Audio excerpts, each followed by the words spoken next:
sales is overcoming objections. But I think I do this often in workshops. I say, everyone put your hands together and push as hard as you can with your right hand, then grab your left wrist, pull as hard as you can. What you see is this and this. What should be seen is this and this, because I never told them to push back or to pull back, but instinctively we do.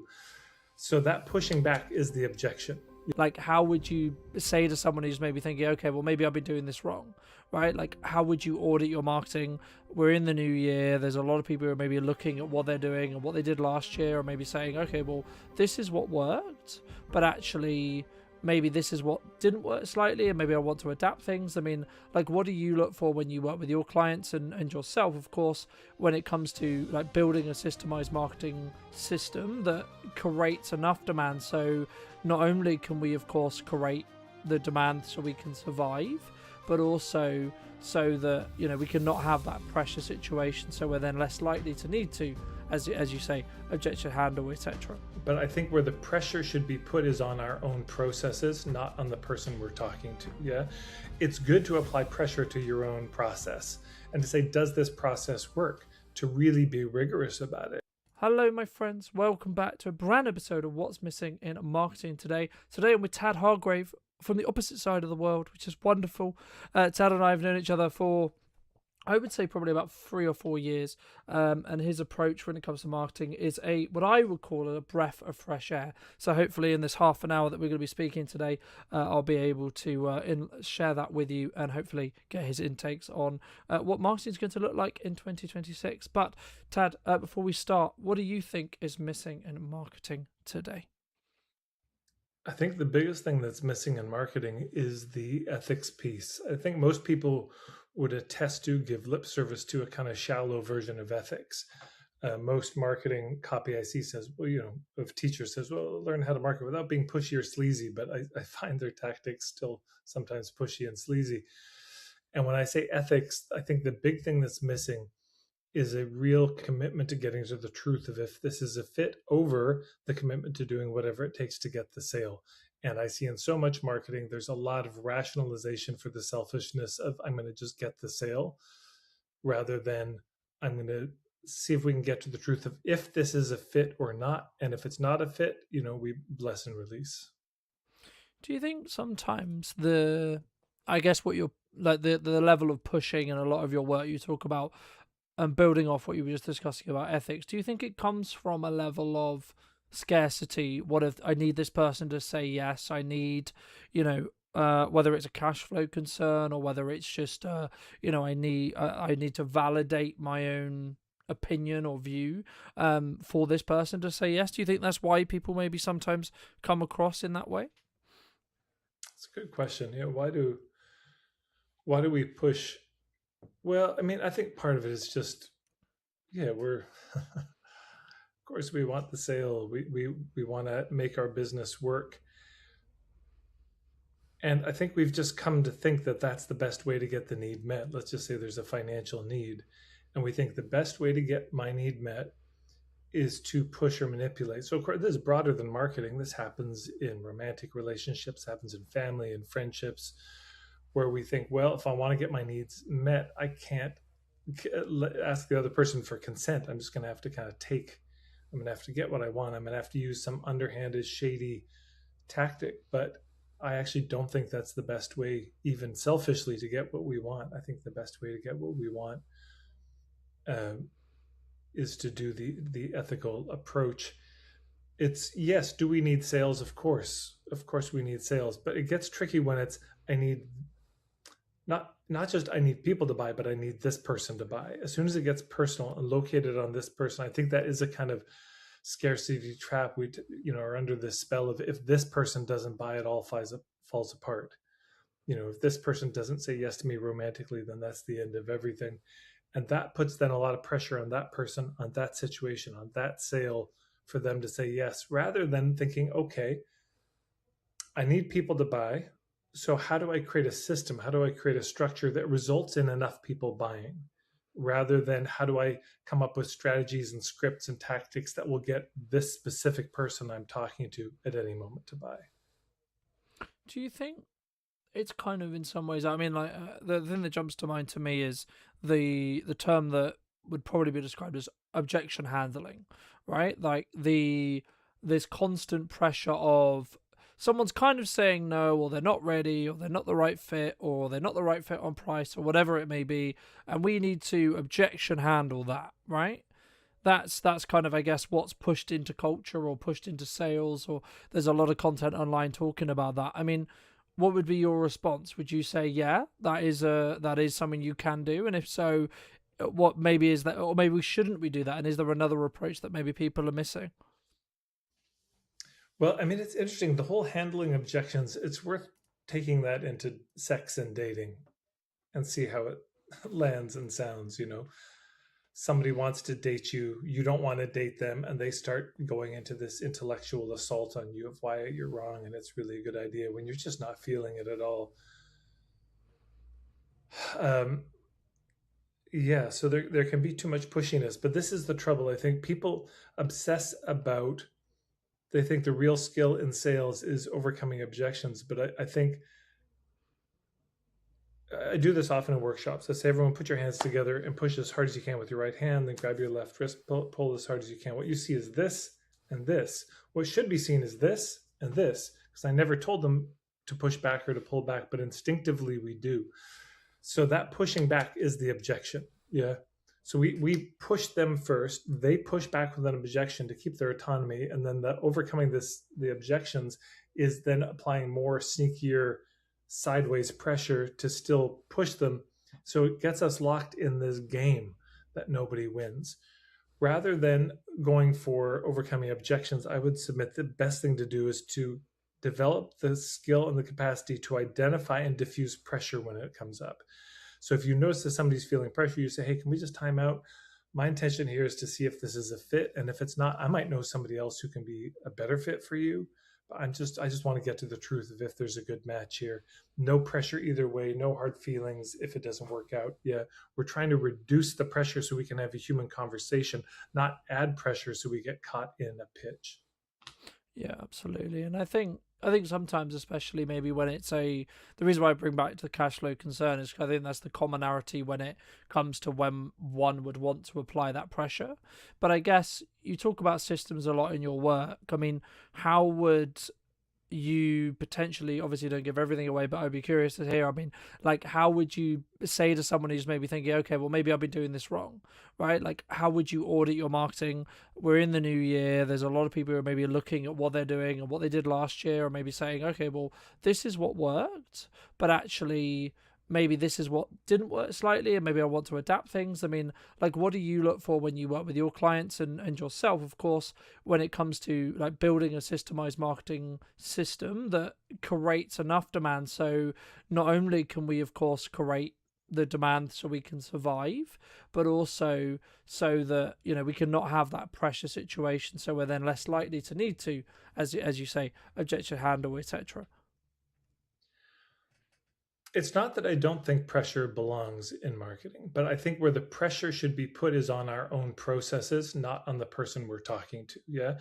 It's good to apply pressure to your own process and to say, does this process work? To really be rigorous about it. It's, you know, you got a table and you're putting pressure on it to see if it is going to buckle, if the legs are strong. That's important to do. But that's where the pressure belongs, internally in our systems, not externally on the person we're talking to. When I'm looking at somebody's marketing and trying to figure out where they're at, is this going to work? There's 7 major things I look at. I call it the 7 fundamentals. The first of the base is just ethics.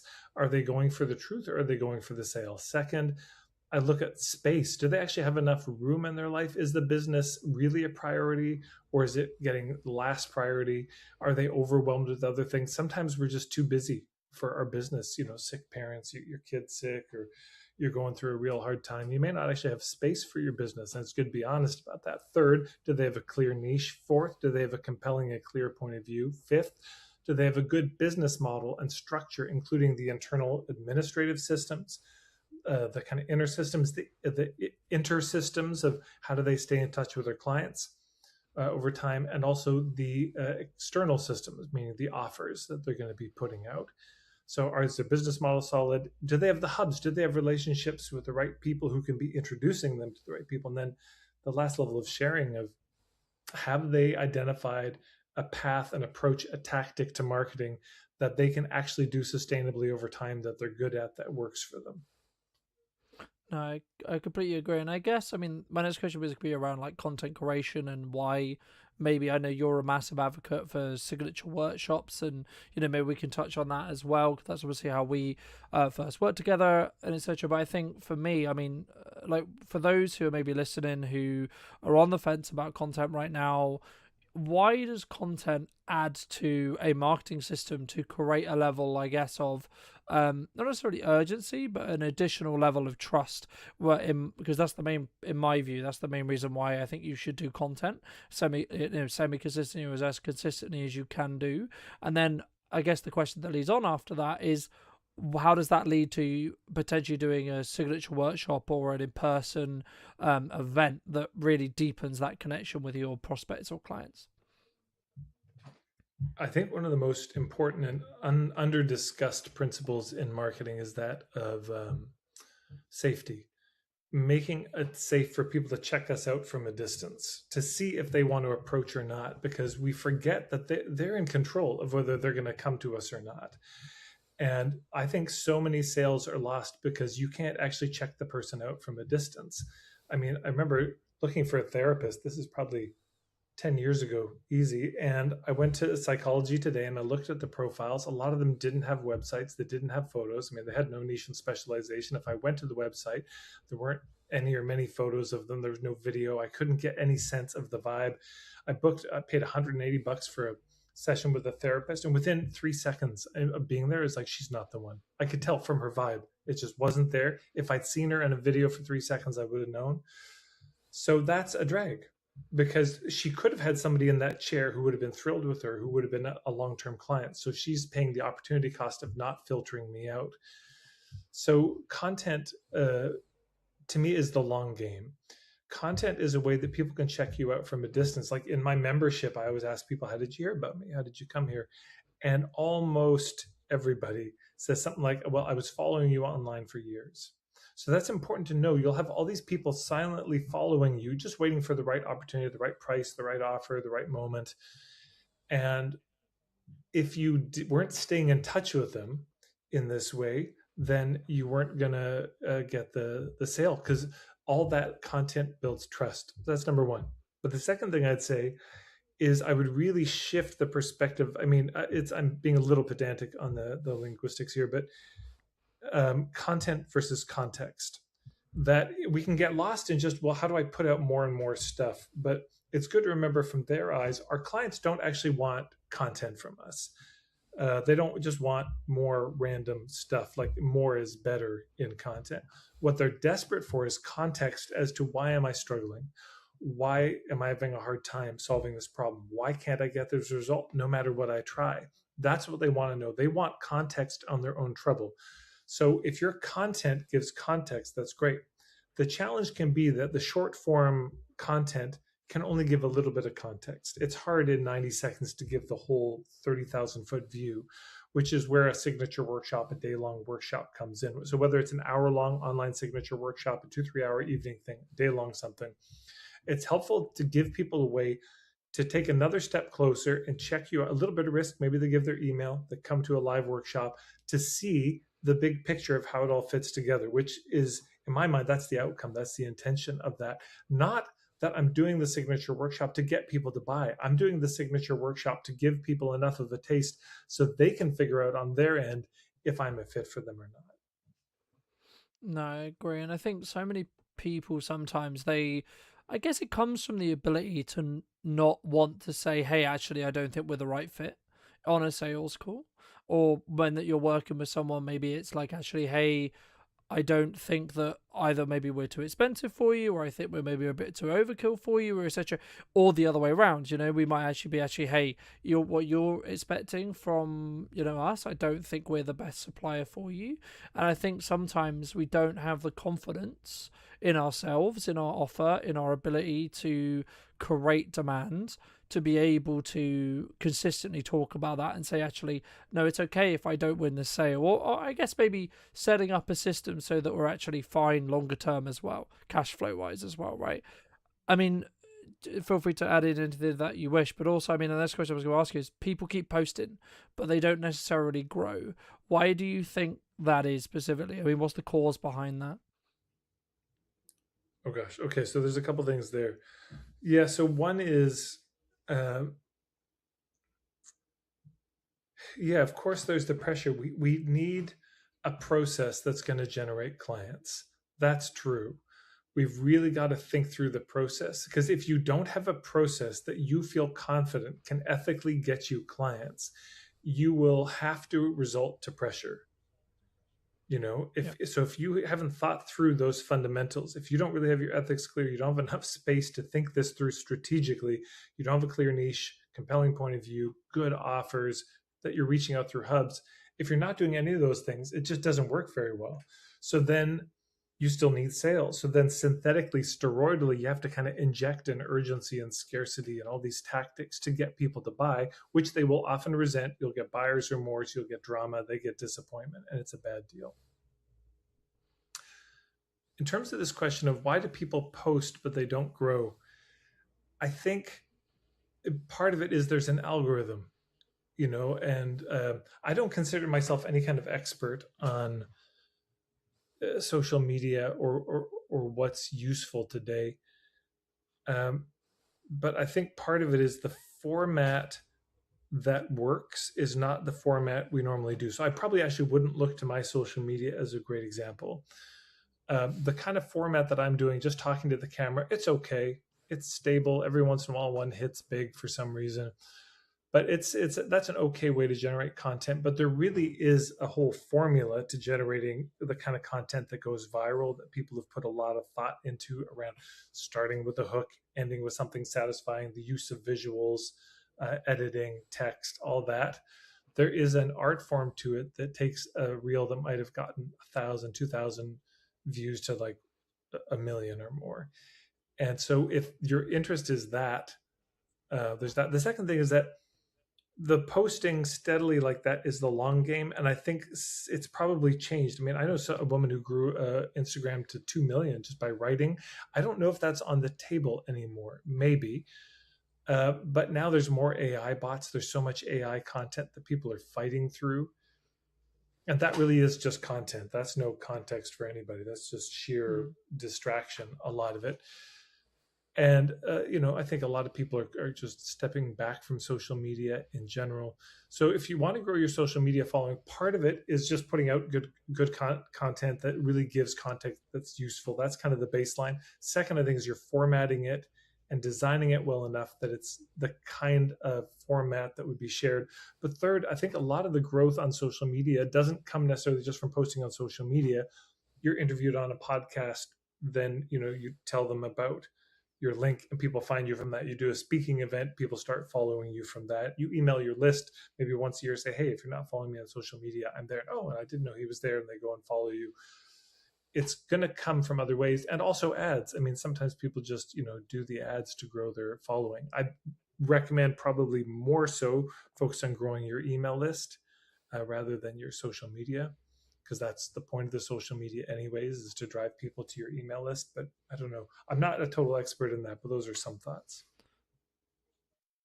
No, I appreciate that. And I think, I mean, there was going to be two questions that jump to mind. I'm so glad you mentioned email marketing, because I did want to touch on that briefly. But just quickly, I mean, do you think AI is going to be completely transformative in the respect to how a business markets in 2026? Well, with AI, generally, you're not going to find me there. Now, I know I can't avoid using it. I am using it. We're using it right now, probably recording this. The meta ads that I place from time to time, I know AI is being used, but it's not a place you're going to find me generally. So I just feel like I got a limited amount to say. But what I will say is this: the more AI content there is, it's not just content, it's emails people are getting that are from AI bots offering them services because they saw them post something on Facebook, text messages they get because they posted something on Facebook and an AI bot found their phone number and started texting them. It's the fact that we can't even trust whether the emails, the texts, the social media posts we're seeing are coming from real human beings anymore. If this person we're seeing is a person or just an AI video, getting harder and harder to tell. So I think what's going to be happening is an immense erosion of trust, and the things that have always been true about marketing are going to become even more important. Uh, do I trust you? Are you a real person? Um, do I trust you have a good point of view? Did you come recommended by somebody who I trust? That kind of thing. Yeah. I think I think there's a couple of ways you can look at AI in my view, right? I think you could choose to use elements of it, like Riverside has elements of AI in it, Premiere has elements of AI in it, etc. Like there's these workflows that are built throughout the processes. But I mean, I think a lot of the processes as a whole is sometimes like the workflows can be really beneficial. And the other podcast I did today, we were talking about the fact that actually there's been this kind of counterculture around AI, like people pushing back against what is being deemed as AI slop, right, as a whole. And I guess like it's this kind of lazy use of AI, this lazy curation of AI. And I think that if you're going to use AI, it should amplify and work for you, as in amplify what you would already be doing and make you arguably maybe better or more efficient, etc., which means you can maybe do either larger volume or better quality. But the lazier aspects of AI, I think, will eventually get phased out because it isn't going to be accepted by society by the looks of it, from what we can see at the moment. But before we look to wrap up, because I know you got a dash, but how do people? Firstly, I mean, I guess this is kind of a two-pronged question. Number one, how should people like look to actually build their email list in 2026? And secondly, then what do we do once we have some data that we can then talk to? Should we go in directly for a sale, or is it still going to be that slow and steady burn? Let me add value, let me get you to trust me, and then maybe, in 3 months, 6 months, 12 months, there might be an opportunity for us to work together. Best ways to grow email lists. I mean, there's probably lots, but the two that come to mind. One, I'd say most important, signature workshops. Get in front of people, talk about what you do. There's multiple ways to do it. It could be, hey, if you come to this workshop, you'll be added to my list, but you can unsubscribe whenever you want. Second, I think that's the riskiest one. Then you could say, hey, you'll be added unless you tick this box, as you're signing up, and then you won't be on my list.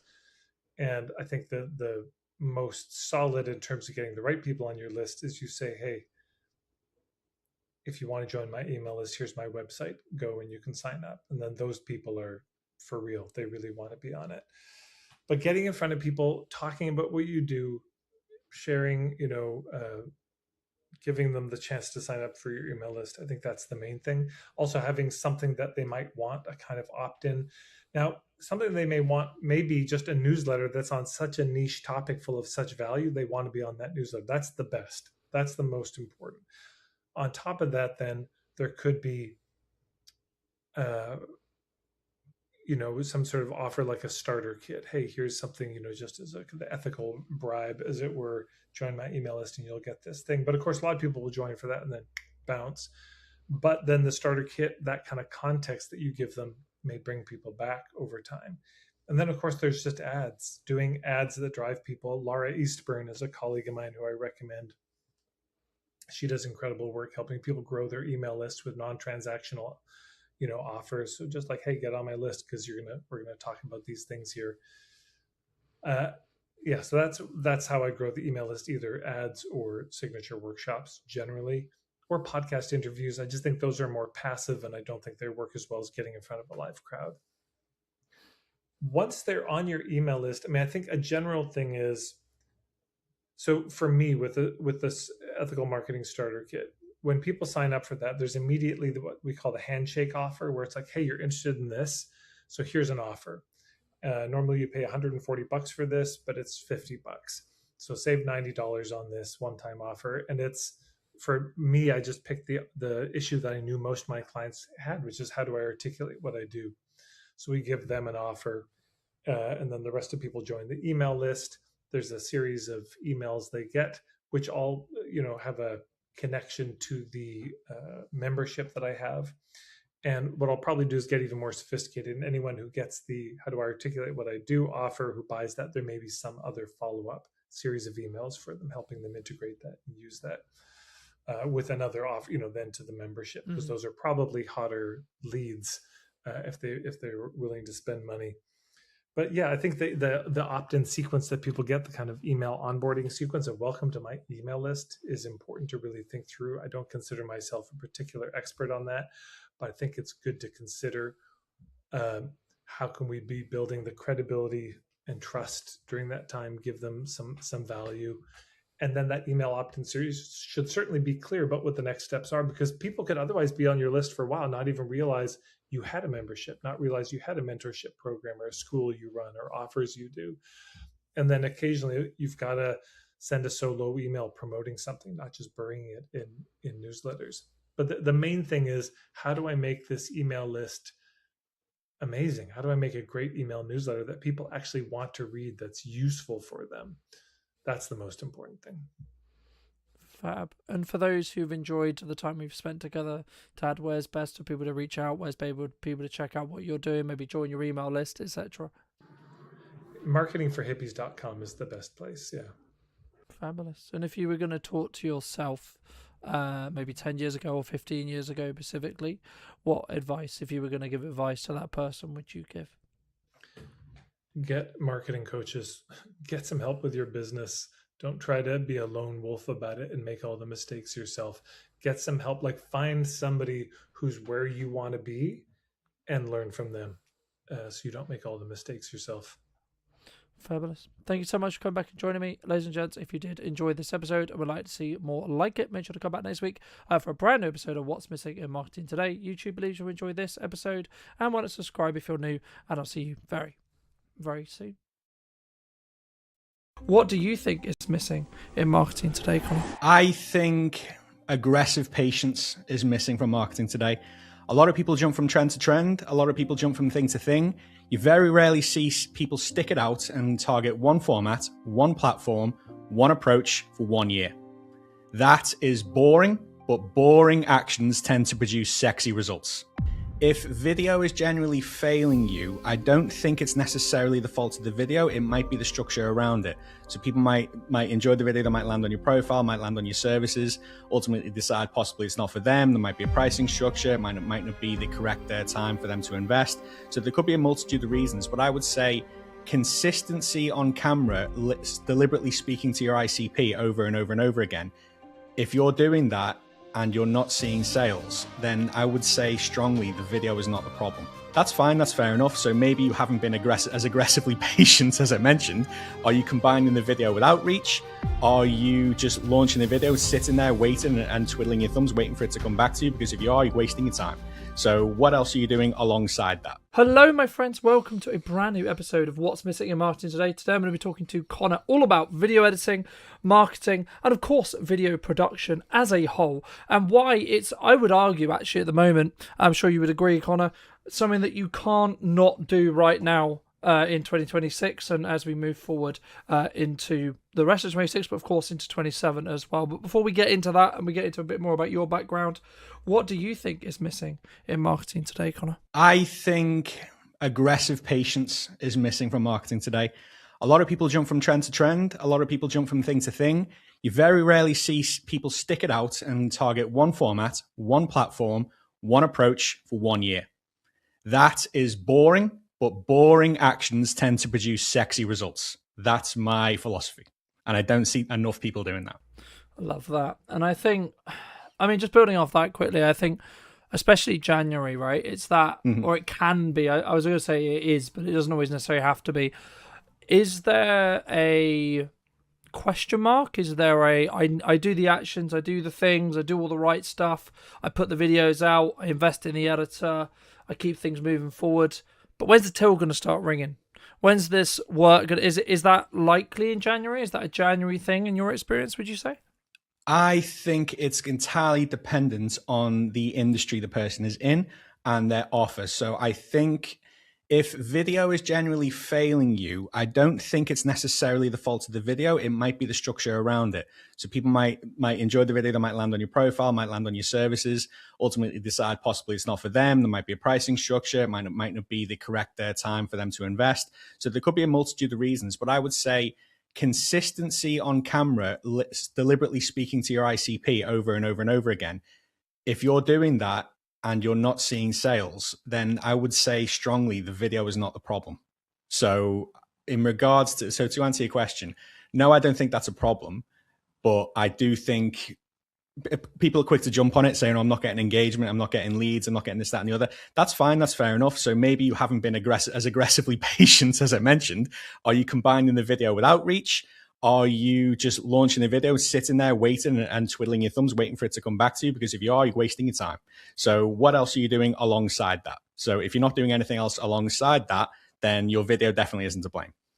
Yeah, and I think sometimes, like, yes, of course, the video is part of that structure, if it's done correctly, right? It sits in that sales process, sales funnel, or maybe like just top end on marketing as well, depending on, of course, what you're doing. But I think I guess sometimes in the past, we don't always take self-accountability 100% to like why things are busy, why things are quiet, why things are maybe not the desired business as a whole that we're looking for. I mean, a lot of the work you do is very remote editing style. Was that a choice that you chose to have that maybe location freedom, or to have the kind of, I guess in some ways, future proofing of, yeah, I don't need to be necessarily going to see my clients on a day-to-day basis? Or like, how did you sort of get into remote editing? Because I think so many people, they look at like maybe what I do, or maybe the production side, and they maybe look at it as a full package. But something I wanted to discuss with you, of course, was actually to get the best of both worlds. I think there's so much more that can be done, and sometimes actually having a different person's perspective when it comes to the editing side can be the reason why the video does, that 1% better or that 2% better, etc. in regards to quality. Sure. So I personally jumped into remote editing purely because of the fact that in my last place of employment, which was a car dealership, it's the one aspect of my digital marketing job that I thoroughly enjoyed, and I kind of had it as a bit of an advantage that we were doing that. Every single day we were just churning out video content because I had the freedom with the camera, and I had the freedom with the movement. I had the freedom what else goes out. And I thought, this is absolutely powerful. Why the hell aren't people doing this? Then I thought to myself, well, I'm not a videographer. I don't pretend to be, but what I can do, I can make existing footage look incredible. So the reason I moved purely into the editing level, like obviously people need videographers. If that's what you need, that's not a problem. I work very closely with videographers and I respect that they do. But I believe personally that the value comes in what you actually produce in terms of what you're saying and the lessons that you're giving, rather than the quality of the production value itself, rather than the quality of the camera footage itself, so to speak. So it's all well and good just having, like, if you want to hire a videographer, by all means do so, but there's absolutely nothing wrong whatsoever with just taking your phone camera out, hitting record, spewing value over and over and over again, and doing that consistently and churning that out. So when I realized that the consistency side and the editing side realistically, they are actually more important than the videography side, in my opinion. That's when I decided to lean into this. So there are occasions where I do need videography assistance. So when that's the case, obviously I outsource that. I play my strengths. So just personally, I just felt like it was for the audience that I wanted to help and the message that I wanted to spread. I just felt that was just more of a priority.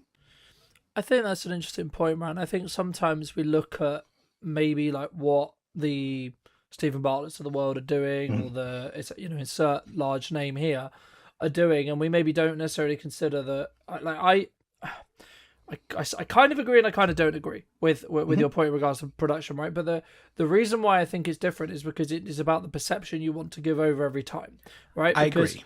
I think you can have an okay video, and everything we do with video and everything we do in marketing has to be structure led and systems led in respect to, I'm going to add these specific points or these specific bits of value to my ideal consumer, my ideal person, right? And as someone who does phone videos and production videos and edited videos, etc., like I see them as different. They do different jobs, right? For me, and I think the initial point, if like you're gonna, maybe someone's listening to this or they are actually in a position where they're like, yeah, that sounds cool, Colton, but I've got a lot to say now and I don't really want to spend the money, or it's all complicated, or etc. I mean, what would you say to those people who are maybe on the fence about bar like just starting, which is the obvious one? But is there anything else that maybe someone can either self-plan, self-edit, self-produce that maybe has like very little budget and they want to start getting their teeth into this concept that we call video, right?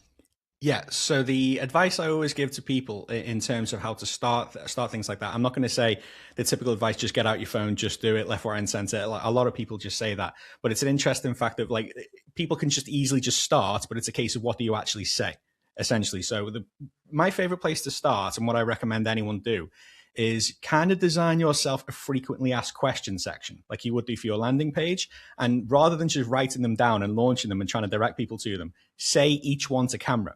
Because if these frequently asked questions are coming up and you answer them on camera, they're going to do two very good distinct jobs. So firstly, you can actually direct if anyone lands in your DMs and they give you one of these frequently asked questions. Oh, actually, mate, I made a nice video about that. Here's the link to go and watch that video. Secondly, if your clients or prospects have these questions, 9 times out of 10, your ICP has these questions too. So it's a good place to start in terms of a video strategy. So just write down your your most commonly frequently asked questions, and then get those on camera. So that is, I find, quite a powerful place to start. No, I completely agree. I mean, then say someone's been doing that then for 3-6 months, right?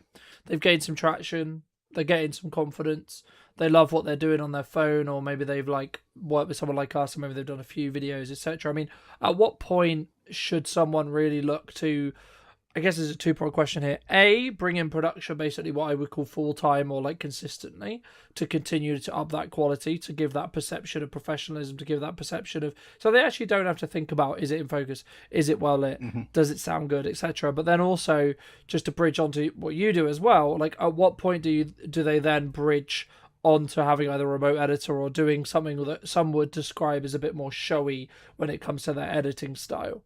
Sure. So I think someone potentially should invest in high production when it's a feasible option in terms of a financial option. So me personally, like obviously, if you've grown some momentum in terms of video production, in terms of video posting, and you're enjoying it and it's bringing inquiries, obviously you think, okay, I'm going to invest in this, and I get that.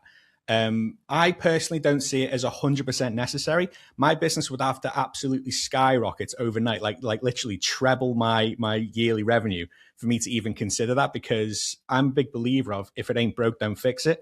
The setup you're seeing me in now, I just literally put my phone in the corner and talk and turn the recording off and edit directly from here. And that brings me leads, that brings me clients, that keeps my business alive. So I'm of the basis of if it ain't broke, don't fix it. So I'll probably continue to do that up until a point where I upgrade purely because I want to.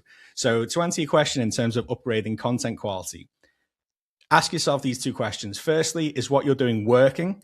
And secondly, is it really necessary? So if it isn't really necessary and what you're doing is working, in my opinion, what's the point? So if something's working, why change it?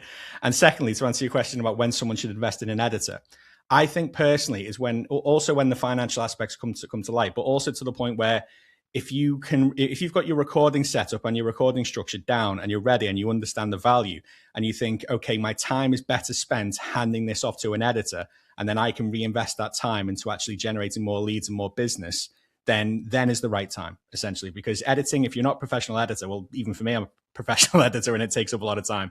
Editing can absolutely chew through your day. So when you're a founder, when you're an expert, when you're a business owner, realistically offloading that process and then reinvesting that time elsewhere probably will return your investment tenfold over time. Absolutely, I think that will. So the time aspect of it, I think we all know as business owners, time is more valuable than money. So when you offload that and it stops chewing through your day, so in the case of anyone who works with me, for example, you record your footage, give it to me. Within 3 weeks, you've got your highly polished content ready to utilize. You can spend that 3 weeks concentrating on your business and maximizing cash flow or whatever it is that you do. So it's that peace of mind, really. So when you're ready to buy peace of mind, essentially, and you feel like, yeah, I can actually offload this, that's the right time to pull the trigger. I think I completely agree, and I think as well, like that would be, and it's, I guess in some ways, it's actually down to, as we said at the beginning, kind of around what that business is really Hmm. looking to build. So, a lot of the people we work with is professional services. They they want to consistently show up in a manner that would be described and seen as a professional way to consume content, right? Now, not to say they shouldn't necessarily do with the odd phone video or etc. They shouldn't do that, but if they're looking at, say, like a website video or like a Hmm. LinkedIn video, for example, I would argue that actually the potential client that's going to look at that, they're looking at, when you get a lawyer involved, when you get an accountant involved, it's normally around stuff that you would count really seriously, and I agree. you should increase that level of trust by the fact that what you put out consistently, but also how it feels when it comes across. And I think there's two balances there, which you could do on using a webcam or a phone. Yes, if you were working with a polished editor like yourself, for example, you could polish that up. But then what I would argue is actually, well, is the footage the weak end of that chain at that point to really become that trust engine for you? And that's something that we focus to work with our clients, is like, actually, let's build an entire system that leaves no question marks, right, on I the agree. professionalism, how you come across, etc. But it's very easy for us to say that about, we're clearly very competent in the respect to how to come across, how to talk to our ISP, or unique selling proposition, or like the person we're trying to talk to, right? That group of people who we're trying to talk to. Where would you say, from your view as an editor, or where is like maybe your job harder as an editor, looking at how people are creating their footage necessarily? So, is it actually it falls apart because the energy maybe wasn't as good from the presenter, or they didn't do enough pre-production, or maybe they're actually struggling because they've got too many ideas?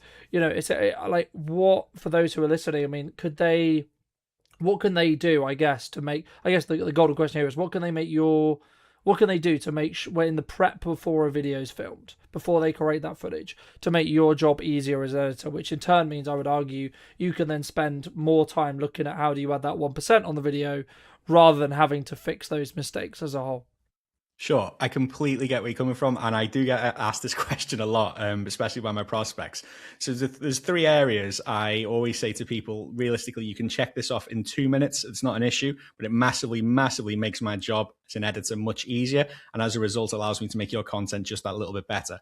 So, firstly, lighting. A lot of people undervalue this, and like the value of a good light setup can seriously affect your content quality, because obviously with low light, pixelation is seen a bit more easily, and relevant to that edit, it does actually make my job a lot easier. So if you don't have a ring light or anything like that, a very easy hack: just simply stand in front of the window. It's that simple. Natural light is very, very good. So make sure you have a decent lighting setup. Secondly, I want you to remove as much friction as possible from the setup. So therefore, it actually makes your life easier. And once you enjoy it and your life is easy, it makes my life easier. So what I mean by removing friction is, I want to walk you through that setup just before you actually pull the trigger. So in the case of me, for example, I have my phone set up in the corner, but I always have my phone plugged into my laptop at all times. So whenever I'm finished the recording, as soon as I press stop, it's automatically synchronized into my laptop, and within 5 minutes, it's already ready and uploaded on my Premiere Pro. So if you can reduce the friction between once you finish recording and then getting that content to me, it's going to reduce your mental load massively, I would say. So in order to actually do that, I tend to walk my clients through the process from start to finish before we actually start. So I make sure they have a G Drive set up. Sometimes I'll make sure they have the G Drive app already immediately set up on their phone. So when they're actually done, I can make sure they synchronize it directly to my file without me even asking for it, essentially. So reducing the friction is one of the easiest things we can do. And thirdly, if we can help it, and this is dependent on where we're actually placing the footage. So I like to work for LinkedIn and YouTube, but what I will actually ask my clients to do, I will actually ask them to record in landscape. Even if we're going for portrait, I will actually ask them to record in landscape, but I'll make sure they position themselves in the middle third and with plenty of scope above their head, because that serves two purposes. One, I can very easily repurpose that to portrait if I need to, without dropping quality. And secondly, it gives me as much versatility as your editor as possible. Because if you record in landscape with enough scope to actually repurpose the portrait, you only have to record once. It's that simple. Because a landscape video, you can add captions and that goes straight on LinkedIn. That footage then can be cropped for portrait. It can also go on LinkedIn, can go on Instagram, go on YouTube, and the obvious one, that can also go on YouTube itself. So I try and reduce friction in that sense by making sure they have good enough lighting, making sure the process is as easy as possible for them, and making sure that they give me as much versatile content as possible so I can cover all grounds, but just by a single 5, 10, 15-minute recording, essentially. So founders like it when you reduce as much friction as possible. So basically I say to a founder, all I need you to do is get in front of the camera 15 to 20 minutes per month, and I can basically cover all grounds for you. So I'm all about reducing friction, and founders love that. Yeah, no, I completely agree, and I think that's one of the reasons why you should bring in a quote unquote pro, right? Like I think we know the systems and the ways that we need to create the content that's going to then perpetually perform. I guess the lead up or the reason why someone would then do it would be, is it just that planning stage in the respect to like because I've always been a big advocate, especially this year and the kind of the back end into last year, where I'm spending more time in for my own content, but also for clients as well. You know, I'm spending more time in the pre-production window of time than I'm actually spending when it comes to actually like production time. So when I have that production time in a studio, when I have that production time with that client for the day or etc., depending on what we're doing, there's no question marks on how we're going to utilize our time. Sure. I think for me, I think that's the key, and I think that's what sometimes people don't focus on as a whole. Like, because then your job as an editor, then my job as a production professional is going to be, let's add that. Let's really tune the language. Let's tweak instead of having to maybe problem solve on the day about, oh well, we've got this extra time. What can we use it for, etc. I mean, is it? I guess the question then runs on to that: is it better to have a quality and quantity balance, right? Because some people are going to say that you should be posting, say, once a week on LinkedIn, for example, or once a week on YouTube, and that should be the best video it possibly could be, right? Others would say, actually, you should post on the daily or multiple times a day to be able to hit or learn from your audience, your ISP, etc., related to what they really care about. So then you can create maybe the more polished videos, etc., or if you've got that kind of rhythm. But I guess the golden question that maybe someone watching this would be asking would be, how would you say someone should tackle their socials if their objective is going to be they want to be visible and they want to actually make it work for their business? Because it's very easy for us to say, well, you should do X and Y, but everyone's going to ask, well, what's the golden answer then? Should I be daily? Should I be weekly? Should I be monthly? What do you think? I think the sweet spot for video content especially, so we'll take LinkedIn for example, I think 3 times a week at least should be your golden spot. Because of that, I always we offer 12 videos a month as our package, and for that very good reason. But I find three times a week is the sweet spot, because there's always that debate over quality versus quantity. I believe in quality at quantity. So 3 videos a week gives me enough scope to give you enough attention on that video to make it very high quality, but at the same time enough leverage to not overproduce, so to speak. So I've kind of found that sweet spot. So I think 3 times a week should be your preference. And I don't think, because if I see 7 videos a week from you, if I see a video every single day from you that's relatively basic, yes, you might be getting your message across, but you're kind of limiting yourself in the fact that you might not be standing out as much as anyone else you might see on the platform. But at the same time, if you go super, super, super high quality but you're only posting 1 video a week, you're almost limiting yourself in the scope that you can be seen. So balance is key in this area. So that's why, after thorough research and thorough planning, myself and my wife came up with the prospect of 12 videos per month. Like, we do feel like that's a very good balance. And are they all, in terms of short form? Yeah. And are they all directly tied to like this is going to move the journey forward revenue wise, or should someone potentially look at like, hey, I've got this like fun idea, maybe not necessarily working like getting you to edit it necessarily, but they got this quick idea after a meeting on a video, and maybe with those elements, so maybe you got, you know, your 3 videos a week, for example, and then you've got maybe those 2 other slots that you could either fill in with written content, image content, etc. But should people then actually like pull away the mask a little bit and have more raw, gonna quick and dirty, like on my phone content, do you think? Absolutely. You see it all the time. You see it all the time. So I would never discourage that.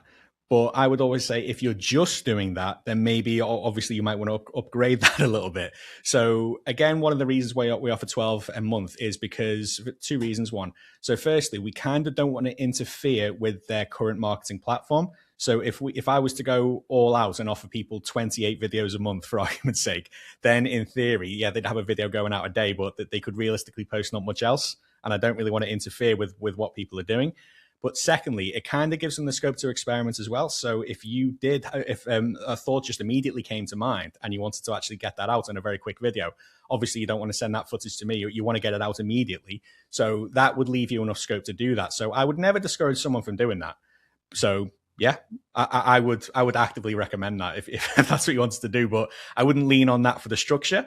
That could be a daily habit to get into. So it's, I don't know about you, but it's quite annoying that LinkedIn doesn't have shorts. Sorry, it's quite annoying LinkedIn doesn't have stories, is what I meant to say. So you could realistically get those out. And I experiment with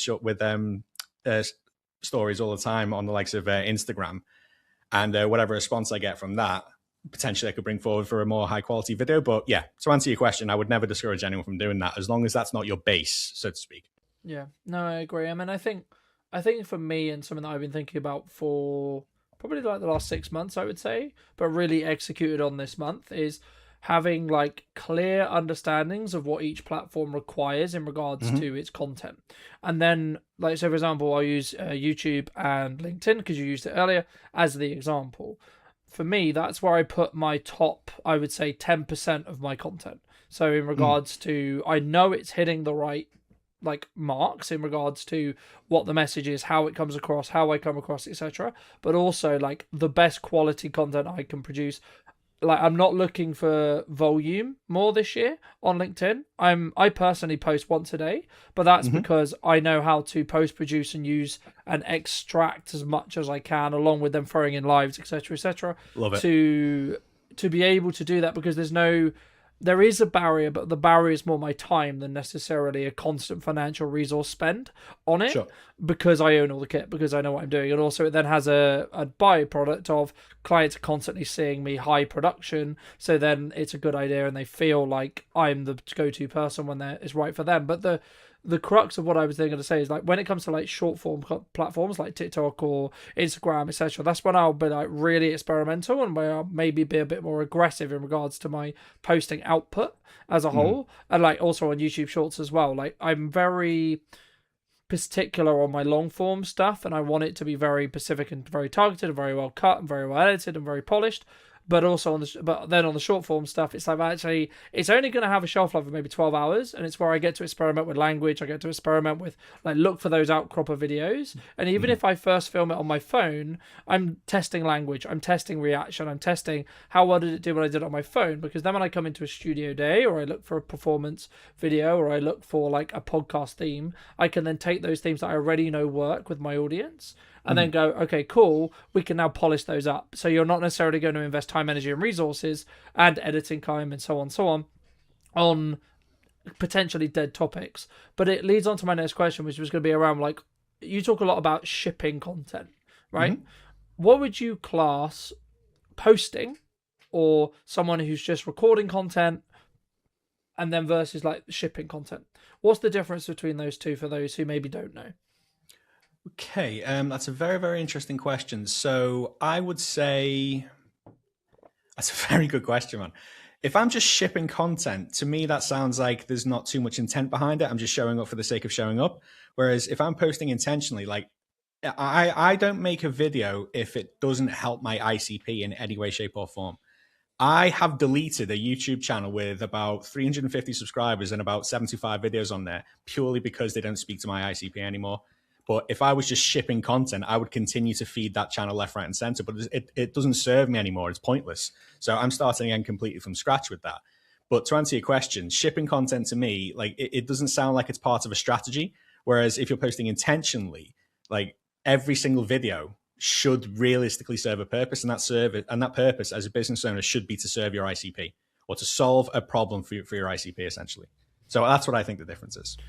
No, I agree. I mean, I think some things people get wrong at the beginning is I think they maybe jump into execution too soon, right? And that sounds counterintuitive, right? Because surely, yeah, okay, Colin, but surely I want to put stuff out there so that I can make stuff happen and get some inquiries and get some work going and you know, keep the bills paid and so on, right? But yeah, you should. But the thing which people sometimes don't consider is actually what if what you're saying, yes, it's on brand to you, as in you are the niche in my view, but what if it doesn't respect the prospect's time, the person you're trying to talk to, the person who you're trying to ask for money or a value exchange, which is what we're asking for when we look for money, right?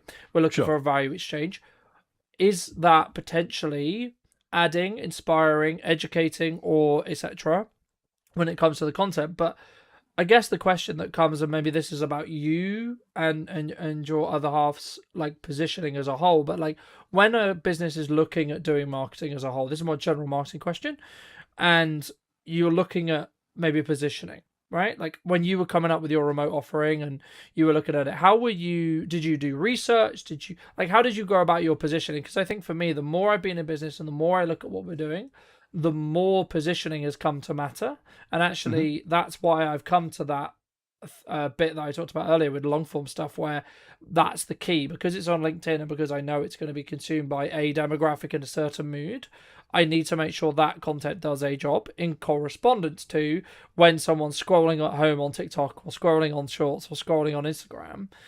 So my positioning will be similar in regards to what I talk about, but it will be positioned in a different way. Just to reiterate the question, I mean, how did you come up with your own positioning? And then maybe after that, how would you recommend people listening to this potentially come up with their own positioning themselves if they're in that process of either tweaking what they're doing or adapting as a whole? Sure. So my positioning, I wanted to come from a position of what am I taking off your plate and how am I making your life easier, rather than trying to sell how good my video editing is. When I was doing initial research on the market of video editing, a lot of the market, and when I say a lot, I mean like 95% of the market, they try and position themselves as one of the best editors you can work with, and they try and sell editing quality. So trying to sell what you're good at as opposed to trying to sell the problems you can solve for your ICP, it's not really a strong approach. And I wish I'd taken that approach from the very, very beginning, because I did make that mistake at the start. But it's only when I was a solopreneur, but it's only when I went into a full-on business with myself and my wife that we actually changed that positioning. And we focused on how do I make these people's lives easier, as opposed to how do I show people how good I am, so to speak, which I think is the wrong thing to do. So identifying what problem you solve as opposed to what benefit you give. Like it might sound similar, but from my experience, it's not. And that's kind of how I position myself in the video editing niche. So would I call myself an editor? Of course, but my main goal is not to provide you with high quality video editing. Obviously that comes with the package, but my main goal is to alleviate your time, alleviate your stress, and give you another means to actually generate leads, rather than just essentially saying, here's fantastic editing. Here, I'm going to blow your audience away with the quality of these videos. No one cares. Like, no one cares how good of an editor I am. No one cares of the level of the service you produce. They care about themselves, and they care about what problems that you solve. And the issues surrounding that are almost irrelevant, because you should be, any business really solves a problem. You go to a supermarket because you're hungry. Any business solves a problem. You go to B&Q because your bathroom's falling apart. It's a problem that needs solving. So that's essentially what we positioned ourselves as problem solvers. We need to help you alleviate your time back, so you can spend this on something that's going to keep business rolling in, as opposed to you're bogged down into editing your videos. So that's essentially the position that we came from. What do you think people get wrong about editing? I think digestibility is an overlooked factor. So I don't judge someone on how good quality their editing is. I judge on how well it delivers the information and how well the video actually does its job on either promoting the individual, promoting the service, or just general positioning on the individual as a whole. So there's nothing wrong with producing content that's just captions and cuts. There's nothing wrong with that. You could probably run a 6 or 7 figure business off that. It's the value and message that you deliver. Like, I can only do so much as your editor. If you're I'm not suggesting anyone I work with or anyone I've ever worked with does this, but if you're talking absolute garbage and you don't deliver any sort of value whatsoever in the business, the best editors in the world couldn't help you. That's the problem. So, but if you focus on delivering a good value message and the video does its job of helping the digestibility of that message, that's a successful edit, in my opinion. So I don't really try and pay attention to all the bells and whistles. Before I press go on any sort of graphic that I add to a video, I think, does this help digest the message? If the answer is yes, I add it. If the answer is no, I let the video play. Yeah. And the amount of videos I've returned to a client or a prospect because I say, no, you need to do this again. I'm not actually getting anything of value out of this video. So rather than just accepting that and just saying, no problem, I'll go ahead and edit the video, I actually do make the effort to give that back because I care. I care about my clients. So like the digestibility of the video and the value received in that video, the value proposition of the video, realistically, I would say is the most overlooked aspect. So a video can be well edited, but if it doesn't deliver value, what's the point? It's like having a Ferrari F12 Beretta with no fuel in it. Like, what's the actual point? So that's one of the things that I talk about a lot.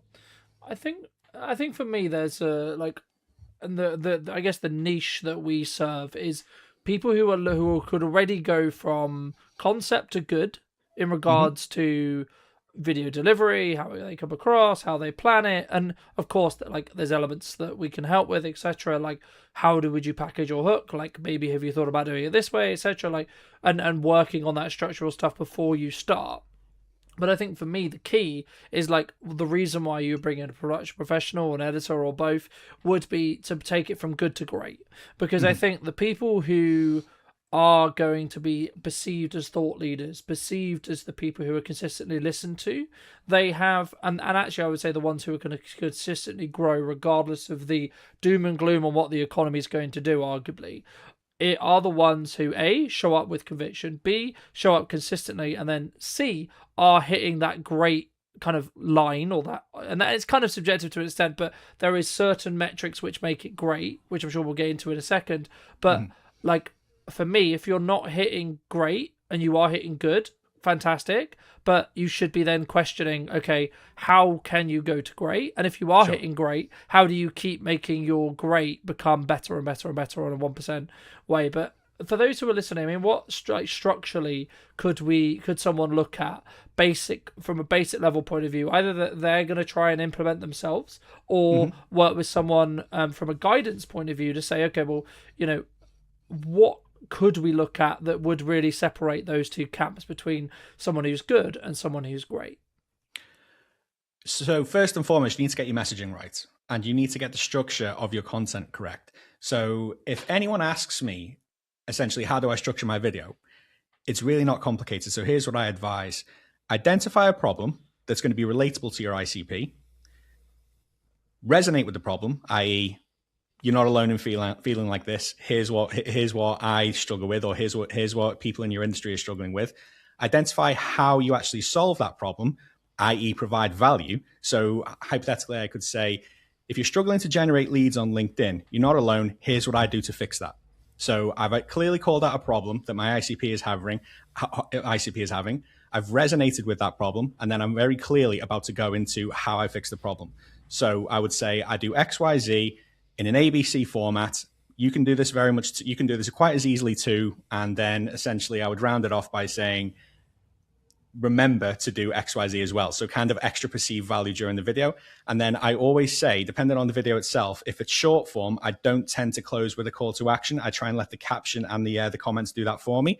But if it's YouTube, I tend to interrupt myself, or I recommend the clients interrupt themselves promoting the call to action. So we can touch upon that in a minute. But essentially, that's the structure, the basic structure that I would recommend, and it's really not too difficult to follow. But as a result, it works, and that's what I always recommend. But a lot of the time as well, I try and treat my clients with a bit of respect, because most of the people that I work with, they know what video is doing, they know the value of video, and they've actually been doing it for a long time. They just need to offload it. So I try not to get in the way. I only step in when absolutely necessary. So I'm having to do that less and less and less, because I've raised the caliber of the people that I work with. Majority of the people I work with are founders. And like I said, they already know the value and they already know essentially what they're doing, and I don't get in the way. So, but if they ever need assistance, or if anyone listening ever needs assistance, that is essentially the structure that I follow. So identify the problem, resonate with the problem, offer a solution with the problem, and then add extra value at the end, essentially. So that's the basic structure to follow. So if you're looking to proceed or looking to build on that, that's essentially what I would advise. No, I completely agree. And I think there's kind of two points that I would make here. One would be, like, in most cases, the reason why someone would hire a production professional or an editor is the time save. But that does then come with the question of, okay, well, how does AI fit into this? Because there is, I would argue, there is reasons and potential ways to use AI, and then there is other ways where we maybe shouldn't use AI. I'd be curious on your view. I mean, should we be using AI? Is it something that actually, I guess the worst case scenario, like, is going to take all of our jobs, or actually is it just a part, or is it going to become just part of our workflows? Oh, I use AI. I'm not shying away from that, and I'll say that without any shame whatsoever. But do I use AI to edit your videos? No. I use AI to help me identify hooks, help me identify structures, help me identify the captions, and help me generate captions. So I use it to amplify my deliverable, but I never lean on it way too much. So am I afraid that video editing will take... sorry, I'll start that again. Am I afraid that AI will completely take over video editing? No. Can you use AI to actually take over your video editing now? Yes, you can. A lot of people lean on Opus. I would never recommend Opus for one simple reason only. It's crap. It's absolutely crap. You can very easily see an Opus video these days, and I get the fact that you're leaning on you're trying to alleviate time by doing so. I completely get that.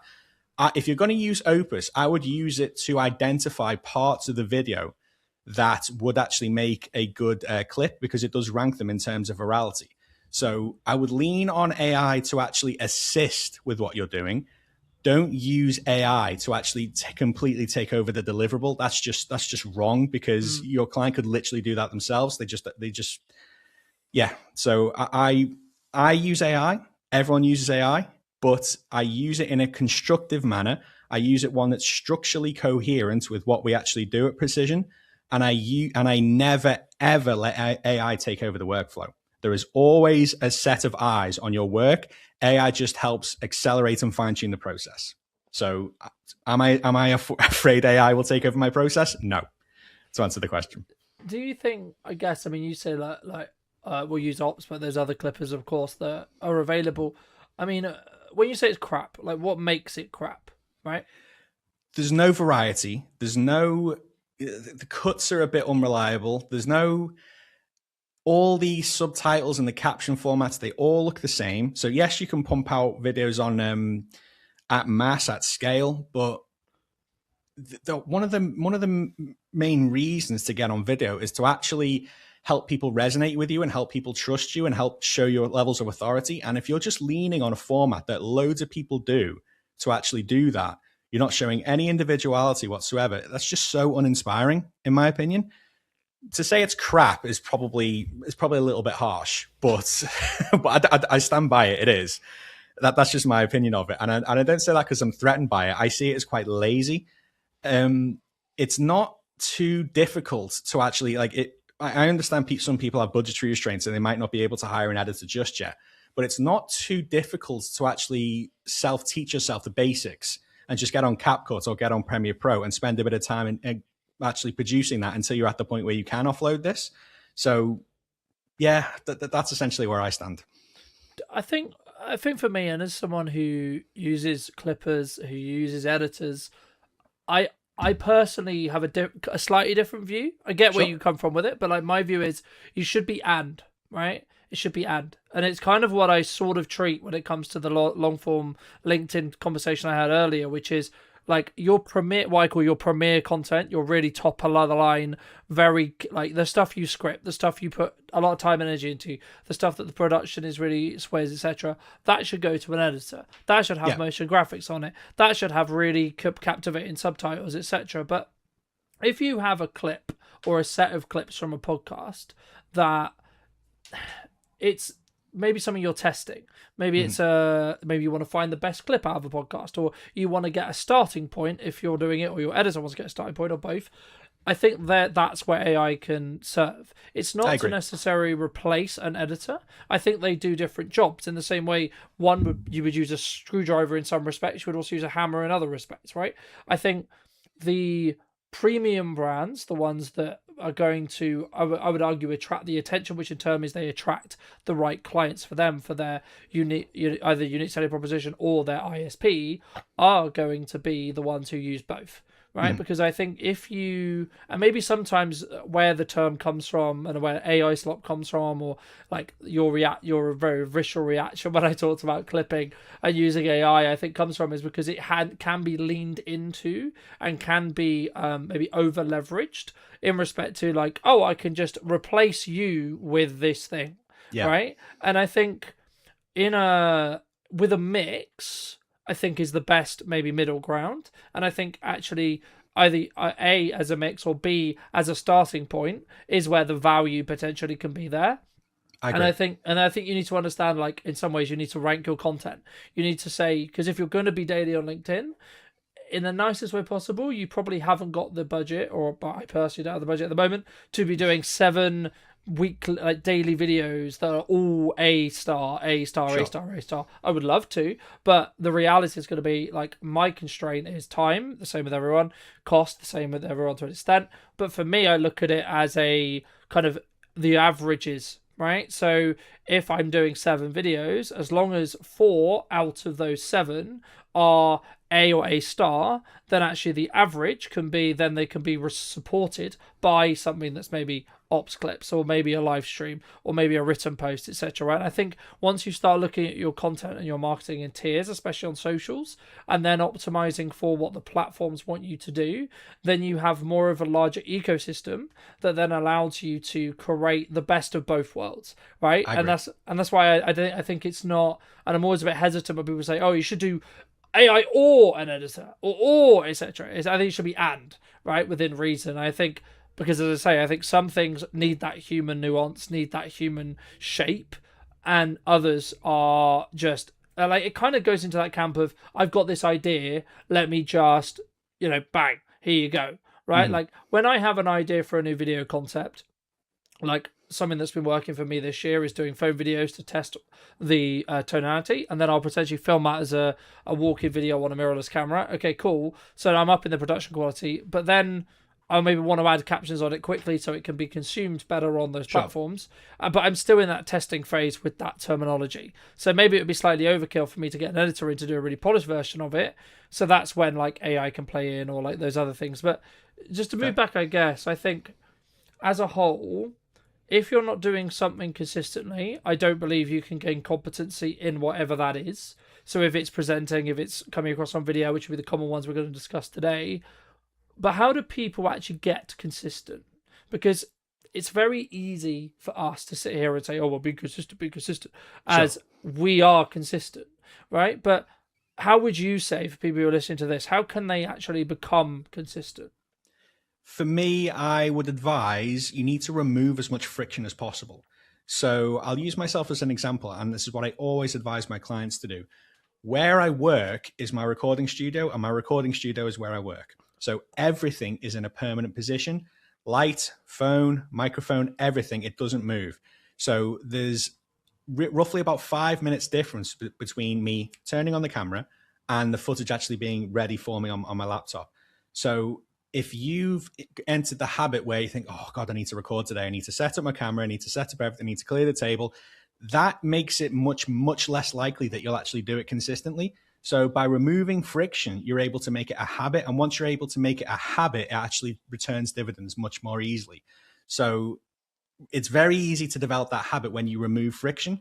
And any habit that any process that you need to get into where it starts with you saying to yourself, oh, for fuck's sake, you're going to find it difficult to get consistent on that.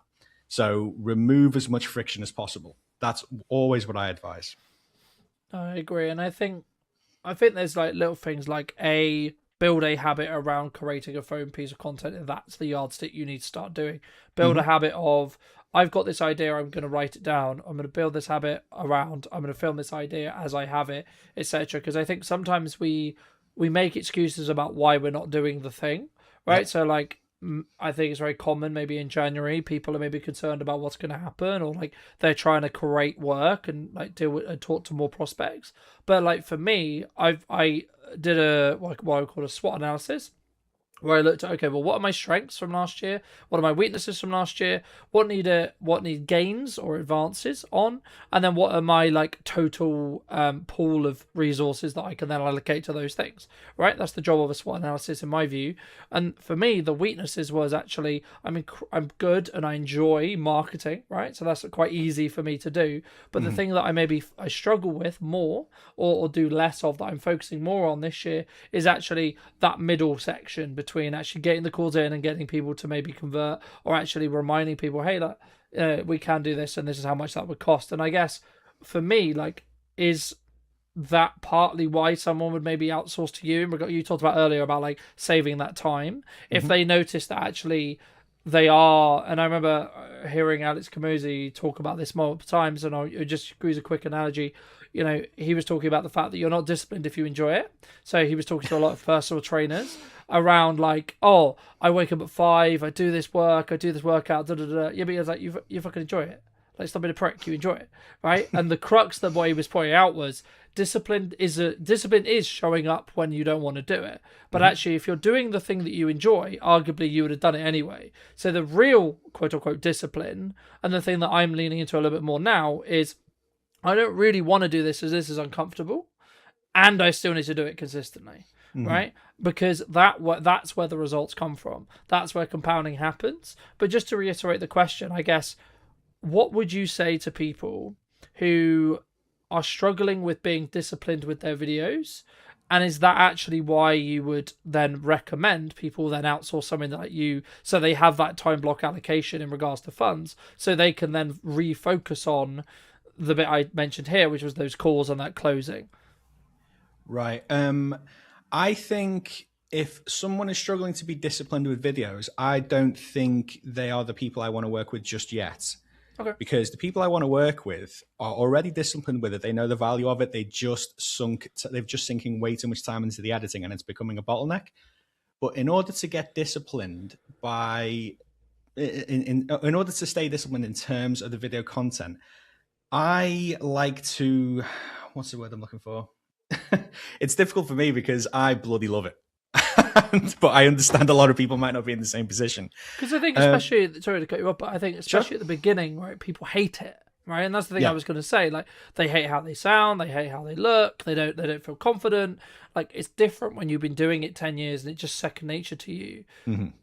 But it's not for everyone, especially when they start out. Like, they might have loads to say and they might actually eventually become really good at it, and especially when they add that extra sauce on top with editing and etc.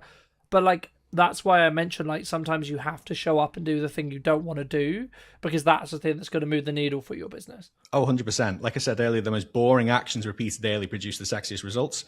So if producing a video a day to you is absolutely boring, and that's not really something you feel like is going to move the needle, well, newsflash, it really is. Like, if you're consistent with that every day, believe me, that really is.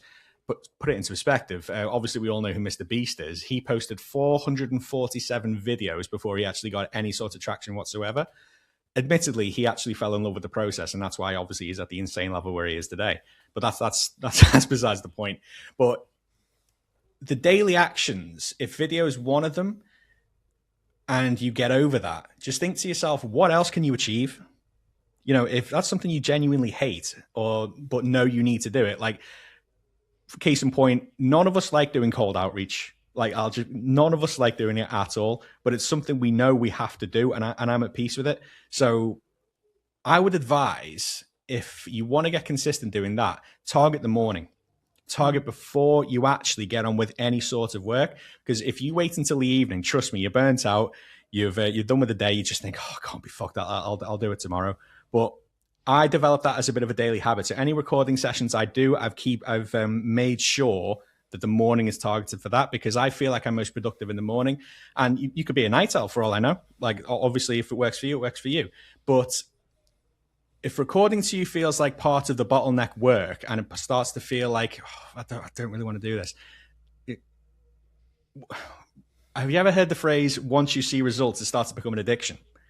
That's essentially, that's a phrase a lot of people go to the gym say. But once you actually start doing this, like just like you've been to the gym, if you force yourself to go to the gym for 2 weeks straight, you're going to see results. It's the same with video. It is absolutely the same with video. So if you're consistent with it for a couple of weeks or even a month, depending on how long it takes, once you start to see the results, you won't want to stop.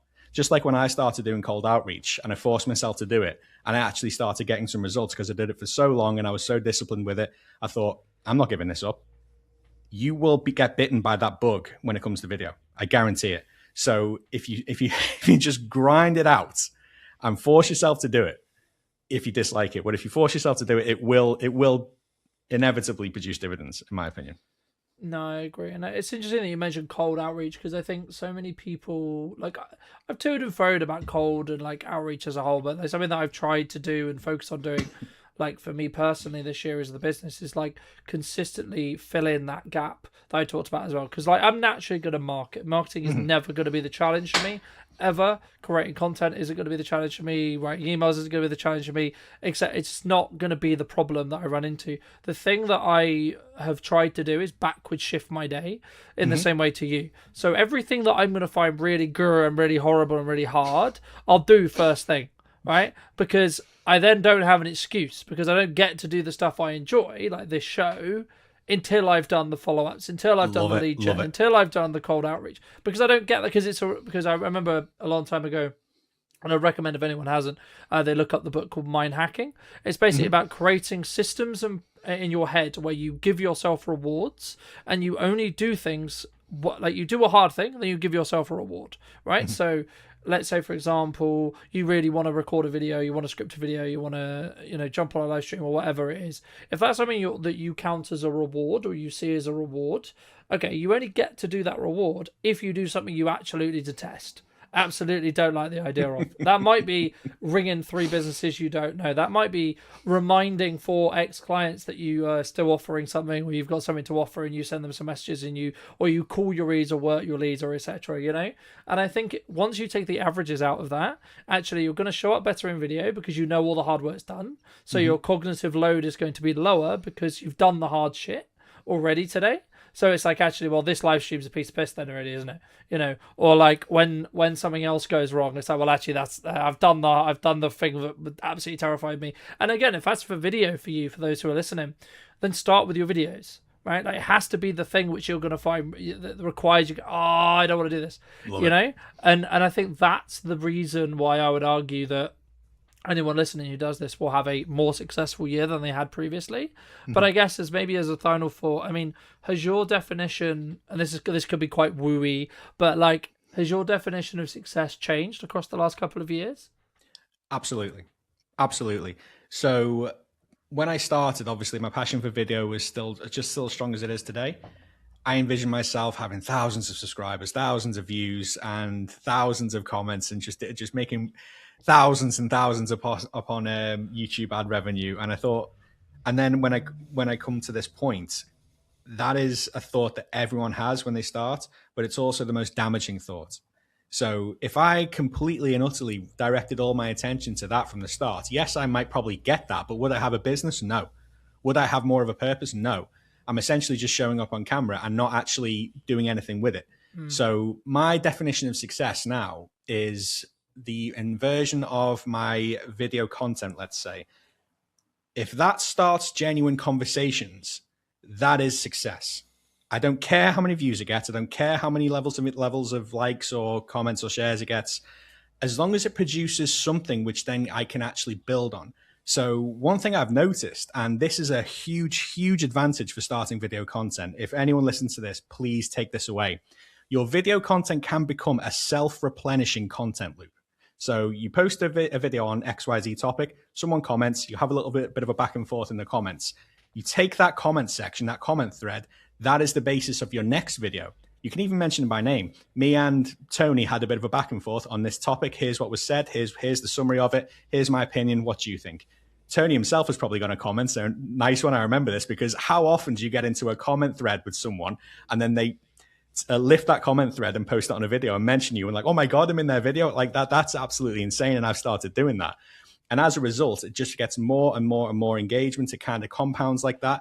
So the more actions your video actually produces, the more you can actually build on further videos, essentially. So like I said, it becomes a self-replenishing content loop. And then realistically, if you ride that wave for long enough, I don't think you'd ever have to scratch your head and think what to talk about ever again. So I've only just started doing that, but I found that was incredibly powerful. So that is the metric of success for me. What I produce, has it produced some, what I've produced in terms of video, has it actually returned any sort of meaningful conversation? And if it sparks a meaningful conversation, it can lead anywhere.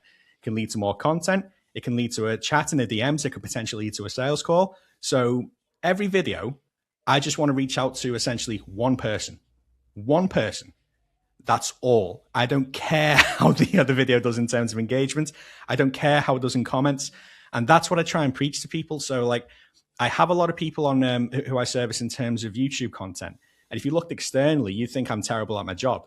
But realistically, they didn't hire me to get thousands and thousands of views. They hired me to generate business from the content I helped them produce.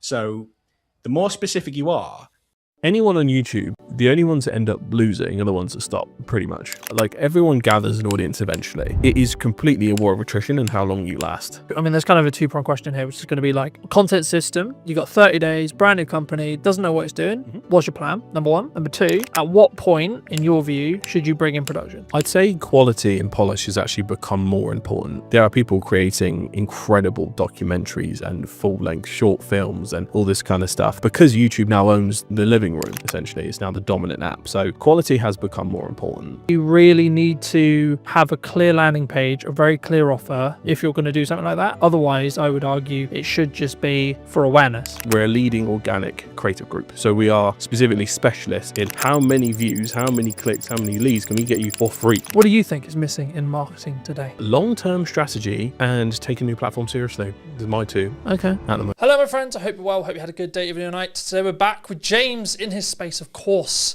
to capture what's missing in marketing today. But before we begin, James, before we get into it, I'm sure this could be a wonderful conversation. What do you think is missing in marketing today? Woohoo! Long-term strategy and take a new platform seriously. These are my two. Okay. At the moment. What does that mean in actual terms for people listening? So practicality speaking, every probably like 3 months or so, every quarter, you need to be looking at what is on the horizon, pretty much, in terms of new platforms and everything else. So for me, newest contenders to take seriously are things like Substack. Massive. Just got an account on there. And I think there's genuine organic reach to be had. And I think brands don't reevaluate how much should be in their stack enough, depending on how big they are. When brands get to a certain size, the amount of governance that gets in their way is a pain. And I know any senior marketer is going to know this pain of like, we should be doing this. Okay, well, it has to pass through procurement and this and this and this and security. So it's like, it can really get in their way. However, the smaller, medium-sized businesses that may not have that, they can take a quarterly view on what they need to bring into their stack and experiment. So I think a lot of brands see it as damaging if they try something new and then they drop it if it's not effective. Yeah. You know, no one's going to care. No one's going to know. There's so much sea of noise that it doesn't matter if you experiment with a new platform. It doesn't feel right. It doesn't work quite well. So what? Just move on to something else. And then that plays into the fact that you need to take a long-term view. So there's a short-term experimentation, but if you're going to take something like a YouTube seriously, strap in for 3 to 5. Realistically, like genuinely.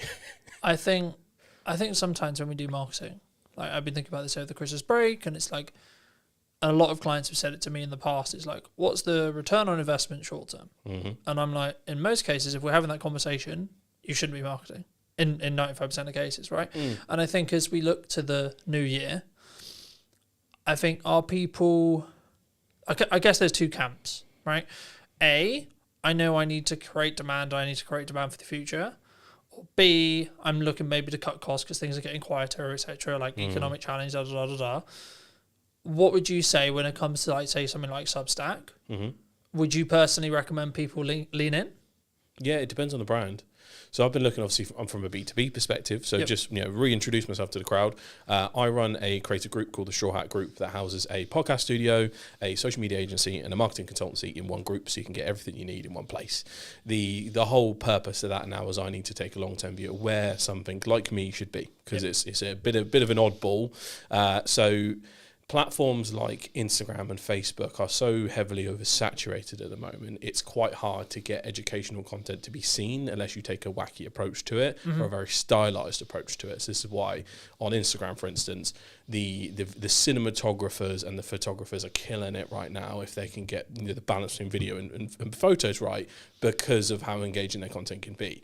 However, if you are a law firm who likes to take this a little bit more seriously, much to your detriment, then you're going to struggle maybe on Instagram these days. Whereas something like Substack is a green territory for you to really double down on some really thoughtful, cerebral stuff. And people are on a different mindset on there. So from that perspective, that's why I'm kind of obsessed with Substack at the moment and why people should take that seriously. And then just in terms of looking at the balance between short-term goals and long-term goals, when I start a relationship with any client, I make sure it's very, very clear that, like, our service, we're a leading organic creative group. So we are specifically specialists in how many views, how many clicks, how many leads can we get you for free, right? If you need short-term immediate, there's a separate partner and service we use for that. So it's very much like, okay, we need to really redefine in 2026 the ideas of what people have as marketing.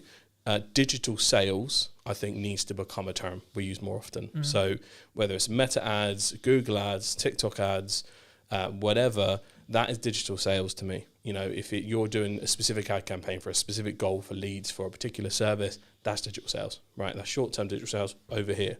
And then everything else, organic marketing, organic brand building, that's actually marketing. Get people to give a shit about what you make and do and serve.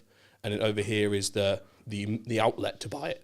So as long as we have that distinction in our brains, and I'm very upfront with clients, like, to bring the agency side for us, for instance, is like, okay, instead of bringing on one social media manager for a similar cost, you bring us on and we can do it all with more experience, more kit and more strategy. That's the selling point. And if you're not in a position where you can bring on a social media manager, you're not in a position to work with us. So that's how I'm phrasing it, and just trying to help someone as much as possible when I'm in the room or the call with them anyway, just see where they're at, because that goodwill usually passes on. I think there's 2 points that I'll add to that. Number one is around, actually, when you have a platform like Substack, and it's not new, but I think it's less discovered. Yeah, because it started very political, science and educational, and I think now it's expanding more and more. It does have some business elements in there, but like it's not often, it's like blue sky for me, because last time we had on the conversation, I was talking a lot about blue sky. Only things become new when they actually become used enough to be taken seriously. Because apps do pop up. If we remember things like Lemonade, that was like the kind of pairing from TikTok side of like an Instagram Pinterest clone.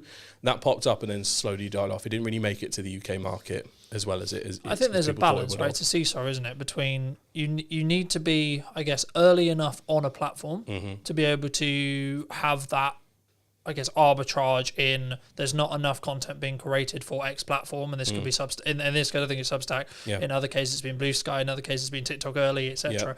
But then you also need to have, okay, how many viewers potentially are there? We've referred to Gary Vaynerchuk a lot. He would say you should be on all of them from the beginning, because then you stack your odds in your favor, because the one that pops off, you've been there for 4 months, 5 months, 6 months, 7 mons. And even if it does die, his argument would be you're actually becoming better as a creator through the process of being dominant on those platforms. And I think people underestimate the fact that Gary Vee is talking directly to some of the biggest companies in the world when he says this, and to decision makers that have the authority to make those quick time experiments. Whereas a lot of people don't feel like they're able to talk to those people. And also, I guess, that's why he's so brazen with it. And he can just say, which it is true to a certain degree.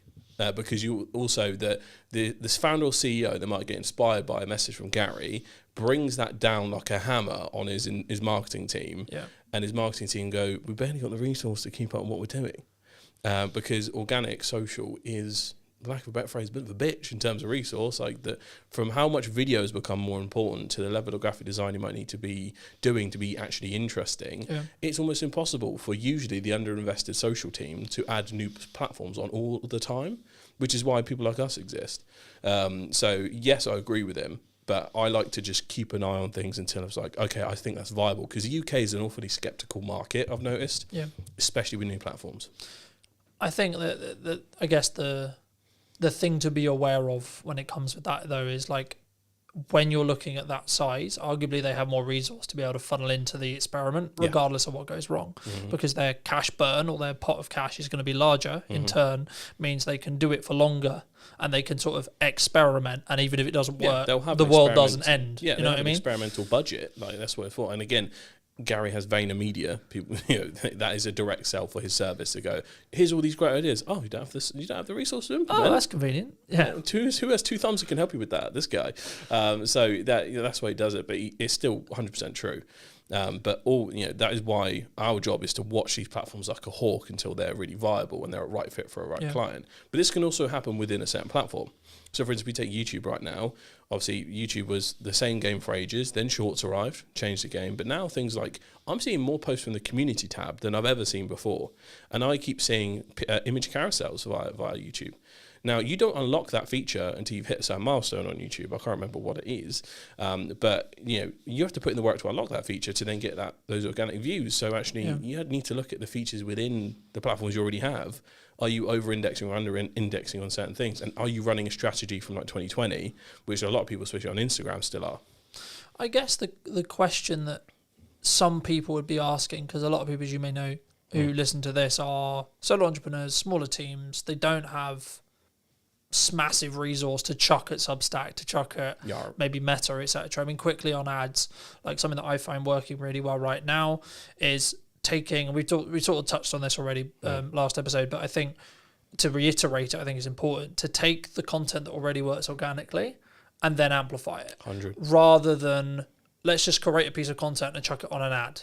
Because I think, I mean, I guess what is your view if someone is looking to allocate a little bit of spend on ads? Maybe it's just awareness, maybe it's lead target, etc. But how should they go about actually finding that creative? Because a lot of the work we're potentially doing this year or looking to do is, let's create a specific video that does a specific job, right? Most of which could be under a paid channel, right?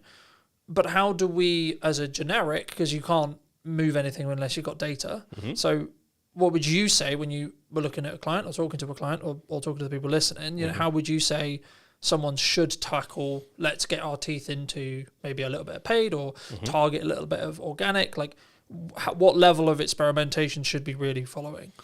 A minimum of a month experimentation with a smaller tester budget of what is your proper budget. So say if you've got $1,000 to spend for the month, I'm taking 200 of that and I'm going to be testing like 5 to 10 different ad creatives against each other. That can be finding a piece of organic social that's along the same lines as the campaign you wanted to run. Let's say it's a reel of you talking about something specific.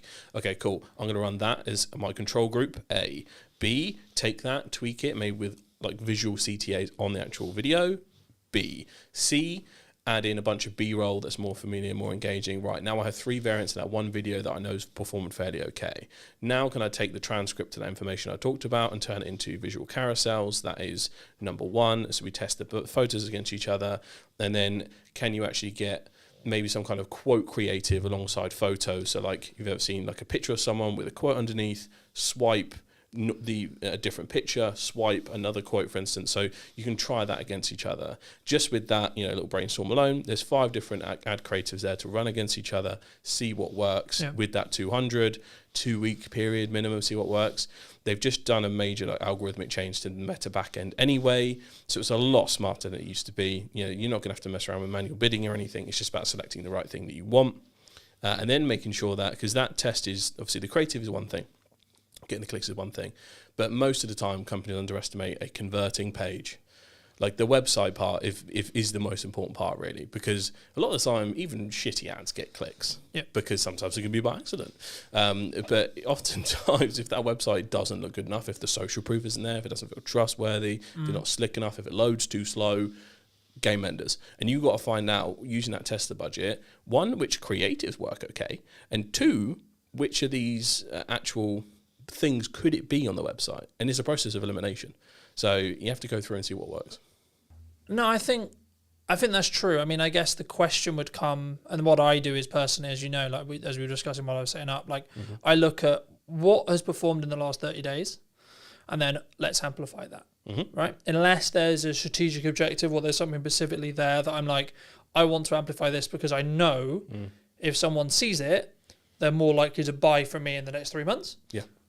I guess the overall question, and something that I'm interested in for me personally, has been seeing how my carousels or my image posts have overperformed as a solo creator who is someone who's very video dominant. Yeah. I think for me, there's kind of three things. Like, one, you need to build habits around like what you're going to create consistently. But then number two, then be willing to experiment on organic social where it costs you nothing. Yep. And then follow the data rather than follow the hunch when it comes to paid, right? And I guess, I don't know, I've been doing a lot of like thoughts around paid strategies as a whole, but I think for me at the moment, and I'd be interested in your review, that's why I'm asking it, but like the retargeting reach and the getting the leads through the ads, I think is actually maybe an underrepresented part of paid. Yeah. And I think you really need to have a clear landing page, a very clear offer, if you're going to do something like that. Otherwise, I would argue it should just be for awareness, right? Longer term tail. Yeah. Let's bring more people into the top of the quote unquote traditional funnel to get more people to know you exist. Yeah. Do you think from a B2B, yes. Yeah.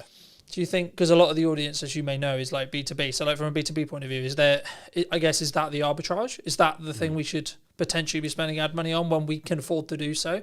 Because it builds that pipeline further, bringing more people in the top end rather than let's just look transactionally. It's like, I'm always very cautious when it comes to doing paid ads for like just transactional sales. Yeah, because I think it goes downwind of or downstream of everything you do marketing, right? Yeah, exactly. B2C standards are often applied to B2B marketing teams.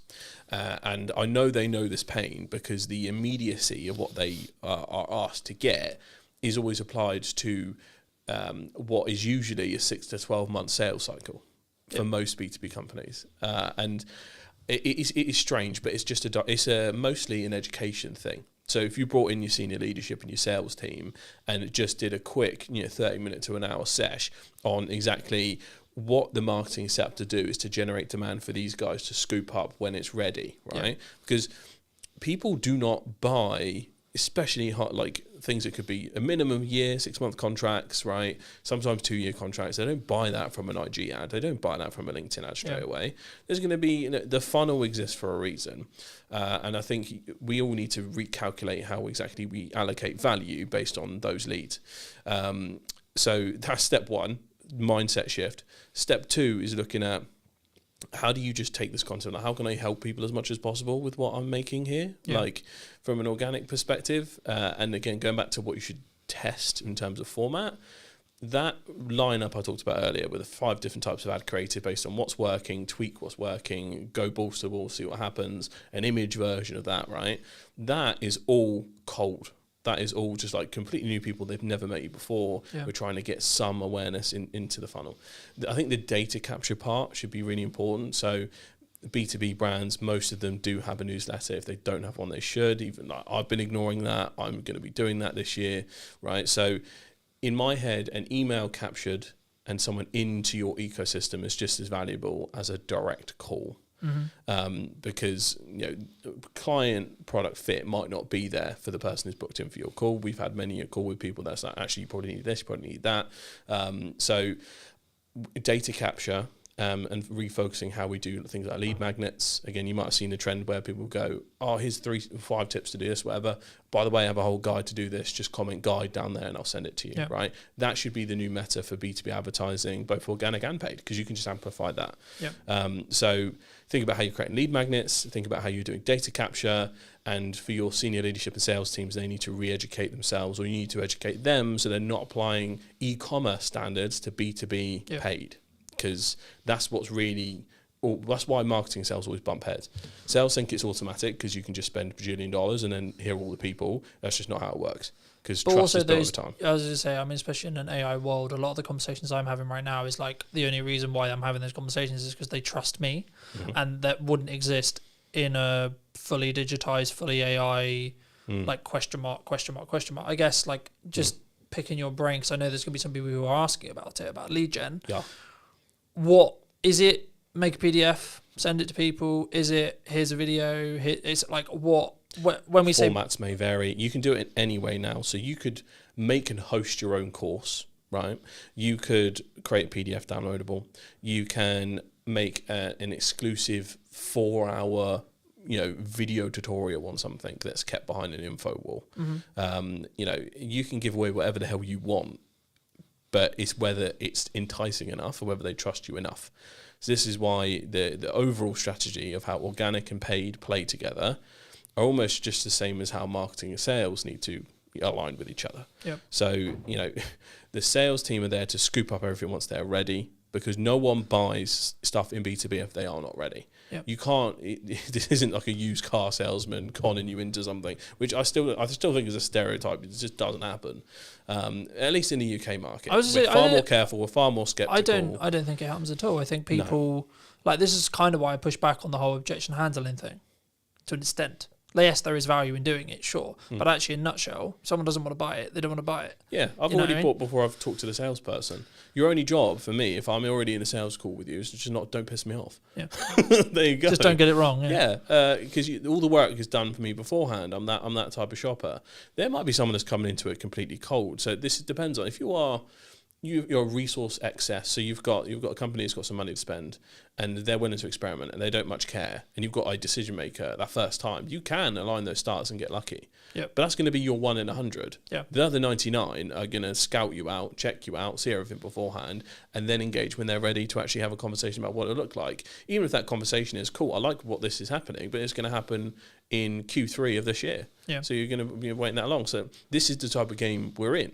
So again, mindset is super important, and making sure that if you just have done nothing but paid and ignore your organic, you're kind of cooked, because those two need to work in perfect harmony for a true sales funnel to work properly. I agree. And I mean, just building off what we initially discussed when you were talking about what was technically missing, I guess where's then the future when you implement that, right? So you've got the strategy. Is it, let's stay consistent on the channels we know work? Because I think traditionally, especially as marketers, right, like, maybe it's coming to the end of the year and it's like, we've kind of done our sales targets for Christmas and etc. So now we're pulling back on spend, etc. And or things are maybe harder for a business. Like, I think a lot of people are maybe throwing around the idea of should they spend, should they not spend? And that's a commonality across January. That's a commonality in when, I hate using the term, but when things are harder, right? I think there's always stuff going on. I think that's why you need to consider it. But I personally see it in two camps. I see ones that will grow through that by continuing to spend and continuing to adapt and keep things moving forward, and keep things that they know work, either midterm or long term. But then if you are in a camp, and I watched it specifically in COVID, right, and I'm sure you did as well, around when people stop, they then lose their momentum, they then lose the top of mind, and then everything, and then their entire quote-unquote system starts to fail, right? And maybe they had a bit of residual, so then it doesn't really feel it, etc. But like, what would you say to people right now who are maybe on the fence about spending, right? And this isn't necessarily directed to me or you, but in general, right? They're looking at, okay, should we cut marketing? Because traditionally marketing is the first thing you cut, which I always think is a bit backwards. But, what would you say to those people who are maybe on the fence about spending right now? Thing is, I like to phrase it as, what have you got to comfortably spend? If you're about to spend money that's going to completely mess up your entire business model, don't do it. basically. This is why we are over-indexed and wholly focused on organic. Like, how much can we do without having to pay Papa Zuckerberg anything? Like, we don't want to.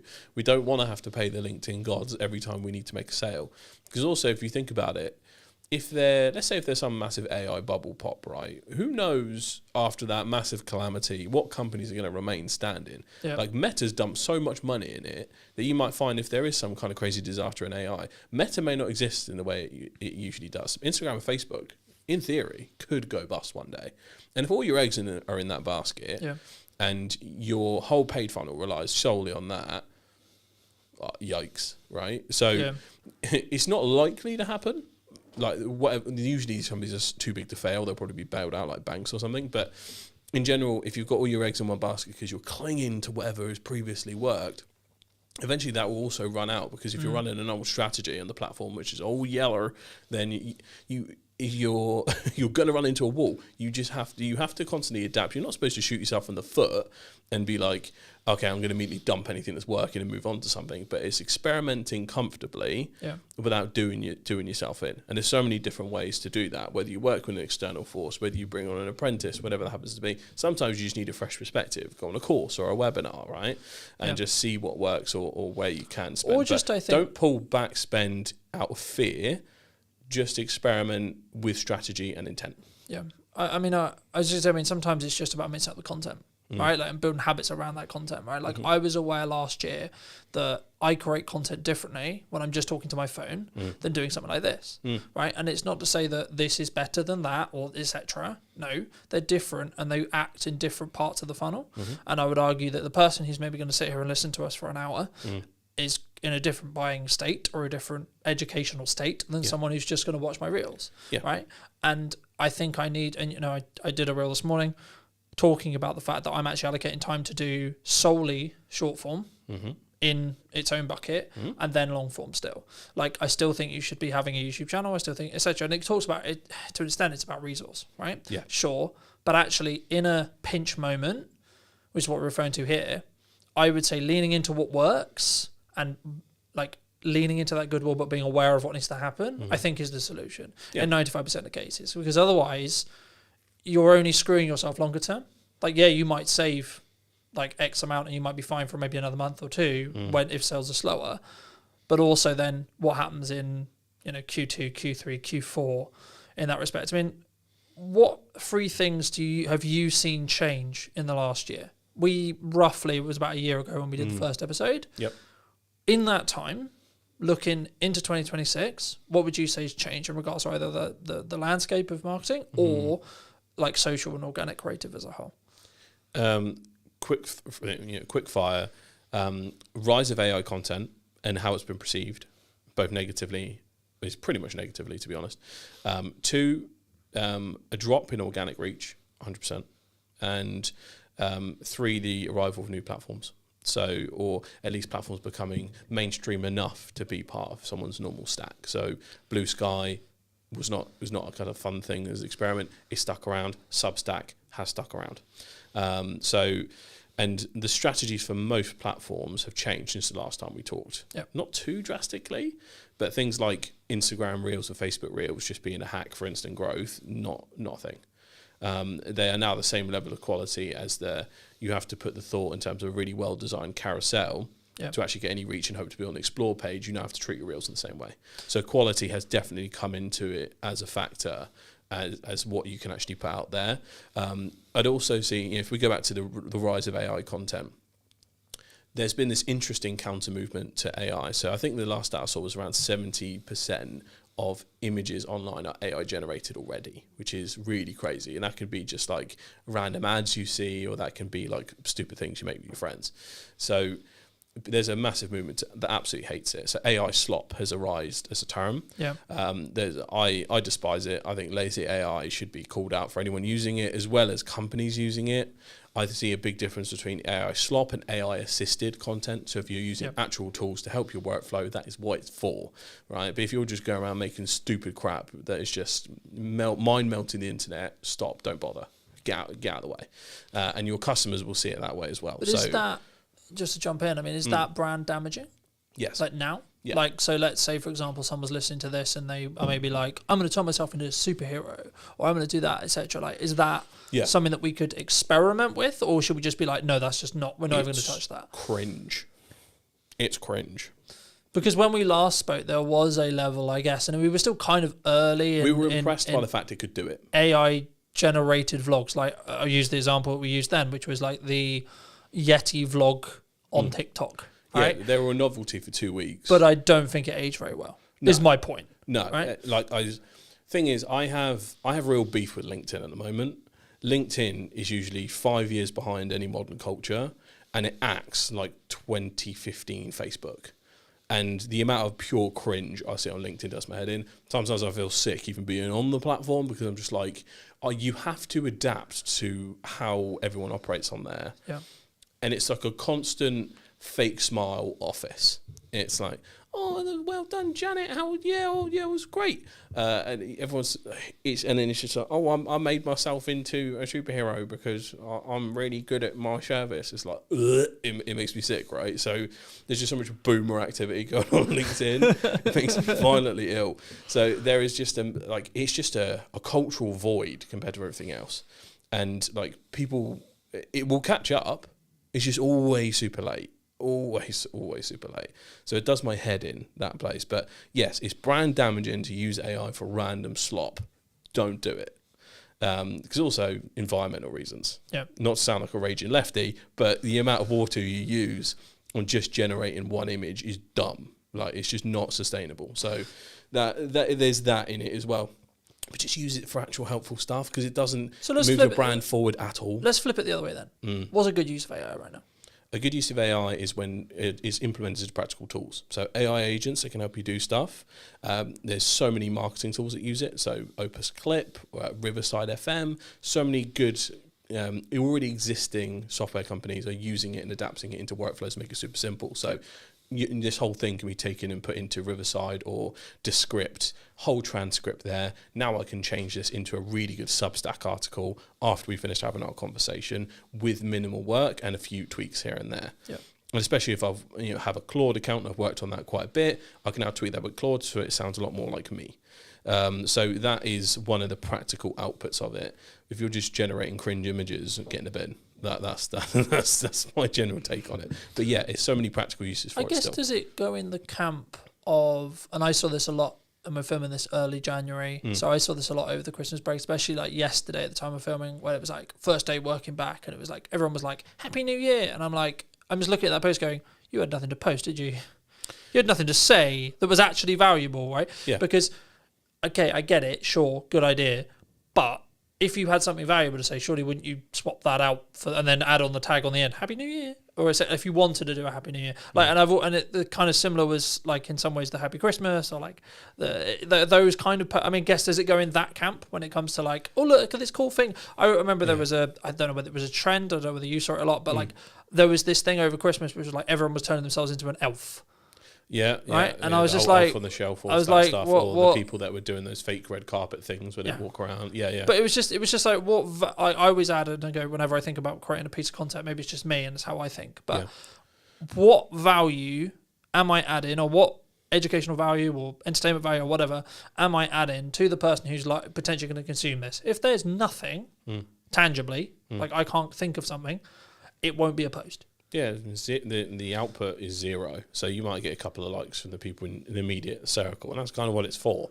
I'm a bit of a Grinch when it comes to this, because like I have beef with awareness days. My conspiracy is awareness days in general were made up by social media managers that didn't have anything good to post. Yeah. So National Chair Leg Day. Yeah, all right then. Like, and I kind of treat Christmas and New Year's the same way. Like everyone's jumping on saying Happy New Year. Okay. If you've jumped on and you've done like, here's 20 things that like completely changed how well 2025 went, or how badly it went, and you can adapt to it, actually useful. Yeah. Cool, I'll take that.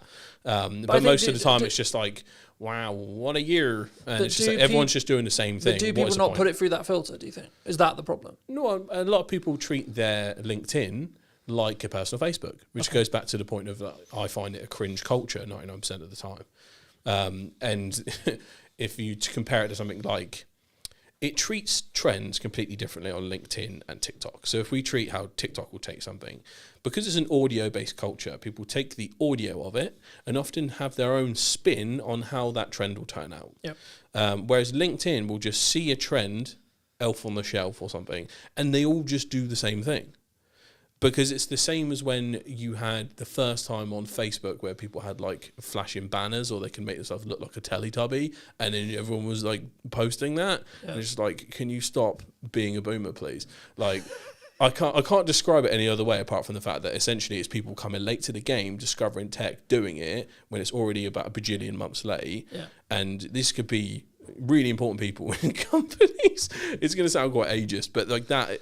Like the whole of LinkedIn is just poopy stinky bum bums a lot of the time, but it needs to change. I guess a naivety or a thing where actually the opportunity then is to educate those people on why that isn't a good idea, right? Yeah. Or why that potentially is brand damaging. As people who do help businesses move forward, and my next question was going to be like when a business says we need more content, I'm sure you've heard that, I'm sure loads of people have heard that before. What does that actually mean, like tangibly? Like, is it they actually need more content? Is it they need to do some what filming? They're saying is they need more sales, basically, but it's behind the guise of a marketing lens, usually. And just getting views for the sake of views is kind of no point. So it depends on, like, whenever you're trying to boost your views up on a certain platform, it's usually for lead gen or sales. But if we're looking at a long-term brand strategy, if you were to create a YouTube channel, for instance, for...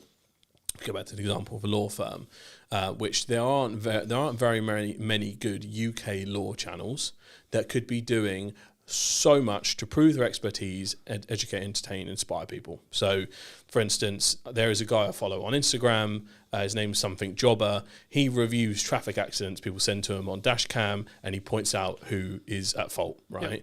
How many times could a law firm do that?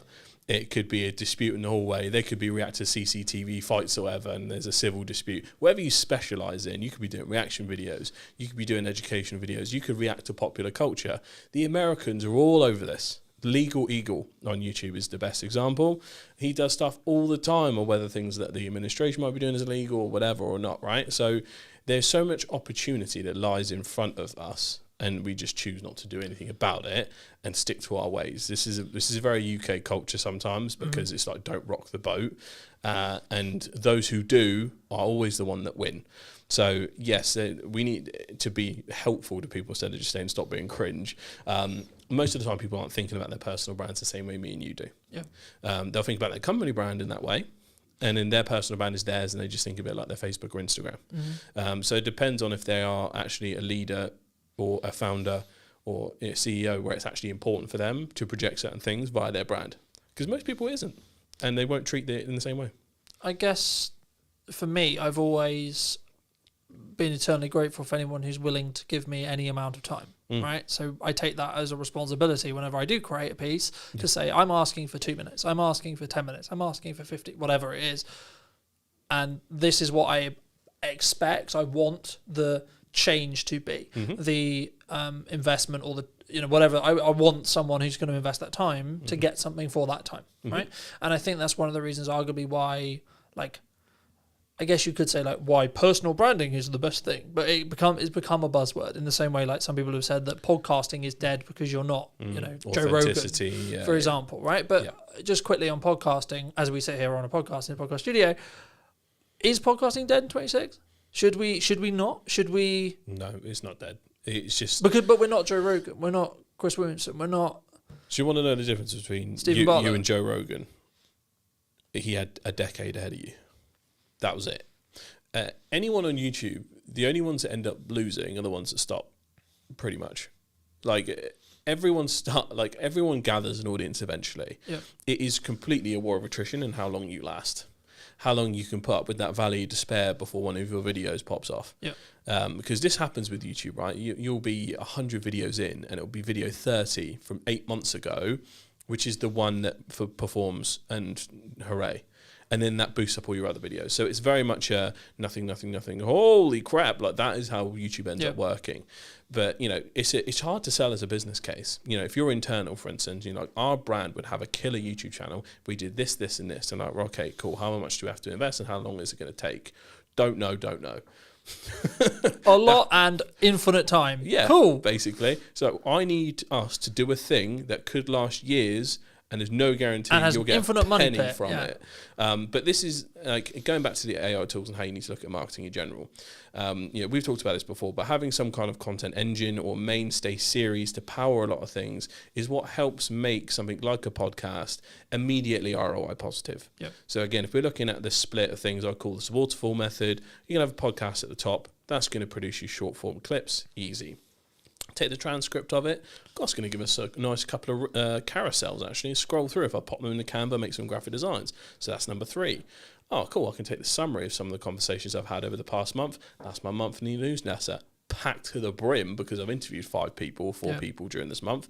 Excellent. Oh, wait, now I can translate this to my blog and Substack.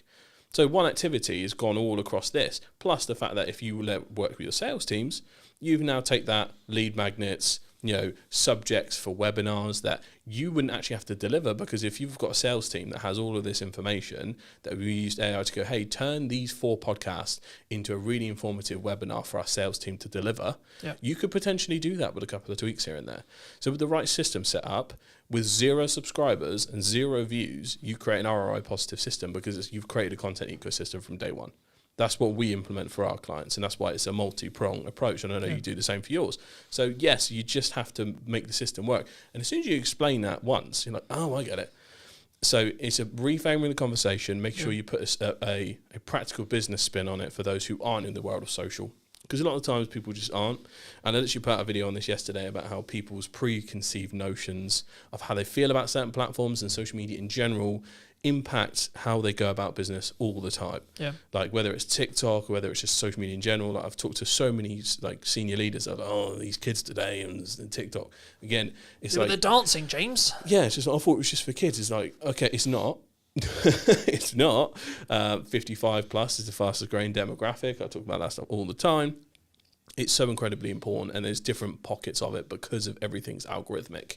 Yeah. Everything is interest-based. So, yes, as long as you can wrap your head around the fact that as long as you create a media ecosystem for a new world of interest-based media, because it's not the social we knew, then you're going to win in the long term. So find a system that's affordable for you to do, whether it's 1 video a month or 1 video a day, and go for it. Yeah. I guess, as well, like, are you building for short-term, mid-term, or long-term, right? And I think... And then I was going to ask you is like, where does ego sit in this? Because I think that's every the main stage. I think, to be fair, I think for me and the people I speak to and I speak to consistently, that's the actual undoing of anything good that they could do. To be honest, it sounds horrible, but why? Either their ego is too like, no, I couldn't possibly do that, or they, in some ways, they want to do it, but also, I guess, in crux, that really links down to self-esteem. But like, especially for people who are starting out on video, like we're both very prominent on video, I'd argue.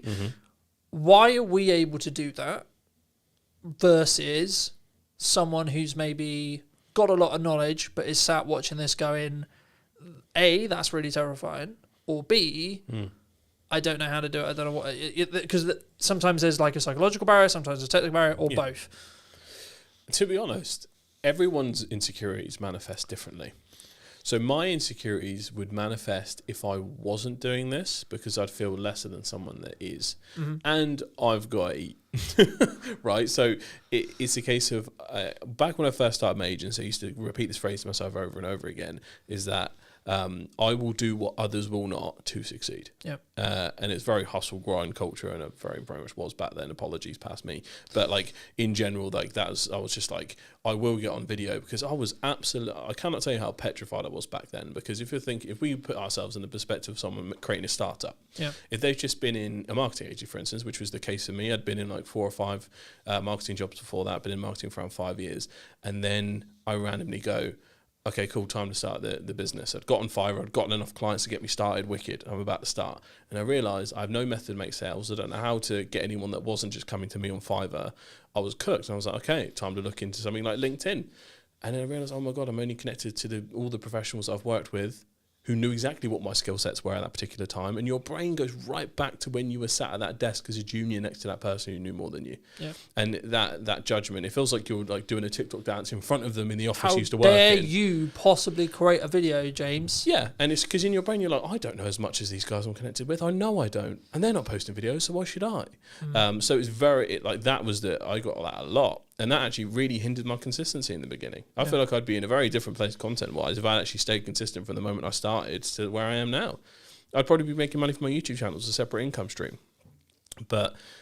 Learning those things and learning that it was my personal hang-ups, but then I gained a new one, and it was, oh my god, if I don't start doing this stuff, I'm going to be more ashamed of myself because I didn't do it. So, but that is a turning point you get to when you get to it. It is an unteachable lesson, and I think it's less about people's personal egos about I'm better than this or this is beneath me or something. It's much more about, oh my god, what are other people going to think? How do I feel about? I don't feel like I know enough, because imposter syndrome follows you to the highest level. So I think imposter syndrome comes down to it just as much from a founder level, and then from a company level, there's far more that goes into it. So let's say I have a company of 50 people. I want to make sure that I have a superstar in my marketing team, my sales team, like as a go-to. I need to find 2 people out of 50 that are willing to do content for my brand on my behalf, and then set up the actual system in which they could do so, and see if they're up for changing their own personal brand on LinkedIn, see how they feel, and all of the psychology goes into those 2 individuals. It can be a lot. Like, again, this is why I've had to set up the group itself in terms of how I've done it, because there's actually the consultancy part factors in, because I need to work with leaders to realise that they need to change their ways up here to trickle down here. Now I need to find some superstars from here so I can create a YouTube channel that powers the entire brand. Yeah. So it's like start up here, or actually the problems in the core, and we go from the core out as long as start doing stupid graphs. But essentially there are multifaceted problems when you're trying to do this at a corporate level. And it can be done easily, because usually there are superstars that do it. So LinkedIn personal branding, luckily, has become more and more important. So when we've worked with like larger finance companies, for instance, we've actually already been able to identify those people already have really good personal brands, and they'd be well up for collaborating with us. Yeah. So we need to over-index with them as superstars. We need those superstars, we need those advocates. And I think foster any brand that has someone posting good personal brand creative in there right now, reward them anyhow you can. Get them in videos, financial rewards. Like, for instance, we've got content performance rewards and client retainment rewards on our side. So if we keep a client and if we get a viral hit, you guys are going to get money from that. So same way as if you participate in 6 months worth of videos, you're going to get a bonus from that. Like, put those things in place, because you need those people to be your superstars. I was say, but is that more of a long-term culture challenge? Yeah. Like, people maybe, I don't know, is it... It will take a couple of people, 1 or 2 people, to lead the way before others start to feel more confident to do so. Okay. Plus, if they see the benefits, they'll want to get involved. But is it purely just, I need to look at the finances and I don't want to give a reward, or I can't Everything give a I'm talking reward? about is for free. As long as you got one of these and an employee that's up for filming, that's all you need. That's what I'm talking about. Even if it is the biggest, you could be like a B2B consultant at the highest level. Yeah. Are they doing content that is long form about how a finance firm can modernize themselves in the modern era? They probably haven't. They probably talked about it and time again on a call. Yeah. Have they sat down and made a quick video on it? That's the kind of stuff that they're missing out big time. But I guess it's I would call it the opportunity cost of not doing it. But I guess for them, it's why should I do that? Why should I spend the time playing devil's advocate? Right? Like, what am I going to benefit? Why am I going to be able to, like, because I've got to invest time, I've got to invest energy, I've got to put myself out there, I've got to break down these boundaries. But what's the gain? Exactly. Well, this is why I go back to the internal staff have to have an incentive to do or get involved. Yeah. Whether that is obviously career progression, whether that is financial incentive, whether that is, let's say if there's a brand that's actually fairly recognizable but have never really taken a YouTube channel seriously, and you go, okay, employee 1 and employee 2, if you guys are willing to be the main presenter for this YouTube channel, not only will I put like half or all of your hours into being full-time creators for this brand, I will give you a revenue split of when this channel is monetized. Like, you could actually do that. But it takes the leaders with that level of foresight and the sign-off potential to do that, to be able to make those changes, and the willingness to bet on internal teams. So that's every case. It's going to be a case-by-case basis, to be completely honest with you. But because again, I think then the thing that jumps to mind is the key person risk potentially of doing that. right? Because as a founder, you want to be the face necessarily. Sure, you want to have the quote unquote glory or the thing that's representative, but also your key person risk is less because depends on the type of business you want to run and scale. Because if you want one of those businesses that pays you quietly and you don't really want to be too front and center, then you're going to think about it differently, and you are going to think about putting other people front and center, or making sure your sales and marketing front and center, because those are the majority of the people that people are interacting with on a daily basis anyway. Yeah. So think about your overall goals. If your plan is to quietly scale and exit without being the face of the brand, cool. If you're a founder-led brand, excellent. You just go front and center. If you're a larger brand that needs to consider what to do, this is why I say start with 1 or 2 people, but in general you want to have a cohort. So the way I look at it is you want to essentially create your own version of the office in your office. Yeah. So you'll have 2, 3, 4, 5 recognizable people. So if someone does swap in and out, it's fine, because you can be honest with that journey and say bye to them and everything else. Look at how group YouTube channels do this. Something like Smosh, Rooster Teeth, IGN, they have a constant switch up of different people that come in and out. Yep. So the model is completely applicable to any brand. So you could be the biggest law firm in Hampshire, and you can just take the same approach that Smosh on YouTube has done and whack it into your firm as a recurring series of characters that have their own things going on. Yep. And it doesn't actually take much to make that happen. You need a smartphone, a good mic, and an editor. And I know brands that big have that resource. And so that's the thing. It's not even necessarily a risk, because it's your people who know their stuff. Yeah. And it can be done with such low cost if you get it right. But usually it's a strategy thing, because just saying to a brand of a decent size, just use your phone, they won't want to, because they're worried about quality issues and they're worried about how they'll be perceived if everything's done on a smartphone, which is when actually you can then go, well, maybe you should spend a little bit on this. But a comfortable spend, you could do over 1 to 2 years. Yeah. Now then we're talking. I guess then that naturally brings on to the question, which, I mean, there's kind of a 2-pronged question here, which is going to be like, content system, you got 30 days, brand new company, doesn't know what it's doing. What's your plan? Number 1. Number 2, at what point, in your view, should you bring in production?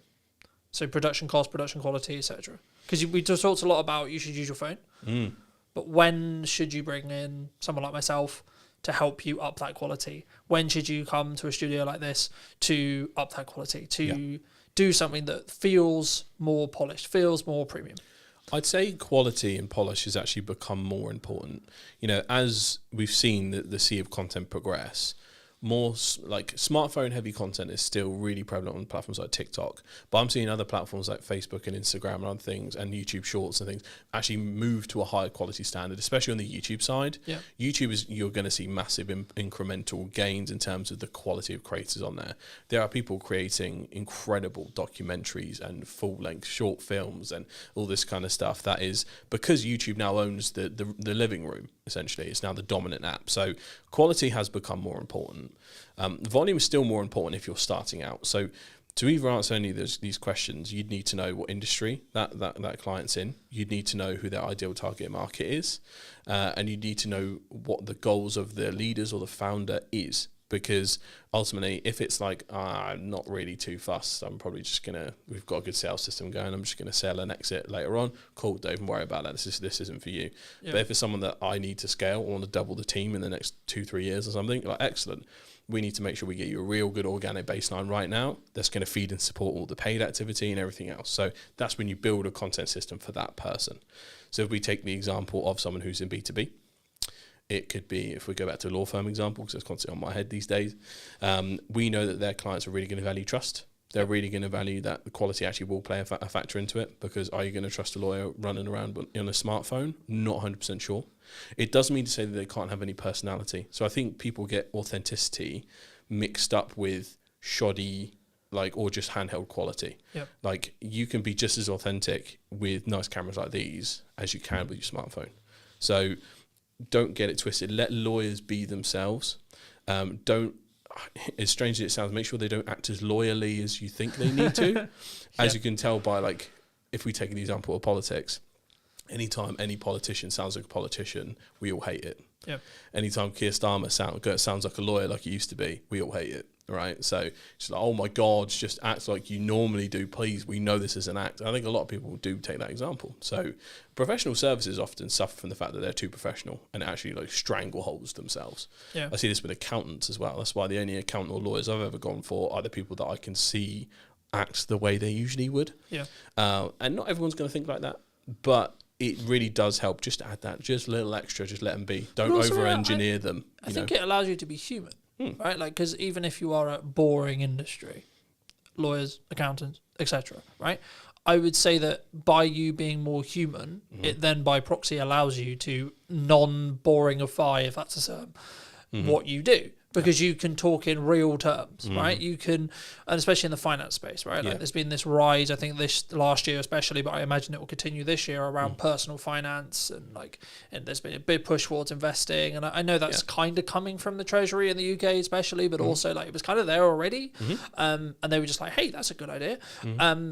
But also I think that's when regulation kind of needs to tweak and change if there is this like constant need, and maybe it's a reaction, I don't know, to cost of living and costs going up, right? People are constantly thinking about how do I make more money, how can I use my money better, etc. Maybe every time you make more, you go back to the baseline you were before. I mean, maybe that's the reflection, but I guess the key there is actually like, is it a trend that's going to stay? But also the people who are actually winning in those fields or that field in general are building off your point, which was they're more personal. They're not just, these are the things you should do and this is why it's a good idea and disclaimer. They're actually, hey, this is my story. And I think storytelling as a whole will become more and more prevalent. Yeah. And I think will become more and more. So I think quality increase will be really powerful, and I think good executed storytelling is going to be. And that also goes for short form as well. People think they can kind of get away with it. Even the clip you choose from a podcast has to tell the best story it can from the moment you do it. Yeah. And that's going to go from podcasters who know they're talking in a bite to how do I make this a really nice thing that will end on a nice point. I think people will come through it and so on and so forth. So yeah, I think you're 100% right on the storytelling part, because if I'm taking an example, go back to the law firm, if their content ecosystem is the center of it is their YouTube channel, and they do reaction videos for like civil cases, and they do commentary on what might be changing in terms of policy. But if they start each video with, hello, today is this, we will be covering this. You can be like, start with a couple of images. The year is 2026. The US has just invaded Venezuela. Was it legal? Like, you know, that kind of stuff that builds the narrative, the hook. So in YouTube theory, there's often the title, thumbnail, and the first 10 seconds are the most important part. YouTube is a click and watch platform. We'll chuck it on at the end of the day. Whatever's on your homepage, whoever's going to win the fight is that the one that has your interests nailed down, and the thumbnail and title nailed down. But there's something that happens in that 10 seconds and just after it, which is you have to confirm the click and leave another open loop.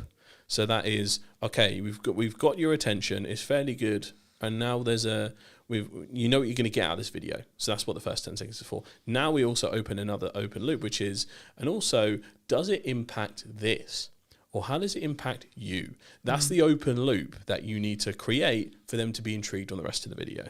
So it's all very much fishing and storytelling. That is when it might be harder for internal teams to pull this off with that level of storytelling, unless they have someone who is very familiar with YouTube, knows that strategy, because every video is an opportunity. I think that comes in time, though. It does, I don't think you need to go from, we're going to start doing YouTube videos, to here's the perfect opening sequence that means that it's going to get 20 million views, right? And I think the key is start, get the 1%, and then look how you optimize those things, right? Is there a thumbnail? Could you put money into thumbnail designing, or could you specifically put a member of the team who is on that content team? Right, your only job is to create thumbnails, right? Your only job is to like execute on thumbnails, research thumbnails, look at thumbnails, look at title description, etc. Yeah. I guess as a maybe a final point, what would you say to people who, this is what I would call commonality, right? Where someone is on Instagram or they're on Facebook or etc. and they've got kind of plateauing views, right? Maybe on LinkedIn as well. Like maybe they have a couple of outliers, but most of their stuff is like, I know it's roughly going to get 200 views. I know roughly it's going to get 400 views. I know roughly it's whatever their baseline is. Is that game over? Is that we need to go back to the drawing board? Or is that actually just in reality what most have, and actually it does, from a business point of view, that's okay. Yeah, so again, it depends on the goals of the person, the individual, the brand, the company. So that's step one. Step two is looking at your current stack, constantly reevaluating your approach, probably every month or two is really important. So you should be doing that all the time anyway. But if you know you have some absolute stinkers, they don't go anywhere, then you can swap them out and it's okay. You don't have to chuck out the entire strategy. You can just go, right, I'm going to lift that out and I'm going to put something back in. But I would also caution about chasing the dragon in regards to I need to be going after viral hits, because really you should be trying to build up a real community, because that's kind of what is happening on the internet at the moment. You know, on YouTube, there's 10 million videos uploaded every day. Every day. Like, you are in that level of saturation, and that's obviously a global statistic. But you know, you can try and get the most viral mega thing ever and compromise on what you actually might believe, how you tend to do the style. You could invest too much of your resource in trying to chase that dragon, or you could either try and improve incrementally what you do in that stack. So if you know there's a series that's actually performed well here and there, that shows potential. That means I can go, right, how do I tweak the storytelling of this particular short, for instance? So What do you think is missing in marketing today, my friend? For me, I think it's passion. If I had to put a stamp on it, what's the one thing that is missing? I think it's passion. I think personally, for me, you need to know how to create it, at least at a basic level, to then be able to judge any editor that you would then bring in. I think currently we're in a phase, and I personally believe that will hold on for the next 4 years at least, whereby it's not yet replacing creative editors. If you stay in your local area, or you work in your local area, then you'll be limited in regards to income because of the likelihood of the ability to make a fee. A good strategy when it comes to content, if you're trying to become a standout name, is just do the exact opposite of what everyone else is. Hello, my friends. Welcome back to a brand new episode of What's Missing in Marketing Today. So this week, I'll be interviewing Ryan, who's a content strategist and also, of course, a video editor. Ryan, thank you so much for the time, and I can't wait to get into this conversation. But before we start off, what do you think is missing in marketing today, my friend? Thanks, first of all, for the introduction. So I've been giving this one a lot of thought, because that was definitely one of the questions. It was kind of obvious that was going to come. For me, I think it's passion. If I had to put a stamp on it, what's the one thing that is missing? I think it's passion. And what I mean by that is, I think sometimes people confuse that with authenticity. And so, you know, that is probably the loudest shout that I see on social media. It is make more authentic content. But when you break that down and try and understand what that even means, because often I think people misconstrue that with raw content or unpolished content. But then there's plenty of creators who make fantastic unpolished content, and yet it gets 200 views. And then there's other creators who make extremely polished content, which is as far from authenticity as it could be, and it gets millions of views. So if it was just make authentic content, that wouldn't technically then translate to any views for those creators. And so for me, I think it is passion. And I think that just means people that can tell through body language, through energy, through the things that you say, that you truly care about that thing that you make content. Yeah. No, I agree. And I think sometimes we use, or one could use, a lot of quote buzzwords, right? I know we were discussing before we started about, being authentic. What does that actually mean, right? I'm so glad you mentioned it as passion, because for me, it's about the energy, right? And the demands you put on yourself. I mean, this episode is a clear example. I feel fine. I sound like I'm dying, right? But I said I would create a weekly show, and the schedule has only allowed me to do that because I'm able to consistently create and consistently put out what I believe to be value content. And I think for me, it's more about leading with what you believe to be your North Star, rather than... So, because something I was going to talk to you about was because some people would say, oh, but what if that video that gets 1 million views, what's it really going to do for me in regards to business, right? Because sometimes we look at it and we go, well, if it's the wrong people, then it maybe won't do anything. I guess, how do you, when you work with your clients, either from a strategic point or looking at edits, how do you balance that, making sure that it is the right views or the people who, you know, are able to create something that can get good traction and it is going to be the right people, so it will actually move the needle for that business as a whole? Yeah, great question. I think given the, let's say, the client, my predominant client base for who I make content, their approach to content is often in the need of views, right? So I think there's a certain group, especially within like the podcast space, as you know, the goal is to get lots of views, because the views often then generate enough traction for a company to, in essence, sponsor you. I think that's the main business model that a lot of podcast hosts try to stick to, right? There are people that I work with who don't focus on views at all, but also because they don't have sponsors, nor do they want sponsors, and instead pitch their own products. So Daniel Amen is, for example, one of those who has a massive following, and he only pitches either his own supplements, which is Brain MD, or the things that they do with their brain scan. The brain scans at their Amen clinics. And, you know, for them, that delivers way more revenue than if they would do it in such a way that they do it with brand sponsors, because those people are already, that business model is so dependent upon trust that if people are watching the podcast, that time they spend with you, the more they engage with your content, the more they trust grows. So ultimately, it's easier for them to eventually buy when they're then ready to say, okay, I'm ready to figure out how I can improve my brain health. Yeah. And so in terms of what I do with creators in advance, especially when we're in the strategic phase and setting up, I try and ask them, what is the goal? Like, how do you intend to monetize this? And when it is through brand sponsorships, for example, I understand, okay, we've got a different type of content that we need to make. We need to, for example, have way more controversial hooks. We need to have way more baity lines, because usually that drives attention and views, and people get invested. They will feel the need to debate. And when that is gone and it's less there, we can focus more on value-driven videos, which is like in the case of the Amen clinics. Here are 5 things that you could do to improve your brain health today with supplements you have in your kitchen cupboard, so to speak. And then the rest of these like clickbaity hooks are not gone, because they still need to drive a certain amount of traffic, but they certainly become less important.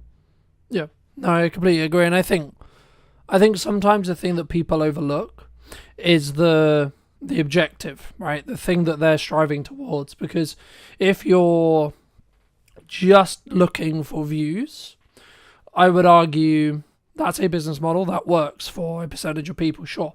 But if you're looking to build trust or build authority or etc. off the back of your content, then that should, in my opinion at least, come second, because you need to make sure that you're not, I'm trying to think the best way to describe it, but I guess it's twisting stuff to be a little bit too controversial, right? Like, just for the sake of, oh, it will get, because it's a better hook, so it will get better clicks, etc. But then also, like, when you, I guess, acquire that audience or get served to that audience, you're then more likely to be serving it to the wrong audience, because they're going to care about the maybe the drama or etc., you know, in that respect, rather than the transformation that you or I could create for a business.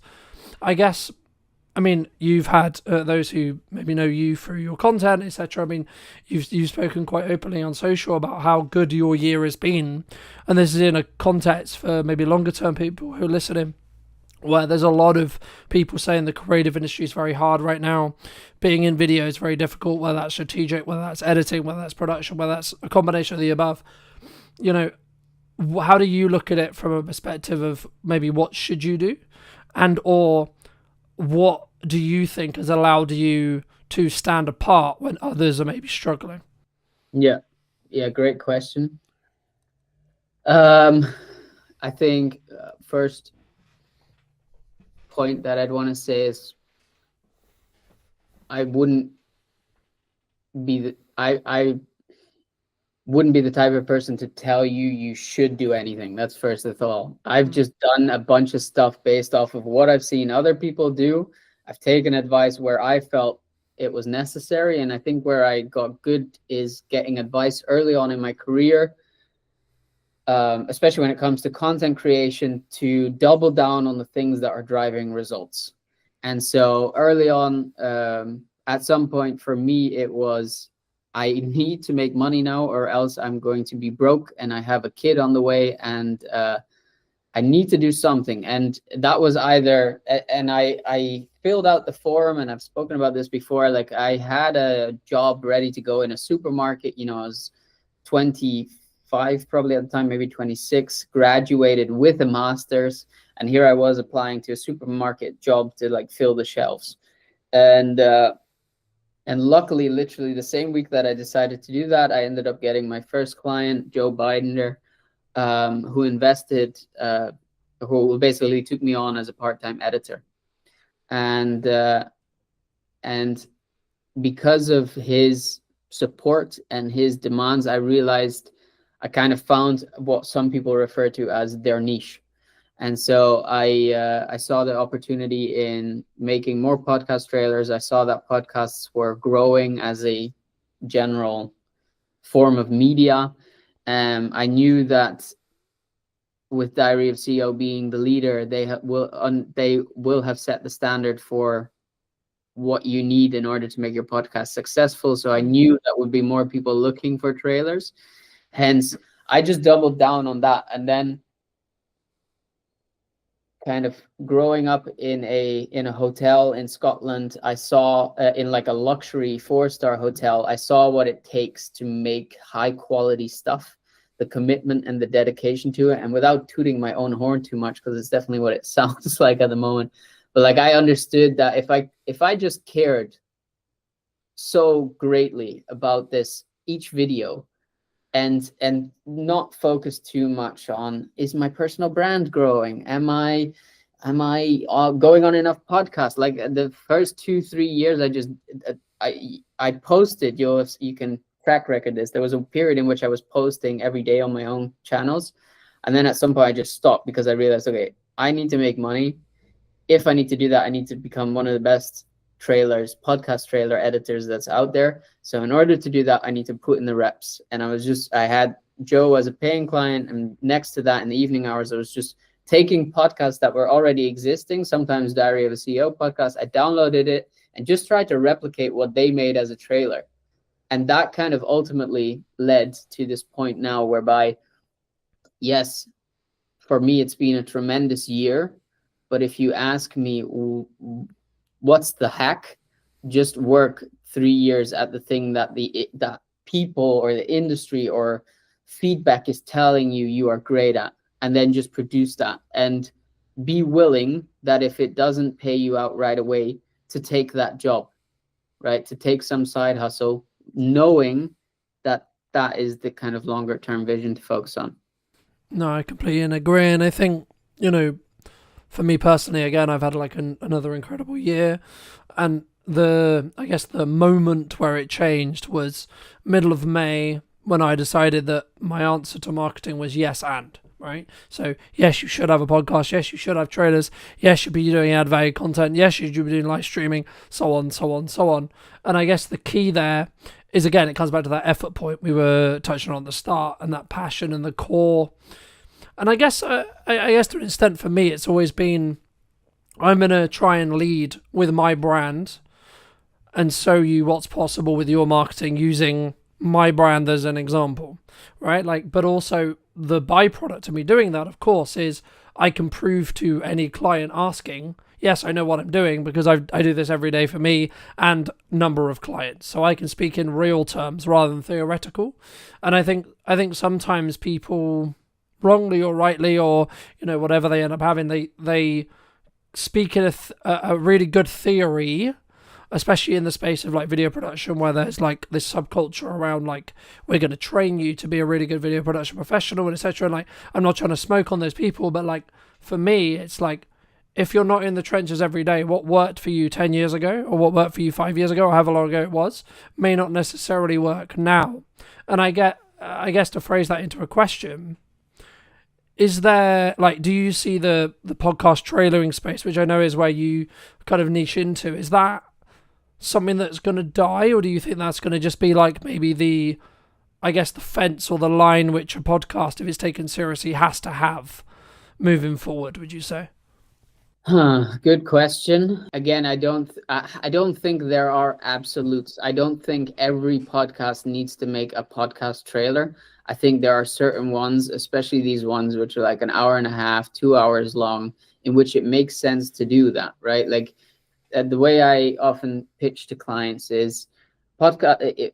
You probably wouldn't go to the movies if you haven't seen something in advance to get an idea of what you're going to watch. There are some people which do that. Respect. I can't, right? If I'm going to the movies, at the very least, I'm watching a trailer. Yeah, but the majority is lower, right? Like there is always an exception to the rule, but the majority of people aren't, unless they see some level of marketing towards that film. Yeah, exactly. So that is a little bit my philosophy behind podcasts as well. Is like, if we're going to get people to commit even an hour, but especially for the ones which are 2 hours plus of their time to watch this episode, don't you think at the very least we need to warm them up to give them a bit of a feeling in advance as if what they clicked on or what they're committing to is going to pay off? And so I think that's what a trailer does. And then there's multiple aspects of, like, trailer also makes the guests look fantastic. It positions them as an expert, or at least as an interesting person, depending upon the angle of their story, which means the guest is more likely to share it. And so I don't know. Yeah, to answer your question, I don't think there's necessarily it's not going to be a must, but it's certainly going to be kind of a minimum threshold. And the argument that a lot of the time I fall back to is, you cannot do it, but you have to be mindful that the Diary of a CEO, the James Smith, the Daniel Amen, you name it, they're all doing it. And so you're already, by choosing not to invest into that, you're already one step behind. No, I agree. And I think as someone who does do trailers, and I'm sure we'll get onto that conversation as well, but I think for me, as we are moving more and more into interest graph-based algorithms, and in a world where whether you're service-based, as in you're trying to establish an audience, establish rapport, establish trust to then potentially sell to a small number of them, or you're looking for larger numbers to then apply sponsorship and add revenue and etc., whichever model you're looking at, the concept of having a strong hook that then tells YouTube or whatever platform you're on that this is a good piece of content will always benefit you in the long term. And I think for me, I guess it's some way, if you were going to put it into like a B, C, D, T tier, you need to ask yourself, do you want to start at B and then work your way up? Or do you want to start at C or to start at D or whatever, or do you want to start at A? And or do you have enough resources, bandwidth, etc., etc.? Like, if you're someone who's just starting out their business, they've got zero budget, and they're doing all of it bootstrapped, and they're doing all of it themselves, should you have a trailer? You should have something. Yeah, right? I think. But exactly. So as someone who had a podcast, who bootstrapped it, who didn't have any resources, I just learned how to make the trailers myself. By the very thing that I just said, of just copying to some degree what other people were doing. And that copying, yes, it might mean that it's not original content, or it feels less original, whatever. But it did mean that it gave me the skills to start learning and understanding what works versus what doesn't. And yeah, you can argue that you maybe don't have the time for that. Then at some point you have to question, well, something's got to give. So you have to make choices. I agree. I think personally, for me, you need to know how to create it, at least in a basic level, to then be able to judge any editor that you would then bring in, right? Like, because for me, otherwise, and this is the same with any marketing, this is the same with anything you do, you should be able to do it yourself. A, because when shit hits the fan, you might have to, right? And B, you also are in a position where then you can judge the person you're outsourcing your ads to, you're outsourcing your marketing to, you're outsourcing your video editing to, etc. But then also, like, think about it this way. The capacity you could gain by getting someone, quote, more skilled in trailer making to come in, someone like Ryan, for example, right? And then that gives you, we were talking before that it takes you like a day, sometimes 2 days to do a trailer. Okay, cool. So you're saying to me that I can get a trailer that's 2 days worth of work for X price. Cool. Okay, so my objective then is to spend that 2 days making more than that price. That's it. That's the only objective in that respect. Unless you're truly passionate and your core is, I want to become, sorry, Ryan, one of your competitors, right? I would say the better use of someone's time is actually developing their craft. And that could be an adjacent craft, like getting better at production, getting better at filming, getting better at marketing, etc.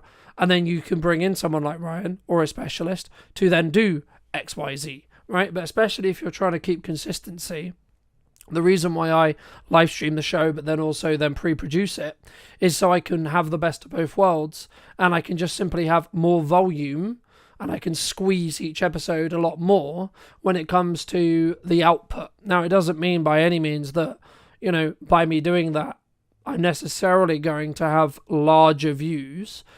Is potentially the likelihood is yes, because I've got more content going out around the same topic. But actually, again, it comes back to that overarching strategy and what are you looking to do and how are you looking to do it. But I guess, you know, in the research I did around yourself, it's actually, you said you aspire to be a Netflix documentary editor, right? I mean, how does that, I guess, there's kind of a two-part question here, which is like, number one, how does that influence your mindset if you haven't already touched on it today? But then number two, I would argue that that's I won't go as far as dying job or dying field, but it's definitely not as, I would say, or harder, you could say, like to get into or like to keep, because that industry is in transition at the moment with a lot of AI and etc., you know, in that respect. I mean, has your views kind of changed as you've had that kind of want and that core, you know, from when you wanted that at the time? Yeah. No, I wouldn't say it has changed. But main reason for that is more so because I tend to be the type of person that really enjoys giving themselves a goal, and until I achieve it, I don't, yeah, it doesn't leave my mind, basically. So another example which still haunts me on the daily is that at some point I made it publicly aware that I wanted to write a book. And I wrote chapter 1, but so far I haven't gotten further than that. And that was, again, comes back to like this period in which all of a sudden I needed to make money, and that just became more important. There's definitely still the hunger in me to do that and to finish that, especially now I'm out the other side. Like, the goal at the point was to write about the quarter life crisis, and as I was learning about everything that goes into that, now I'm out the other side and I kind of achieved what the intention of that podcast was. I feel like this, now I have the insights to write that book. So yeah, anyway, that was sidetracking. I still have the intention to do that. But to answer the question whether or not Netflix editor leaves my mind, even though it's a dying field, not really, because of this like innate drive to be like, okay, I've said I wanted to do that. It's publicly on my LinkedIn. I'm, for example, not getting called out seems hard. Called on it, like that gives me that ambition to keep pushing for that. And I don't doubt from experience that once I achieve that, I will end up finding something else to be a new challenge within that space. In terms of like the aspect of its dying industry, AI and stuff, I I think currently we're in a phase, and I personally believe that will hold on for the next 4 years at least, whereby it's not yet replacing creative editors. So yes, it's making things like, for example, to stick to podcast examples, making a multicam cut. You now have a tool, you can do it within 10-15 minutes. Count in an extra half an hour to go through and check whether it's done it well. A task which used to take 3-4 hours. Yeah. Right? These kind of inefficiencies that were already within production anyway, it's currently replacing them, and that is phenomenal, right? But we're nowhere near yet to the point whereby I can just type into a chat GPT or something similar within the creative space what is in my head, and that it does it well. Like, you have to have a very, very in-depth knowledge of prompt engineering in order to get something good to come out of AI within a creative space. And maybe people who disagree with that and I know talk about whatever. I personally don't think, like, nothing original comes from it. And so I'm not worried about that yet. That being said, I've also talked about it before. That is my intention to do this for, let's say, the next 5-6 years, and continue building and kind of see how far I get, and around that time look into pivoting to something which is more offline heavy. My partner and I have always talked about setting up a retreat center, and I could imagine at that point we'll end up doing something like that, because I do believe as AI develops, as social media becomes more and more cluttered with AI garbage, I do think there is an element of people wanting to be more in person, because it's the only thing that their eyes will believe, right? They can't believe anything on the internet anymore at some point. And I do think the, like, social validation, these things which are innate human psychological things, that we will default back to those more.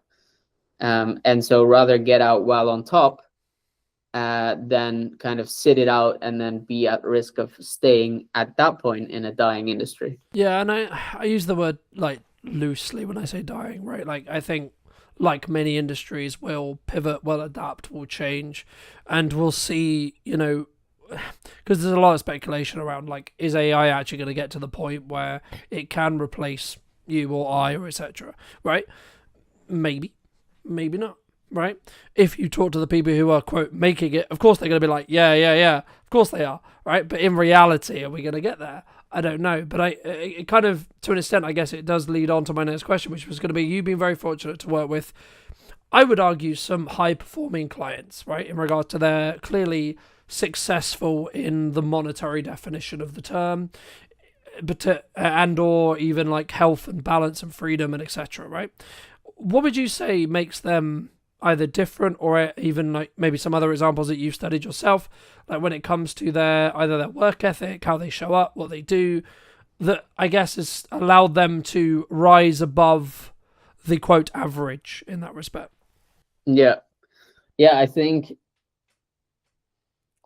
for everyone, the main thing that applies is they know one rule to be true, and that is that quantity brings quality.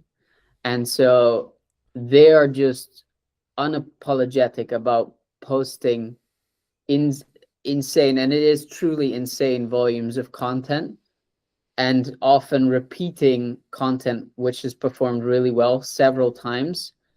And they just do that day in, day out. So, like, I think currently for the Amen team, we're putting out like 300 pieces of content a week. For James Smith, he himself is putting out a ginormous amount of content, whether that's his own or over Newtonic, or now with the podcast coming back, he's putting out 1 a week, going to scale up to 2 a week. Those long form podcasts, they get cut down into at least 2 to 3 clips, which are like 3 to 10 minutes. In addition, the same one gets cut into about 5 to 6 reels, which gives you almost a day every day, something to post.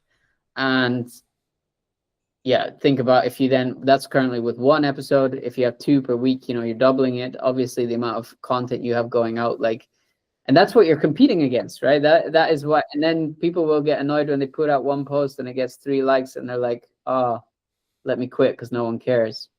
And I had this conversation with a friend of mine a while ago. He's trying to build a surface-based business, and I'm like, he was like, yeah, I've put out 10 posts, and from that I've only got, I think he said, 2 clients. And like, do you realize like the ratio of that is insane. That's actually really good. You put out 10 posts and you've already got 2 clients on a beta product. That's crazy. Yep. Like, just imagine if you 10x the amount of content, or even just like, don't overdo it. Maybe just say, okay, from now on I commit to posting every single day, right? So you got 30 instead of 10. That means you're making 6 new clients a month, right? And this stuff is exponential. So the more you put out, the more it's going to grow. Like, and just kind of putting it out that way towards these people and helping them see, yes, maybe you feel like you were deserving of more. That could be. But I think you just grossly underestimate the amount of volume it takes. Mm. Do you think, I mean, for me, that's where I think people who are learning to leverage AI, learning to leverage creative editors, creative people, and then working hard themselves are the ones who are then going to, quote, win. And I would count myself in that for me personally, but the reason why I say that is because I have always understood that the answer is just work, right? There is no shortcut, there is no magic, there is no BS. You want X, Y, and Z. You want to times your revenue by X amount. You want to make however much it is. Okay, then you better work infinitely harder than you think it's going to be to hit that mark, whatever your mark is. The same in fitness, the same in podcasting, the same in everything. And the thing that I did wrong, I guess, last year was I wasn't solely focused on, I'm only going to do these pillars only, right? And the reason why I mention it here is because it's talking about that 1% improvement every time that you alluded to when it comes to volume. And the way behind it, for those who may not know, is it comes from, well, many things, but it comes from a pottery study, which is the most used one, which is a semester was cut in half. One was only asked to basically create one pottery item, so I think it was like a potter, etc. And then the other half was given the opportunity to create as many as they possibly could. And the outcome was the ones who created the most learnt the most from the mistakes they were making as they were creating them, which in turn meant they were able to then create the better pot. When if you just had one chance, you're not going to be able to, you're going to go make the chance, make the mistake, but then not be able to learn from it and then fix it in the next term. And that's why, for me, anyone who says, oh, I'm only going to post once a week, or I'm only going to post 3 times a week, struggles because they don't have that compounding learning. And yes, it is hard work. I get it, right? I do. But since daily posting for the last, I would say, 3 or 4 years, it doesn't, I then don't, this is going to sound horrible, I don't care specifically about each post. I simply care about, is it going to get me from point A to point B, right? Whatever that is. I mean, I guess, is there, especially when you were early starting out, was it simply just, I'm going to create a tailor today, I'm then going to create another one tomorrow, I'm then going to create another one the following day, to allow yourself to learn what didn't work? Yeah, so not quite. So just to give people, I suppose, an accurate understanding of just how long I've been doing this. I started as a DJ publicly in 2016, right? So in a couple of weeks, that'll be 10 years ago. And so I wasn't posting at the same intensity that I do these days, but that was like my first taste of social media. I was positioning myself as a local DJ, reaching out to local clubs, making my own music, putting it online, taking press pics, putting that online, making like kind of behind the scenes vlogs.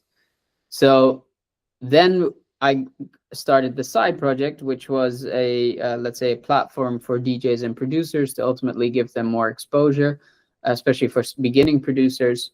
And I posted, I mean, the channels are still up, so you can always check, but I think on that channel we posted 400 videos, which I did for a year and a half. Then came the Quarter Life Crisis, a podcast, which in a year we posted over 400 videos.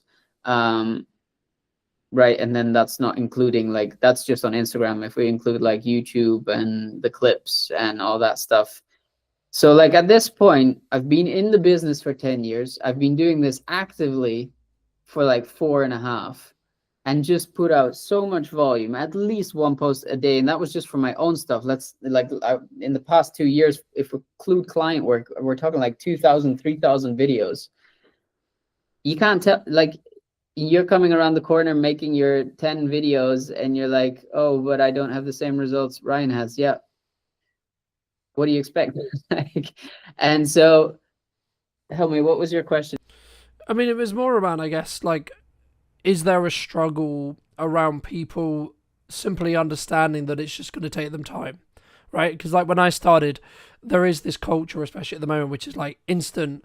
I want Ryan's views. I want X success. So on, in that respect. And I think for me, I've always understood, for as long as I can remember, that as long as I'm showing up every day, focusing on how can I get each thing I'm doing to be slightly better every day, by the time I get to the quote success marker, my success will change in respect to what my definition of it is. But I guess it would just be advice around like people who are struggling, or people who are saying, yeah, but Ryan, posting 3 times is hard because I've got a business to run, I've got this, I've got that, I've got a family, I've got so on. What would you say to those people? It is hard. It is. You're right.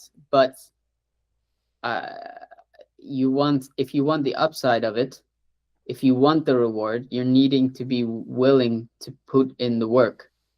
And that is going to, like, this is what I find tricky, because for me, the main reason why I did all of that I just explained was because for me personally, the fear of needing to go back to my 9 to 5 as someone who is allergic to authority and being told what to do and when to do it, more importantly. Like, that fear was more motivating than anything I've ever felt to this point. And so, and I still fall back to that now, whereby I think, if I don't know, if the business is like having a month whereby revenue is declining or something, I'm like, I need to do something, because I'm not going back to the 9 to 5.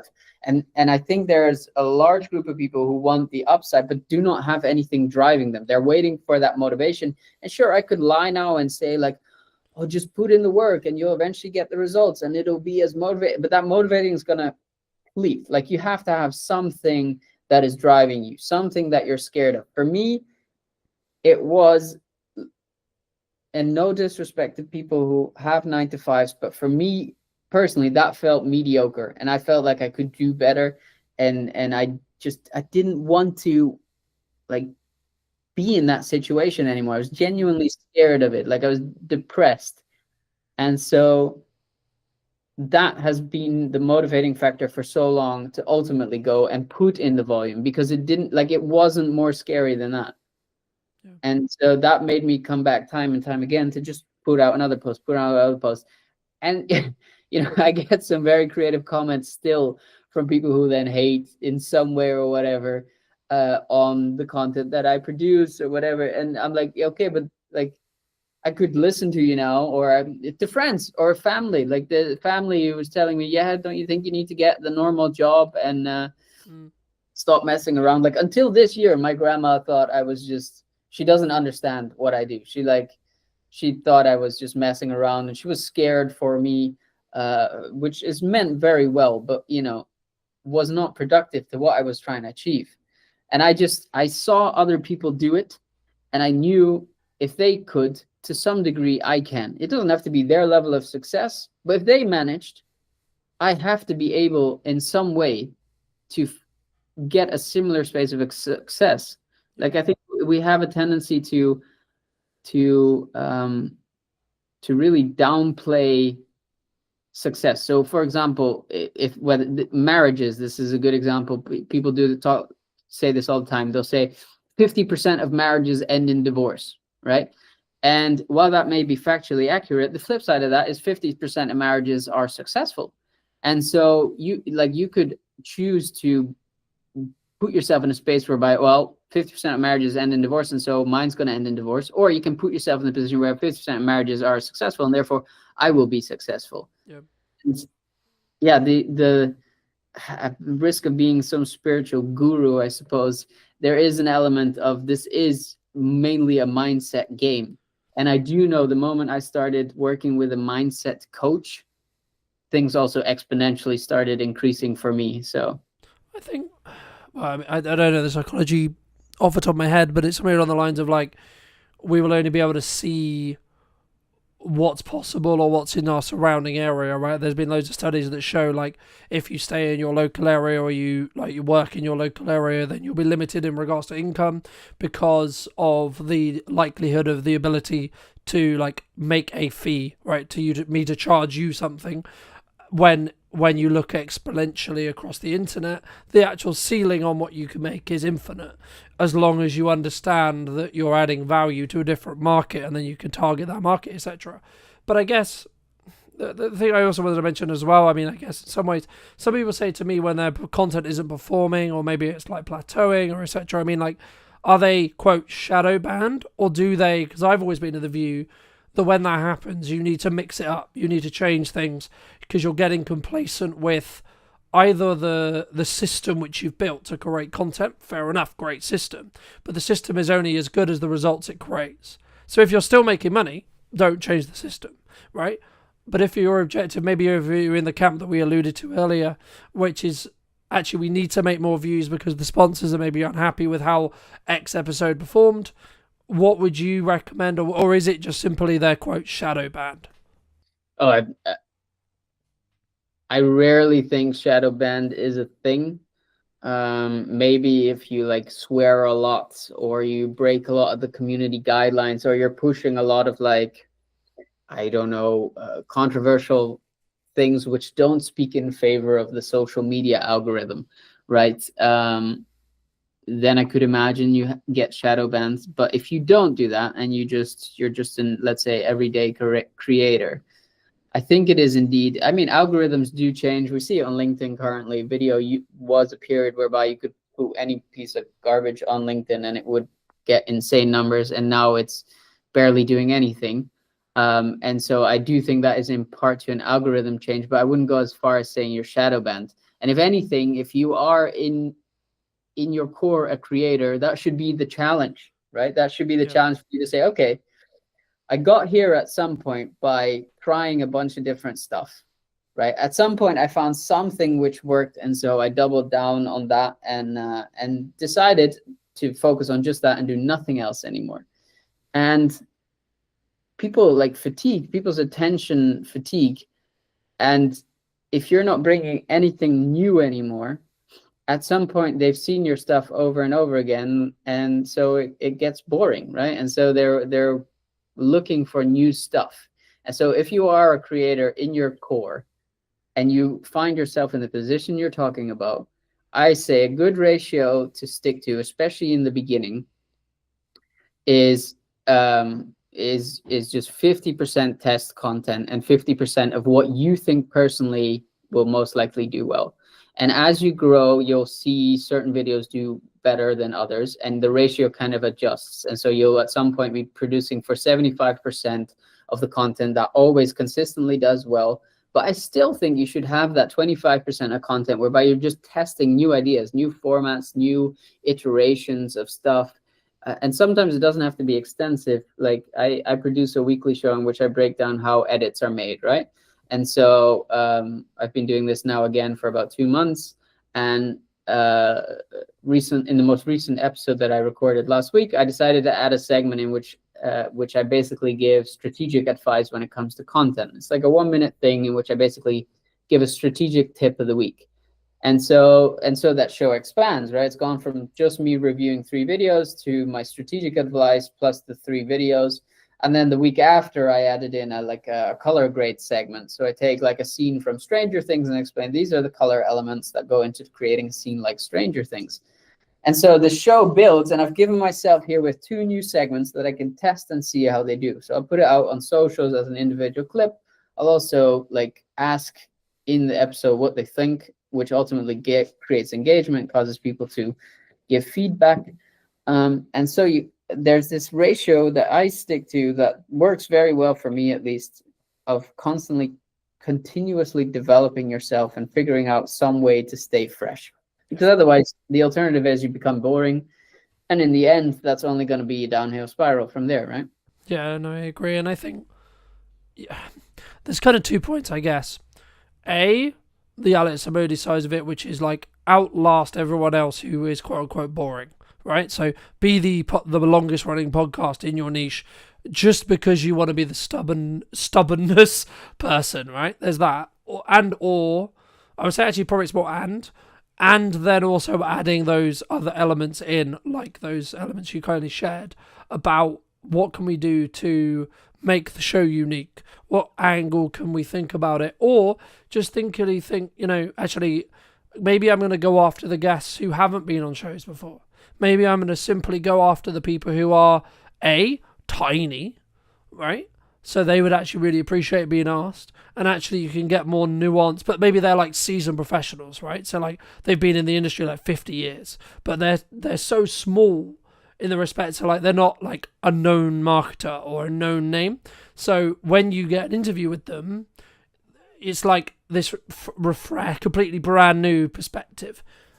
And or you then try and compete with, and I guess it comes back to your our previous point at the very beginning, which was like, what's your your actual reason for doing the content? Is it to make you more money, or is it to get more views, right? So if you're what I believe Stephen Bartlett's now looking to do, which he's like, I want to create the largest podcast in regards to numbers, period.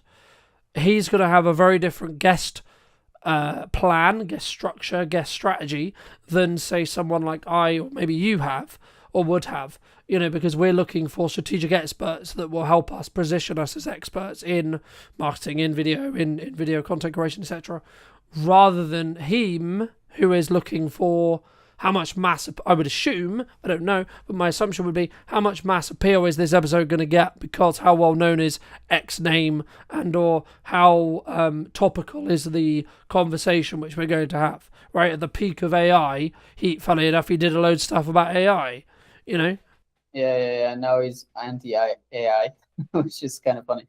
But what I do think the Diary of a CEO team does smartly is, I was lucky enough, I think I started listening at like episode 20, and now they're at like, I think 400 or something like that.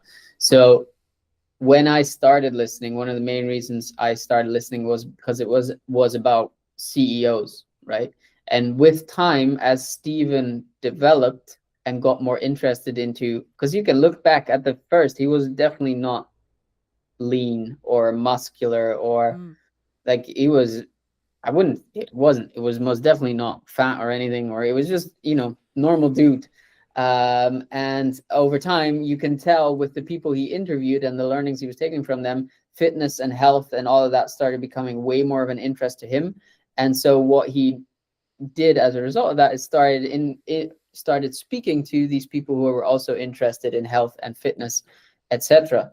And I think he's done it very smartly, whereby he understands there's an element, what you're referencing at is like which people get massive views. So like Michelle Obama, right? That's just naturally going to be a hit.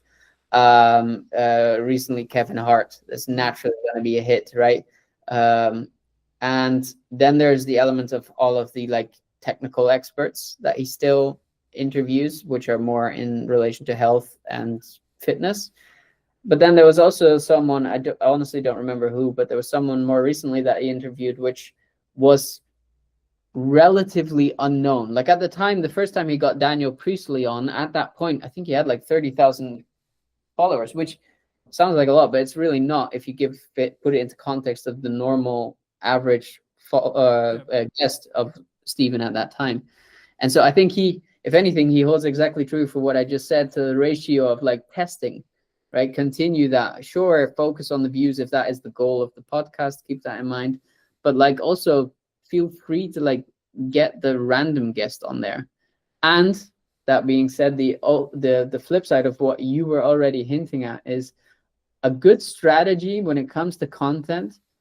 If you're trying to become a standout name, It's just do the exact opposite of what everyone else is doing. Yeah. And so everyone is creating a trailer with 3-hour-long episodes. Cool. You make a podcast that is maybe 10 minutes long with one core question that you discuss with a friend, for example, or maybe you just discuss it yourself, right? And you put that out every day instead of once a week, right? Or yeah, the same goes for hooks. Like everyone is starting with very controversial hooks. You start with a like colored screen and text on it, and you animate the text in with an image, and then you go into the like bulk of the trailer. Like I think if you just try the opposite of what you feel works, 9 times out of 10, I think you're going to find better results that way. I think, in some ways, I hate to say this, but a lot of marketing is science, right? You have to be creative enough to think up the ideas, sure, but you actually have to then get the data to then learn from it, right? So you might have in the same way a scientist would have a theory or a hypothesis. You would go, I think this is the case. In the same when we work with clients and we're looking to try and get a client a certain objective, it's like, okay, well, in theory, we think you want to talk to this kind of person who's this demographic who lives roughly around this area. Cool. Okay, cool. Right. So now what we're going to do is we're going to test that theory and see what happens. I guess the crux and the thing that we use Stephen as an example, so I'll continue to use him. The thing that he does more than others is he will do exactly what we described, which was he will do the and methodology when it comes to, we know what works, we're going to continue that, so we're going to say we're going to do that every week, but then we'll have a bonus episode which is purely for testing. We don't care whether that episode is going to get 5 views, 10 views, 1 million views, or 100 million views, or whatever it is. We're purely going to do that episode just so we can understand, does this resonate with our current audience, and or do we gain a new audience from doing so? And I think if you scale this really down into the majority of people who are maybe consuming this, who are maybe smaller businesses or like, 1 or 2, maybe 2, maybe up to 10 employees, if you take that same thought process, as long as you have the bandwidth and the resources to be able to do so, of course, you'll be able to, quote, outpace some of your competitors if you move quickly, because you'll be able to say, okay, cool, let's test something, let's see if it works. Okay, cool, it works. So now we can do this on top of everything else we already know works. So every time you do that, you're adding more fuel to that fire and that engine as a whole. So it's going to, or using the snowball analogy, it's going to gain more snow going down the hill, right? And the more compounding you have, the faster it grows, so on, so on, so on, right? But for those who have been really interested in this conversation and maybe want to check out some of your stuff, check out some of the editing show, etc., where's best for people to reach out to you? Probably via LinkedIn. Just on my channel. Pretty sure if you type in Ryan Faber, you should find me. You can find me on YouTube if you search The Quarter Creator Club if you're interested in learning more about editing or content strategy these days, and we'll be putting out a lot more content on there as well. So fabulous. And if you were going to talk to either yourself or someone very similar to you 10 to 15 years ago, and you were going to give advice, what advice would you give that person? Trust your gut. And listen to people who have done what you aspire to achieve. And so my whole podcast, the whole thing that got me to where I am now, and arguably I still have a long way to go, but the main philosophy of that was I knew I wanted to be an entrepreneur. I knew there were hundreds to thousands of entrepreneurs who had made it work. I figured if I would talk to enough of them and ask them questions as to how or what they thought the frameworks were that made it, in all of those subjective experience, I should be able to find an objective line. And you don't need to start a podcast. I'm pretty sure if you send a bunch of LinkedIn DMs, if you DM me after watching this and you're like, I want advice on how to become a better editor, for example, I will respond to that. And I know for a fact, because I've done it, that there are plenty of people out there who are the same. And so if you just speak to enough of those people, at some point you'll see the patterns in what all of these people have in common, and then you know what you have to replicate. No, absolutely. I couldn't agree more. And I think it's sometimes about not like try to reinvent the wheel, but if you're going to take the bits that you really want to emulate and like. But thank you so much for the time, Ryan. Really appreciate it. And if you did enjoy this episode and would like to see more like it, make sure to be subscribed by clicking this button just here. And YouTube believes you'll enjoy this button or this video more specifically, so make sure to click that. And I'll see you very, very soon.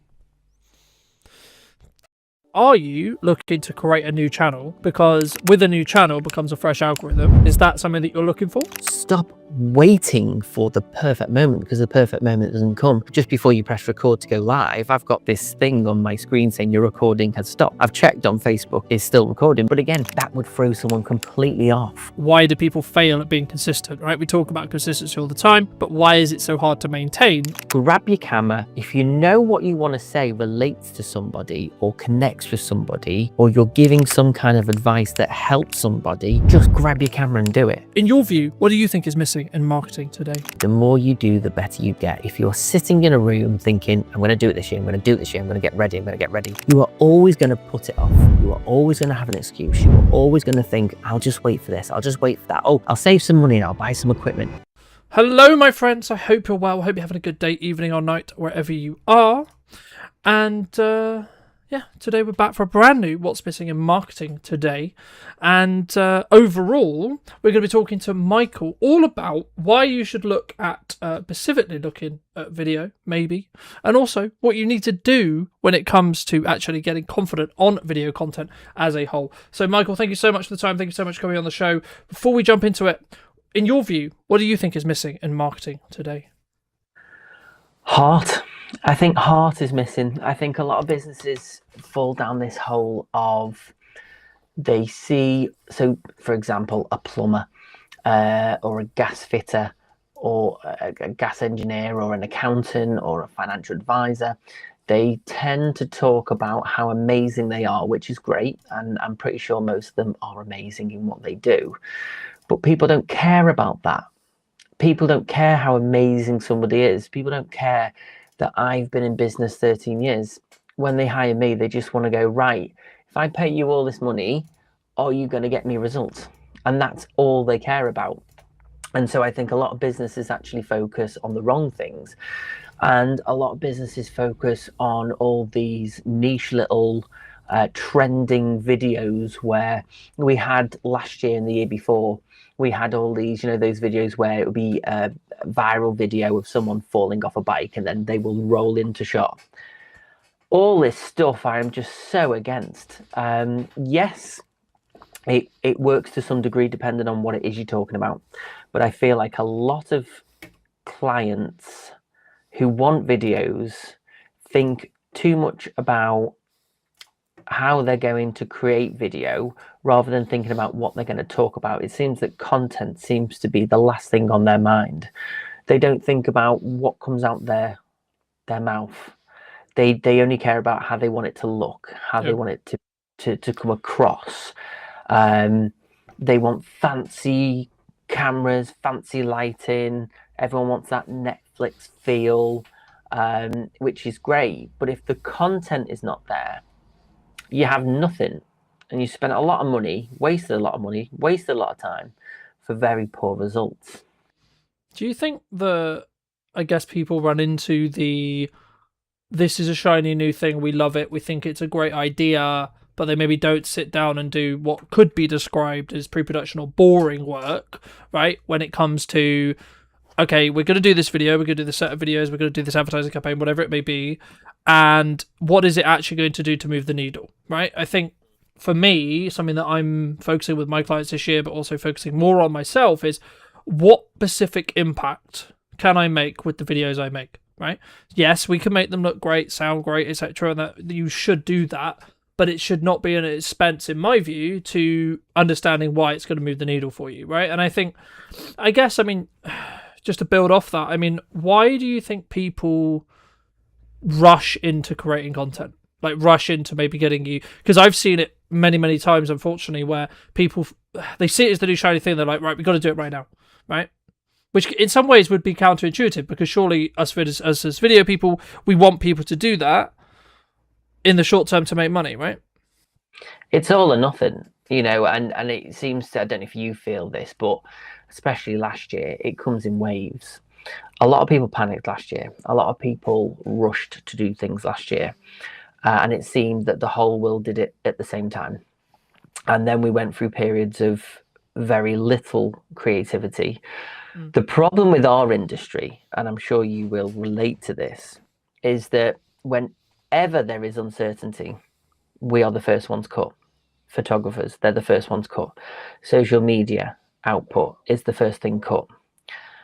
And I think, you know, I'm a testament to the time that, you know, I mean, I've celebrated 13 years in business. That's going through Brexit, that's going through lockdown and COVID. And that's because I consistently showed up with social media, and I showed up with storytelling, and showed up with creating content whilst I couldn't leave the house. And I think that's what's kept me consistent over the years. That's what's kept me showing up. And that's why the phone keeps ringing. I was talking to my accountant before Christmas, and he said, I work with 3 or 4 different videographers in the local area. He said, and you are by far the one bringing in the most money. And I'm like, well, I still feel down. I still feel like I'm not doing enough. I still feel like I'm not as good. And he went, honestly, he said, I'm not lying. He said, I look at your figures and you consistently beat the others. And I'm like, well, that's a nice feeling. But the main thing is, what are the other videographers doing wrong or not doing to be able to be at the same level as me? Because there's enough work for everybody. And that's why obviously I work with a lot of videographers, and I'm good friends with videographers like yourself, because we know that our industry is completely different to other industries. So most financial advisors won't talk to each other. Most accountants won't talk to each other, but we will, because in order to create something good and tangible, you have to collaborate with other creatives. I've learned a lot from you. You've probably learned a lot from me, and that's across the board with anyone that's creative. We have to work as a team, and we have to look at others for inspiration. There's things that you do that I don't do, and I'm like, oh, I wish I could be as good as Carlton. He's really good at doing this, and I'm not. I think you can always look at other people in your industry for inspiration. There is a dog barking. I just want to address there is a dog barking because life is not perfect. I think. I mean, don't mean to cut you off, but like that's a key example, right? Like, I think some people, they would look at this stream and they would go, "Oh well, it's not perfect." I mean, like literally 20 minutes before this stream, I was like, "Fuck it, let's just do it on Riverside because I've wanted to move and I need a reason to do it. So fuck it, let's just do it." And I think that's a key example sometimes in life. I mean, you talked about uncertainty. I don't know. It's not. It's going to sound really weird, but it's nice to hear that because I think sometimes people go, "It's just me in a void thinking that things are tough," right? And I'm saying that from a place of incredibly grateful, where we have done very, very well last year. You know, we doubled our revenue, etc. But I'm also aware that there's also people who aren't in that position. Right now, I would argue one of the reasons why I'm in that position, or have been fortunate enough to be in that position, is because I'm consistent, because I'm showing up, because I keep trying to push the boundaries, because I keep trying to like make better content. But I guess, I mean, was that always something that you looked to do? Is that always something you look to do? I mean, we've had many conversations through the years about like, well, this is what I'm looking to do to adapt, this is etc. I mean, and this is how I'm looking to, quote, stay ahead. I mean, I guess for people who are maybe consuming this or listening to this, I mean, what would you say is that thing? Is there a golden bullet? Because I'm sure you get it a lot, but I get it a lot, which is like, Colton, what's the golden piece of content that's going to make me loads of money this year? It's a double-edged sword because, you know, for me, I always want to move away from just generic video. I mean, unfortunately, you have to pay the bills and you have to do certain jobs that you think, oh, this could be so much better if they just do an extra day's filming and listen to me a bit more. And I always have the respect of my client. I always know that my client knows what they want, but sometimes they need me to guide them to where they need to be. You when people hire me or when they hire you, they're not just buying the equipment. Yes, the equipment's expensive. Yes, we're constantly buying more equipment, hard drives, computers. It is a constantly evolving industry, and we're always, you buy one camera one year and it's outdated the next. But it's not always about the equipment. It's about, you as a creative. How can you look at somebody's business and go, right, I think we should do this. I think, because a lot of the times clients look at what their competitors do, they look at what is trending and they go, we want this. And like, well, have you asked yourself the question, what do you want a video to do? Before I talk about prices, before I talk about what I think they should do, I go, what do you want a video to achieve? You're spending maybe £900, £1,500.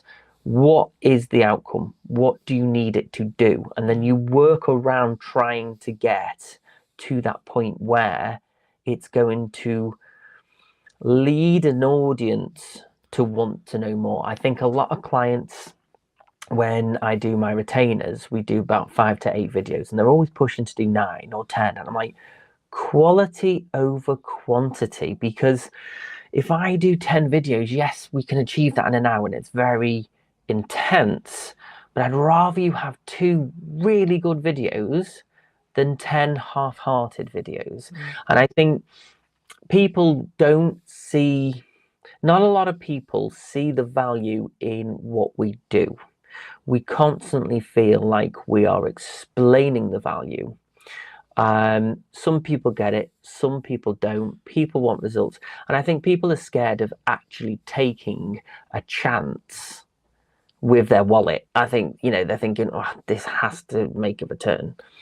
And so our job is to make sure that we close our mouth, we listen to their need, we listen to what they're trying to achieve, and then we as creatives go, right, you've talked about this, you want to achieve this, and you want to get here by this point. This is how you should do it. And it might necessarily be, we are consuming content at such an incredible rate these days that even short form content has to be so spot on for people to engage, because every single person on the planet is competing for time. Do you think, my next question was going to be, do you think there's a content problem? Do you think there's an attention problem? But just to add a bit more context around that, I think what you're talking about here is like everyone wants, because everyone understands, right? Like, you put out a load of content, you get more time with people, you build more trust faster, which in turn means you're more likely to win a sale, right? In crux, that's what we're talking about. But the crux, I guess, is something that I've been thinking about a lot over the last couple of years, especially over the Christmas break, and then leading into what we're doing as a business and as a content strategy as a whole moving forward, and what I'm doing to talk to my editors about it, etc. Like, what we're looking to do is that 1% improvement that we did all of last year, but also how can I create buckets of energy, buckets of time, where I'm not only creating like long form targeted content on its own on a consistent basis, but then also other content standalone for just like scrolling feeds, right? So I think for a long time we were very clip farmy, right? If that makes sense. Like, one of the reasons why you want a podcast, and you shouldn't, and I'm not saying for a second, by the way, because ironically you'll see clips from this show that are clip farmy, right? It's not, in my view at least, and something that really worked for me last year was not or, it's an and question, right? So for me, I'm thinking, how can I create standalone short form content that I plan in the same way I plan my long form, but is that worth it in regards to time? But also, I think there's a yardstick when it comes to the amount of energy we output and the amount of energy we put into each of those pieces. And that's what you were talking a little bit about. It's better to have 2 well-executed short-form pieces from, say, that hour worth of filming, rather than just how can we squeeze this volume-wise.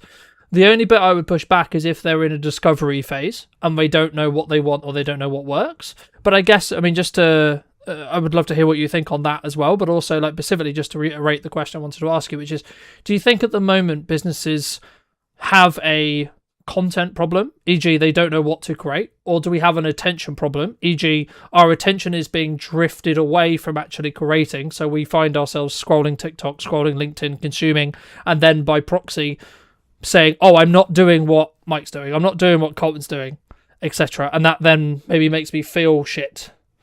I see a lot of clients at the moment who will create stuff, they'll create short form content, and they'll put GIFs, or they'll put, it's like that one at the moment. I don't know which one it is. It's the one with the nightclub. It's taken from a Netflix film or series where it's a feeling of, euphoria kind of thing. And everybody jumps on the same trends. Everybody does the same thing. Everybody uses the same trend in audio. Everybody uses it. I think people are scared to think outside the box. And I think a lot of people don't know how to think outside the box. And, I don't always get it right for my own business because, algorithms are constantly changing. But the plus side is I have the time to sit and look at what's going on. I have time to look and analyze what's going on so that I can go, right, I've got an accountant that wants to do some videos about tax return or making tax digital. And it's like, well, that's great. And they go, how do you make accountants sexy? I'm like, well, you don't. But what you do is you break down the barriers of who you are. Nobody wants to go to an accountant. It isn't sexy.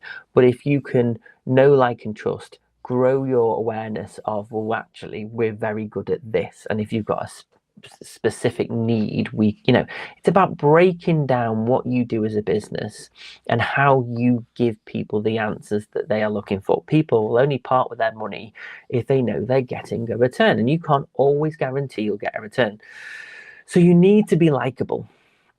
I think in today's world, in terms of attention spans, we see a lot of idiots now, and I think that's the technical term, they'll do pranks on the street. They will throw eggs at people just before they get on a train. They will go up to people with little microphones and go, what do you think of it?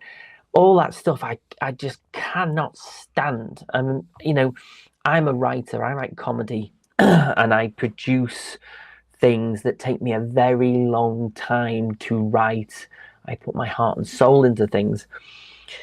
And somebody would rather go and watch something that took 30 seconds with hardly any thought process, and it's just someone being an idiot on camera, rather than watching something that someone's toiled over for 10, 15 years. And I think that's what's sad about the world, is that we are living in a world where, an artist who takes 20, 30 years to paint something, someone on Instagram, who just gets a camera out and thinks he's being clever, will get more views than the artist who spent most of his life creating a masterpiece.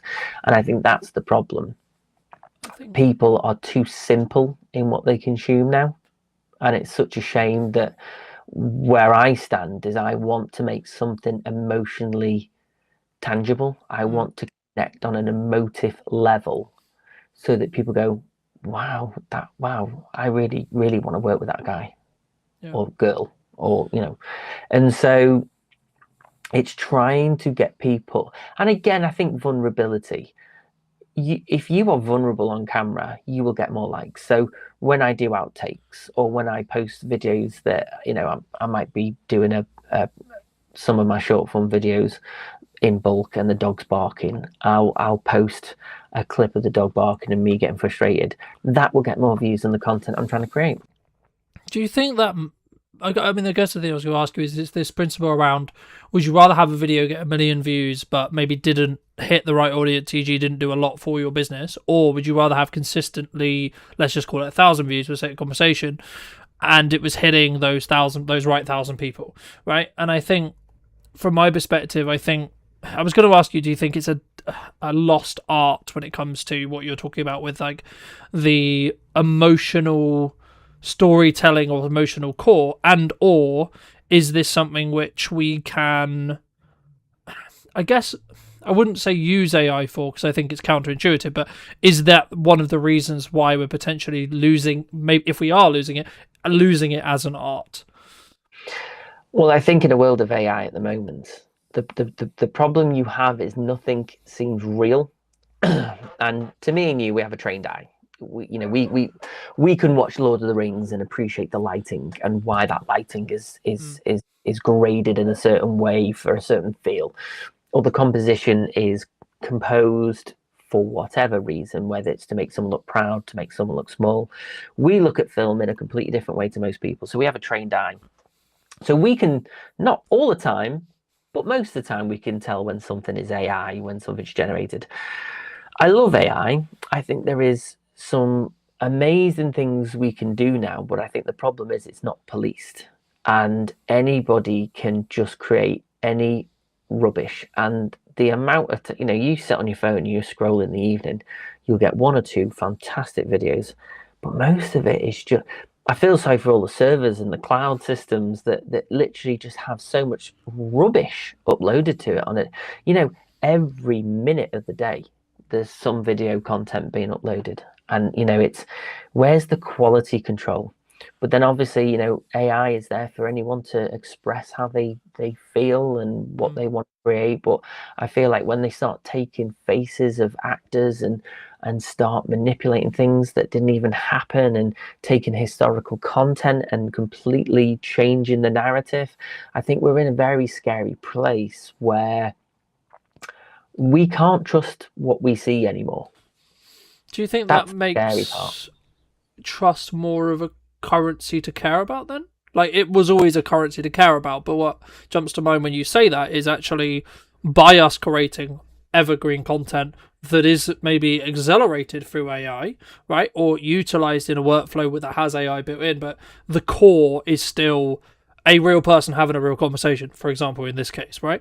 Or us going through the painstaking task of crafting a educational video, a comedy script, a comedy skit, etc., etc., etc. Do you think that those will actually rise above the top because of the amount of AI slop or the AI challenge as a whole? And then if so, does that have a knock-on effect to potentially why we would be trusted rather than someone who's like fully AI leaning in that respect? I just think people don't want to work for the content anymore. I think, long form content, I explain to my clients like this. Long form content should sit on your website. Long form content should be your online course, behind a paid wall or whatever. Your long form content should be people already in your ecosystem. Trying to get someone who doesn't know who you are or knows of you to watch long form content, they just ain't going to do it unless you are some influencer with millions and millions of views. And even then, because content creators and influencers are constantly chasing the next video, that in itself becomes a full-time job. A lot of clients say to me, I want to focus on YouTube this year. I'm like, well, expect at least a year or two before you even start to get your SEO on track. Yeah. Because I had a viral video, because my business started off as a comedy production company back in 2012, and I focused on writing online comedy. This was where the world was completely different in 2012, and I wanted to write comedy. And over the last 13 years, it's become a production company that produces videos for businesses. So obviously, the main reason of creating a business has completely changed today from what it was. But I had a video that got 17 million views and still gets a good 100 per month. But that has actually had a negative effect on my account because the algorithm's completely different and because the content's completely different. Trying to get an account that's got 10,000 subscribers with over 70 million views on, it's now hard because it's a dead account in a sense. Well, I think from the research I've done on the YouTube algorithm, it thinks your viewer bucket is X when actually your viewer bucket is now Y. Now, I guess my question to you would be, and I think the reason why I asked this is because I think it would be valuable for those listening, why haven't you / are you looking to create a new channel? Because with a new channel becomes a fresh algorithm, which in turn means if you're creating solely business content or solely like this is why you should use video, etc., and you're targeting A, filmmakers, B, marketers, C-suite, etc., you're targeting that group of people. Surely that would be the solution, or would you, or are you saying, or maybe it's I don't know, that's why I'm asking it, right? But is it a world of like you have a level of nostalgia related to that channel and the size of it to say, well, actually I can re-pivot the channel in the respect to the actual YouTube algorithm, or potentially are you thinking about, and my recommendation to you would be actually say that channel's great, and if I ever have any content that's in that bucket that algorithm, the YouTube algorithm already has understood, then I put it there, but actually I'm going to relaunch a different Instagram, a different YouTube channel, etc. for the specific business content. I mean, is that something that you're looking for? I think for me to seriously take YouTube seriously, I think it's a full-time job in itself. I'm out every week filming. How long has it taken me to get on a podcast with you? I'm time poor because I've become a very busy fool. This year is about not saying yes to everyone and sitting down and having coffee for an hour. This year is about being a bit more focused and taking a bit more of my time back. Focusing on what networking groups are working for me and which ones are not. Looking at cutting down my overheads a little bit this year, kind of resetting myself. I don't personally think building a YouTube for me as a videographer is going to lead to me getting local work. Yes, I travel the UK. Yes, I have clients in Turkey. But for me, what do I want YouTube to do for me apart from having an online presence that maybe potentially people might want to jump on my online courses? So yeah, maybe another account for that. I think it's just a case of I do still get views. It is actually on the way up slowly because I post every week now and have been for a couple of months. I am starting to see a difference, but my end goal is not to be completely focused on YouTube doing better for me. It's about consistently showing up. My videos go out at 10 o'clock every Wednesday at a set time so people know exactly where I'm going to be. Because people get into rhythms and routines, and if they know someone's going to be up every week, then they kind of go, right, okay, he'll post again next week, I'll have a look for his videos. I think YouTube, because the problem is clients say to me, oh, we want to grow our YouTube account. I'm like, okay, so what do you want to achieve from that? Again, that's the first question I ask. What do you want to achieve from growing a YouTube account? Oh, we just want more awareness. I'm like, yeah, but YouTube is the world. So are if you want to focus on a location, if you're an accountant in Chester or an accountant in North Wales or Liverpool, why do you want the whole world to see what you do? Why are you posting to the whole world? Why not do meta ads? Why not do targeted video content for Instagram and Facebook? Use meta, which then can kind of go, right, well, we want a 10-mile radius of our office. I think a lot of people don't know what's out there. I think a lot of people just think, oh, we'll make videos and we'll get loads of work. It doesn't work like that. It's like with passive income. Like people say, well, if I just create short form videos every single day, then I'll get loads of business from it. I'm like, but are your clients all over the world? Can you work all over the world? Does it mean that you have to travel a lot more? Does that mean, you have an online platform that, you sell courses? If I was to focus on YouTube, it would be for my online coaching only. It wouldn't be, I'm a filmmaker, I'll come and work for you. Because I'd rather work at home, near to home, be home for tea, than, if I've got work down in Salisbury, I'll pick up the phone and say, you might as well do it. What's the point? What is the point in me driving all the way down there when you're capable of doing it? Yeah. And I think to an extent, just to build off that, I mean, I think the key there is like understanding, firstly, why did you go in business? Secondly, like what life do you quote unquote want from the business that you are actually building? Because like, let's say for example you're in a stage of your life or a season of your life where family is really important, whether that means a partner, whether that means a full-on family, whatever that means for you. And then of course, you should consider that maybe actually your career, you need to bring in enough to pay bills, etc., but you should then be targeting clients that mean you have a more, we have this kind of standard joke in our relationship, I think, for a long time, which has been, you love holidays, right? And I'm not against holidays, and I do take time off, but I do it in my way, and I think that's a very key example of like creating a life which then has the output that you want, right?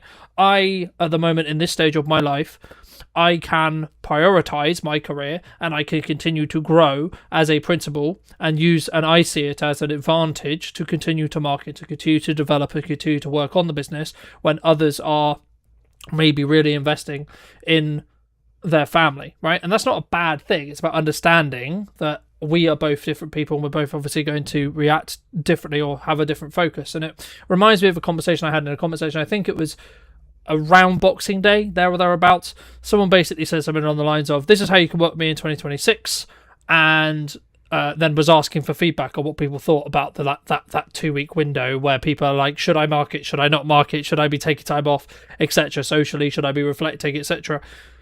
And I basically just said, well, if you're willing to put the work in and that aligns with what you're looking to do across that 2-week window, you'll probably be rewarded now, as in January 5th and January onwards, than people who otherwise wouldn't. But also those people would be gaining other benefits because they'll be spending time with their family. And I basically just got, I forget who exactly the comment was from, but it was something that I was saying, there's other things to life than work. And I said, well, it's your choice, right? And everything, I guess the older I get, the more I understand that life is about choices.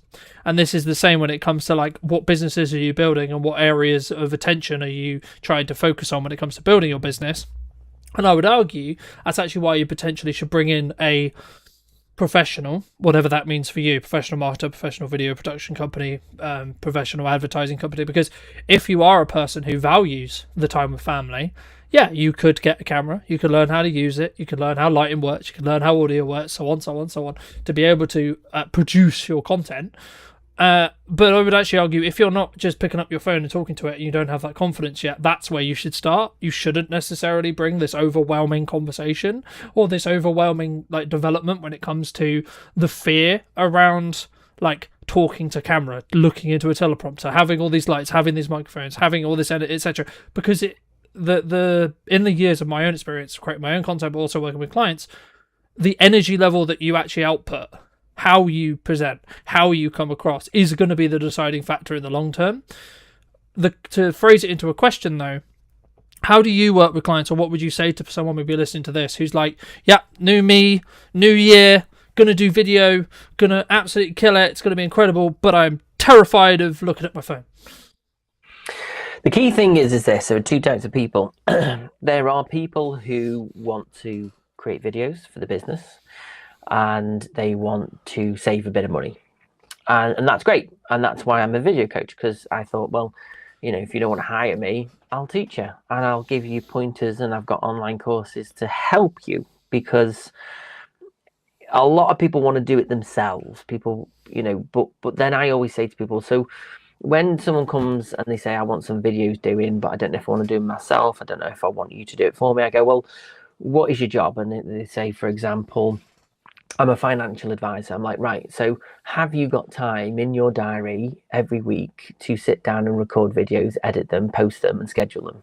And they go, no. I'm like, well, you either pay me to take that time away from you and to do it for you and to give you an end product, or I teach you how to do it yourself, give you pointers of how you can create it, how you can manage your time. If you've got the time, do it.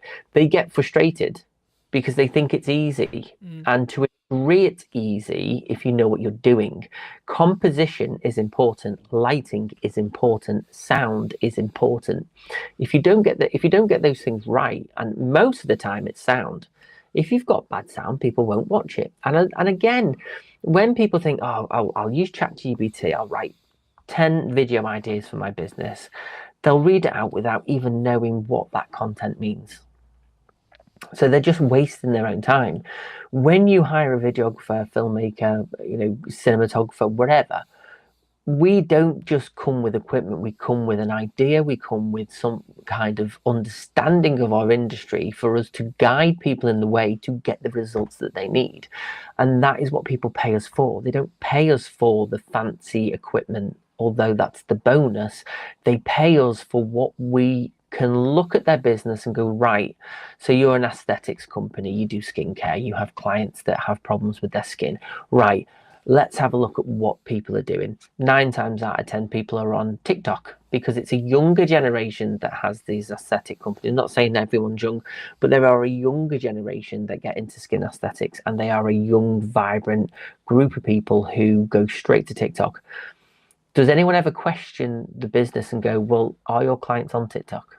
And I'd probably say for an aesthetics company, I would say that there are probably a good handful of people. So it's probably a good platform to work from. Instagram's another one. You know, for a younger audience, would posting on Facebook help? Probably not as much as Instagram and TikTok, but it all depends. It depends. People always say to me, where should I focus my time? YouTube, LinkedIn, Facebook, Instagram, TikTok. I'm like, well, where do you currently get most of your interaction now? Do you know what I mean? Where are you? People don't ask themselves the questions first. They just go, well, what should I do? I'm like, well, where are you at? What are you posting at the moment? It's about fact finding. It's about finding out. When someone comes to me and they say, I want a video for the website, I'm like, great. What video have you done before? And they go, nothing. I'm like, well, don't expect great things from this video because you don't have an online presence. Yeah. Build up videos by creating videos on your phone. Start being consistent. Start understanding video content in itself. And sometimes stop caring what people think. People live behind this barrier of fear. And they go, well, yeah, we want video. We need video, but I can't stand being in front of a camera. I've always been confident in front of a camera because I come from an acting background. So although I coach people on confidence and I can make people feel confident and make them feel relaxed, I have an issue understanding why people are so het up with it. I think, I mean, if I go down like really deep psychology wise, like why is someone scared of it? It will probably come down from the fear of judgment from others, right? In my experience, and that in a crux comes from your own self-esteem. And I've been very fortunate to have the mother I have and not have that issue, but I can relate to that. And I think that without going too woo-woo with it, you need to do the inner work, right? If that's something that you're consistently running into when it comes to like the bottleneck for the business, but once you've done that, and or if that's the targeted problem that you see, you just need to put your big girl pants or big boy pants on and just do it, right? In the nicest way possible, because you're never going to be able to reap the rewards until you've been consistent with it. And the reason why I always tell people you probably shouldn't hire someone until you're competent and you understand what you want the video to do, because you don't know what your target client, your target customer profile necessarily needs or wants to consume, right? So I'll give you an example. Something that I did last year was I constantly reevaluated, not all the time, but every quarter or every 2 quarters, I looked at, okay, who is my customer target profile? Who is that person? Where do they hang out? What do they care about? What do they not care about? What kind of content do they want to consume? Right? Are they the kind of person who would listen to a business podcast? Yes, no, right, etc. And once I understood that, I then had a framework that I could then create for, right? So once I was then doing that, I was then the question, and my next question for you is going to be like, why do people fail at being consistent, right? We talk about consistency all the time, but why is it so hard to maintain?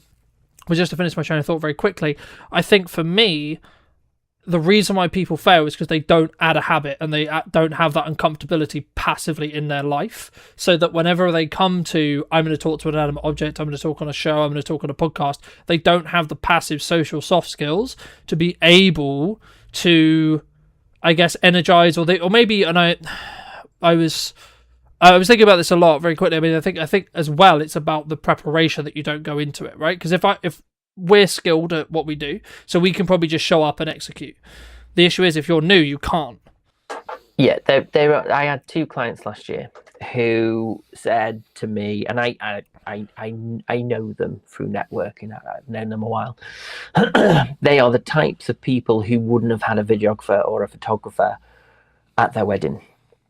You know, they have a photo that was 10 years old. You know, a lot of people do struggle with putting themselves on camera. I lost a lot of weight before Christmas and I've gained it because I was like, do you know what? I've been counting my food content since October. I'm going to take a bit of time off and just relax. And you know what? A bit puffy face today, but you know what? Who cares? I'll lose it again. But that is what would stop somebody from creating video content. There is always an excuse. Yeah. Oh, my hair's not right. I'll wait until I get a haircut. I'll wait until I just lose a bit of weight. I'm like, yeah, but you might gain that weight again in a couple of months' time. It's like, stop waiting for the perfect moment, because the perfect moment doesn't come. We've even had this in this. I've got just before you press record to go live, I've got this thing on my screen saying your recording has stopped. I've checked on Facebook and the recording is still recording, but again, that would throw someone completely off and would completely change their. Cheers, Riverside. I'm definitely on it. I can see me on Facebook, but a lot of people wait for that perfect moment, and it's never going to happen. Grab your camera. If you know what you want to say relates to somebody or connects with somebody, or you're giving some kind of advice that helps somebody, just grab your camera and do it. I fall foul of that sometimes, because obviously when it comes to production value, I rate that higher than most people do. So, and obviously with me in my industry, I have to try my best to capture the best looking image that I can. But when you're creating short form content and when you are on the go, you can't always work with harsh lighting. You can't always, you don't always have a diffuser in your pocket to stop your head from glowing up in the sun. You have to just sometimes go, do you know what? It's a bit messy, bit dirty, not the greatest content, but what I'm saying is spot on. If your content is king, the rest of it isn't the end of the world, just providing that you've got reasonably good audio, which, you know, there are AI apps now that can clean up audio even if it's a bit windy. You can buy cheap, reasonably priced clip-on mics now for phones, and there's DJI have got the Osmo to stabilize your image, £100, less than £100, you know. So there is no excuse really. It's just, before you start creating video content, ask yourself, what do I want to achieve this year? What is the story that I am going to tell this year, and how am I going to help my client? Not how amazing am I need to tell the world. How am I going to help my client? A lot of people think inside rather than outside. They think of what they want to talk about, not what their audience wants to hear. Yeah. I had a client before Christmas that sent me a script, and I said, this is great, but you're just talking about yourself and no one cares. Turn it around. How is all of this that is great from your perspective, how does that connect and help somebody else? And a lot of clients think that they're going to try and answer everything in the world in one video. Yep. And I'm like, break it down. Break all these things down into shorter videos. You've got more content then. It's like this long form video we're doing now. Will most people watch 48 minutes? Probably not. If you cut that down and slice it up and put it on multiple platforms and mix them around, so put different ones on different platforms, you are then content rich. Yeah. But you're using a 48-minute interview. Yeah. You know, people won't sit and watch 48 minutes of me and you. They just won't. But if we put enough nuggets out there, that they might go, that actually is quite worth watching. But you'd still have to cut the 48-minute down, because we've blabbed about things that are just not important. I think for me, I think it's about that. There's kind of two camps, right? I think the people who are maybe struggling or thinking that they've maybe had video on the to-do list for ages, right? Like, the advice I would give to them is just kick them up the arse and get them to do it, right? Like, and I don't, in the nicest way possible, I don't really care how good it is, because at the beginning, my only objective is get you to do it, right? Once you've been doing it for a while, right, then people may say to you, or other people have said, etc., right? Like, but I guess this leads on to my next question, which was going to be like, what specifically would you say when someone says to you, my content isn't working, right? A, what's actually going on? And B, potentially what's the solution? Look at the language. You look at the language of what someone is using. Now, like I've just said in the previous answer, most people feel like, people say, oh, we've won these awards, we've done this, we've been in business this years. Nobody cares. Nobody cares. If they want to know the answer, they will ask you. You've got to focus on what is the language that you are putting out into the universe. It's simple as like an email, isn't it? It's like you don't put an email saying, I hope you're well. You say, I trust you're well. It's used in things. Language is a very important thing. And when you actually do a bit more research into how we use language, and then that rolls into body language and vice versa. Once your videos will always be rubbish when you first start out. It's a fact. There's nothing I can do about that. I can coach you for months and months and months, but the only way you will learn is by doing. Yep. It's by get over yourself. My face ain't the most perfect face in the world. I'm a little bit chubbier because of Christmas. Am I saying to you, oh, can we just wait a couple of weeks till I've lost a bit of weight? No. Who cares? The only person that cares about my weight is me. But I think also, like, some days we're naturally self-confident, right? Or like we're really high. But you've got to move past that, though. You've got to move past that. You can't live in a world where you want to have this perfect image of you, because it's fake. It is a fake representation of life. It is a fake representation of you. I use social media in a way that, in the past, when I've broken up with girlfriends, I've broken up with someone. Now, some people go, oh, mate, don't be posting that. I'm like, you can't just show the positive parts of life. You have to, because then when people come back to me and go, oh, where's your girlfriend? Not seen you post about it. Oh, we broke up. Oh, you know what I mean? And I think then people go, oh, he's only posting the good things. And most people do. Most people do just post the good things. If you look at some of the content I've posted today for my weekly content, I've put pictures of me overweight because it's relevant to what I'm talking about or whatever. But you've got to move past this perfection, this idea that life is perfect. None of my videos in 13 years have been perfect. But when I look back at the videos I did a year ago, my lighting has improved. I look back at my videos from 2 years ago, my sound has improved. Video is a journey. The more you do, the better you get. If you're sitting in a room thinking, I'm going to do it this year, I'm going to do it this year, I'm going to get ready, you are always going to put it off. You are always going to have an excuse. You are always going to think, I'll just wait for this, I'll just wait for that. Oh, I'll save some money and I'll buy some equipment. How many people do you know, you'll go to do a job for somebody and they'll go, oh, I've got all this equipment, I've got softbox lights, I've got a ring light, I've got a tripod. I'm like, do you use it? No, I haven't sat and learned how to use it yet. I'm like,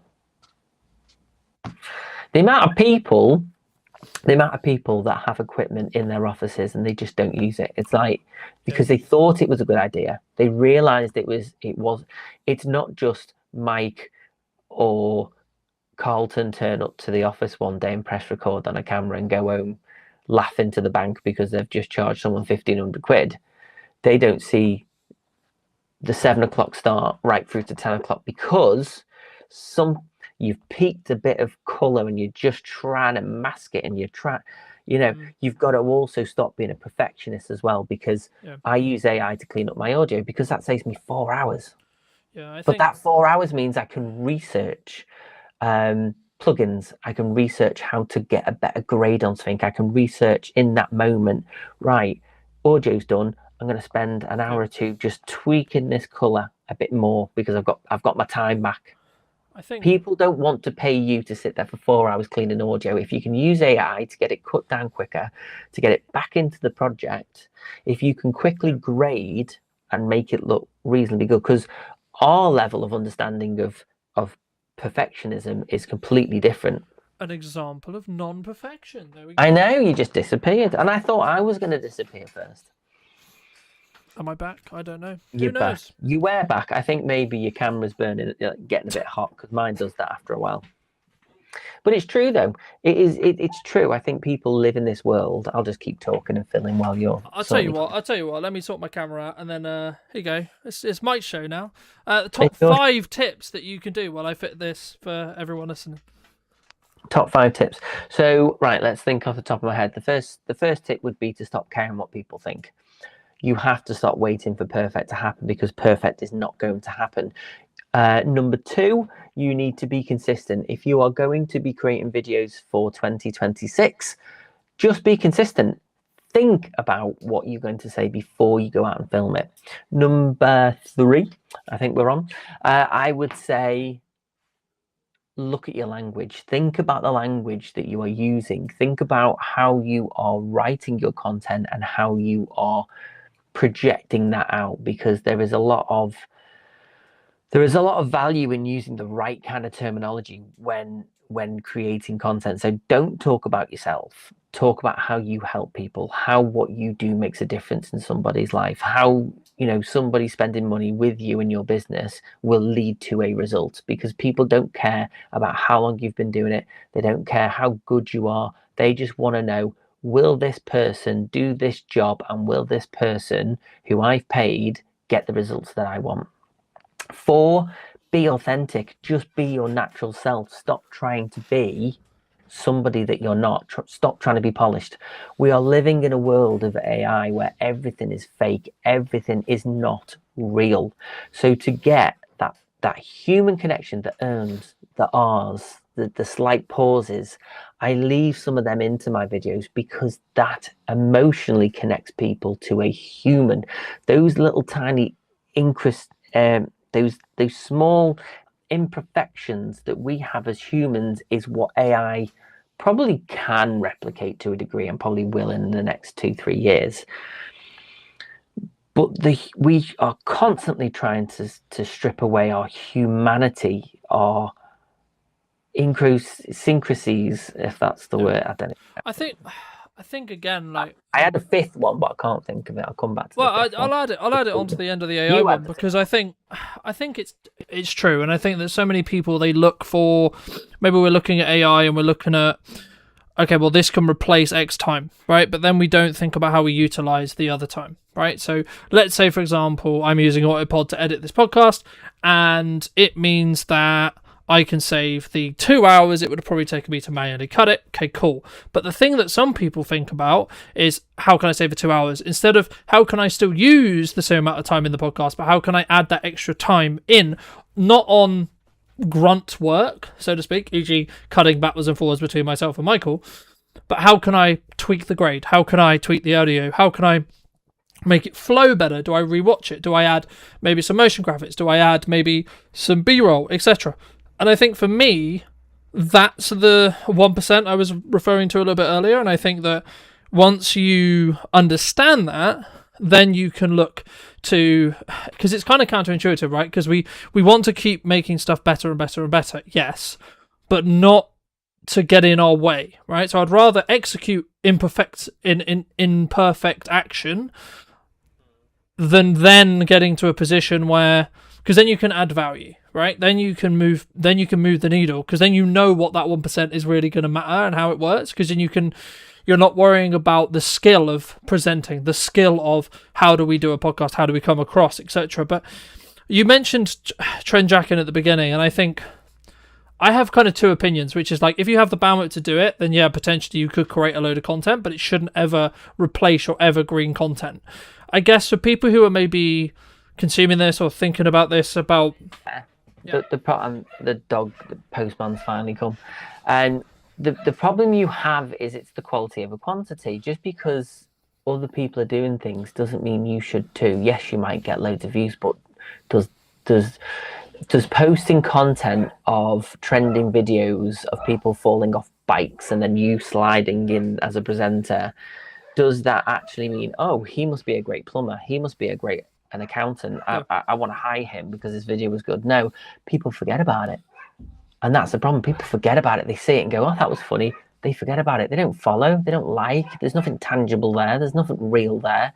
It's just people trying to stand out by copying everybody else. Yeah, I think it's about using it sparingly, though, right? Like, you can use the hook of that. But the problem is, people look at these things and go, right, everyone's doing this, we'll do that.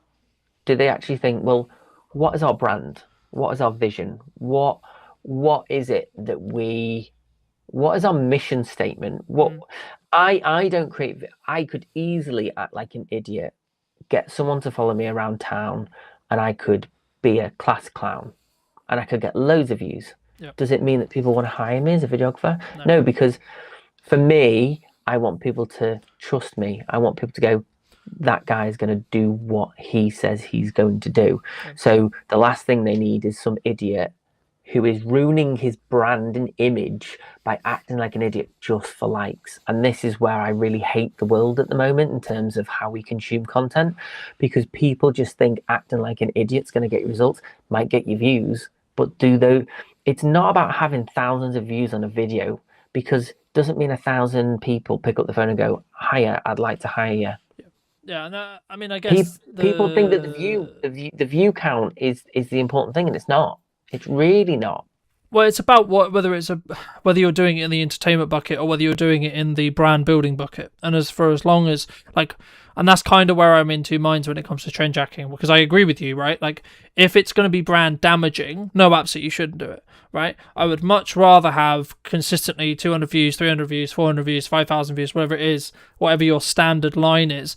And it was all building to consistency, reminding people that I exist, how I show up, etc.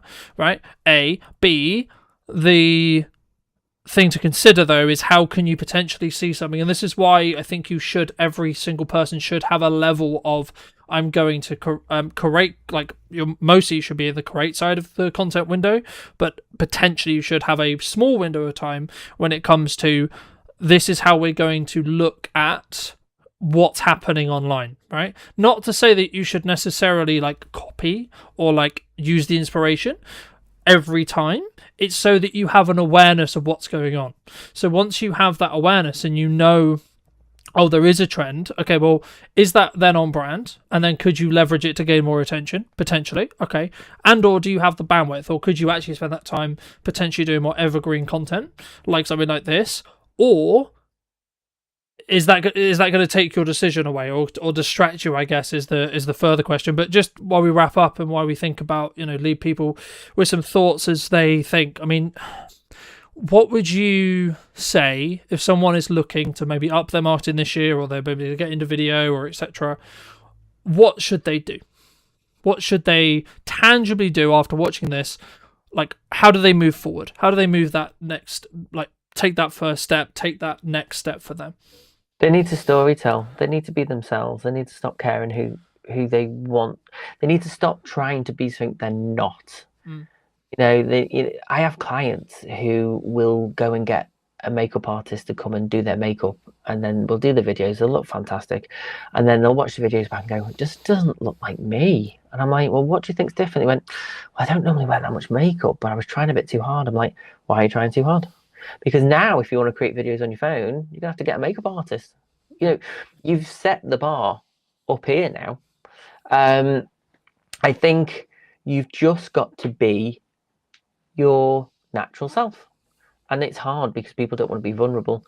People are scared of their school friends seeing it or their family seeing it, and I'm like, stop caring about what people think. Yeah.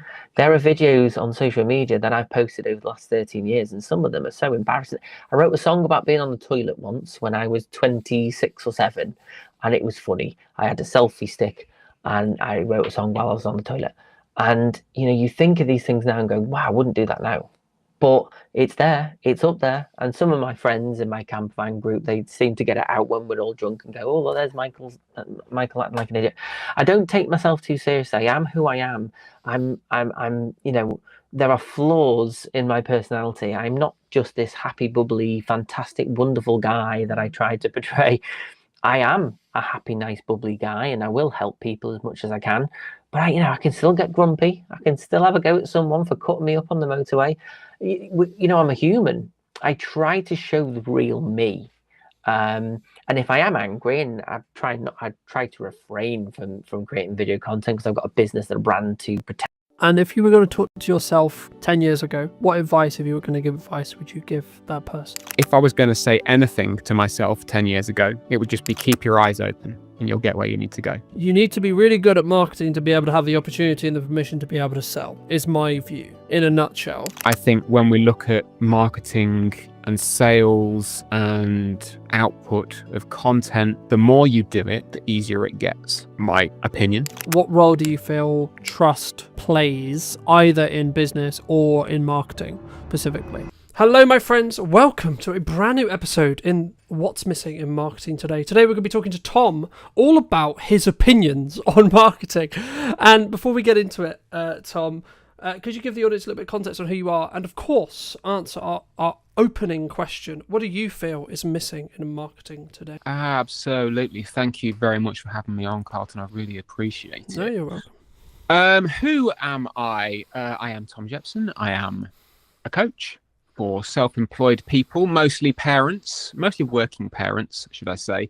And I'm here to help them take some of the out of doing business for themselves, because it's really quite hard balancing doing a business that you want to do, parenting, caring, all the dynamics that come with it.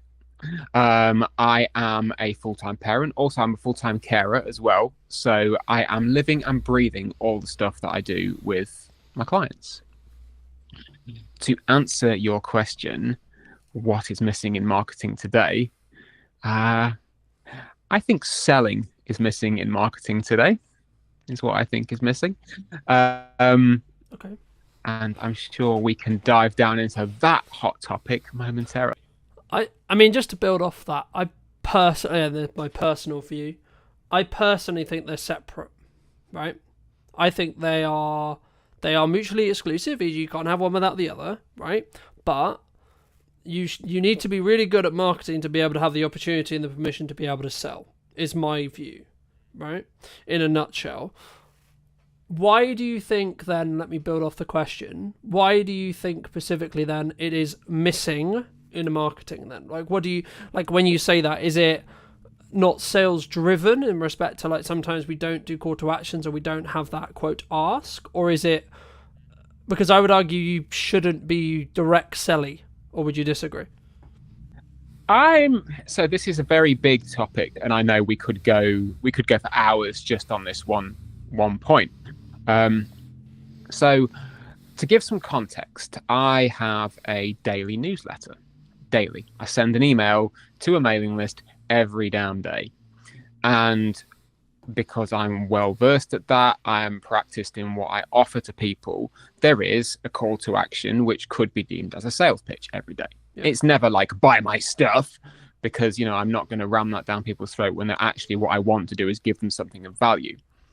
But I know that for some people, seeing a continual offer every day could be quite off-putting.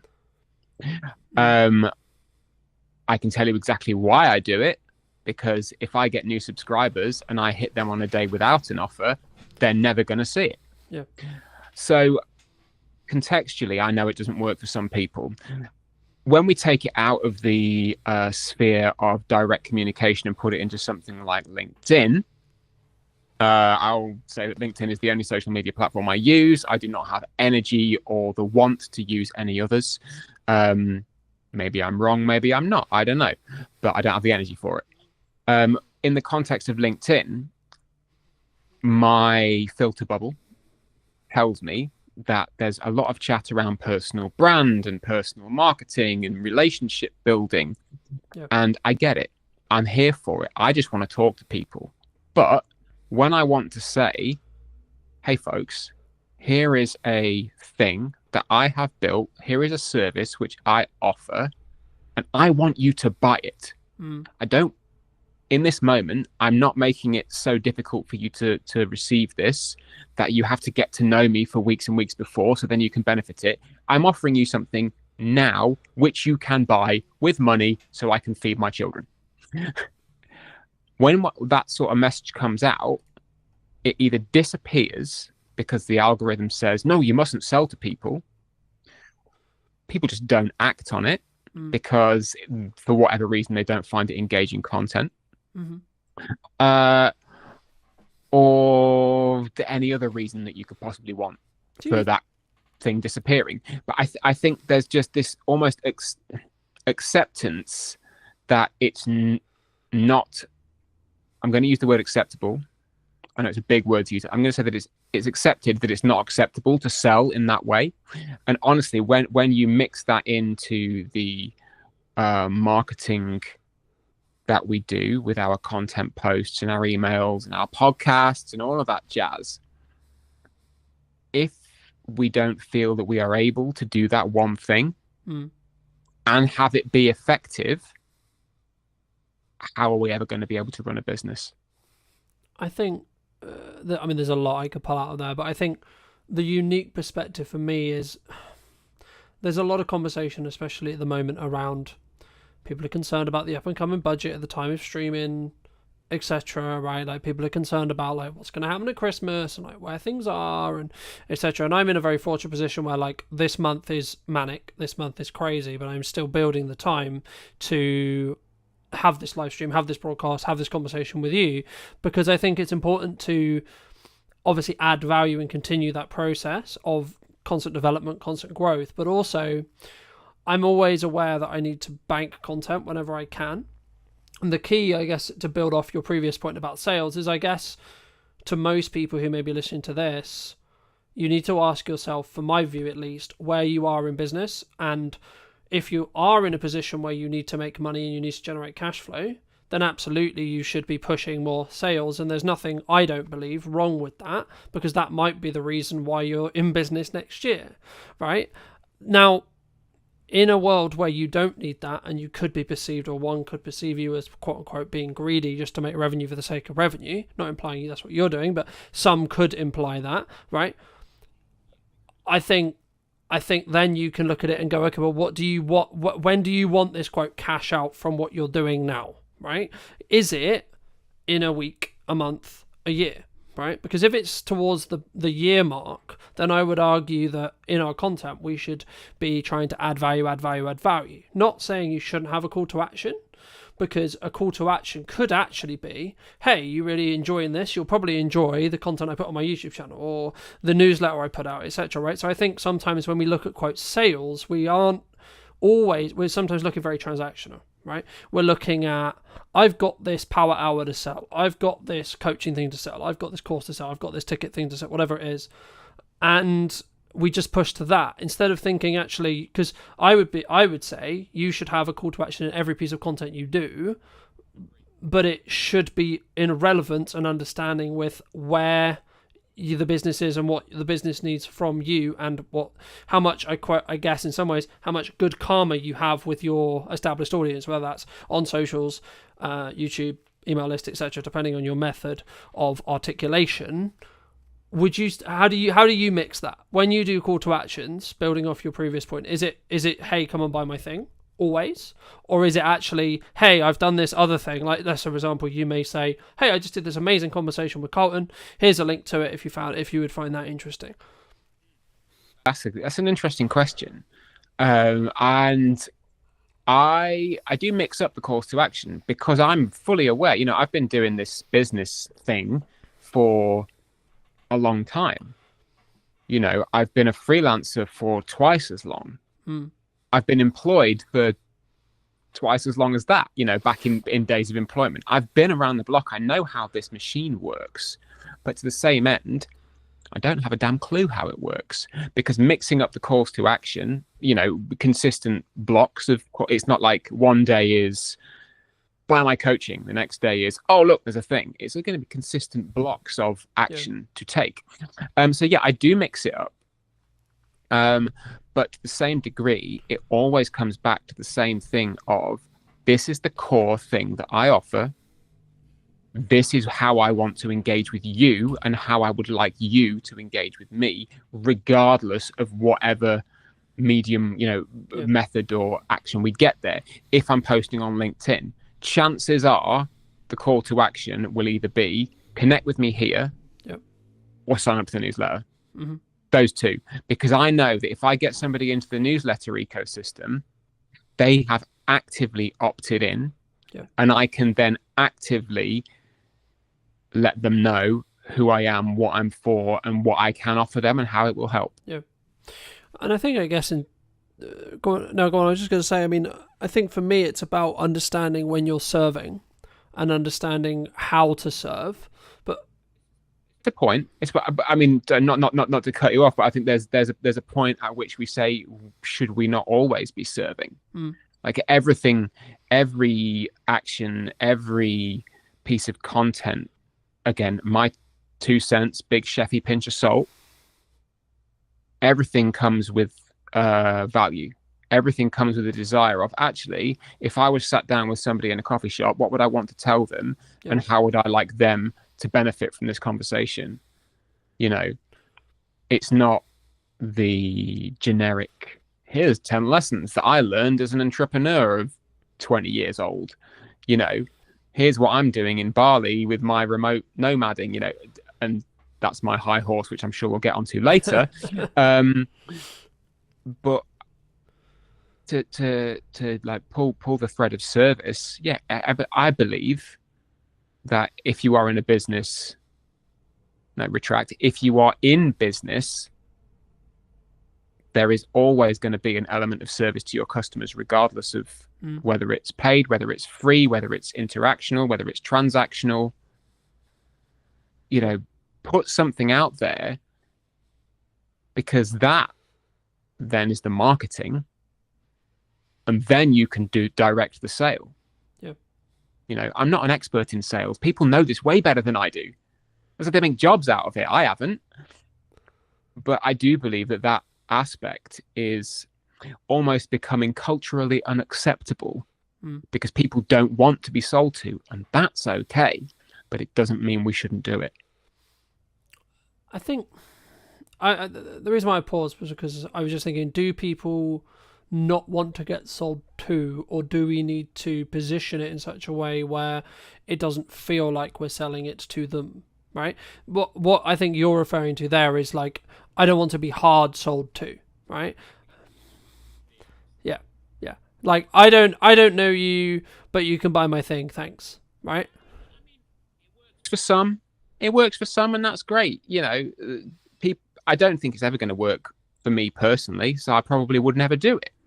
But in terms of, I don't want to feel like I'm selling to somebody. No, absolutely. I have to feel like I'm selling to somebody. Otherwise, what am I doing? I'm not. Otherwise, it's a hobby. Yeah. Like, at some point, I need to be in selling this thing mode. Yeah. You know, I'll offer somebody 45 minutes on the phone with me for free. I will pay attention to them. I will direct that conversation in a way which is pure coaching. I won't sell to them in the service element of that call. Yeah. They're going to know at the end of it what I can do to help them if they want to take it further. But the service comes first. Yeah. And then once that has been rounded out, I can then go, well, look, here's your call to action. This little piece is me saying, here's what you can buy if you want to. Yeah. And I think it's that mindset of, okay, you're allowed to sell what you do because you're damn good at it. And people need to know that. Otherwise, how the hell are they going to buy it from you? When did you choose daily?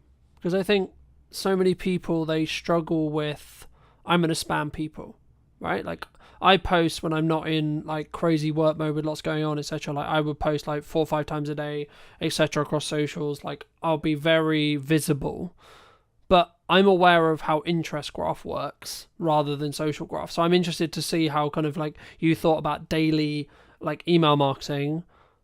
Why daily, right? Because I guess some people are going to listen to this and say, well, Tom, that's spammy, right? That's too much. That's crazy, right? You don't want to oversaturate your audience, etc., etc., etc. It's not for them then, is it? That's my answer to that. It's not for them. I started, my newsletter journey began a couple of years ago as a consistent activity. It started monthly. After 3 months, it went to twice a month. At the beginning of, where are we now? Nearly end of 2025. Beginning of this year, it went to weekly on a Monday. And then I got to a point in the middle of August, just before the summer holidays began, where I went, you know what? I've got too much to say. I've got too many things that I want to share with people. And I believe I have the energy and the momentum to do this. So I started winding it up a little bit.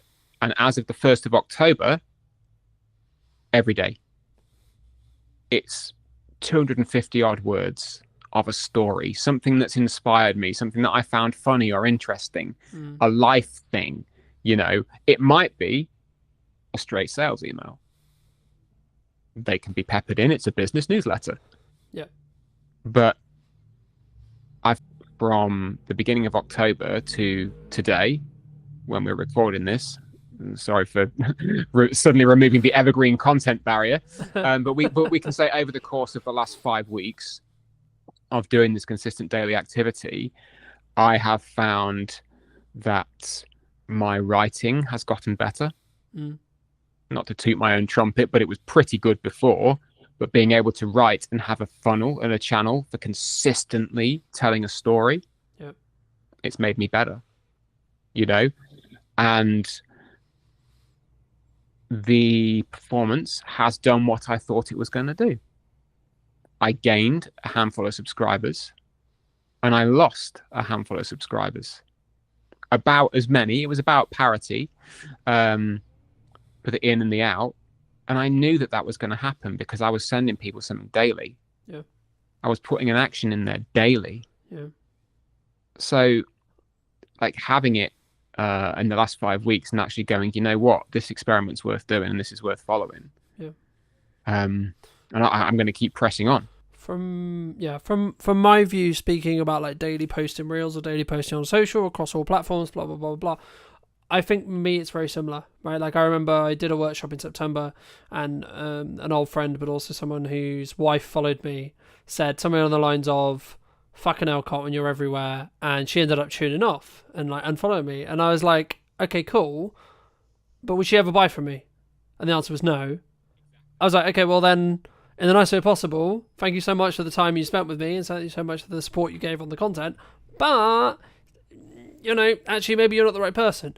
And I think that's the key. And I think sometimes, like, I could quote a million people, but the crux of like any marketing is just a shit ton of work in a window of time to get a result, right? The work as a whole is probably going to be the same whether you do it across 6 months. Like if you want the result, you can do it across 6 months and get the results in 6 months, or you can do it across 2 weeks and get the results in 2 weeks. But you have to have the same amount of like output than you would have in that 6 months in that 2 weeks, and that is going to annoy some people. That is going to quote, "Oh fuck's sake, Tom, you're there again," right? "Oh fuck's sake," etc. But like also the just to pick apart a little bit what you said, the key I think for the person listening who's maybe considering something like this, whether this is daily posting on YouTube, daily posting shorts, daily posting Instagrams, writing an email, whatever it may be, writing a blog, etc. For me, it's, can you make that 1% improvement? Right? Because what you're talking about there, the reason why you're getting better is because, and you may not feel it, right, at the time. It's only in hindsight when you look back. But if you go, like, if I look at where the podcast was and arguably, like, why is what's missing in marketing today, quote, successful or, quote, doing well? Actually, it's because I've 1%ed it every episode since June. Right? By the time this pre-recorded version of this episode I expect comes out, it'll probably be 5 to 7, maybe 20 times better than as it sits today. Right? Why is that? Because every episode I'm functioning and I'm saying, and it comes with practice, right? Like anything, right? You can't expect to be in great shape if you don't work out every day, right? In my opinion, right?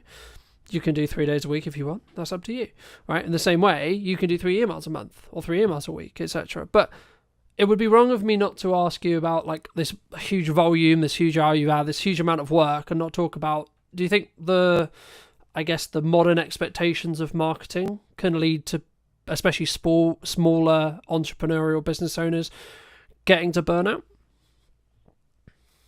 There's the word burnout. Is that? I mean, just to give burnout its place for a moment. Yeah, I think that specific symptom comes from trying to do a lot of stuff that you don't enjoy, that you are not equipped to do. You might be capable of doing it, but in that moment you're not equipped to do it, and that you maybe don't acknowledge that something else needs to be set down. So to give burnout the thing, yeah, I think when we look at marketing and sales and output of content, the more you do it, the easier it gets. My opinion. If you come to it and say, oh, this is really hard work, I don't know what to post, I don't think I want to be sold to. For a start, you're coming at it from a place of fear for whatever reason, because you don't want to do it because it might feel a bit scary to put yourself out there.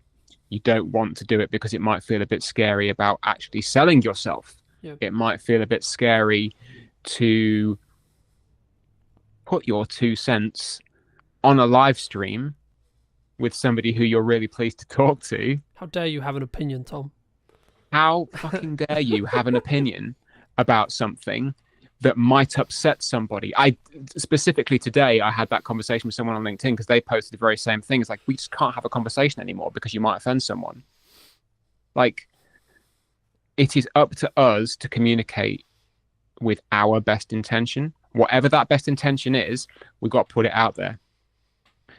How somebody receives it is not on you. And I think when we start to take on the burden of the recipient in terms of, and I feel like I should be careful about what I'm saying here because this could be very heavily misconstrued as me being a complete asshole. I care deeply about what I send to people and that they will receive some value from it. If they read it and go, no, that guy's a dick, that's not on me. I can't control that. But surely it's the intention, though, right?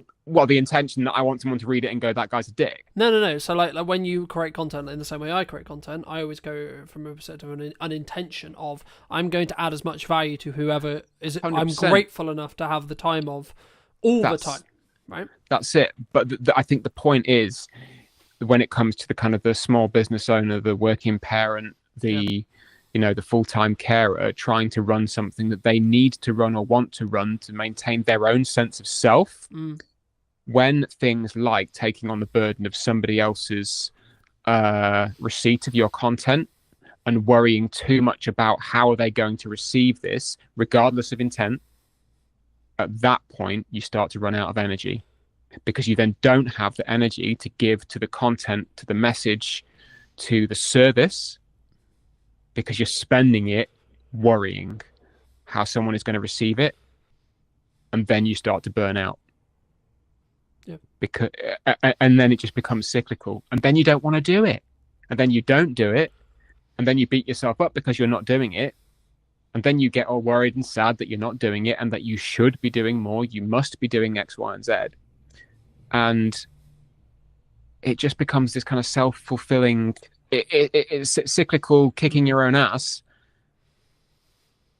because realistically you're worrying about something that is so far outside of your control, it's worth working through it to let that go. And then you can just send a daily email with the best intention, with content that you believe is good. It might not hit the mark that day, so what? Try again tomorrow. But you can do it without worrying that somebody's going to tune out, because as you said before, if they tune out, it's probably not for them, and that's okay. The same goes with daily posting. I mean, I try to post daily on LinkedIn. Presence, makes me a bit sad sometimes. But as you take away that fear of, am I going to get cancelled? Is this message going to miss the mark? Is this any other thing? Chances are, worst that's going to happen, no one's going to see it. And if they do, they're going to have some other thing happen, right? Like I can't remember if he said to me, but a client many years ago said, 95% of the things that you do and you worry about, no one's going to give a shit about because they've got 15 other things to worry about that aren't you or anything to do with you, right? We're very internal creatures in that respect, It's almost like being a little over empathetic, and again, not being a dick, caring about how other people are is incredibly important. It's the crux of my business. It's the crux of me as a human being. I care about how other people are. I was gonna say you could arguably care, but I also like. So I'll give you an example. I care about how your business is, right? I care about how everyone's business is, even if they're a competitor of mine. However, it's still none of my bloody business how their business is, right? Whether it's going well, whether it's not, whether it's whatever, whichever end of this spectrum we're talking about, right? Whether they're doing incredibly well and incredibly successful and they have a record-breaking months, or the opposite end of the spectrum, they're about to go bankrupt and they're actually like swimming in miles and miles and miles of debt. Okay, right. I can care and I can empathize as a human to a human and a business owner to a business owner, but the reality is it's still got nothing to do with me. Right? The only things I should focus on is me, my business, and what I'm doing, and staying in my lane and moving myself forward. Do you agree? I like the awareness. I'm very much attuned to being aware of what is going on around, because then you know, if you see a strategic opportunity to make a move, you can make a move. Yeah. You know, you see a gap in this is how the best products come out. You see a gap in the market, you fill it. You know, but as you say, how somebody is doing day to day, if they are not publicly putting it out there on the line, telling their story all the time, because they want it to be seen. And I mean, like, not a curated version, I mean the whole 9, just open book stuff, then no, you're absolutely right. It's none of your business. You can be interested and you can still care. Every person that I know on a personal level, I care about how they're doing, how their work is, how life is, you know, how the family are. How much detail they give to me is up to them, because some stuff just ain't my damn business. Yeah. But understanding that they're at least there, being empathetic to that is good. But you know, to circle back around to the over empathizing, as you say, when you get to the point of actually that's not your damn business, then you can stop. You can go, all right, I've used my energy to this point. I can put it back into marketing myself. I can put it back into selling myself. I can put it back into serving other people who are actually on my doorstep waiting to be served. Yeah. I think it's knowing where and how to channel that energy to build the right boundary, and really to keep yourself safe. Do you think business owners struggle to give or set boundaries, either with clients, with colleagues, with friends, with marketing, with themselves, with family, with friends? Yes. I'll elaborate on that. Well, there we go. No, there's the answer. And if so, why? No, that's a really good. Is it? Sorry, that was a veiled attempt at humor. Yes, absolutely, I do. I mean, everyone does, because they're creatures of service. You know. Does it come from that? If I don't say yes to this job, there's not going to be another one coming thing. Do you think, in some case, like in that specific nuance? It's part of it, yeah. I mean, I've been reworking a workshop that I ran eons ago, all about saying no to things, which is, you know, coming down the pipe at some point. Hopefully, by the time the published version of this comes out, people will actually see it and it'll be live. But I think that because prioritization is hard, separating yourself from your work is hard, separating you from the public version of you can be kind of hard, separating different facets of work and life is hard. Just establishing boundaries and maintaining them is hard. Like being able to go, you know what, I'm stopping work at 3 and I'm not going to answer my emails till tomorrow morning because it's family time now. You still get the little itch, you know, sat down, scrolling on TV, like while the TV's on, you get an email pings and you go, oh, I'm just going to answer that now. You could just not, because nothing's going to happen, but it's maintaining that boundary, because you get that little itch of, if I don't do it now, somebody else might get there first, or I might forget. I might be busy. You know, it's difficult to maintain it. And again, a lot of the time, in my opinion, it comes back around to being afraid of something. Forgetfulness, busyness. And sometimes you just kind of need to go, okay, well, if something happens, it happens. That's kind of a future me problem. Right now, I've decided that this is my boundary, and that's more important. Yeah, and I think as long as you can reflect on every situation, every job, every etc., like whatever it is you're doing, whatever you're trying to achieve, whether you're trying to launch a podcast, newsletter, work with a new client, do marketing, whatever it is, or do sales or whatever it is, as long as you can actually hand on heart say you did your best and it was in line with what you were or wanted or needed at the time, and or like, I think it's interesting, right? Because I think sometimes we act as if we're busy, or we imply that we're busy, or we are busy, or etc. But actually, in reality, what we're actually saying is, at the moment, the thing you're asking me to do cannot be a priority. In crux, if someone ever asked you, in my opinion at least, oh, I'm too busy for that, what they're actually saying is, no, right now that's not a priority. So personally, something I've done the last couple of years is whenever I have a situation which is like, hey, I know I said, or I know we said, or I know you're expecting me to do X or Y, I will give you a realistic timeline regardless of how that makes you feel in the short term. And that might be, etc. But it's actually, I'm not doing you a good service if I don't give you clear, concise, and transactional or transparency within my communication style. Because the reason why someone would get upset or pissed off is because you said, Tom, you would get me that thing a week ago, 2 weeks pass, 3 weeks pass, and then it slipped through the gap, right? Look, I'm not saying mistakes don't happen, but if you said to me, let's say we were working together, and you said, hey, it's going to be like 3 weeks, I'm like, okay, cool. But then I'm not expecting it next week. I'm expecting it in 3 weeks, I mean, that's almost kind of a side point, isn't it, really? That's just being good at what you do and doing what you say you were going to do. Yeah.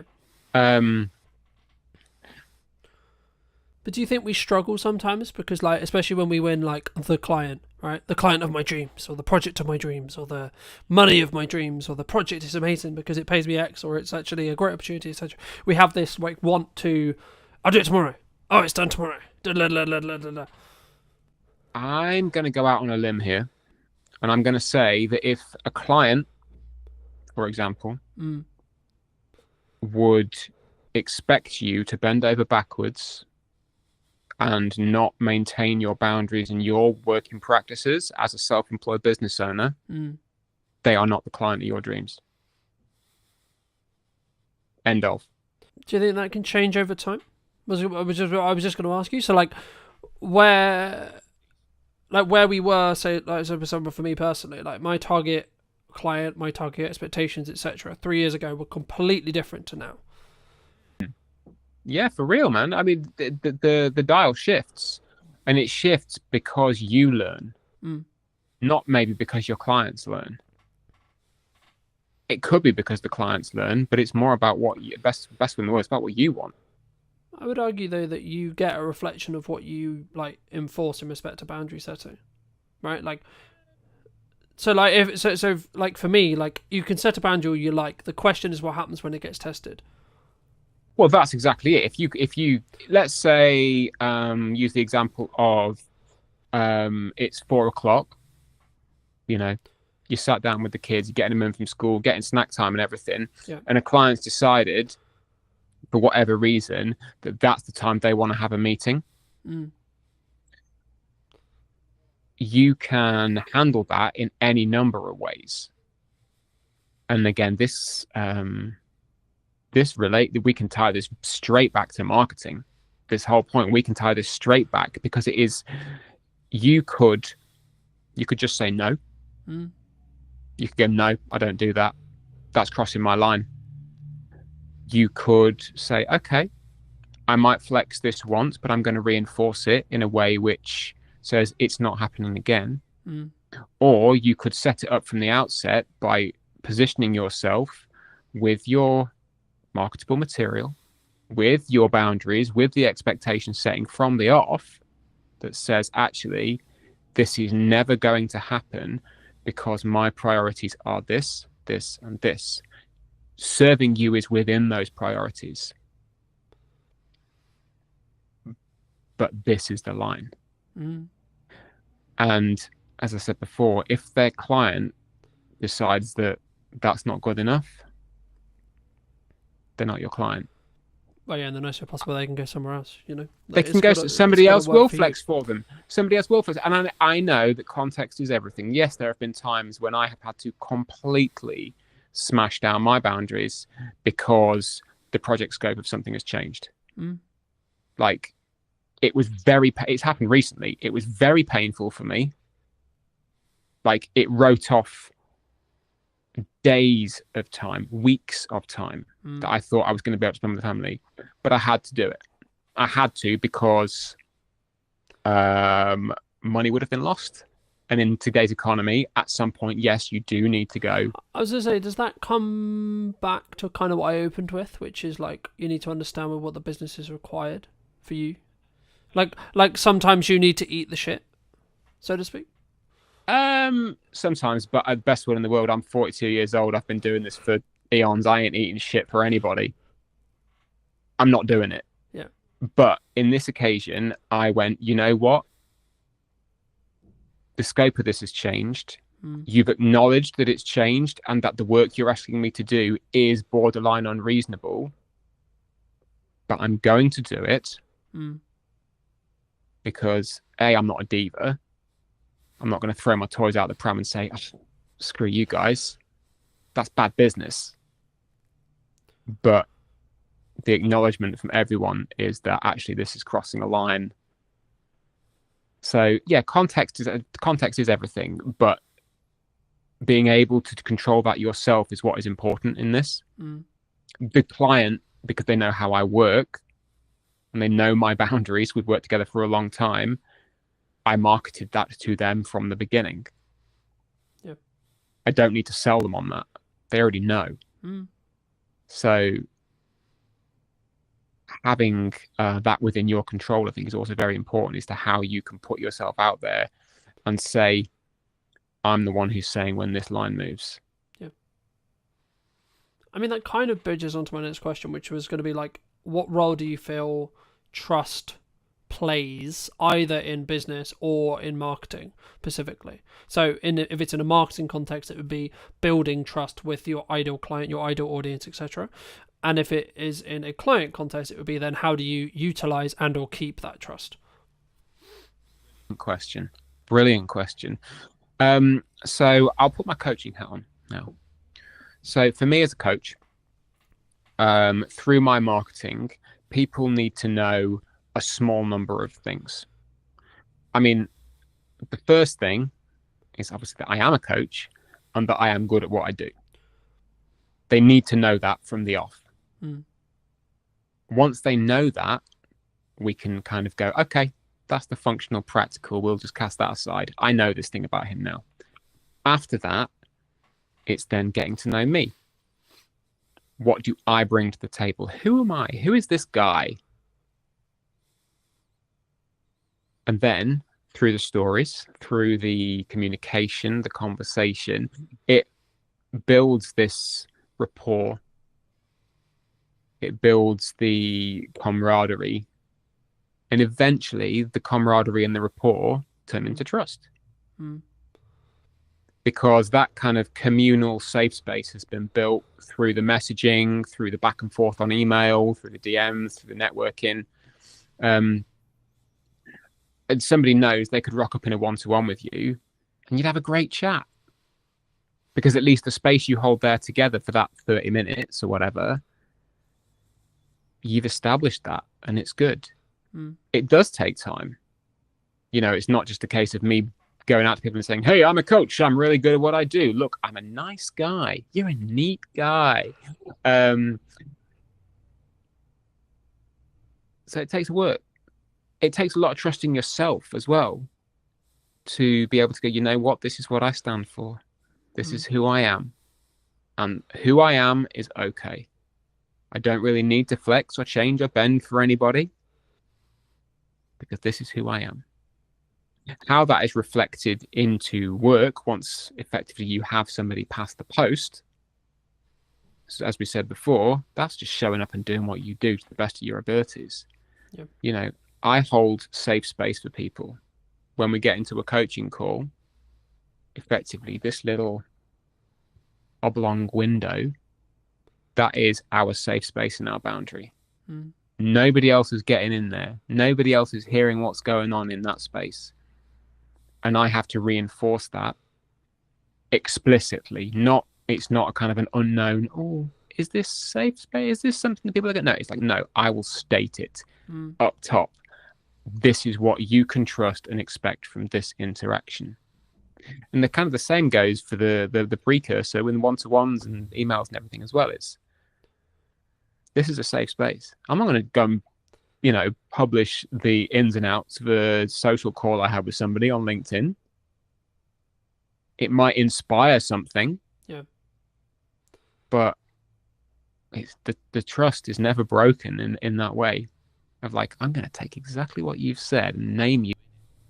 I think it's different, right? Like, again, it's context, right? Like, being inspired by a action or showing a behind the scenes process. Like, for example, for me, like, people ask me all the time, how do clients feel about the behind the scenes process? Well, like, me sharing production, me sharing how I do it, etc., right? Like, a lot of people, the honest answer is actually they like it. They like that extra exposure. They like seeing it from my point of view. But it's just part of my sales journey, right? It's something that I have a conversation with very early on, and I establish very quickly what kind of project is this, right? Is this going to be a collaborative project where we both win? They get great content, I get great content, and I get paid, happy days, right? Or is it going to be a very stringent, very NDA'd or non-disclosure agreement, very contractual, very show up, get paid, go home, F off, right? Kind of agreement, right? And, I guess, what do I do more of now? Probably the more collaborative side, right? Just to the nature of the business, etc. Cool. But that's also, and again, I had a reality this morning, which was the same, which was like, actually, the old of me would have been like, this annoys them, but the person I am now is like, no, that's just not me anymore. And obviously I won't go into detail on that specific thing, but it leads on to my next question really nicely, which is like, how do you either help people, or maybe someone listening to this, if they're looking at their marketing or etc., and maybe they want to move into that next stage, whatever that is for them, that next season, whether it's we have a 9 to 5, we're looking to do our own thing, gain our own freedom, gain etc., and all the benefits that come with, but also all the stresses, of course, that come with working for ourselves, or we've been working for ourselves for 3 years, 2 years, 1 year, whatever, and we're looking to scale up. We're looking to do that scary, we're going to up our prices, change our value perception. What would you say to those people who are, as I say, kind of, I think there's two camps potentially who are listening. A, in a 9 to 5 who are looking to make the jump, or B, maybe they've been doing it, they built good momentum, but they're kind of like, if I up my prices, I'm going to lose on my clients. I mean, that's a very specific scenario, the whole upping the prices, losing the clients thing. And it comes up more often than you'd think. Broad strokes, I would always ask the question, who are you now? And then, who would you like to be? And then, who now can help you become who you'd like to be? And it always comes back to the self, the understanding that the person in the middle of this storm in a teacup, in fact, the teacup in a storm, is you. You're the one who is steering it. You're the one who makes the decision at the end of the day. You have, I have, pretty much everyone we know collectively who is self-employed has had to have that pull yourself up by the bootstraps conversation and go, you know what? I'm leaving my job. I'm going to go and do it for me. And at that moment, you say to yourself, well, okay, this is who I am today, leaving my job, but tomorrow, who do I want to be? Do I want to be the person who's just left their job and is now running around like a headless chicken panicking? Or do I want to be the person who has gone, I've started something new? Yeah. Still scary. I talked a lot about fear in the last sort of 45 minutes. But it starts with you. Yeah. And I think just to build on that from a marketing context, I had a realization yesterday when I was talking to a client at the time of broadcast, and they were like, it's how they react. So we were talking about their brand in specific, and for obvious reasons I won't go into detail, but we were talking about how I perceive their brand. And what really stood by to me was then how they reacted to my feedback on what I was saying about their brand, if that makes sense, right? Because it was like, hold on, this person sees me as a pinnacle marketing voice, and that's why they value what I'm saying, right? It doesn't actually matter, in a nutshell, what I said, right? It was actually, and it was something along the lines of, hey, we really appreciate that because you're a strong marketing voice, etc. And yet, like, clearly, and this is the thing I was going to bridge in when you communicate, when you market. If you want the clients that are going to send you around the country, you want the larger scope, you want the larger projects, you have to ask yourself from backwards, and this is exactly what I did, that's why I'm bringing it up. You have to ask yourself, what content would they consume? How can I get their attention for long enough to build trust with them? But also, how can I show them that I'm worth the call? I'm worth the investment. I'm worth the, because etc. Not even like, first it's the time, then it's the money, right? And I think for me, that's the key. And that's where I think, speaking personally in my own marketing from previously, that's where I potentially was wrong, or where I was doing things unoptimally or wrong. And that kind of bridges onto that thing of, if you're going to post daily, it won't be for everyone thing as well, right? Like, especially if you're looking at socials, you have to have a level of volume to be able to rise above the noise, to be able to show up enough so that people realize, okay, yeah, you are serious. And regardless, I guess in some ways, as maybe like a footnote on that, a sign of success sometimes is actually other people talking to you in a more negative connotation at times, right? And what I mean by that isn't a direct client. It could be a quote rival podcast, a old friend, a old person. And what I always ask myself is, what is their intention when they're coming with that information, or etc., and or do they have all the context, right? But I guess the question that comes from that is, kind of, we've answered it in regard to hate comments, but I guess it's, I've had it personally in my own personal network at times where people have said, like, especially when I'm trying to build like a side plan marketing wise, or a side like revenue stream potentially that hasn't started making money yet, it's like, yeah, but you should be doing your client work, yeah, but you should be doing the thing that previously worked, especially if that comes from your mother, your sister, your brother, your friends, your close people, the people who are close to you. I mean, how do you, or would you say to someone, if you're going to, talk to them about that, how would you recommend they, I guess, challenge that, deal with that, articulate that, reflect on that, etc.? Good question. When people come to you with commentary, we all get it. As I said before, I've had emails from people saying, love your content, stop selling every day. Which my answer is, thank you for your feedback. But no. but no. Not in so many words, although some days you would just like to go, well, fuck you, buddy. We don't do that. It's not particularly... Yeah, but also just to quickly interject, you have every right to say, well, look, if you don't enjoy what I'm doing here, you can watch something else, right? And or read something else, or consume something, etc. Again, context is everything. Thankfully, a lot of the time I can look at, I don't know, I never like to defer to data, but I can look at the numbers and go, well, has that person been subscribed to me for a long time? And if they have and they don't like the selling, and they still hang around, I know they can kind of ignore it and it's fine. But to come back to the question of commentary from outsiders, first, I would always, I caveat this with, you're a human being. Okay, you're a human.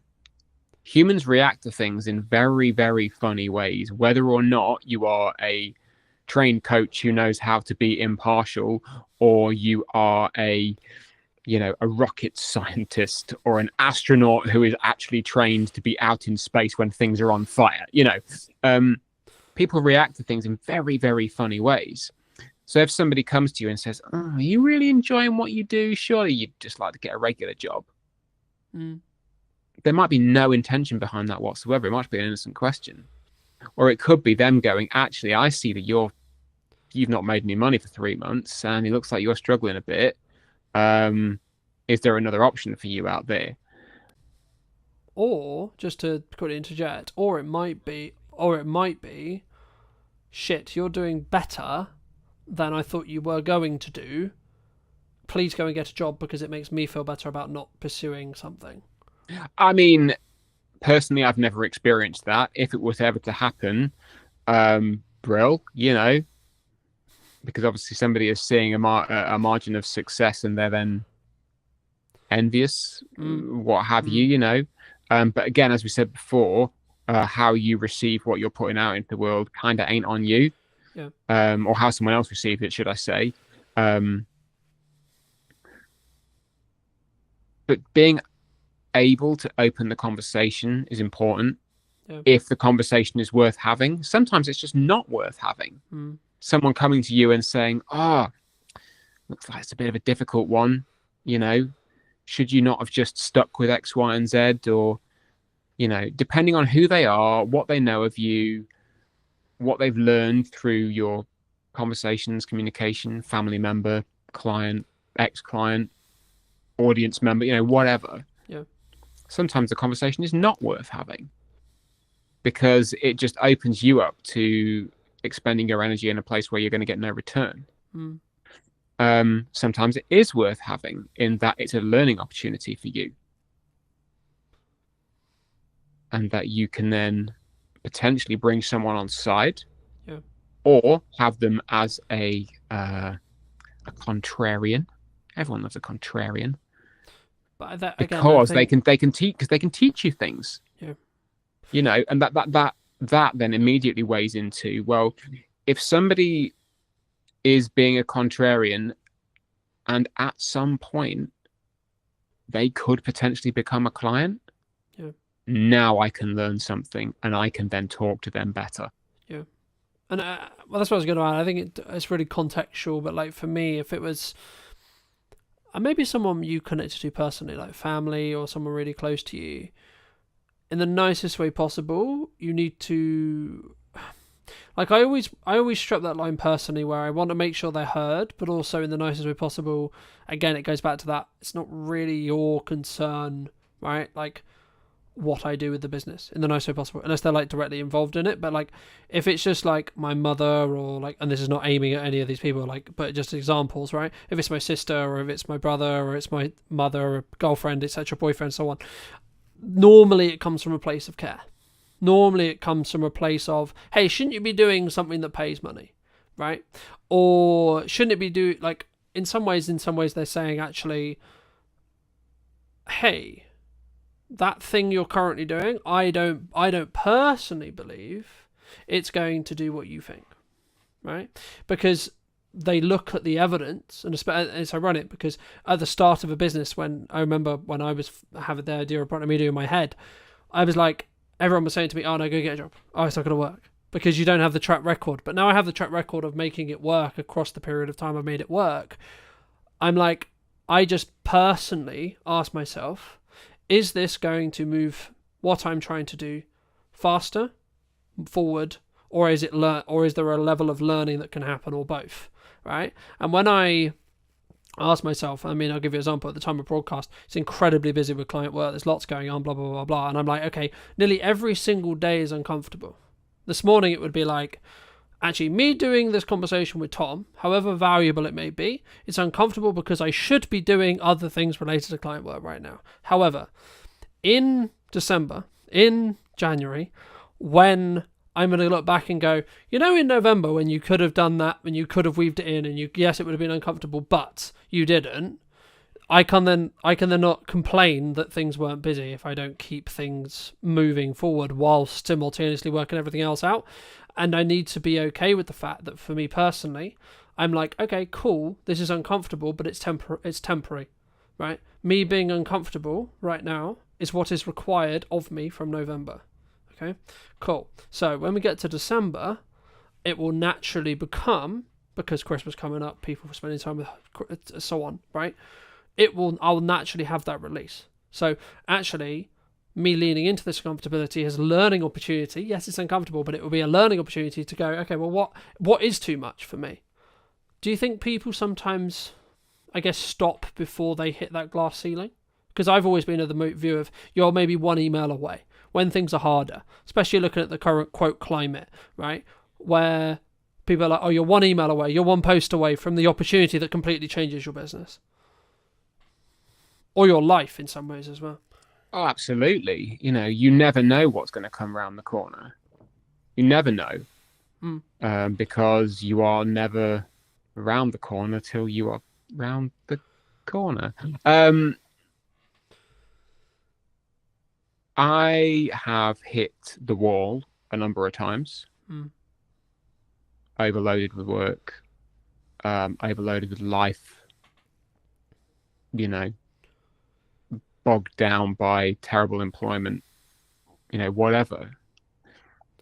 And again, this cycles back around to understanding who you are today and who you would like to be tomorrow.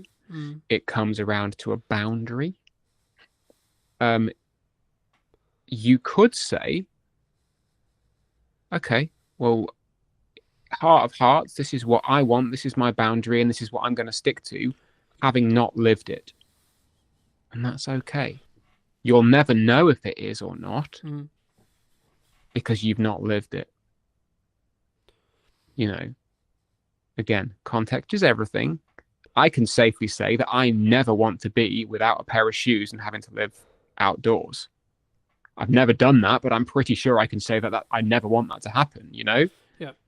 But things like saying, actually, I never want to be in a position where I am, quote unquote, too busy. I never want to be in a position where clients demand of me more than my time is, more than my capacity. Because at that point, I've then lost a boundary. I've then, I've given away a little bit of me.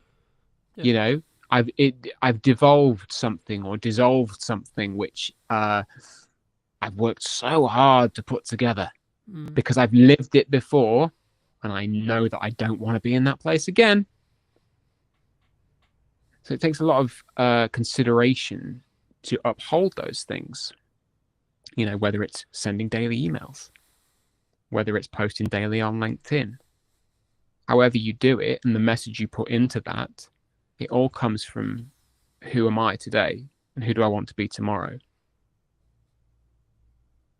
Because you know that you can do it in a way which allows you to hold on to that stuff.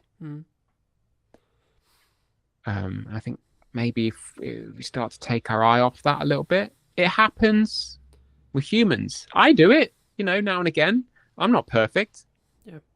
Far from it, If you've got long form content, this is why you and I, or all three of us, love long form content, is that you have so much more opportunity with it. If you've put it through, I don't know, Riverside or whatever, and you've got yourself 50 clips, why would you not put all those 50 clips out? For people who maybe don't know you, what starting advice would you give them if they're looking to build their, I'll use your terminology, ecosystem, right? Or they're looking to start out on video? What should we do? First people advice. What are you trying to achieve? All right. What do you want to do? Because we're never going to tell you to do something you don't want to do. What we are going to say is, though, regardless of those things, you do have to lay your foundations down. And this is something that a lot of businesses don't do. If you were going to give advice to either yourself 10 years ago or the other person 10 years ago, what would you say? Be memorable. Be as memorable as you can be. And if you think you're boring, you possibly are, I'm not being rude, but that will be memorable in its own way. You can still find your audience. Hello, my friends. Welcome back to a brand new episode of What's Missing in Marketing Today. Today is going to be a bit of a roller coaster, I think deliberately. Today I'm with Alan and Emily from Yellow Tuxedo.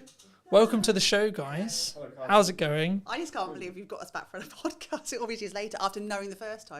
It was great. I loved the first one, so I thought we don't want to do it in person this time. It's just, you know what? It's just exciting. We like talking about what we do. We like chatting with other people. So this really is a kind of a no. And we let you out of the house. We had said that. We were just chatting to the others here. We're like, we don't get out of the house much. So when we do get out, it's like we have to remember to stop talking at times because we just sit opposite round our dining table working. So yeah, it's like we've escaped. I love it. I can't wait. But before we get into it too much, what do you both think? It might not necessarily be the same thing, but what do you think is missing in marketing today? Do you want to go first? No, you can go first. No, because we have this conversation quite a lot. And I think in terms of what's missing in marketing is simply the human touch. And I think we've got to the point now with a lot of small business owners where it gets quite formulaic because this is like how you market your business. And we forget sometimes that actually to be a bit more human, to realise to talk to people on a two-way street. You're really good at that, aren't you? Yeah, well, yeah. I think you just basically handed it over to me because you ran out of what to talk about. Yes. I think there's two things, actually. I think there is that human touch. There's still there's a large desire to broadcast. Let's broadcast.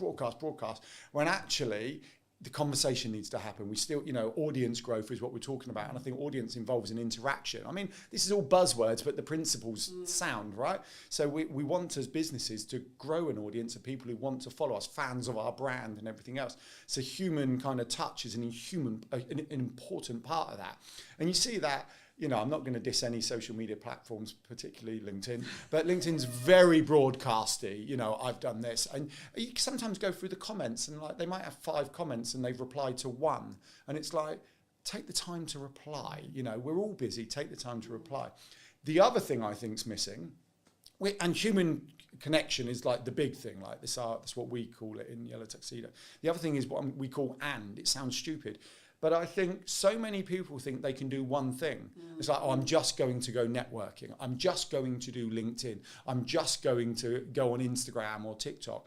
And you know what? For an extremely small percentage, that will be fine. For everyone else, it's what else are you going to do?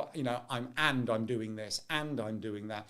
And one of the kind of realizations, I'm gonna pick on LinkedIn a little bit. I'm okay with it, right? But it just gives some very good examples. But you see the LinkedIn kind of coaches, they go, oh, LinkedIn's this, I'll teach you to that. It's brilliant. I did this one post that got me 5 leads and all of this, but they're also on TikTok, on YouTube, on Thread, and that's fine, right? And when I say and, it's not just about and other social platforms, it's and collaborations, and macro, and email, right? You have to do more than one thing. And now I won't mention names, but we were chatting to an owner of a networking group where I'm really gutted, I can't remember the numbers, right? But they said quite a large amount of people had left recently. And of that amount who had left, a large percentage had left because their business had closed, right? Sad times for them. But in talking to them, the vast majority had only gone networking. There was no, I nearly said online ecosystem, but I got punched under the leg because it was like straight in with our jargon. But there was nothing else for the people they were connecting with to explore.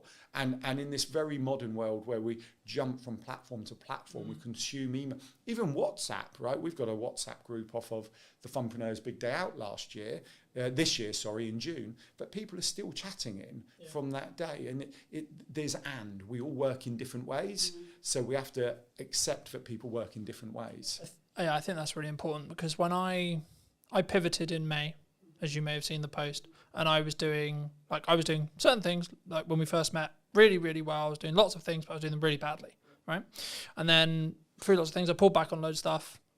I was like, right, what do I actually want to spend a lot of my time doing? What do I think is actually best suited to the business? And what can I personally do to give the best, right? Yeah. To give my best. Anyway, fast forward to 2025 May, I basically then decided it's going to be yes and strategy. So as long as I can continue the consistency and everything that I'm sure we're going to get into and do it well, it will be yes and. Yes, and a live stream. Yes, and a podcast. Yes, and content. Yes, and reviews. Yes, and an unboxing, etc.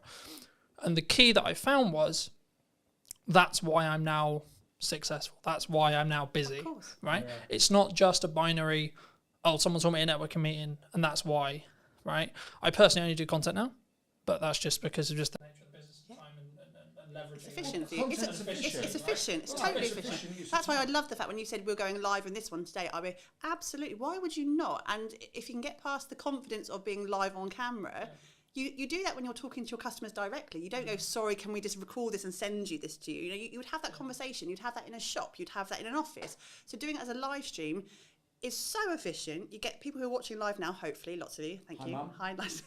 Hi, Mum. Can't even get onto an internet, let alone. That is true. But you do. But then you've got the content after that. Then you're going to slice and dice it and do what you do best. Why would you not be efficient like that? It makes total sense. People asked me the other day, they were like, why do you just not live stream it?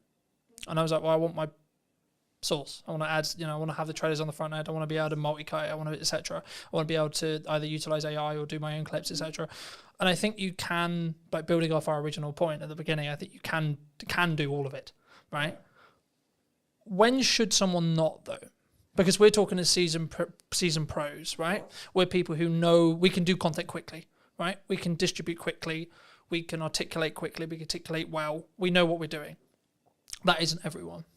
No, it's not everyone. It's not at all. Not everyone wants the same thing either, which is just that's a huge thing. Is that do you need to? Do you want to? Those two big directors there, but also you're right. We are in the marketing sphere. You are in the market. It's just for the record. We're online visibility specialists. Of course, we're not marketing. And that's a very big thing. And we don't use the dirty word. Marketing's a thing, right? We're not that because we don't want to be in someone else's business and to get to under. We want to help you be more efficient, and that's a massive thing for us: is efficiency and time and space to be able to do the things you want to do.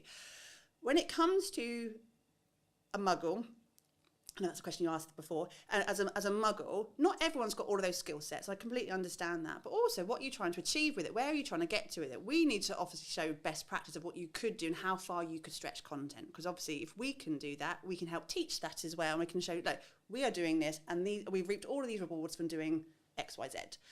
When it comes to, I don't know, a forest bathing instructor or an artist or a plumber, they're not always going to have that skill set. But it doesn't always matter. I think we always show best, and I put a post on LinkedIn just yesterday, and all the marketers in the world are going, Emily, shut up. But in terms of email marketing, so I have a client I work with on a regular basis. It's a great story, isn't it? No, I was thinking about the marketers all DMing you, but they didn't actually. This is best practice for email marketing. Yeah. But he's been sending out a news that we worked on a strategy back in the spring, and we worked on a strategy, and he's been creating it, and he's doing it for himself, because we're very much about doing it for yourself if you can.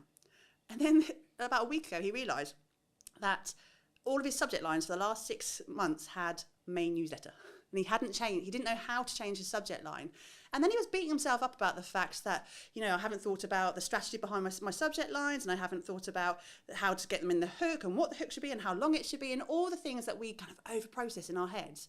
His open rate was 38%, brilliant, fantastic. I'd love 38%, and his click-through rate was 4.6. Like nothing had changed. Those percentages were fine, but we kind of put ourselves on this. You should be doing this, and you should be up here, and this should be the better. And you can't do this for yourself. But ultimately, yes, he could outsource that and get an email marketing company to kind of really shine and polish it. Would they always get the same return? I don't know. We don't always know that sort of grey area between the black and white. We don't know it. I think if you're at a point where you want to be out there a lot and you want to do video and you really can't pick up the camera, that's when, yes, absolutely, find someone who can help you to do that, because the block to the tech shouldn't be the reason that you're not doing something. So someone can always come and help you out that way. I think you want to say, Chachi in the corner. No, I mean, I agree. I think you have to choose a medium to start with, though, right? Like for me, I just did video because it was the one that suited me best, right? Now, you would say, and I would say, I need to be doing more. Yeah, absolutely. But I need to be doing it more sustainably, right? So when I do email marketing, I'm going to do email marketing in my way properly, right? When I do blog writing again, it will be properly. I've tested it. I know what I'm going to do. I know how I'm going to do it. But I don't turn on those taps until I know I'm going to be able to keep those taps running. The same thing with the live stream, the same with etc. Like I'm in a very grateful place, but still a stage where time is the main barrier.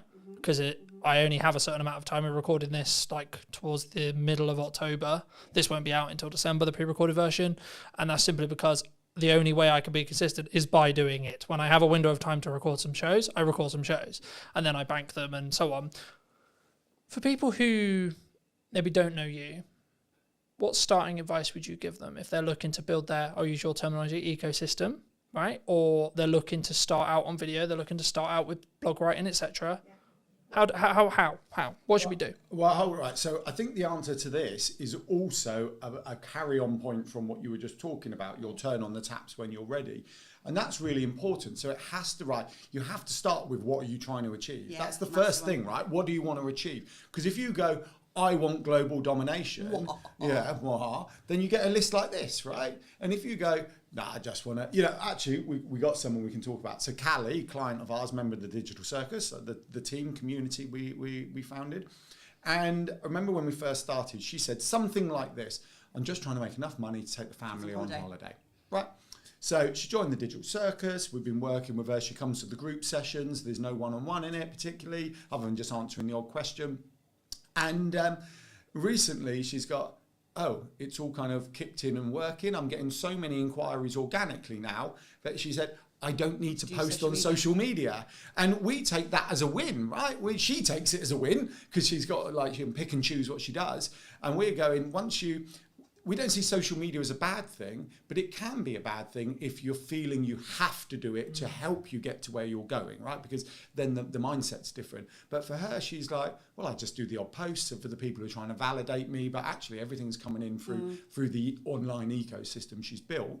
And that's really good. So going back to first people advice, what are you trying to achieve, all right? What do you want to do? Because we're never going to tell you to do something you don't want to do. What we are going to say is, though, regardless of those things, you do have to lay your foundations down. And this is something that a lot of businesses don't do. And the foundations are as simple as making sure your website's working for you. Because if we hear again, I paid someone $1,000 to build my website, but it doesn't do anything, we go, why is it doing nothing? You do. You don't. You say, why is it doing nothing? Why? It should be bringing you in kind of visitors into your audience, into your ecosystem. And then it's going to build it out from that. How are you going to nurture your audience? You've got to choose something. So it could be like social media. I recommend email. So an off-platform audience is always better than an algorithmic platform. Mm-hmm. And email's so powerful because they want to be there. They give you permission to email them and there's no algorithm, right? Or even what you could do a WhatsApp group if you only want a small client base, so keep in touch with them. And then you build it out from there. So that's what you do. You align it to your goals, start with the website and build out. And the simplest thing of your website is imagining it like your shop, right? Like Tesco's and everything else. The way we explain... Or other supermarkets are available. Other supermarkets are available. We can talk about Aldi in a minute. We like that as well. They've got a good example to bring up. But think about your ecosystem, and what you're doing is building your Tesco's. And then this inner circle is like your kind of club card customers, right? And then the outer circle of this ecosystem is all of the Tesco's advertising, branding, touch points and everything else, which we would call virtual doors into your ecosystem. You're just building it out like that. But the second you put something online that's not connected up, not optimized, not leading back into your ecosystem, it's just a wasted opportunity. It's just a standalone post doing nothing, or a standalone directory entry or whatever, just not really connecting up. So make sure it's connected up. Start slow, align it to you. And know where you're trying to get to and how people are going to find you. The biggest thing. We talk a lot about keyword strategy with that kind of more SEO hat on. And I think so many people haven't even done that work to start off with. What do you want to be known for? And how is someone going to find you? And I think when we talk about Google quite a lot of the time, it's just one huge bookshelf, right? It's one big library. It's a really clever robot, but it's not a mind reader. And I think if you don't know what you want to be known for, how is Google ever going to know what you're known for as well? It's such a good analogy. If you think of Google as a library, okay, so you've built your website, you've written a book, not literally, metaphorically written a book, right, your website. Although lots of people are writing books these days. That's why. Right. And it's like, what a lot of people do is, I've got my website, open the door to the library, Google, and throw it in and walk out. Yeah. Right? How the heck do you find that?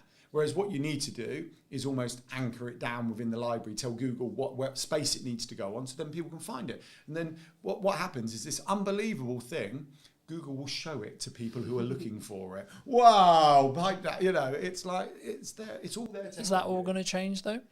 with AI?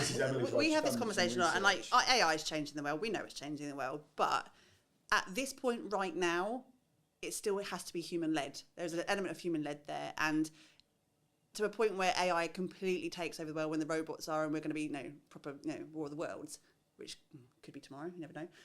But we still have to have what is right now, and right now is the fact that we need to be really crystal clear. It's still machine learning, where it's looking at human content, feeding that machine, and we still need to be front and center with that up until they tell us otherwise. So we can't predict the future. Because the problem is, right, like unless you're CEO of AI company, right, you could use OpenAI, you could use one of the others, Google, etc. You may know the future, yeah, but you haven't built it yet. You don't know it 100% is going to happen. So we might just be in a world like everyone's going, well, what happens when when I can plug as much video as I've got into me, and then I've got an AI version of me that looks as identical, has the same nuance, everything. But that might never come, ever. It might, sure, and you should be planning in some ways with your head and go. Crystal ball out, everybody. Isn't this like 3D TVs? They said 3Ds were coming, they came, and then they disappeared. And then they disappeared, yeah. Yeah, because it didn't actually. I think. Sorry. No, I say in terms of what AI especially from the Google platform is right now, is that if you're looking for a short, sharp answer, absolutely front and center will be the AI generated answer, and it will give you that. It will still give you the links to play. If someone's looking for an in-depth conversation, or they still need to have that human at the other end of that website to interact with, they're looking for a videographer, they're looking for a plumber, they're still going to have to get to that website at some point, and they're still going to want to interact with you, and they're still going to want to ask you questions and look at your FAQs and all of the things that we should be doing anyway. That's not going to change even if AI takes over the world, because they still need to talk to a human at the end of that transaction. It's different intention, isn't it? Asking AI to write you a blog is very different to going, I'm looking for a plumber, I'm looking for an online visibility specialist, I'm looking for... people looking for online visibility specialists. And the other thing, I think there's a huge opportunity for... We touch on lots of things in our model, but we can talk a bit about SEO and email marketing, content marketing, but SEO in this one. So if you don't optimize it, how does it get found? In our library analogy, it can't, or it can, but it will take a lot longer.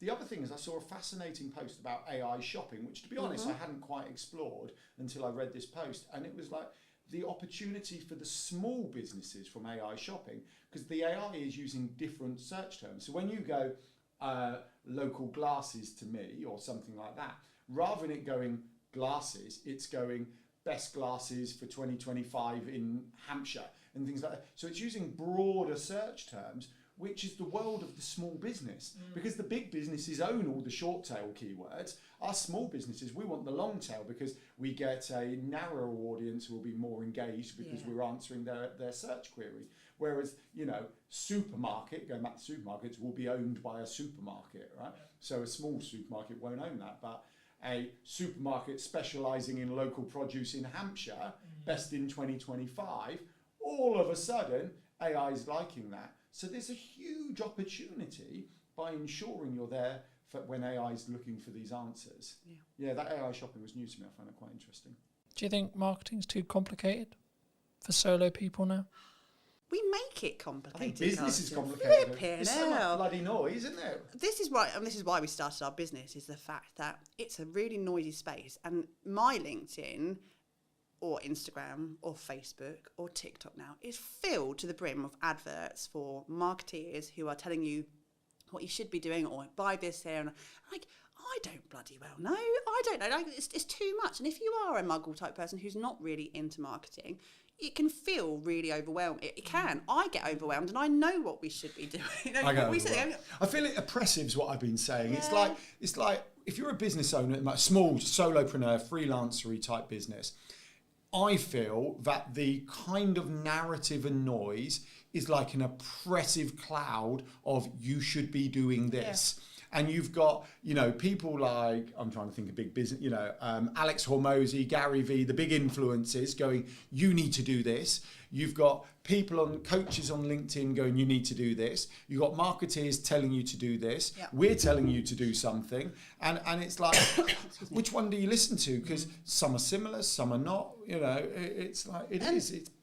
And I think it really is simple. You can extrapolate as much as you want. You can be really simplified. You can do everything like we were talking about earlier. You can do all of the things. No one can tell you you're wrong to do that. That's why I always get quite frustrated when you hear the influencers just do one thing and do this. Well, that's fine if it works for you, but you may want to do more. And in fact, fill your boots, crack on, do you. And I think what's missing these days is that we're so focused on the structure of marketing that we forget the creativity of marketing. And like, I look at our social, not ours, we look at other people's social media, and it's like really transactional. Small business world is, I have a thing to sell, buy my thing, I'm going to target my ideal client, talk to my ideal client, and hopefully you buy my thing. But you look at the big brands, like we were talking about Aldi before, weren't we?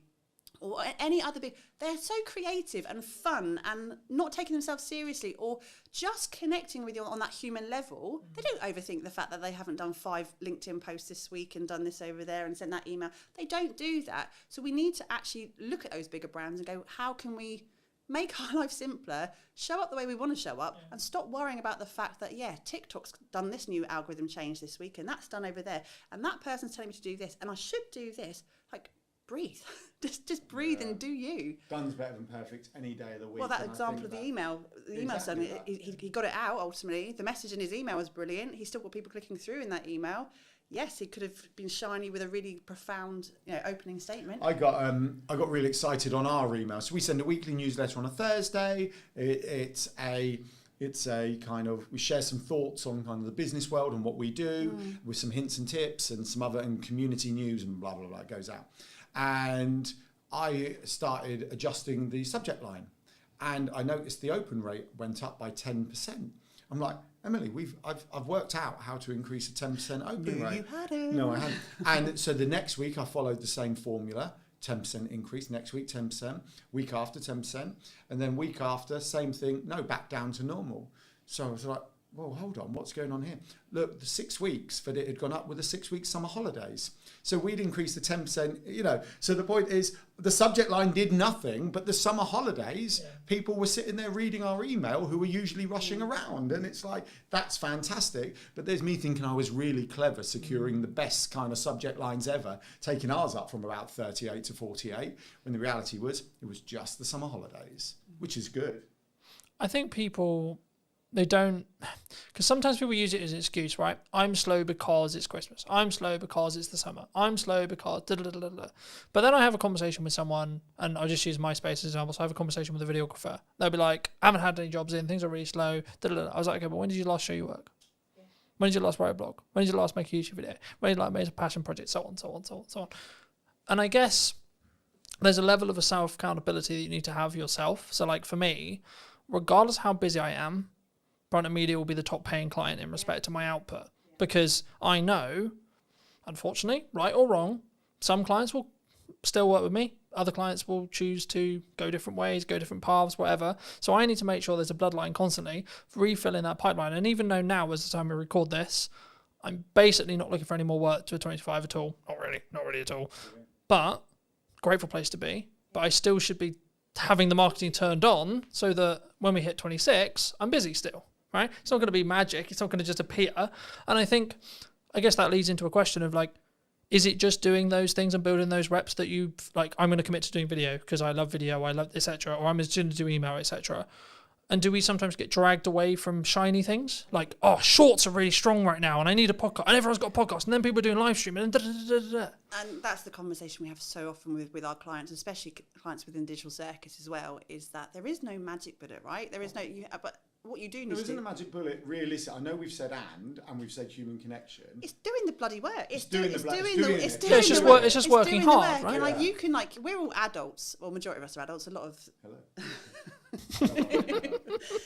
Adulting is the biggest con in the world ever. Well, we can tell. We have a structure and it works for us, right? And we're not going to say it doesn't work because we spend a lot of time doing those things. It does take time. And yes, there are 2 of us. I get that. But it still takes time. We still run a family around it. We still try and do other things. We have to make twice the wage. We have to make twice the wage in our business. There is no plan B. So we have to do the work. And I can repeat it over and over to someone going, yeah, but you haven't done that. And you keep saying, I will get round to it. Just have some self-discipline and do it. And if you do the thing and it doesn't work for you, at least you can come back and say, I've tried, and then I'm going to maybe work on the next shiny thing if you really need to. But until the point where you just sit down, commit, and go, this is going to take time. I have to find the time in my week. I only have these amount of hours in my day, but I'm going to have to sit down and do it at some point. Just do the thing. Do the thing. And then stop getting blindsided by, TikTok or Clubhouse. Is Clubhouse even still alive? No, it's not, is it? But we all run to it. But it's okay when it fills a space, because we know people who did quite well out of Clubhouse. Of course, but it's fine. But it's not long Thing is, I term. think it's a bandwidth thing, though. Right? Like, I had this conversation with Chris a couple of weeks ago. We were talking about, like, you should be doing the authenticity, the add value piece, etc., stuff like this. But if you can trend jack on top of all of that, then absolutely you bloody should. Right? Because it will add into your overarching the number of views I can obtain, which means conversion, blah blah blah blah.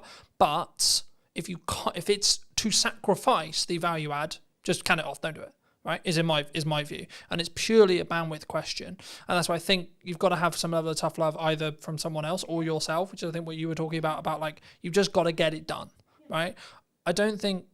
Maybe you've had this in friends and yourself as well, but like for me, unless you're close to me, I don't think people quite realize how hard I work. Right? Everyone's like, "Come on, you're invisible all the time. You're everywhere." Da, da, da. Yeah, but that's because I work literally every single fucking hour of the day, right? And it's not that I'm just like, cause there's then the smart versus the working hard argument, right? But the thing is with AI, if you're working smart hard for the same amount of hours I am, and it's just compounding on top of it, right? So I think it's not just a binary of, I use AI and then I can go and chill for the 5 hours, right? Because it saved me 5 hours. What you should actually be doing is, it saved me 5 hours, so I can do 5 hours more work of the work only I can do, right? And then you actually 5 times more, or etc. Right? Yeah, or the thing you love, like within it. So networking's a great example, and it's like actually even driving here. So we live half an hour away, and we're chatting to you for an hour, let's just say.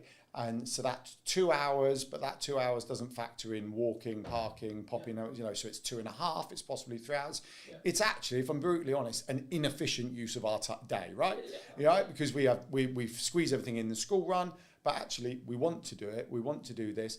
And those systems, those automations and the AI, whatever you're doing, allow the things you want to do to happen. So whether you're replacing it with something else or adding more in, or you're going, actually, I just want to talk to people. So I was chatting to an AI guy, James, I met from Ireland the other day, and we were talking about an AI CRM that looks at your entire online Stop presence. giving the idea away, because someone's going to go and build it. Yeah, and but we're I'm quite gonna miss happy that someone one. else built. We're not about to build it, right?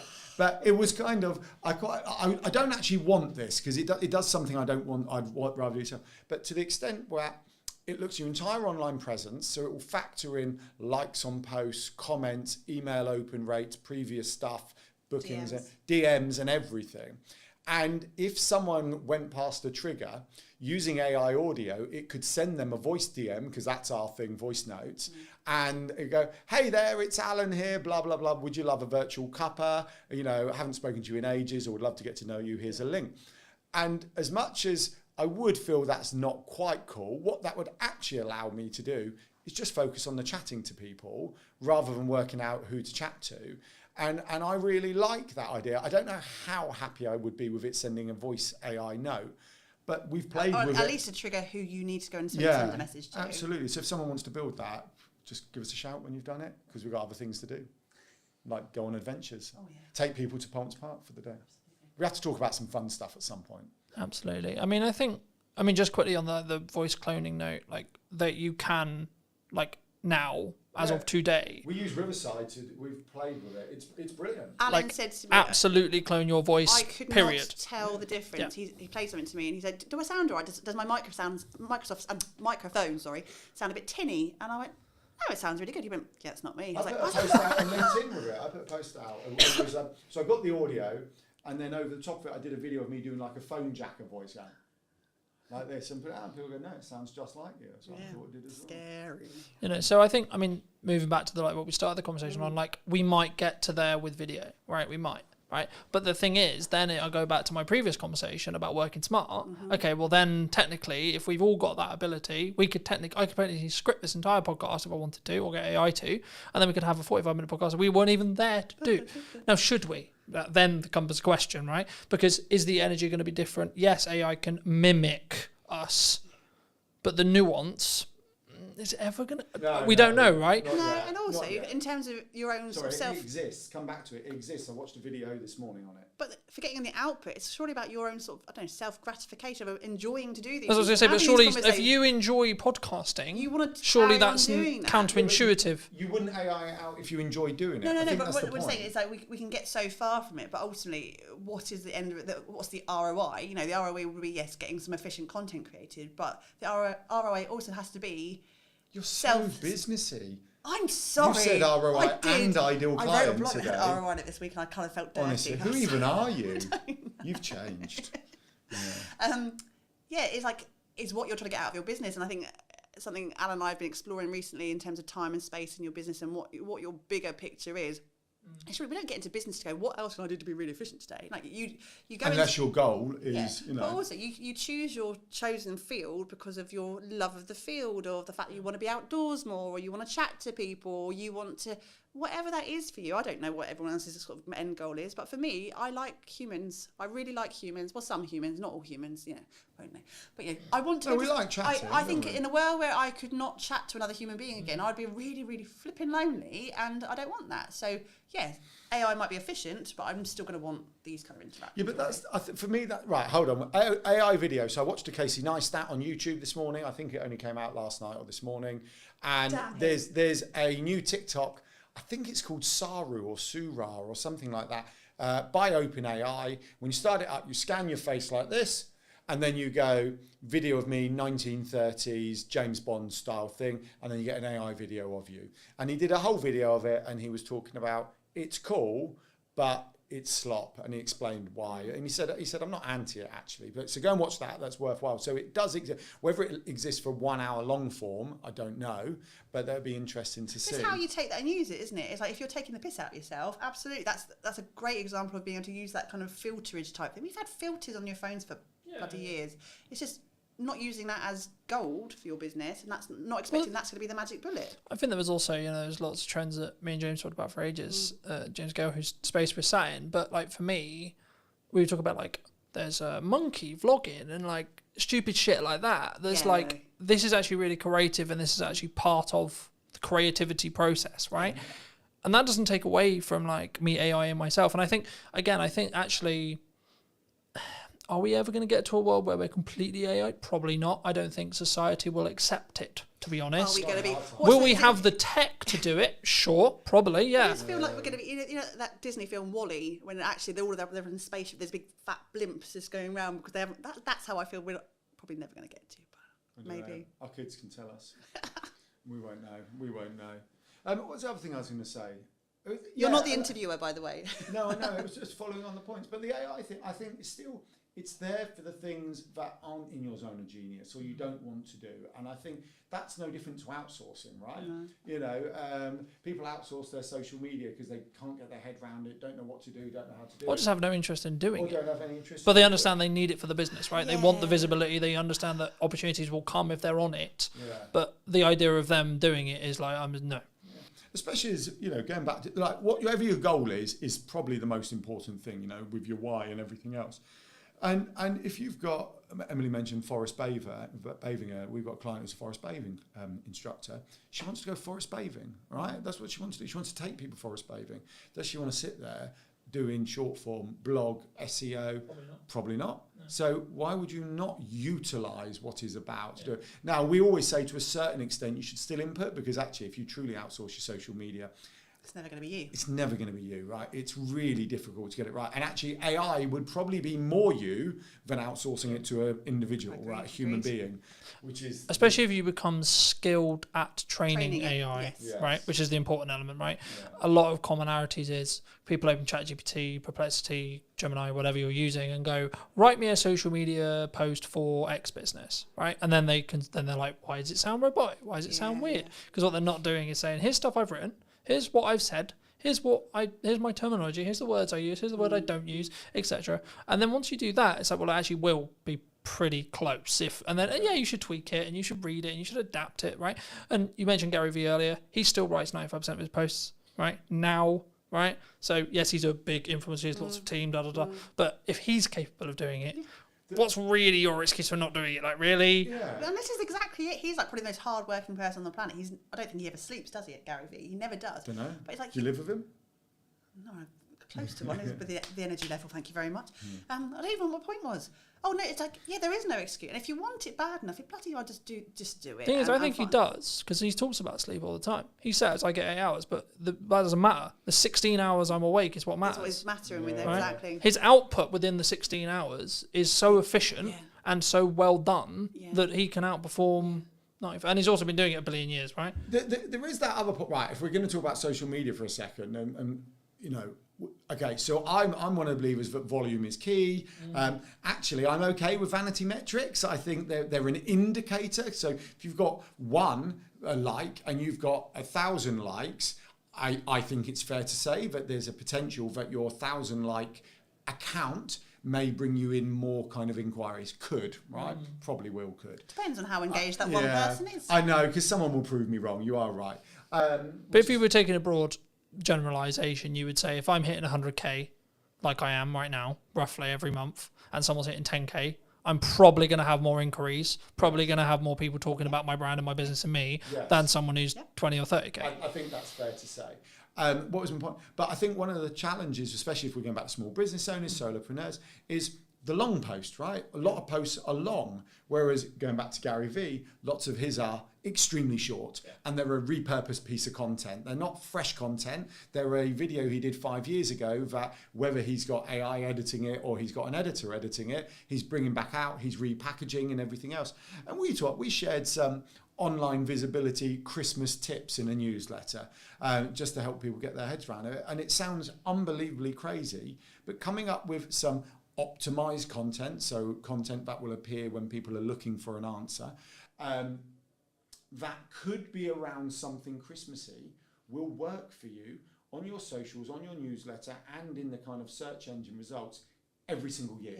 Every single year. So it's once again, we're back to efficiency. And it is efficiency. And I just think we, in a small business bubble that we all kind of sit within, there's this kind of, almost we protect our mental health, where we go, it's okay. You're going there, you're brave. No, it is, because we protect it from being... I went to vanity metrics, you're going to mental health. Protecting your time, you don't want to overload the system, don't do too much more, you don't need to put 50,000 quality over quantity, or all those things that we hear. Is that an excuse, though? It's not an excuse. No, I don't believe it is. The anti-hustle noise drives me up the wall. And I just think if you've got, and it comes back to being efficient, so if you've got long-form content, and this is why you and I, all three of us, love long-form content, is that you have so much more opportunity with it.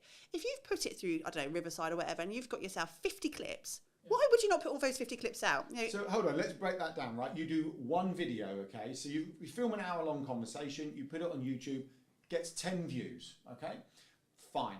You live stream it to 4 platforms, okay? All 4 of them get 10 views. You've now got 40 views, right? If you then take the recording, do a bit of tidying up and put it on YouTube in December, like you said, you've now got 50 views, right? You take that recording, you chuck it through, whether you want to do it manually or an open AI thing, you're sat here going, what the heck do I put on social media for the next month?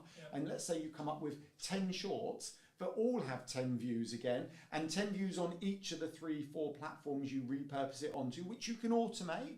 All of a sudden, your 110 view has got 1,000 views. And if they're the same 10 people multiple times, then you're hitting multiple touch points with those people, so they're more likely to convert into warm audience. And I don't think people should demonise doing more if you want to, because if you have capacity and you want to, fair play to you. There was a lot of noise, wasn't there, for a while? For a long time, it was just like do less and be more efficient. And but I'm not hitting my goals. If you're only putting 3 posts on Instagram a week and you're wondering why you're not getting sales, mate, come on. Again, what else can you do to amplify? And I think, when we were advertising the Funpreneurs Big Day Out back in June. Thank God, I've been working out how to crowbar it in. But I'm there telling your close family and friends, could you please, if you see a post, share it. But the stuff you do as a small business owner. My mum's like, Ems, when are you going to share it? I can't find it. Like, even my mum can't see that post because they don't see it, and we know what algorithms are like. We know it pushes you further away from people, so you have to do more because that person may not see that one post out of your 3 that week. But if you are consistently putting stuff out, that is still quality because the original content is quality. But it's also like, what is value? That's down to the market to choose. That's quantitative in regards to like the person watching it, not you, right? Me giving as much business advice for an hour, you guys giving the business advice for an hour. If you're not a business owner, it's not very valuable. Yeah, but they have that thumb. They can scroll. It's just like, don't watch it, especially on an interest card base. You just won't be served it. It's you won't even see it, right? So you don't even know it exists. But yeah, people are not going to be offended because they've seen that one short 3 or 4 times. They've already seen it or not seen it. They are just going to scroll past. I think we take it far too personally that we're interrupting people's lives. And like you said, most of the time they haven't even seen it in the first place, and you're not interrupting anybody. Yeah, do you know one of the other things, I think this all fits in, if we're sharing kind of thought process and tips, was the make sure that we prefer target audience to ideal client, but make sure your target, you're only connected with your target audience. Don't do it. And I'm like, why would you do that? Why would you remove potential opportunity?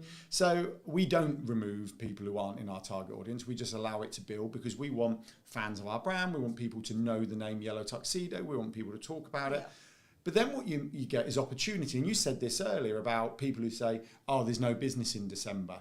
Rather than saying there's no business in December, why don't you go, what could I sell this December? Because people are definitely spending money in December, right? They may be spending on something else. And let's use forest bathing. Nicola, hi Nicola. She'll be watching. She'll be fine with this. Let's use forest bathing Nicola again, right? Nicola takes people forest bathing. That's what she do. I don't know if Nicola would say this, but absolutely I could imagine she could go, December's not as busy for me, right? Because people are partying or whatever. But you could bring out a gift voucher. You could bring out some in-home experience that could be bought in a box. I know she does forest bathing in a box. There are other opportunities. A range of waterproof jackets Nicola could bring out that would be brilliant for the winter because she goes forest bathing if she wanted to. There is a plethora of you got plethora. It only took you. Well, it took us ages to get to Fumpino's Big Day Out and plethora. That's one of our buzzwords. We have like a business bingo lingo type thing, and plethora comes Plethra's out. on our list, yeah. Plethora comes out a lot. So, and that's the thing. I want to go, what can I do differently? And once again, it might take time. So you could have a conversation with AI and go, December always feels busy. This is my business. What could I do differently? You could ask your community you're a member of, like the Digital Circus. We've had Decembers where we've thought we were going to be quiet. They have been our busiest months, haven't they? Yeah. Well, you used to say December's quiet, and I used to say, can you stop saying that? Because there's no logic for December's being quiet. And then we literally got an inquiry on the 31st of November for this fantastic project that led us up to Christmas, which we then stopped for 2 weeks to spend it with the kids. Right? I think the key, and I think originally it was Alex and Mosey who said it, but if no one, like not every single person on the planet knows you, then you need to market more. Yeah, I do agree. Like, simple as that. And I keep having multiple points whenever I do a podcast, whenever I do an event, etc., where like, I think someone said it in the event I did in September. I forget who exactly it was, but it doesn't matter. The point still stands, which is like, well, actually, you're marketing too much. Someone said, oh, I'm marketing too much. I said, okay. But then someone literally within the same room said, in the second after that, they said, yeah, but not every single person in the world knows Colton, therefore no, then he hasn't. Because the thing is, yes, I may not want work as of today's live stream, necessarily, okay? If the right project comes in and I can make it work, cool, yes, sure. But as I said earlier, I will want work in January, February, March, April, so on. And the thing that people don't understand or don't think about sometimes when they do marketing is you need to front load it by 3 months for it to then work. Because it takes time for people to firstly see the content, then go, actually, hold on, do I even want to, what does this person sell? What the fuck? Like, who, what, do I even like this person?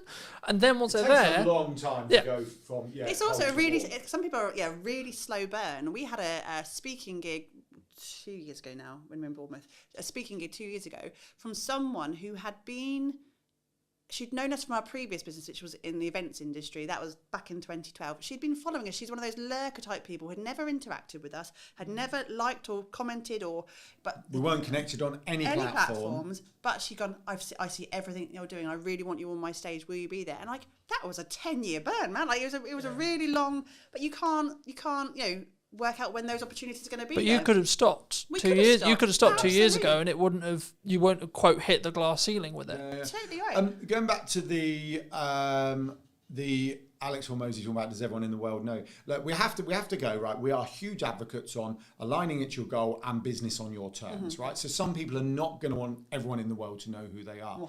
But there was this other one I quite liked, another quote from an influencer who basically said, if you are not full up, market harder. If you are full up, increase your prices. Yeah. And I just feel we all get caught up in the noise, get caught up in the narrative, get caught up in all of this.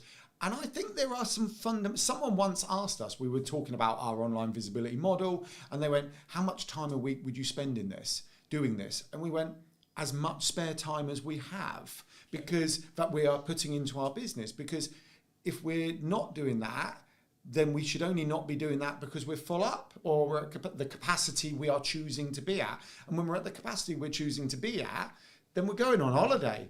We're going to the park with the kids. We're going on adventures because this is our, that's what we want to do. So but that's your decision to make, right? That's your life choice. And that's why it irritates me when people go, I don't have the work-life balance I want, right? It's like, well, especially if you're an entrepreneur, it really irritates me because I'm just like, then take on less work and be okay with making less money. Adjust what you do, change your business plan if you need to, come up with a slightly higher ticket item, potentially, right? That might help with that. I mean, there's a reason we're not in Barbados just yet. No, of course not. Yeah, but do you want to be on Barbados? Do you want to be? I'm not going to say no if someone buys me a flight ticket. Okay, no, I don't want to. You know we don't. We don't want to, but we've designed it, and we talk about, it's again so buzzwordy, we talk about like what life-work blend, and it's going to be very much incorporated our lifestyle, and we can't, we don't have capacity to be 1,000% all the time. We can't, we'd burn out. But we do get the time with our kids. We do get to spend time together. Alan and I work together as best friends and partners, lovers, all that. That's really, I know. We've chosen that. However, if we want to be more, we have the tools, we have the knowledge. We could really scale it up if we wanted to, but we choose at this point to hold back a little bit. But when we want to be, we will be in Barbados. Yeah. Well, what we have done, we've integrated. So we're evolving Yellow Tuxedo a little bit as well. So not only do we show people how to do online visibility, which really is about them having efficiency, simplicity, time and space. So when they are marketing hard, it's actually working harder for them. It helps it become more efficient. So rather than throwing higher leverage, but the other thing we're bringing online is back to this kind of whole time and space and efficiency. We're bringing on some events, right? So we do the Funpreneurs Big Day Out, which is about solopreneurs, freelancers getting together. It's kind of a day focused on fun to get out of your business. But what you actually get when you focus on fun is stronger relationships, stronger connection, creative thought processes. You get so much more when you're not focusing on those things and you're focusing on over here. And I sort of was chatting to someone recently about who they'd come to the Funpreneurs Big Day Out this year. We'd never really met them before. They were completely cold. They just came along, brilliant, winning. And I said, oh, how was it? She said, oh yeah, I sent some business over to such and such recently. And I said, oh, that's cool. She said, well, if I'm not honest, she said, once you've screamed next to each other on a roller coaster, your kind of trust level goes up monumentally with them. So it was easy for me to do. And that's complete, contrast to delivering an elevator pitch around a table. And we're looking, Emily's got a retreat coming online in March. Not online, it's not coming online. It's already not online, there. It's in person. 2/3 full up. So be quick if you want to go to March on Emily's retreat. Look at you crowbarring. No. I'm crowbarring it all in, Emily. We're putting a trip to Morocco together. We're taking people up Pen y Fan because actually our love is adventures. We've always seen business as an adventure, so then it's like, well, actually let's bring the more literal adventures in for the people who want them. And I think that's coming full circle. Full circle. You are. Did you? I'm sorry. You're such a coach. But it's about going back to the online ecosystem and getting your online affairs in order and having those foundations in place. It makes your life simpler. Once you've got that in place, you can go to Morocco, right? But you need to stop whinging when it's not working because you're not taking that time to build what's going to lift you up. And you have to put that effort in. And it comes right back to... Sorry. We can't... we could do it for you if you want to. But, you have to... Kids do need shoes. do need shoes. And it's Christmas coming up. We need to buy presents. No one's going to do it for you. You have to put up your big pants, like Gail Tong would say, put up your big pants and just do the thing. Even if it was really awkward, even if you don't like the camera, if you're doing content, even if you don't like pressing buttons because you're worried you're going to break the tech, Go and either find someone to support you doing those things, or just get over yourself and do it. Well, Really, Ricky's Ricky Locke, long-term friend of Yellow Tuxedo, member of the Digital Circus. He's a great one. I was catching up with him this week. We're just kind of hanging out, chatting, and he's evolving his business. He's been doing it 5-6 years. He was a wedding and events magician, still is, but he's evolving into confidence speaking around the world. He's done a TED talk recently. And he basically said, it's difficult to deliver this because it was basically telling us what we taught him was brilliant. But he basically said, the years hanging out and kind of proactively building his ecosystem have allowed for him to evolve his business now in the direction he wants. Because what he's seeing is, on a random blog post that he optimized 3 years ago, he's getting 3 inquiries a month just off that one blog post as an example, on top of everything else, because he's done he's done and some collaborative stuff and some social media over the years and completely built ecosystem. It all has its place as people need those multiple touch points. They get to watch a video, listen to a podcast, read an email, do X, Y, Z. So his conversion rate's gone up, his inquiry rates have gone up. He's over here doing his TED talk, becoming a confidence coach, working with, I can't remember the other team, he's CEO of the Confidence Club. How could I forget that? And all this other stuff, it's the direction he wants to evolve to. But his magician stuff, his wedding stuff, is just ticking over nicely for him. Well, I think the equity you gain by being visible and being on marketing, you know what will work in the market because you've got feedback from yesterday. Right, so I can tell you what the best performing reel of this week is because I look at it, because I put them out and I see the views. But also, in a time, I think Gary Vaynerchuk said this mostly, like in a time when things become harder, right, economically, either like where you are or just your own business because of XYZ, are you willing to put the extra work in to make sure that is not the case, right? It would be wrong of me to not look at the market right now and say I understand that people are finding it difficult, right? I get that, sure, okay, but then my question is, how do we fix that problem? Not, people are struggling. Like, I was having a conversation with my partner yesterday, and I was like, people are like, because I think on the news it said like people are worried about their job security, and this sounds horrible to say, but I was like, are they? And it's not that I don't understand. Problem, you watch the news, just don't watch the news. Well, there you go.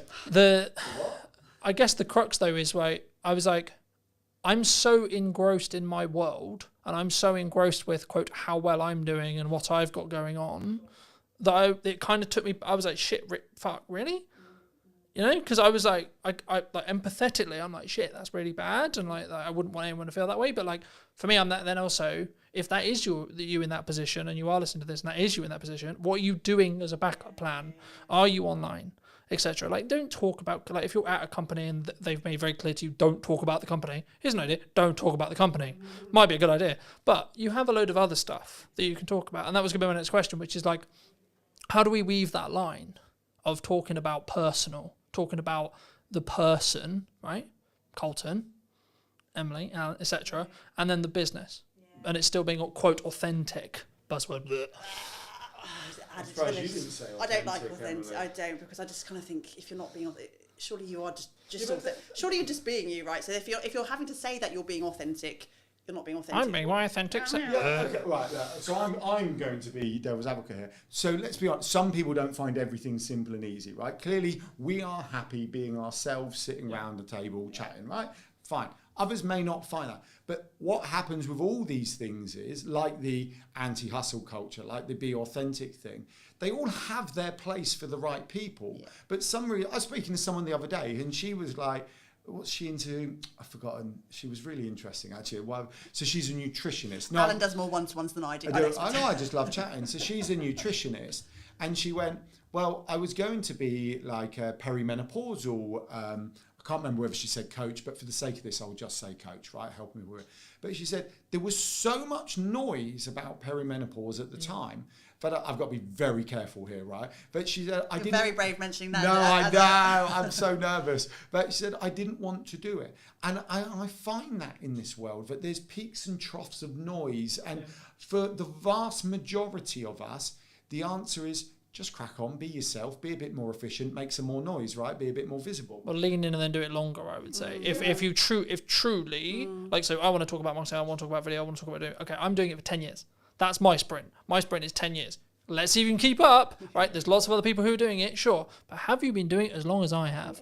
Probably not. Yeah. Well, it's like The Rock always says, be the hardest worker in the room, doesn't it? But then once again, that does have to align with your goals. And Yeah, what exactly. You want. And we have quite a few clients who are, what's the polite phrase? They're older than us. And More mature clients. I think the term is on the way down, or on the wind down. on the wine. Some aren't. Some are hungry we have a whole host of clients that we work with who are in their latter stages of their career life, who are not slowing down. They've got, and actually, they're the best workers we have in terms of taking ownership and doing it.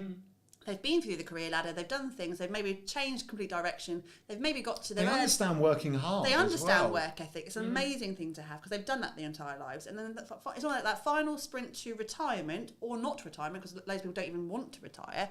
Is that this is my last career. The last thing I'm going to do, I'm going to make it count. And they are the best workers. I really. Well, really Michelle Armitage is. Oh, you are dropping names today. Well, not because they're compliments, right? So Michelle Armitage had a corporate life. I think she said she was 10 years from retirement if she wanted it. She didn't. She quit. She wrote the book for the topic that no one else had written the book on, but she was interested in something, went to find a book on it. No one had written it, so wrote it, right? It's on design psychology and how you mix psychology with design, literal design.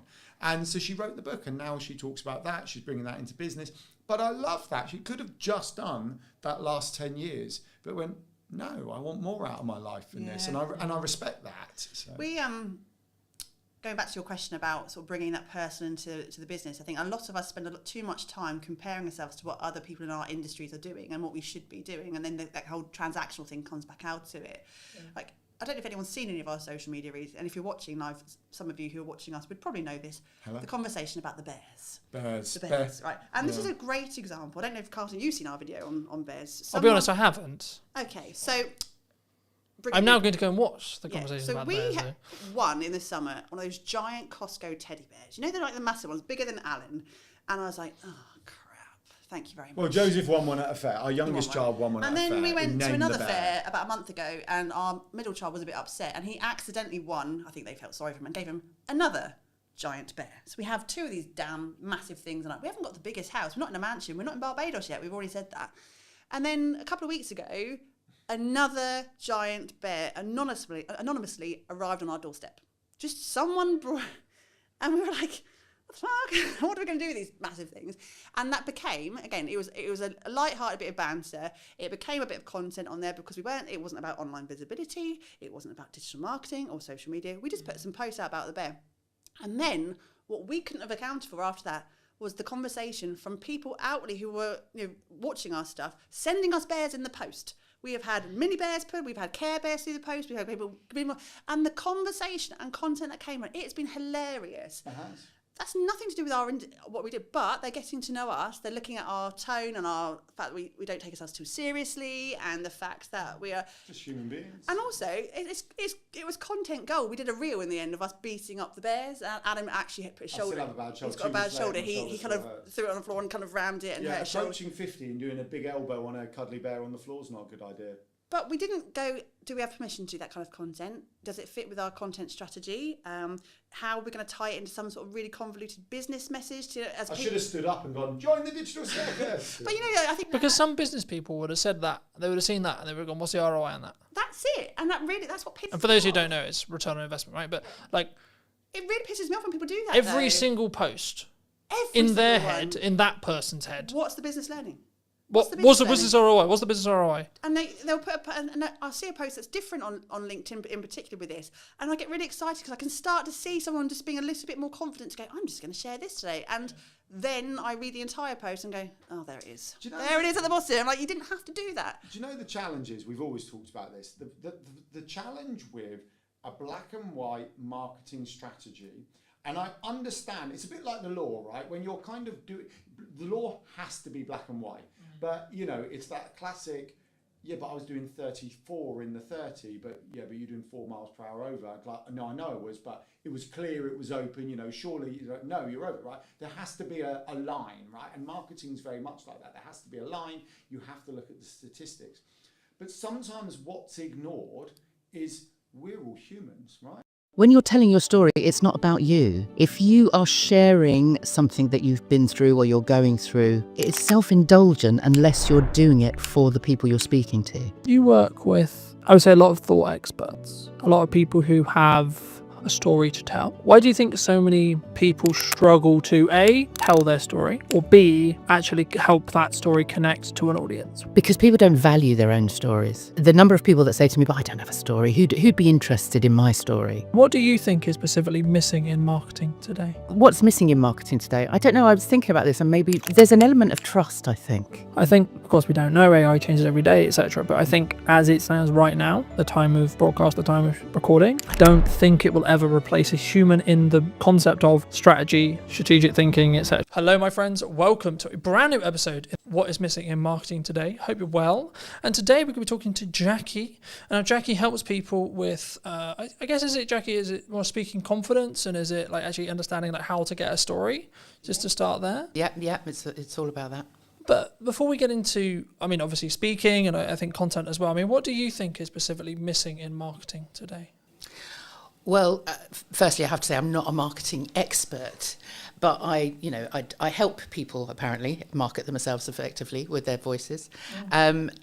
What's missing in marketing today? I don't know. I was thinking about this, and maybe there's an element of trust, I think, and that is off the back of AI. Nothing against AI. I love it. I absolutely do love AI, but I think people are just a little bit wary of what it is they're watching, because I think there's quite a lot of disinformation and lots of people trying to be somebody that they're not in order to impress. And I think we as consumers are getting a little bit wise to that. So I think there's an element of trust that's missing. Do you think, because a lot of people talk about AI, they say that maybe we're all going to be out of jobs, or maybe it's going to replace, I mean, specifically AI has seemed to be targeting the creative sector as a whole, right? Maybe by proxy or maybe by accident. But would you say that is true? Are we all about to lose our jobs, and we're all, the universal income argument is necessarily going to happen, or is it more actually in the middle ground? I think we'll adapt, as we have with every other piece of technology that's come along. I think what is different with AI at the moment, as you say, it suddenly us creatives are thinking, oh, we didn't understand that somebody could possibly take away. I mean, we're all creative as human beings. Every single human being is creative. But if that's your job, if you're a writer or an artist or a singer, songwriter, whatever, there suddenly is something that could take away that element of creativity, your IP, your intellectual property, and I don't think that's actually happened before. So I think in terms of being creative, I think maybe there is something to worry about. But otherwise, robots have been doing jobs for ages. When computers were invented, we all thought that was going to be the end, that we'd never have a job again. But I think we adapt, and I think AI will be similar. I think there's kind of two camps right now for me personally, right? From the people I speak to and the people I connect with on a regular basis, there's kind of the ones who are using it to become more efficient, and they're utilizing it, and maybe they are using it for research, and they're using it to help them write, and etc. And we can, I'm sure, go into a bit more use cases. But then there's also the other camp, which is like, no, I'm not going to touch it.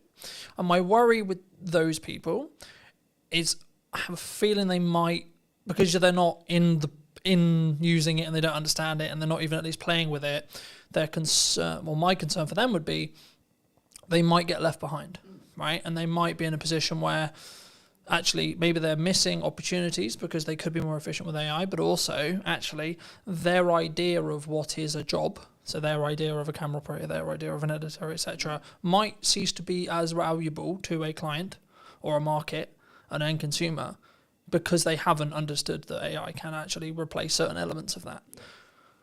I think, of course, we don't know, AI changes every day, etc. But I think as it stands right now, the time of broadcast, the time of recording, I don't think it will ever replace a human in the concept of strategy, strategic thinking, etc.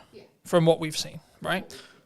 As an editor, yeah. As a support, as a junior, sure.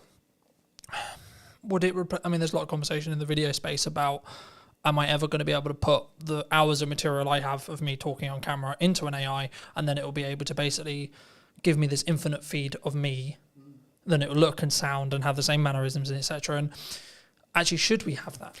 Well, I guess is the question that comes from yeah, that. You know?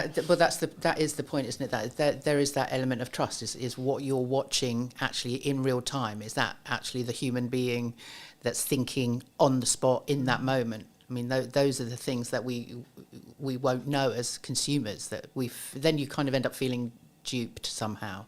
And I think the people that don't touch AI, exactly as you say, will get left behind. But it's an element of fear. It's an element of touching it and it all falling apart. You know, sort of, certainly my parents' generation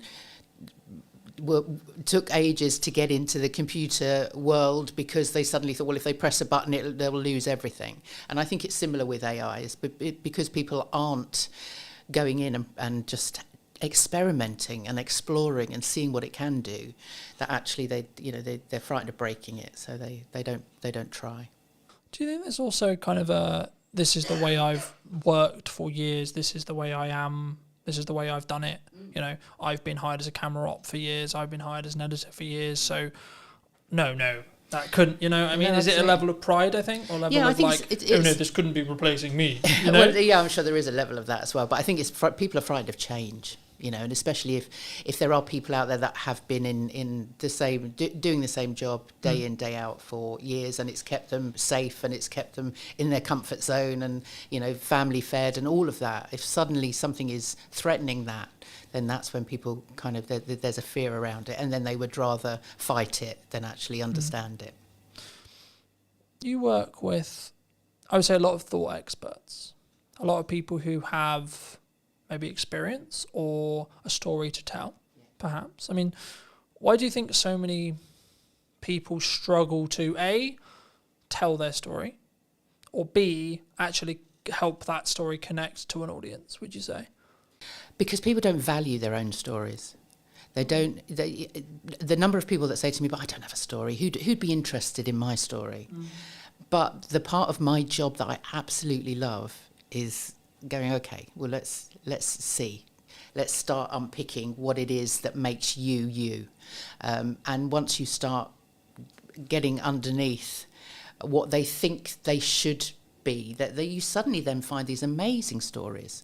And then one of the very first questions I always ask when I'm working with clients, no matter who they are, what experience they've had, you know, the age, gender, whatever, you know, culture, whatever, it's, you know, what were you playing when you were 9 years old? What were you doing when you were a child? What lit you up then?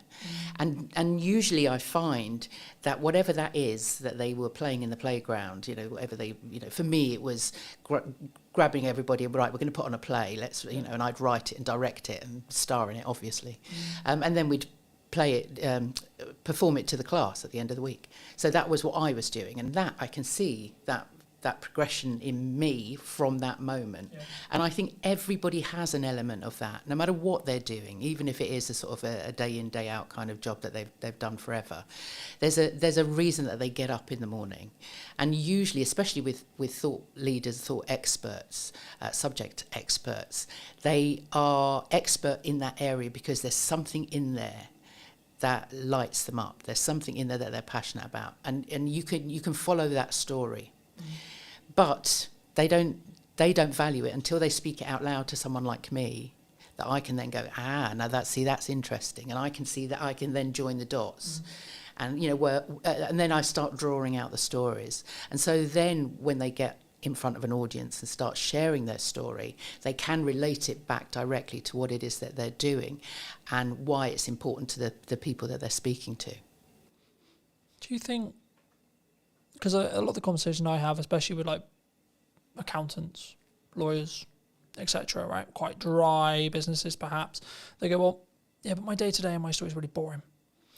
Yeah, but what I do is actually really boring and really dry and really just, I look at spreadsheets, I look at law, I look at etc. Is their story boring, or is there elements maybe they're not seeing? Do they feel that other people find their jobs boring, so therefore they're, you know, but you could I would say nobody works in a business like that for 20 years. Nobody spends all those years getting qualified to do something that they're bored with. And so I think that's a cover. I think they say to other people, "No, I have a boring job. You know, Oh no, don't talk about listen me to me. because Yeah, it's don't boring. listen. It's boring. You know, I just look at spreadsheets." But inside, there's going, "I look at spreadsheets. So, you know, I'm so excited. I look at spreadsheets. That's what lights me up." And so there's a reason for that. And I always love to get to, you know, what is that? What is it that makes you get up and do that every day? And there's always a story. Always a story. Do you think we sometimes, does it come from that I don't want people to look at me like, I've never really personally struggled with this, but I know many people do, which is the like self-promotion, especially as a business owner or an entrepreneur. You know, we try and put ourselves out there a lot and say, well, that's what we should be doing in my view. But, you know, it's the reason why I get the opportunities that I get. It's the reason why, quote, I'm as successful as I am, etc. But like, is there a hurdle there? Do people just like, oh no, it's a very British thing, right? It's very, oh no, I couldn't possibly put myself out there. Yeah. Do you think that's why? Yeah, that's why we have a deflection of like, oh no, I just have a boring job and I look at spreadsheets. You know, is that because maybe it's deflection to say, well, that's why I'm not doing it? Yeah, a lot of people don't like blowing their own trumpet, do they? I certainly don't. But there's something in people's people. You know, you can be an introvert, and there are obviously, you know, introverts and extroverts and people that are somewhere in between. But generally, the introverts are the people that don't necessarily socially want to sort of get out there and connect and be in loud spaces and all of that. But actually, they still have a story to tell, and they still have a reason for promoting their business and promoting what it is that they do.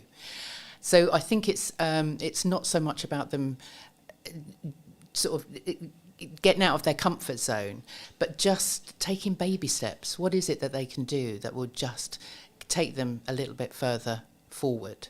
And find a story or something that they can tell, even if they just start with a camera and just talking to a camera, just in little, you know, and talking to family and friends and just starting to explain what it is that they do to other people. I mean, I have so many people say to me, my sister, constantly, "Well, I don't really know what you do." It's like, well, let me explain. And everybody has that opportunity to explain what they do to somebody else. Just get used to doing it, you know, and you will discover it's not until you start speaking your story out loud that you get feedback from other people. And that's really useful. Back when I started Power to Speak 4 years ago, I made the conscious decision to get feedback on what were my superpowers, what other people thought were the great things that, you know, what was I really good at, but also what am I really bad at? Where could I improve? And I thought, well, I'm going to bite the bullet. And so I asked, I think, 4 or 5 friends, 4 or 5 former clients, and 4 or 5 networking buddies, say people that I knew through networks. And so I had about 15 different versions come back to me. What do I do really well? What do I, you know, where can I improve? And I was amazed. And I don't think it is quite a brave and vulnerable thing to do, because you don't know what you're going to get back. But I wanted them to be as honest as possible. And actually, the good certainly outweighed the bad. And the bad I could improve on. I knew where that was that I could then improve. So I always recommend people do that. Because sharing your story is a vulnerable thing to do. And that's why people don't want to do it, because they're frightened of being laughed at or being told they're stupid or they're not good enough or whatever that, you know, whatever that imposter voice is saying to them. But actually, once you start speaking out loud and actually asking for feedback, you'd be surprised. And a lot of the words, you know, there was a theme of sort of different words that were being used by different people that I could then hold on to for social media and for my blogs, and it just built my confidence around sort of stepping into different, whether it was a networking event or, you know, meeting people or approaching potential clients. You know, I had then the confidence because I'd had that feedback. It reminds me, and I forget where this story originated, so if it's a bit fluffy, I apologise, but I remember someone said to me, I think it was in a networking room or it was a business friend or etc., it doesn't matter, and they said, well, ask around people who your network is and ask, when you think of me or when you think of my brand or my business, what do you think of, right? So we'll do the exercise here really quickly. I mean, when you think of me and my brand and what I'm doing, what do you think of? I always think of that hat. You always it's gone. The hat's gone. But no, I suppose that, and the waistcoat. So I mean, you had that kind of the personality that came through the way you dressed, which you're still a very dapper dresser. I'm not saying that, but actually, when I think of your brand, that makes me think of a brand that's creative and curious, which I think is good.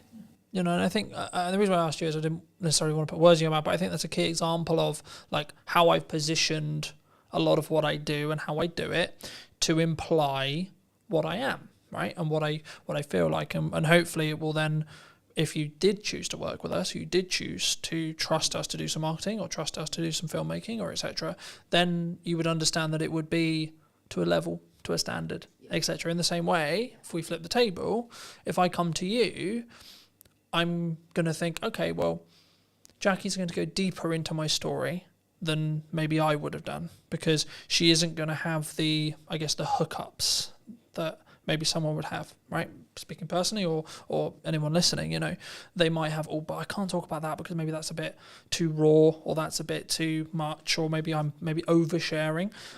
I mean, how do you ride that line? Because I think sometimes we should share certain things that have happened. My view on it quickly is like, if you've healed from it, happy days, use it as a story. If you're healing from it, no. No, absolutely. And that's absolutely right. Those stories may well come out in a session with me, but I will always say to people, you don't have. That's not something that I'm going to say to you. Well, you need to tell people that. That absolutely not. No. If you're not ready to tell everything, then when you're telling your story, it's not about you. If you are sharing something that you've been through or you're going through, it's self-indulgent unless you're doing it for the people you're speaking to. If you're just wanting sympathy or wanting people to know what a terrible life you've had or whatever, things then are really hard. It's all about you then. And actually, really business, things really hard.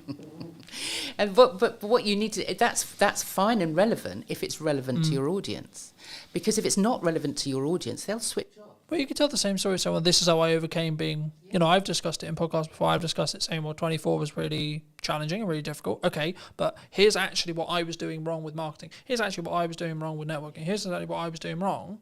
And this is how I've done it better this year. And this is why, funnily enough, this year is a lot better than 24, right? So I think it's within that context, right? But it was wrong of me not to, hint at your story a bit, right? You began in fashion. You then moved into acting.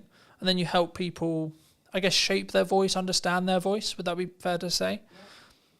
Did you always want to?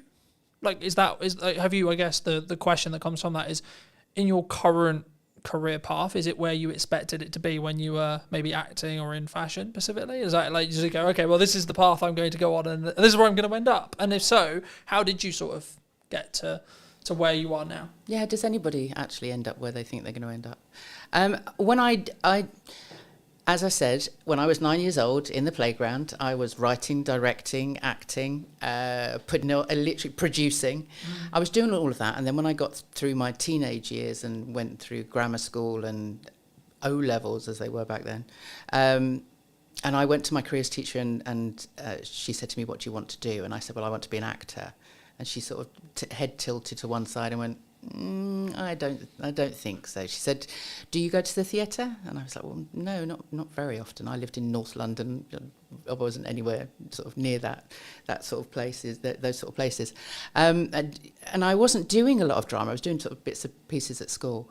And she said, no, you don't want to be an actor. She said, if you wanted to be an actor, you'd live, die and breathe the theatre. What else can you do? And I'd said, oh, well, I'm not bad at art. So I ended up, and I loved fashion, I always loved dressing up. So I ended up going to fashion college because for better or for worse, the woman had just literally crushed all of my dreams in that one meeting. It was like, well, obviously I can't do it. That's me done. I can't do that. So I became a fashion designer, which was fun at college. Once I actually got into the business and I was I was in the sort of rag trade end, so I was literally churning out stuff for Topshop and Miss Selfridge and H&M and all of those sort of places, and just they would fly me out to Paris and to copy the stuff on the catwalk to then come back and reproduce for our high street. And I thought, this is no fun, this is not creative at all. And a friend of mine was working at the Royal Shakespeare Company in costume. So I kind of moved sideways into costume and I worked there. But obviously, I was at the Royal Shakespeare Company. So I sort of was literally looking through the curtain, watching the actors on the stage going, oh my God, that's where I need to be. So I went to drama school when I was 28, actually. Well, actually, no, I was closer to 30. So I went off to drama school then, came out and did the Fringe. I did Edinburgh Fringe and all of those things, London Fringe, did a couple of bits and pieces, went off to auditions, did some acting, but actually to subsidise that, I got into teaching.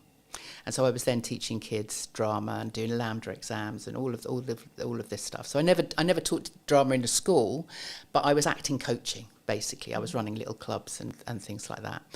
And I think I am a natural teacher. There's something in me that wants to actually put my hands under people and kind of guide them. Guide and teach. Yeah. And not so much in that kind of curriculum, this is what you need to learn and this is how you need to learn. But everything that I learnt at drama school, over the years, I've seen how fundamental the training is to everybody. Whether it's the breathing, the voice, when you're taking on a character, you need to find out their motivation. What's the intention of everything that they're doing? What's the story you're telling? Who's the audience? And everything now comes back to what I do now. So in lockdown, right up until lockdown, I was still running. I was working more with adults then. I was acting coaching with adults. Also going into schools with adult theatre companies and doing sort of work within schools. Lockdown happened, all that work finished. And I then thought, no, I don't want to go back to that. I want to do something different. And so I took a coaching course, because I knew, as I say, there was something of the coach in me. And it was during that course I was in a breakout room and we had to explain. By then I was working with people, thinking, how do I work with people with their voices? Because I'd been in lots of Zoom calls with business owners. I think we met on one of those, in one of those sort of networking spaces, and everybody was like, "Oh no, we have to make video now. We have to put ourselves in front of a camera. We're on Zoom all the time. People want to know what my 60-second elevator pitch is," and I could see that there was a fear there. Yeah. And so when I did the coaching course, I knew by then that that's kind of where I was going. And the exercise within this room, there was only 3 of us in this breakout room, and we had to explain to each other what it was we did for work, or what we were planning on coaching. Mm-hmm. And so I explained what I did with people, and I said, okay, that's my minute. I've told you what I do. Now explain back to me, what did you get from that? What did you understand from that? And one woman said, you help people market themselves effectively. And I thought, I hadn't even considered that I was helping people actually market themselves. And the other woman said, you help people show up powerfully in the world. And I thought, I like that. and so power to speak. It was then all around, the fact that it is empowering when you give somebody that voice. And certainly in the 4 years that I've been doing it, it's just the transformation that I see in people when that kind of penny drops and they go, actually, I can just be me. Yeah. They take ownership of all of those stories and all of those experiences. And when they show up with that courage, then the confidence and the excitement of actually sharing that comes from there. It jumped to mind while you were speaking, so I think I'll mention it, but I remember watching a YouTube video a while ago that said, during COVID, when there was a lot of money floating around, working in the arts seemed to be just the thing, right? There was a lot of filmmakers, there were a lot of marketers, a lot of speaking engagements, etc. But I think the thing that sometimes people misunderstand or misthink about sometimes is actually being in the arts, whatever your definition of that is a privilege, right? Working for yourself is a privilege. And I think for me, having the work-life balance is a privilege, right? Like, and I can go a bit deeper into like privilege, right? We live in this a part of the world where I don't have to worry about a bomb landing on my house. I have clean drinking water, etc., etc. I can go down that road as well, of course. But I think for me, it's really important to establish when you are in a privileged position to be able to upgrade your kit, to be able to invest in the business, to be able to first come at it from a point of view of saying, I am in a privileged position and I am grateful for the privileged position I'm in. I guess the question that comes from that, though, is in marketing, in when people speak, in when they come across, do they, maybe they don't mean to do it, but do they sometimes come over, not maybe at the start or maybe in their own way, but maybe they don't come over with that level of understanding, that level of privilege first, or maybe they should someone lead with that level of understanding that level of privilege first, or being grateful for the opportunities that they have? Oh, that is deep. because I think sometimes I'll use the word entitled. I paused because I didn't know what word to use, but I think the best way to describe it is some people can be very entitled. I'm entitled to people watching this. I'm not entitled to anyone watching anything I do. I hope they do, and I hope they take value from it. But that's actually down to the quality and the value that I add, which is subjective upon the audience, not me. My job is to do the best I possibly can in the grateful opportunities I have to hopefully add value to someone else. Yeah. Yeah, I mean, I don't know how many people creating content in a privileged environment really understand that that's the case. I don't know how many people are actually. I think maybe with what's going on in the world at the moment, people are now kind of thinking, well, actually, my life isn't actually yeah, that exactly. Bad, Yeah, I'd much rather be here than there, kind of thing. So yeah, maybe we are becoming more aware of that. I often get people say, if we're going through a talk or they're speaking to an audience, I mean, generally their audiences are potential clients, potential customers. That's the reason they get up and they speak to people. But they don't want to be seen as arrogant.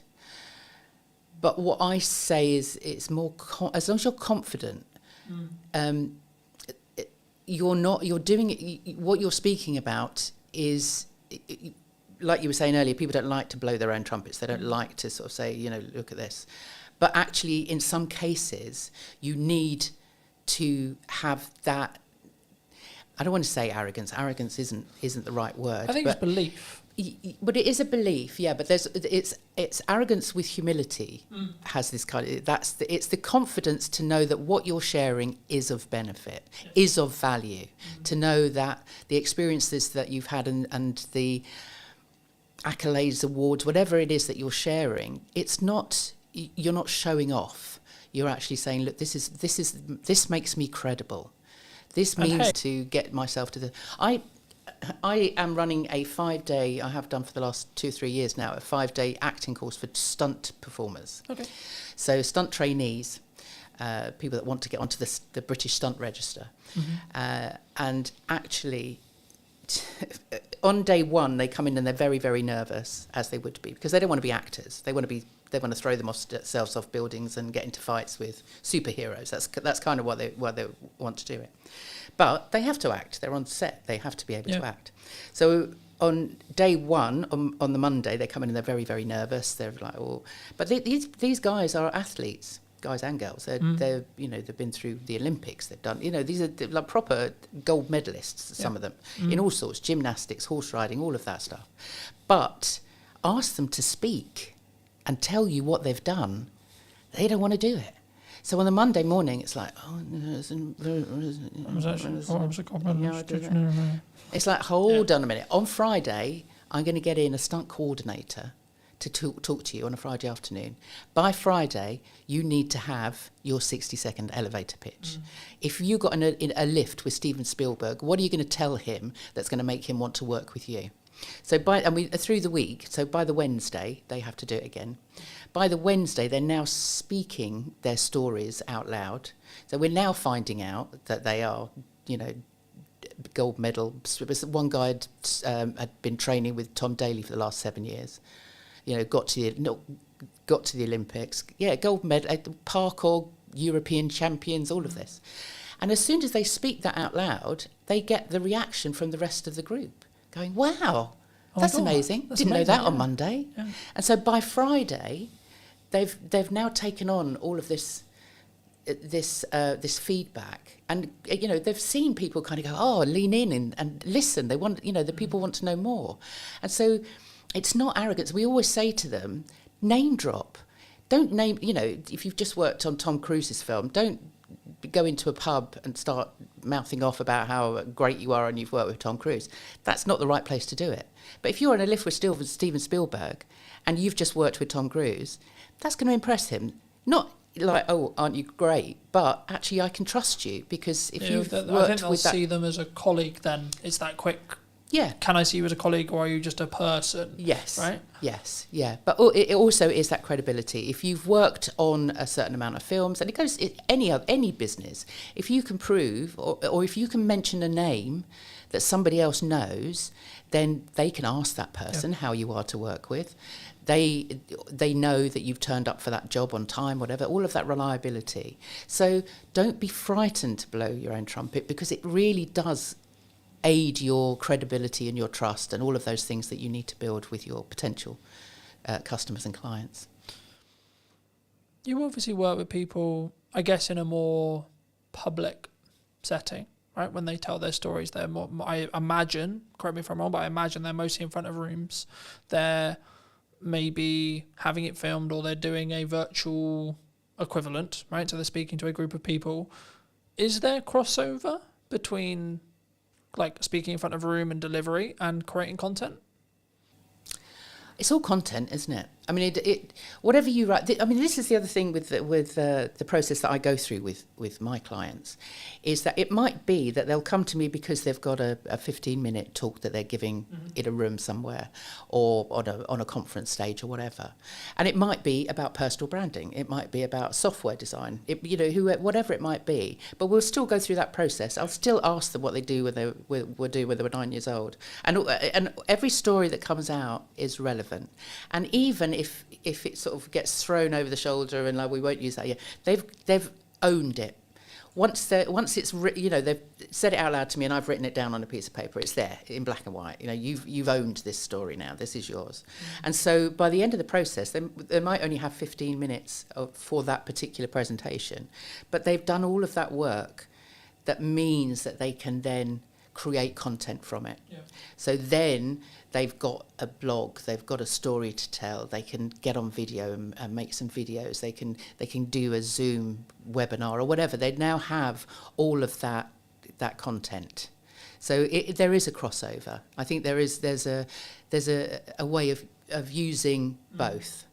Because the reason why I asked that question is because when I started doing public speaking, whether that was through a Zoom or as part of a conference or as part of like my own events, I was like, yeah, I'm going to ace this, right? Been on video 10 years, piss, right? Like, been on podcasting forever, etc., etc. Then I had this moment, I was like, shit, hold on, this is different, right?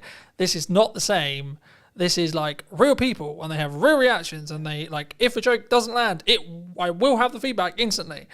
And I think that's why I think sometimes there's this, like, I think they're more adjacent skills, but I think for me, I think you should develop both, right? Because I think there's obviously byproducts of what happens across, but when does it go wrong? Do people focus too much on perfectionism, would you say? Because I'm speaking as a content person who helps people with content a lot.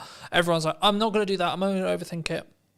Can't do that. I don't have the podcast. Don't have this because it's not perfect, right? I don't have the perfect live stream. I don't have the perfect camera setup. I don't have the perfect microphone. So should I still do it? Yeah. Oh, yeah. I mean, done is better than perfect, isn't it? And there's no such thing as perfect at all. But having said that, I am the world's worst. I should be making more video. And I do make video, but they're still all on my phone. So I'll do it and then look at it and go, oh, no, that didn't come out right, or my hair doesn't look right, or, it's a bad day, bad hair day, or whatever. And so a lot of those things still sit on my camera. So, it's a very vulnerable thing, but I think you do need to just do it. As I said earlier, just a little bit at a time, just get feedback. I used to hate seeing myself on screen. Most of the acting stuff I did was on stage, so I never saw myself on, it wasn't until Zoom, it wasn't until lockdown when we were all confronted with our own image on on a screen. Oh my God, is that how I look like? Oh my God. Exactly, is that what I sound like? All of those things. But over that year on and off of lockdown, I saw myself a lot on the screen, and you get used to yourself, and actually now, I don't look too bad. I can get away with that. But going back to what you were saying about how you started out in that sort of space of suddenly standing in front of an audience, having done video for so long, I'd been on stage as a character for so long that when I then had to stand in front of people as me, then that was like, when I used to introduce the kids shows or the adult shows or whatever, we'd put on a performance at the end of the term or whatever, I'd have to stand up and introduce everybody, and I'd got that. My heart would be going, I'd be the sweaty palms, it's like, I don't know what to say, I'd have to read it all. But over the years, and especially now, when I started Power to Speak, I thought, now I'm going to have to walk the walk. I'm going to have to talk the talk. So I have now pushed myself to do as many podcasts as I can, get onto stage if I can, put together talks for myself, just so that I can say to people, look, I've been there, I've done it. Yeah. And so it just takes practice. It just means that you see, so many people I think end up procrastinating over what it is they're going to say because they don't think they're going to be good enough. They think they're going to be judged. That they're going to bore people with their story, and so they don't practice. They're worried about actually saying it out loud, or they put off for so long what they're going to write is that they'll do it all the day before with their visuals and all of that stuff, and then suddenly wonder why on the day it goes down a bomb because they just haven't given themselves enough time to really work out what it is that they're saying. I think, for me personally, anyway, I think the only reason, so there's a couple of things. One is focus on that 1%, right? For me, I would rather have imperfect action that then leads to a 1% rather than I'm actually comfortable, I'm actually good, because then I'm not moving forward, then I'm not doing something unique, I'm not positioning, or even if you just look like marketing positioning, I'm not then marketing myself or positioning myself as the go-to expert of what's missing. That's why the podcast is called What's Missing in Marketing Today, because I want to talk about what's missing, not what everyone knows, right? And I think for me, it probably will be the same 5 chunks throughout the next series, but it will be the nuance of each guest's input or my input on the day, etc., that will be the reason why someone will potentially then go, okay, we should what we got. But I think the reason why I think some people stop is, I guess the way to think about it, and this would be in your position as well, they want to do it perfectly and they want to be consistent because maybe they hear, for me, you had to be consistent for it to work. But I would rather someone started, got some feedback, stopped, then carried on, then rinse and repeat, rather than they just don't do it. And the way I would maybe rewire having stuff on someone's phone, because I'm sure you're not the only person, right? And I'm sure there's lots and lots of people. For me, this is going to sound really weird, but I don't even think about the concept of posting it, because by the time I thought about the concept of posting it, I could have already posted it and I could be moving on to the next thing. And I use market data to tell me what's good and what's bad. So something I'm doing right now, because I've got a hub strategy with the podcast, is I'll put all the podcast clips out before the episode is actually live to test which of the clips is actually the best in regards to an audience reaction, and then the best 1 or 2 will go on the main account. Because of the nature of having 2 accounts, you can sort of test bed it. So I'll give you a quick example.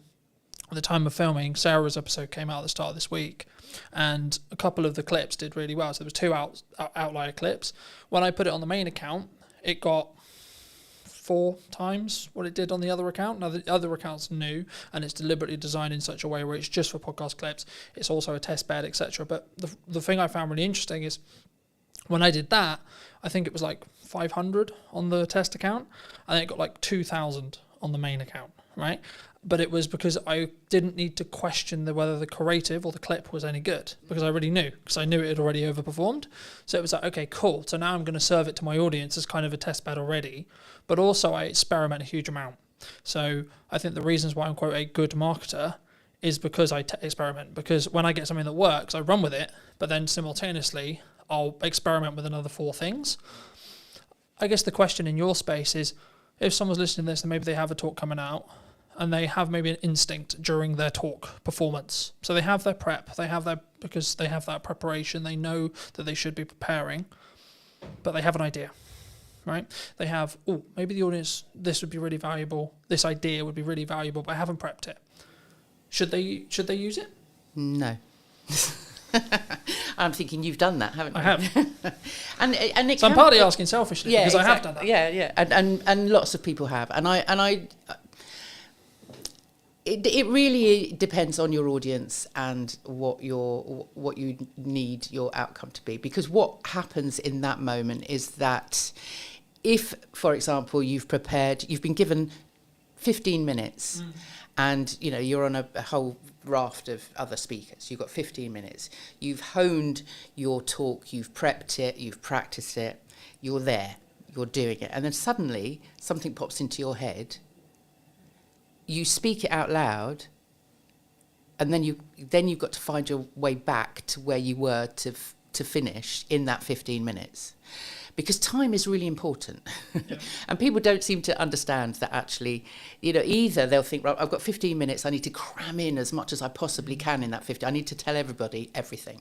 Now, give yourself space. Is make sure that if you've got 15 minutes, you've only got maybe 12 minutes worth of content, so that you can really speak in a measured way.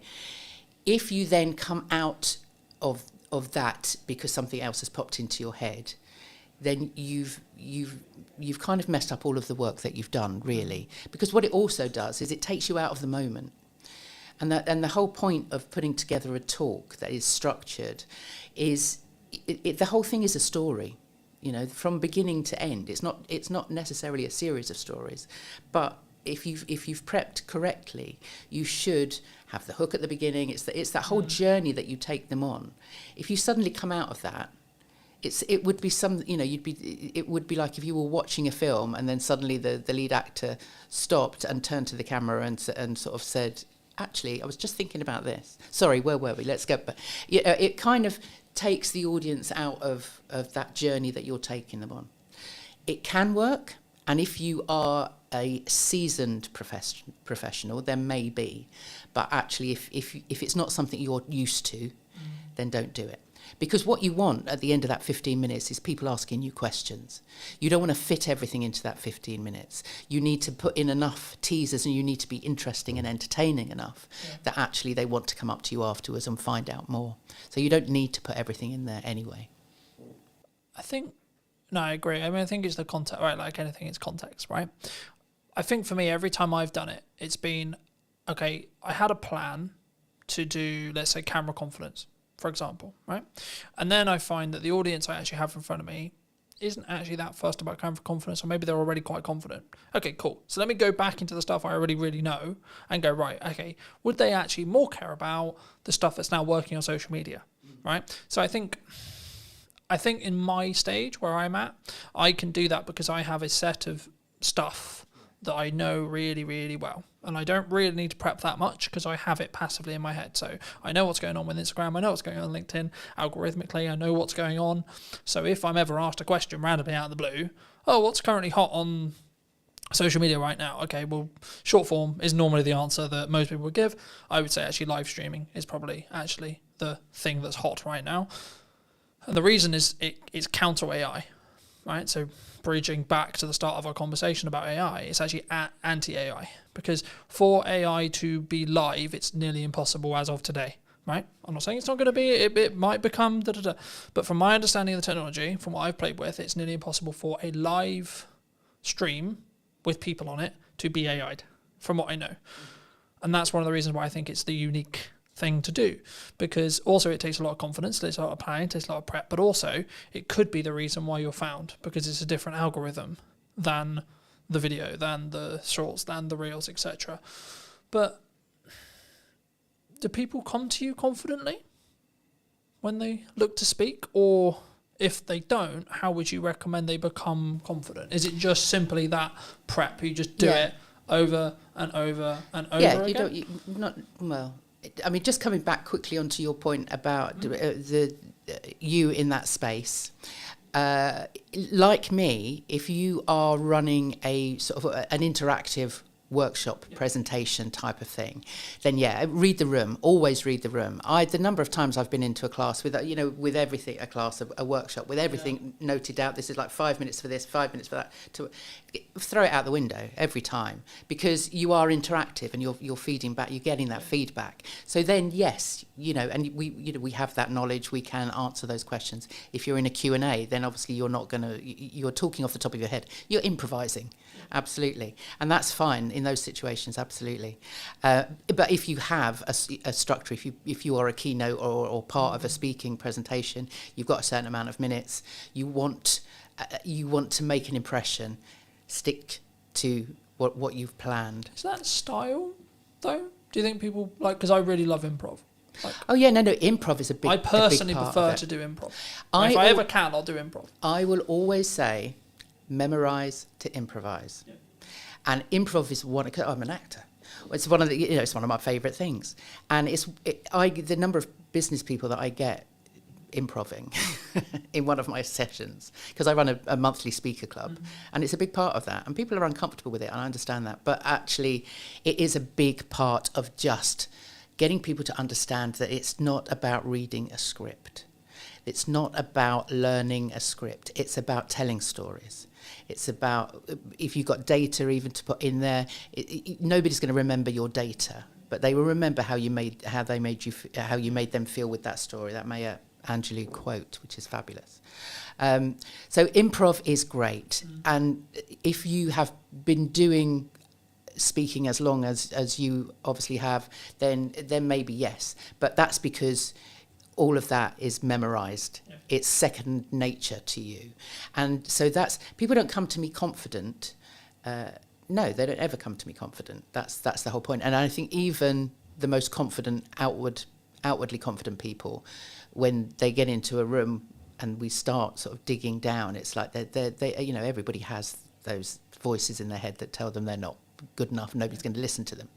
So it is all about, I like to say that I get people comfortable and confident with what they're about to say. And that comes from really it's a self-awareness. Confidence comes from within. And in fact, the word confidence comes from the Latin confidere, con being with, fidere being trust. So confidence actually means with trust. And that trust has to come from you. I was going to say, it's that. So that we trusting. I trust in my ability to be able to do the thing, whatever the thing may be. In this case, it's speaking, but it could be driving, it could be backflipping, it could be etc. So it's a self-awareness. It's an inner confidence because you are self-aware of your own being, your own stories. Once you've taken ownership of everything, all of those experiences, then it's easy to share them with other people. Because you've dealt with them yourself. Fab. For those who've enjoyed this conversation, who maybe want to see what you're doing and see some of your content, see some of your older content perhaps, where's best for people to reach out to you? Well, saying that, because we had a conversation earlier, I podcast myself for a good few years. So I have a YouTube channel, which is Power to Speak, on YouTube, and there's all my older conversations that I've had with lots of wonderful people, such as yourself. And I did a speaking about speaking live for a while, so they're all on there. They were the half-hour live streams. So yeah, I'd love people to go back and have a look. They can find those also on Podbean and Apple and wherever they want to find them. Otherwise, the website, powertospeak.co.uk, all my stuff is on there. You can sign up to my newsletter, which goes out every couple of weeks, with lots of tips, techniques and stories of my life. And otherwise I'm on LinkedIn. Come and find me on LinkedIn. It's kind of where I live. Fab. If you were going to speak to yourself 10 years ago, and if you were going to give advice to that person, what advice would you give them? Oh God, what was I doing 10 years ago? Somewhere in the middle of acting and somewhere in fashion, I'm sure. Well, no, that was a bit longer ago than that. But thank you for that, Carlton. No, I don't think. I think 10 years ago I was working as an arts. I was working in arts development, so I was running workshops. I was teaching drama. So what would I have said to myself? You can do this. You can actually become your own boss. You can build a business around helping other people. And I do. That sounds really cheesy, but actually, what I do. I love what I do, and it's because I actually can see people taking that next step. And I think I don't think I ever envisaged myself 10 years ago with that ability. And maybe that goes back to that breakout room and just having somebody say to me, you get people to show up powerfully in the world. And I would never have known that 10 years ago, but that's not advice I would give to myself, but I'm very glad it's happened. Thank you so much for coming on. You're welcome. Thank you for having me. And if you did enjoy this episode and would like to see more like it, make sure to be subscribed to the channel. YouTube thinks you enjoyed this episode, so why not check that out? And I'll see you very, very soon. The only reason why it's consistent is because I'm being consistent with the output. I'm constantly looking at, okay, how can I up the quality? How can I do something different? I often just encourage people to use what they've got and start showing up and start posting video content with that strategy in mind and continue to, test and change and see what works. What do you think is missing in marketing today? I think there's a lot of distractions from different things that come up. So I think sticking to a strategy and being consistent in that regard, rather than jumping on this latest craze and hype and all that kind of thing, is definitely a trend I see happening. I'm focused on a very few set of pillars to get work now, right? From a marketing point of view. Paid ads, content creation, and testing my creative to then using paid ads. That's basically roughly what I'm doing. Hello, my friends. Welcome to a brand new episode of This Week in Marketing Today. And what is missing in marketing today, more specifically, today I'm going to be talking to Andy. He is someone who does a lot of video strategy. He's a filmmaker and also, of course, an agency owner. Andy, thank you so much for coming onto the show. Thank you so much for joining me today. And before we start off, before we get into your story a little bit, I mean, what do you think is missing in marketing today? I think there's a lot of distractions from different things that come up. So I think sticking to a strategy and being consistent in that regard, rather than jumping on this latest craze and hype and all that kind of thing, is definitely a trend I see happening. There's obviously lots of good people doing things there as well online, but I think there's still that hype that's been going on for a long time online in the online marketing space, where it's like the latest craze, AI or whatever else. And lots of businesses obviously popping up recently with AI and stuff. And it's, some of it's free, obviously, some AI, but there's lots of, you see more and more people now like trying to monetize it and stuff and create their own AI, products and services and things. And so I think that can often distract marketers and actually do them a disservice rather than actually enabling them, because they actually might be, instead of being empowered to use that and have a strategy attached to it, they might not actually have the strategy side planned out enough. And I often just encourage people to use what they've got and start showing up and start posting video content with that strategy in mind and continue to, test and change and see what works, find out more about your audience, do that market research, and just test what you think people will want and see. And then obviously also ask questions and start conversations. Is like, what do you want? And those kind of things, that's the fundamentals of marketing. So I think if we just come back to the fundamentals of marketing, then that's just obviously a great place to start. It's the foundation, and then those other things can come into it and be useful. But I think a lot of time it's just people jumping straight into the. Yeah. Do you think? I mean, I guess my next question would kind of come along. I guess, like, should we trend track? Because I think some people, within context and within like bandwidth, like my view on it very quickly is like, if you can do it whilst doing the stuff I'm sure that we'll touch on in respect to like the traditional marketing pillars, I think you should look for opportunities to get yourself out there a little bit more, and you should always try and be more visible, etc. But I mean, like, just building off your initial kind of answer, I mean, do you think people, they jump to trends maybe because it's easier? I think it's exciting, and it's obviously shiny, and it's like it does get you more of your attention, and a lot of people talk about attention and like, oh, you have to do short form now. Yes, you have to grab people's attention, and it's like people don't watch for more than like 30 seconds or things like this, and it's people not understanding that if you understand the person that you're talking to, you can get them to consume long form content. And I think there's just different things like that that are going around, and it's been going on for years. Obviously, like people talking about their perspectives of what they see working, and it's like, yeah, that does work, but it don't mean that you have to always do short form. And it's like other audiences will want to watch that long form content, especially when they're like really interested in that one topic. So I think sometimes those different things that come into it, they're like different advice from different people. It just distracts you and gets you off the path of actually doing the most fundamental stuff, really. And it's not necessarily, to me it's not about traditional versus modern advertising or anything like that, because everything's kind of combined now anyway. So yeah, outdoor advertising is digital, radio is digital, and all this stuff. And like these are the things that I've learned from Mark Ritson. So it's like I'm kind of just really talking back what he talks about here, but I just really resonated with the stuff that I learned from him. And I did his mini MBA back in 2021. And that's what helped me to understand marketing and understand the importance of strategy. And also it's like it goes from diagnosis to strategy to tactics. But then, some of these content he talks about how it's just oftentimes jumping straight into tactics and things. So yeah.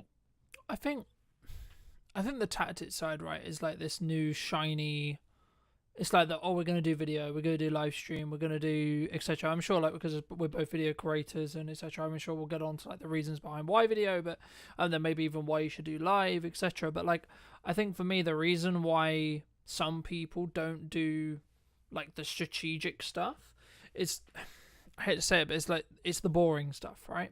It's the stuff at the top, which sometimes will actually mean you don't do the live stream, don't do the video. It's the reasons actually sometimes about why you won't do something rather than why you would do something, right? Because I think it's very easy for me to say, or you to say, who are quote seasoned professionals, to say, oh, well, you should do video, oh, you should do live streaming, oh, you should do this, you should do that, etc., right? Because we can naturally go towards that. We can naturally do it quite quickly because we have a skill set in it. But if you're looking at it from a very basic level, I guess the question that comes from that is like, well, firstly, how would someone get started, like from a strategic point of view, like why you market, like in a really nutshell, really basic way, like why does someone, and what does that actually mean, like for maybe someone who's maybe on the fence and like, okay, well, what does marketing actually mean, like at a basic level from your perspective? Yeah, well, the thing about marketing, it's such a broad category, so it's there's many different things inside that. But the thing that most people think about is the communication side. And when it comes to video marketing, for example, it is the communication side that is kind of the main thing. But there's obviously things around still behind that, because even if it is video marketing you're doing, it's like before that there still needs to be the market strategy underneath it that's like just marketing in general. So there's different parts of marketing. One part of it is pricing. You got to figure out what's the correct price for my target audience, what's the most relevant, and based on like testing and saying your prices to people, and then also like market research of asking questions about, is it just price or is there something else going on? And that's kind of sales as well, but it's like sales and marketing kind of go back and forth from each other really. But then the price and the objection handling and different things like that, that's stuff that's fundamental marketing again, but going back to that, which then once you understand that and you're doing your pitches or you're doing your call to action and your video content, then you've done that work. You could say it might be more boring work, but it's actually the most impactful and powerful work. So if you can recontextualize it in your mind rather than it being boring, think about how it's impactful, because we all want our businesses to thrive. So then if you're passionate about building a business, remember that is a thing that you do actually enjoy, because you'll get something out of it, and you want to be in the process of building a company and growing it. So like if you just remember yourself that you're growing and building that company, I think that's the passion and the excitement that'll remind you that it's not actually a boring task I'm doing, because there's context to it and motivation to do it. So the task itself don't matter if it's boring so much if you know that what you're doing it for. I think that especially helps for people like me, myself, neurodivergent and stuff. So when we've got a meaning behind things, it helps us to motivate us to do tasks. And because I've got ADHD, task initiation is another struggle for me oftentimes. Yeah, I think for me personally, I've found it, like in the past anyway, like very, I guess in some ways frustrating when there isn't, and the reason why I bring it up is because I think there is a strong correlation, and this might be a commonality, where there's not necessarily a, I do this live stream, I do this video, I do this marketing effort, whatever it may be, right? I do this pamphlet, I do this print ad, etc. And then I instantly get a return, right? So the phone rings instantaneously saying, oh, hey, Andy, I love that video you did, etc. I mean, for me, like, if you're doing something now, in 3 months to 6 months, you might see a return, right? And the key there, and the reason why I say might, is because it depends on, as we've already alluded to, the strategy, how you're doing it, what you're doing it, etc. But what would you say are like I guess just focusing a little bit on video then, why should, I guess there's kind of a two-pronged question here, like, what, number one, like, why should, in your view, someone do video as a whole, right? Why, as a medium to create content, put themselves out there? But then number two, what would be the reasons behind A, why they shouldn't do it, or B, what are the hurdles they might run into when it comes to their fears, their worries, their concerns in respect to actually like doing this thing that we call a video, right? Because I think so many people don't do it because they're worried about it or because they're concerned about it. I mean, from your perspective, just to reiterate the question, why should someone do video? And then secondly, like, what kind of are the fears and the worries that they might run into? I think because something stood out to before what you said, I think I could tie it into what you said before, because obviously what you talk about before is ROI. So any marketing thing we're doing, obviously ROI is often a motivator to do marketing, but then that's usually a short-term thing, return on investment. But then it's like something like a sales activation, or where you do a discount, or you just got like a campaign that's like short-term and you're trying to like get people to buy that particular product. And then there's also long term, which is the brand building. So there's those two sort of objectives, like categories of like, we've got objectives in building that brand and long term value, and then we've got the short term of like just getting this product sold. If we've got loads of a particular product to sell, for example, it's like a physical thing that we want to get that sold, then we can, obviously one strategy is to do discount, but that's kind of like the last option you should really consider, because you want to think about what's relevant to the audience. Like we were saying before with pricing, if you set the pricing originally, then you'll know that it's the right price and you can just keep it at that price and keep just pushing it. And then this brand building side is more emotional and more what it feels like of the brand and what you stand for, values and all that stuff. And that needs to be a message that's communicated over time, and a story that people understand who you are and what it feels like to experience that brand, on either in the marketing or in the product itself. So I think those things are important, whatever marketing you're doing. But then if you were using video, there's some of the benefits are that if you're a person like talking on camera like we're doing, it's like it can humanize the content rather than just text on a screen. Personality can obviously come through text as well, but it's like, I feel like it feels obviously more real. It's like a simulation almost of like real life. So I think that's one of the benefits of video content, and aligning that with the marketing stuff, with either focusing on sales or sales activation or brand building. Yeah. Usually a combination of the two is the best approach. And then just tie. I mean, I agree. I mean, I think for me, whenever you look at maybe doing like a short-term campaign, as you like alluded to as well, like the video strategy or the ads or like the specific creative, so the thing you're going to be showing that audience, is going to be completely different in how it's designed, in my view at least, of like how we would create it if the objective is actually short-term sales. Like, we're recording this and it's going out live at the start of October, and you know, a lot of people are thinking about Christmas, right? Like, now, to be honest, I'm pretty much booked for Christmas, right, in respect to the campaigns I'm doing and the stuff I'm doing, etc. And the reason why that's kind of happened is because I did a lot of the Christmas marketing beforehand, right? So to give the audience some more context, I mean, for me, like, I start talking about Christmas, and there's kind of this joke in marketing, I'm sure you've heard of it as well, and others would have heard of it, where like you're starting to talk about Christmas towards the middle of the summer, because by the time you've done the prep and etc., and like maybe the actual production isn't until October, November, but all of the planning and everything else that goes into it will be towards that summer transition. But I think for me, like the point that I really wanted to, I guess, echo but also add to is, what is your objective? Are you in a position where, for whatever reason, you're trying to develop cash flow quickly, you don't have a strong pipeline, etc., then actually maybe marketing isn't the solution. And that for that specific case, I think for me, in that case, it should be more cold outreach. It should be reaching out to your, creating an ideal offer, creating a glance time offer, that kind of thing, and more looking at that, because that will have a shorter return window in respect to the amount of cash that can be generated and collected by a business for work done. So let's say, for example, I'm in a cash flow crunch, and I'll go, okay, so I'm going to do a video, promotional video deal, for example, for X price. Cool. And then I'm going to go to like 150 people within my network and say, hey, would you like this thing? Right? And if it's kind of more a binary yes or no. But for me, the role, and this is why I think sometimes people get things wrong when it comes to marketing, is because like they don't see them as separate tasks, right? You've got to do marketing to get people to the point of sale. And I think for me, like, the overarching perspective when it comes to video itself is it humanizes, as you say, of course, but it also allows people to get to know you and build that parasocial relationship faster than like us. Like there's kind of obviously there's two ways, and it's about the depth of connection, right? So you meet the person, you have meetings with the person, you go to networking, etc., which will lead into my next question, or you consume their content and you build that parasocial relationship.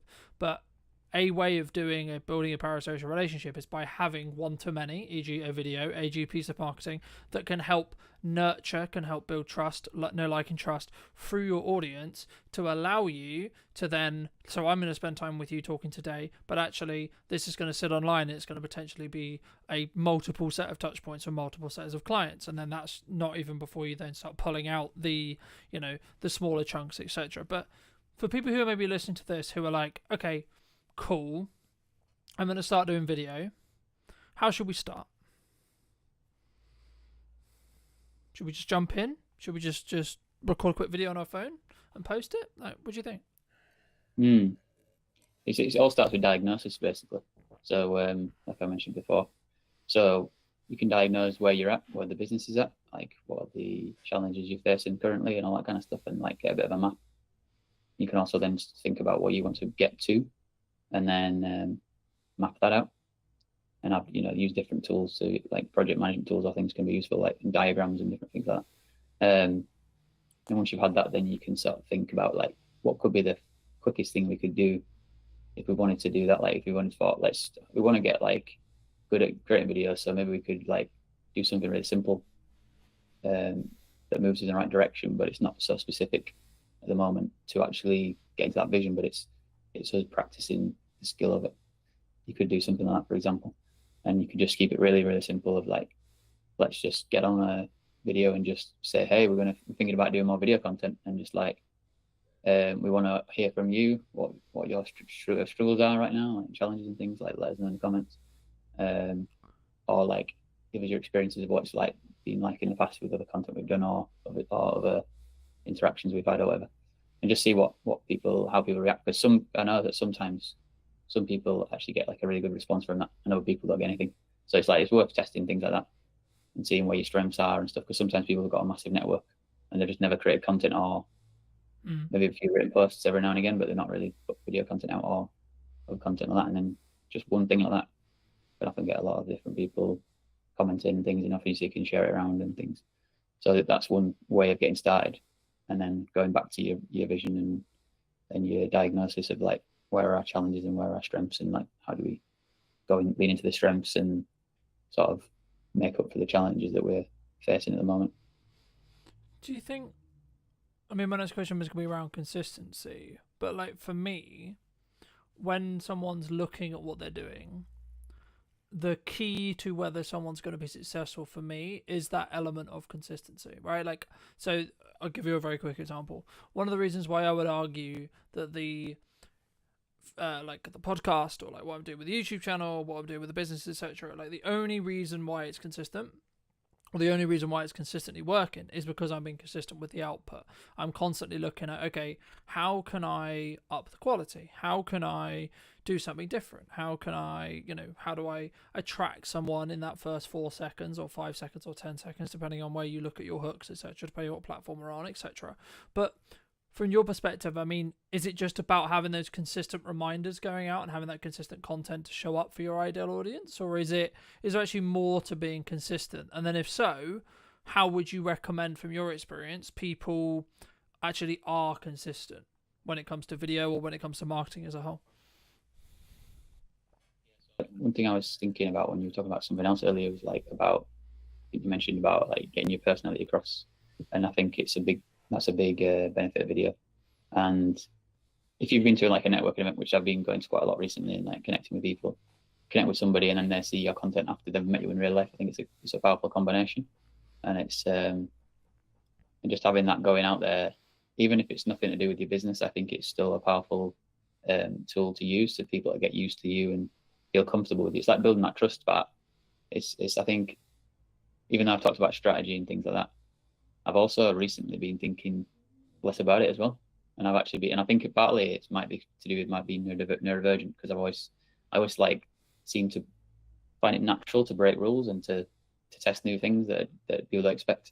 So like for me, I've been more like less strict about strategy and less strict about certain ways I show up to sort of say I do video content and all that, because I know that just showing up and being myself will like I say, will build trust, and people will go into my page and they'll see my other content I've done about video content anyways, and they'll see, like, read my headline, read my bio, whatever, or go on my website, whatever, and then they'll find out more about me naturally. So it's like having that faith a little bit that I don't always have to be showing up like a maniac talking about video content all the time.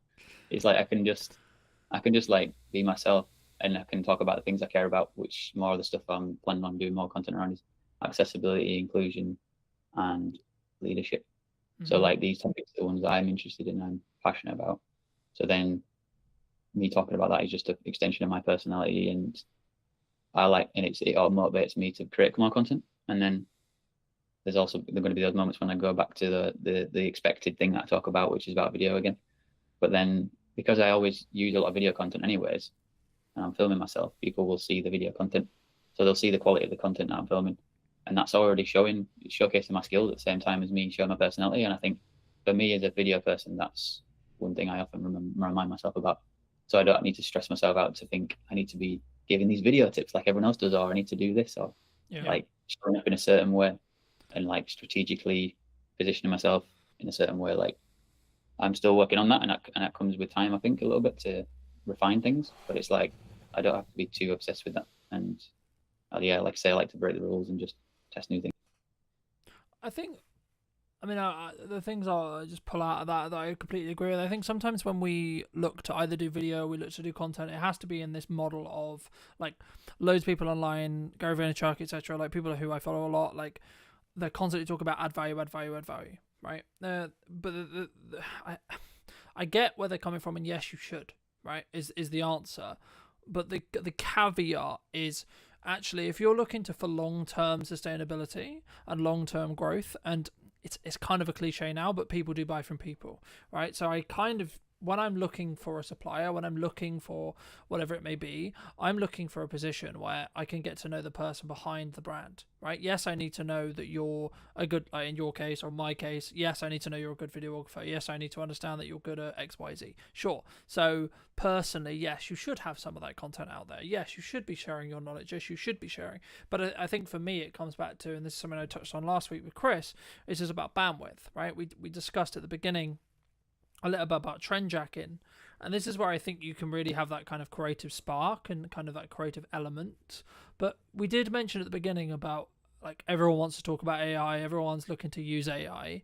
I mean, are you personally using AI? If so, like, how? But also, should we? Like, why do you think it's such a big talking point online at the moment?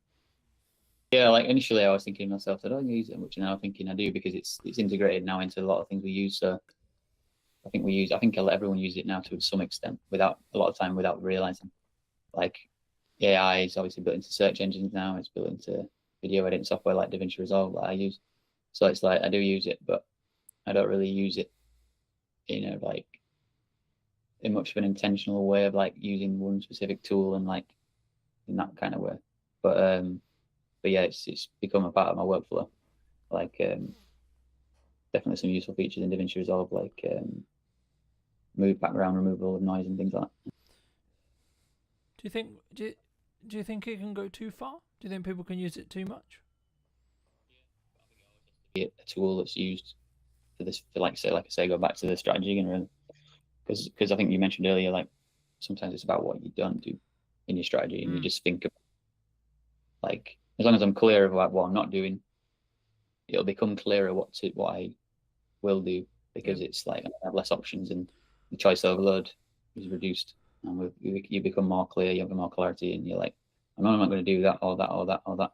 Yeah. And especially if you're thinking like as a default perspective, not to jump on hypes and just think about your strategy, then you're going to be like more grounded and be like, what's going to be best for the strategy? Yeah. And then you make that decision. And then if it is one of the hype things, you can go, okay, I can use that and test that out as part of it. But it's not like a crutch. Mm.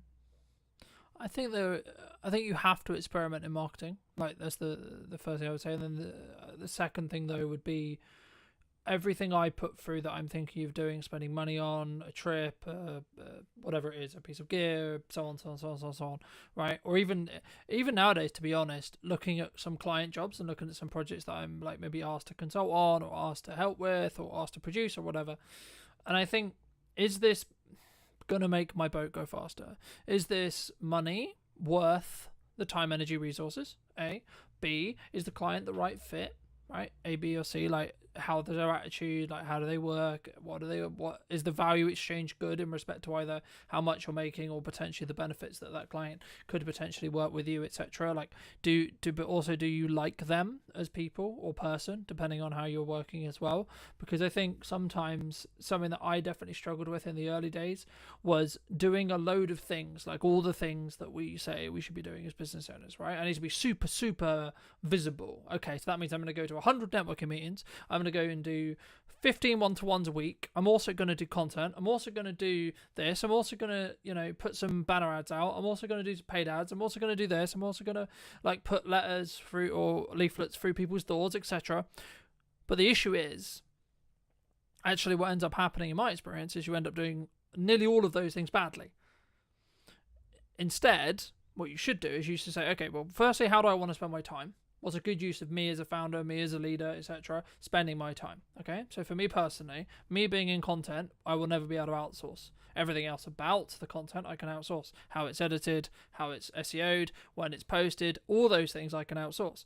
Me personally being in the content, talking to you today, I cannot outsource. I never will be able to outsource that unless we get to a position where, of course, AI can generate my content for me. But again, I would argue those who already have an established brand will be the ones who win from that, because actually it's me AIing myself, if that makes any sense, but it would only be used in a context to allow me to accelerate what I'm doing. So it would still have my nuance, it would still have me, but that only matters because of the years of work I put into building brand, right? But I guess the question that comes from that is there an opportunity with AI to potentially, like, I guess, infinitely scale? Or is it something which you're looking at as, okay, I can look for efficiencies, but actually, because I'm seeing kind of two camps. One is, yeah, let's use it, let's optimize it, and then let's use it to go out in volume and use it, etc. But also people are going, actually, no, we're not going to use it, and we're going to stand and say, I mean, I was on a very marketing websites, an old marketing person who I used to know a long time ago,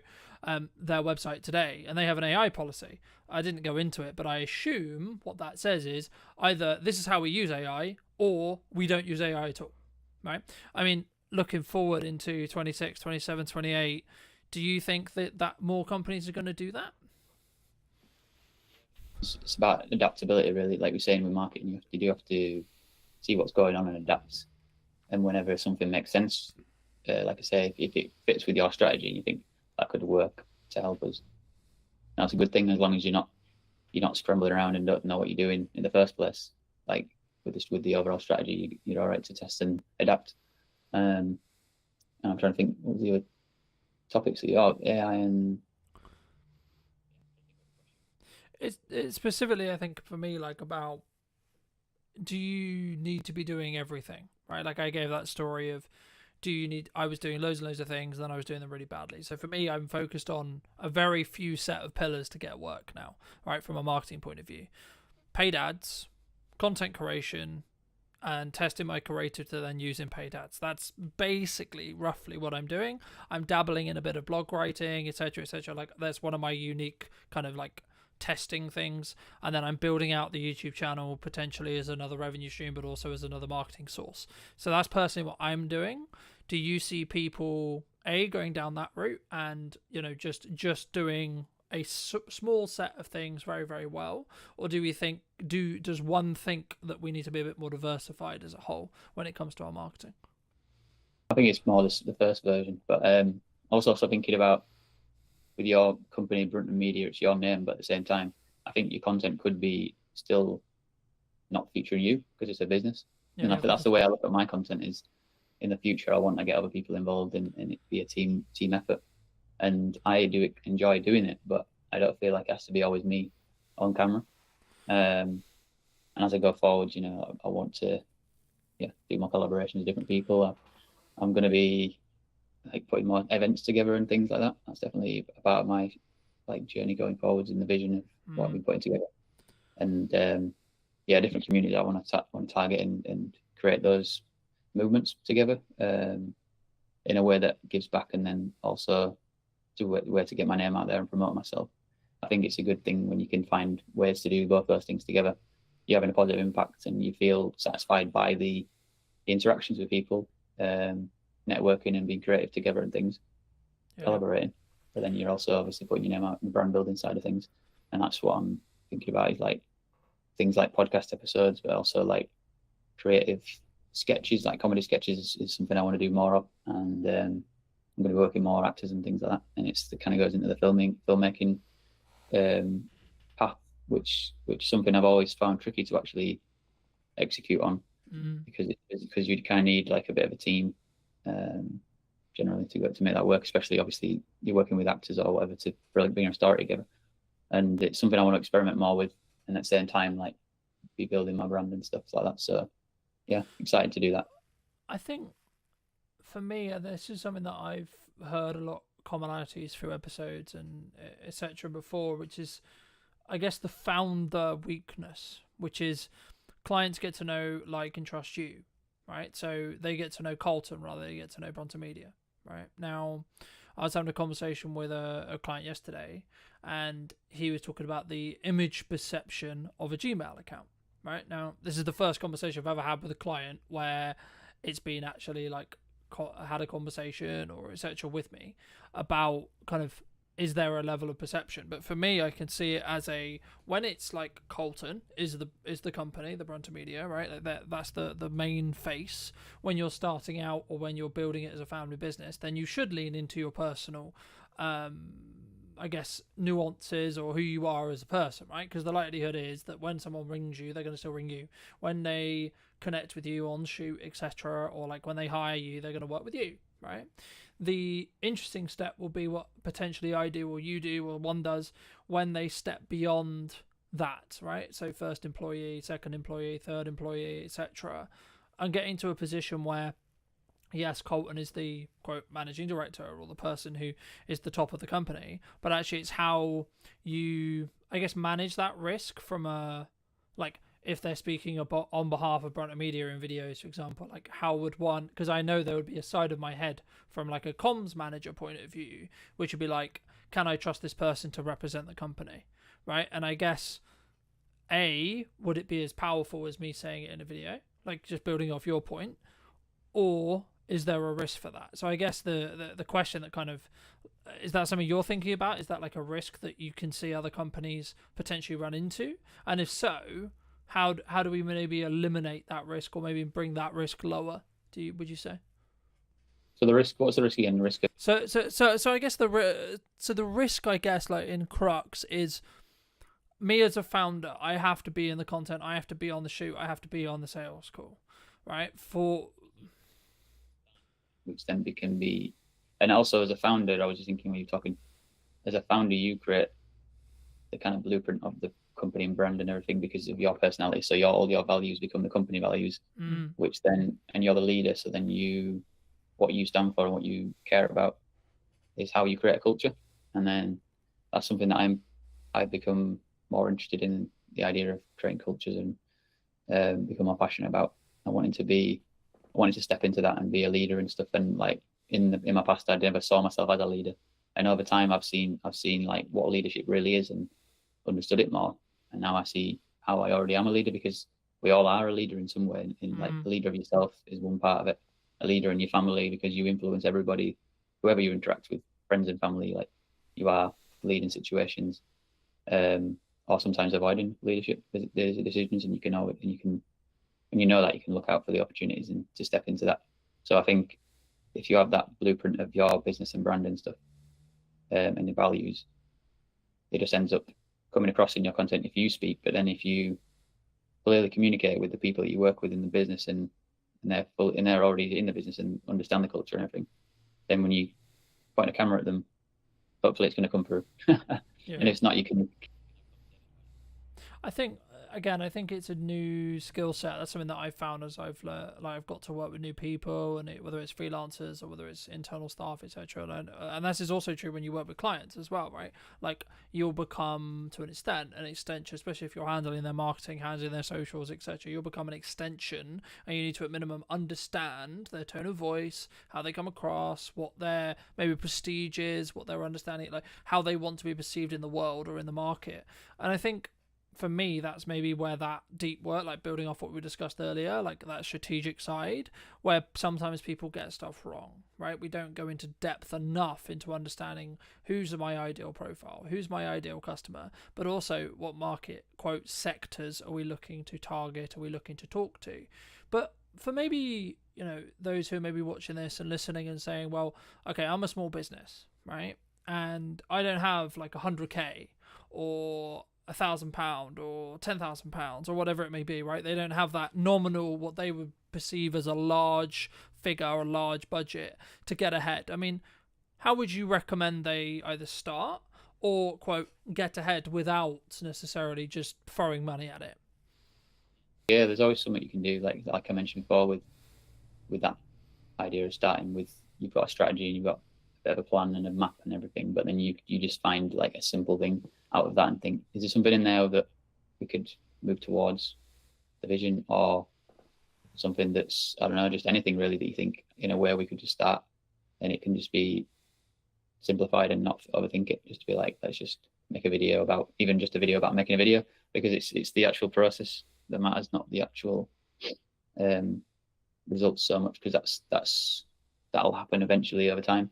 And I think a lot of people too obsessed with the idea of being professional and stuff, and it's like sometimes people's content feels like AI, even if it's not AI, because it's trying to be overly professional all the time, because AI thinks in a structured way of like, very specific structured way of like, this is the way it has to be. So then it's like, it seems like people have that as well, like locked into it, these ideas rationally, rather than something beyond that that could be more emotional or could be more authentic and intuition going on and things like that. We step out of the fear and we just take action, and we just see how it goes, and showing up in a way that's not, that you're not scared, and you're just empowered to take action. People will resonate with that, and they'll respect you for it. Yeah, I agree. I mean, I think what I was thinking while you were talking, I mean, I think for me, it's about what do you want to optimize for, right? Are you trying to optimize for the algorithm, right? So getting that click-through rate, getting that high watch time, etc. Or are you actually trying to, quote, optimize for the human, right? For the connection, for the person who you're likely to connect with, even if it's one or two or three. And I think sometimes we don't feel great, right? We don't start the podcast, we don't do the video, because the nature of it is going to be, when we start, it's only going to be 5 views, it's only going to be 3 views, it's only going to be, my mum and my friend and Andy who likes my content, right? But actually, in reality, if I kept going for 2 years, I kept going for 3 years, number one, I'm going to get better every single time, I would hope, through time. But also, is going to slowly build momentum, right? Those 3s will become 5, those 5s will become 10s, those 10s will become 100, then thousands, and so on, right? If you're consistent, in my view, right? And I think it's consistent in how much you're posting and what you're posting, but also like how you come across. And this is why being authentic to yourself is really important. I'm aware of times, I think, let's wrap up soon, but for those people who, have really enjoyed this conversation, who, really want to connect with you, where's best for them to do that? So LinkedIn, it's the place where I'm the most active. So yeah, just connected with me on LinkedIn. Fair. And if you were going to talk to yourself 10 years ago, what, if you were going to give advice to that person, what advice would you give them? Well, I think the biggest advice would be to get diagnosed for ADHD. Because I didn't know that back then, that I had ADHD. So that's the biggest impact that's been on my life, is to understand my ADHD. Yeah. And then in terms of business and things like that, I think learning about the fundamentals of marketing earlier on would have been a big help. And then also like about the time things you talk about, like putting your energy into things that are specific about, what your strengths are, putting time into that, and then finding like support systems around other things to get help with. Like I'm working with the VA now, so like if I'd have started working with the VA earlier on, I know I would have, been able to accelerate growth, eat quicker, and become more effective with my time and energy. And I also don't think of time, and I don't think of it as time anymore. I think of it as just energy. So I just think like, what energy do I have in this moment, this present moment, and use that based on what I want to get, what I want to achieve and stuff like that, and what are the priorities and different things like that. So I'm like thinking of, sometimes I'm just thinking of like, even like when I'm out and I'm at a networking event, I'm thinking, should I take longer and get a bus? Or should I just get a taxi and get back? And recently I've just been getting taxis because I'm thinking energetically, I'm thinking, let me just get the taxi and get back into stuff. And I've still got the momentum to finish work I'm doing or whatever, rather than saving money and getting the bus or whatever. It's like different things like that. Like time is on one hand, and then the other is energy. And I've been sort of like noticing the difference when I'm making decisions based on what feels good in the energy. Well, and that's also like my personality too. Yeah, it's just as a final thought. I mean, for those who've got this far, I mean, thank you obviously for listening. But like something that really stood out to me from what you were saying, that also agrees with like someone else who I really respect business wise. He said, well, you need to specifically understand it's about fit efficiency, right? But also about how you set your mindset up when it comes to like what you're going to do. So there's kind of like two modes, the way I see it in business. A, we're trying to cut costs, we're trying to limit our risk, right? We're trying to bring down that overall cost. Or B, we're trying to push forward. How can we make more sales? How can we bring in more revenue? And I think once you're in that growth stage, now, this isn't to say don't have cash discipline. This isn't to say don't have a cash cushion, don't do good money management, etc.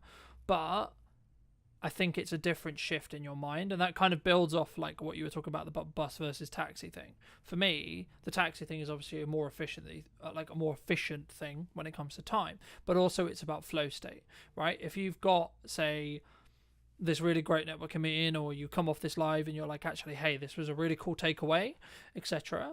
Like, then you should potentially put yourself in a position where you can like get back to the studio, get back home, so you can then film that video while that energy is there, rather than I'm gonna have a downtime, chill, go on the bike. So, but also you might want that decompression, and I think they're the two differences.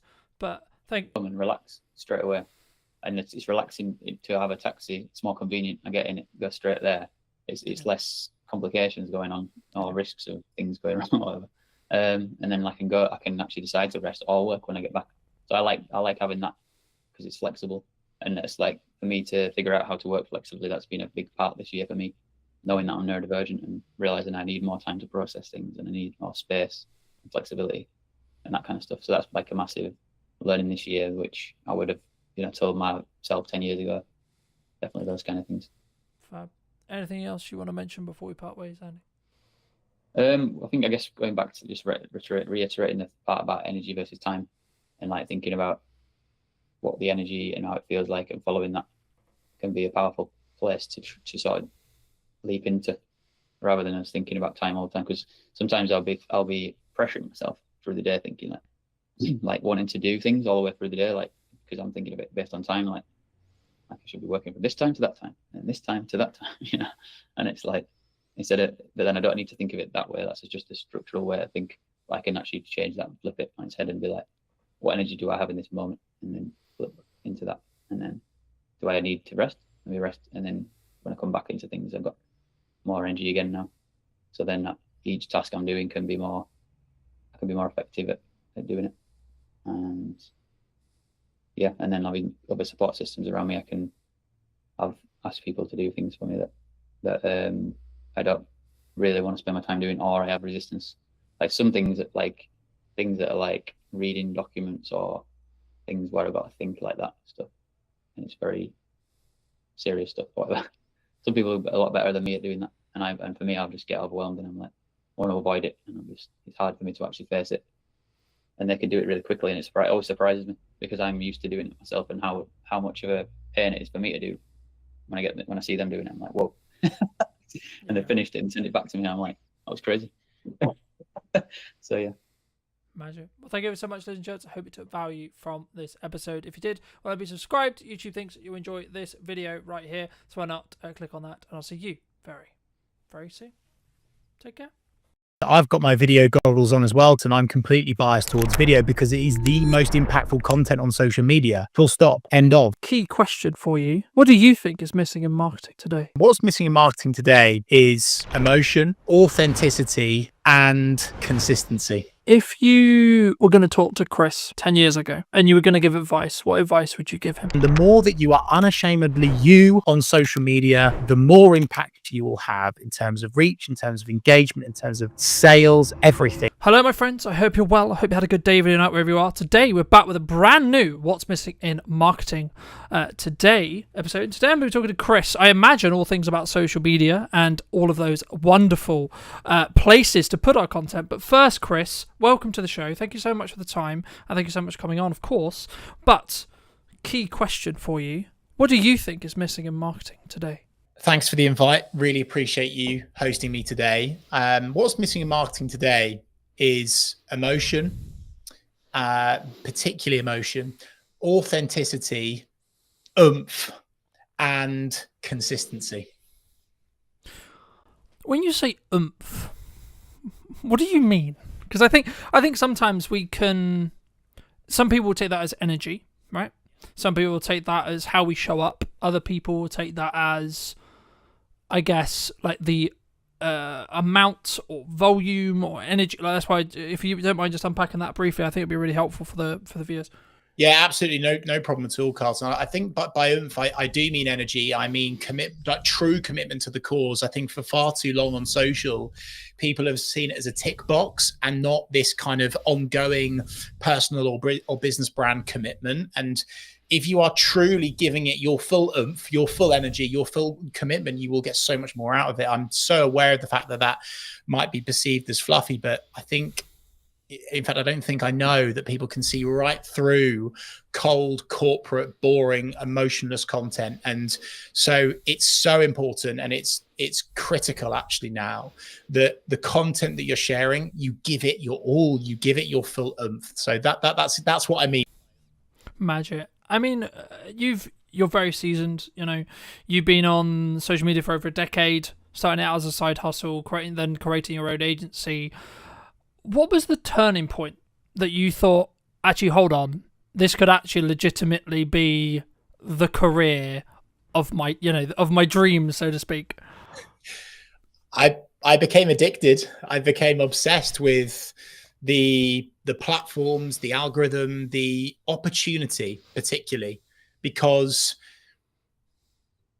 really with social media, you can honestly go anywhere and get into any audience and reach any person anywhere. How incredibly remarkable is that? And I think when I first started on social, I was gaining traction really quickly, and I was connecting with people in places that I could never dream of. And of course, most people that tune into this podcast will understand the 6 degrees of separation, right? And I think that process is sped up so much more because of the power of social. And so I am just obsessed by it, and I'm excited by it. And I just truly believe that anyone can create impact for themselves or their business through organic social media. And the opportunity of that is bigger and better than any opportunity in the history of the internet, in my humble opinion. Do you think people don't do it because they're worried about what if someone sees me? What if Gary, Sally, my mum, my friends from high school, etc., etc.? Like, is that why people don't do it? Definitely, Carlton. I think a huge amount of work needs to be done in terms of self-discovery and your why and your own self-psychology and having a coach. So many people come to me, Carlton, they say, yes, Chris, let's do social media. Let's get going. I want to do this. I want to go there. I want to achieve this. I want to achieve that for myself or my business. And on paper, that sounds amazing. But often comes the stumbling block of getting themselves out there, seeing themselves on camera, being okay with how they sound, understanding how to, have some confidence in your conviction, and being okay with people judging you. And that's something that is really, really tough for so many people. And I actually think is a great place to start this conversation with Carlton, because before you get into all of the technical, geeky social media strategy, tech platform, algorithm stuff, content creation, how are you showing up? How confident in your conviction are you? Are you okay with people judging you? Are you not okay with people judging you? Are you way too tuned into the vanity metrics? Oh, this post only got 2 likes, therefore I'm never going to do it ever again. So there's a lot of mental work that has to go into it, Carlton. And also, again, that's not a tick box. It's not a one and done. It's a continuous thing. And the unsexy truth about social, and certainly becoming successful on social media, whether that be for your business or your personal brand, you are going to get people that criticize you. You are going to get people that disagree with you. You are going to get people that leave you snidey comments. But with that growth comes huge opportunity, both financial and just general impact in whichever way you perceive that to be for yourself or your business. No, I mean, I completely agree. And I mean, I think, but I'm also aware when saying that, though, that we come from a place of privilege because of the years we've been doing it for. If someone's listening to this and they're maybe concerned about, okay, I've got my first hate comment, what do I do? First of all, pause. I think so many people just jump into it, Carlton. They'll get a bad comment and they'll react emotionally immediately. Hold the line, folks. Calm down, breathe. First step. Second step is linked to that is make sure it's okay to just sleep on it. If someone leaves you a comment like that, just sleep on it, come back to it the next day. Okay, this is all quite starter pack stuff. But where I think people then make the mistake is when they go back to that comment, they will react perhaps in a passive aggressive way, but perhaps they will hard disagree with that person. But the thing that's always worked for me, both personally and professionally, given what I do in the media world as well, is that I always respond with empathy, with kindness. And I understand that the reason why that person is leaving a comment on your business page, on your personal page, they're going through some stuff right now. Okay. So coming at it from a genuine place of empathy and killing them with kindness. And from a business side of things, it's an opportunity for you to show off your exceptional customer service skills by going back to that angry, frustrated customer or someone within your network or your audience with genuine kindness and empathy and care. And it can only help your brand, and understanding that actually, if you respond to that comment, it's going to help your post perform better and stay in the feed for longer anyway, right? So there's a whole lot of stuff on that, and I could go deeper into that, Carlton, but that's what I'd say to begin with is sleep on it. Kill that person with kindness, right? And don't make any harsh, strong statements and react emotionally. Just create some space, have some digital downtime.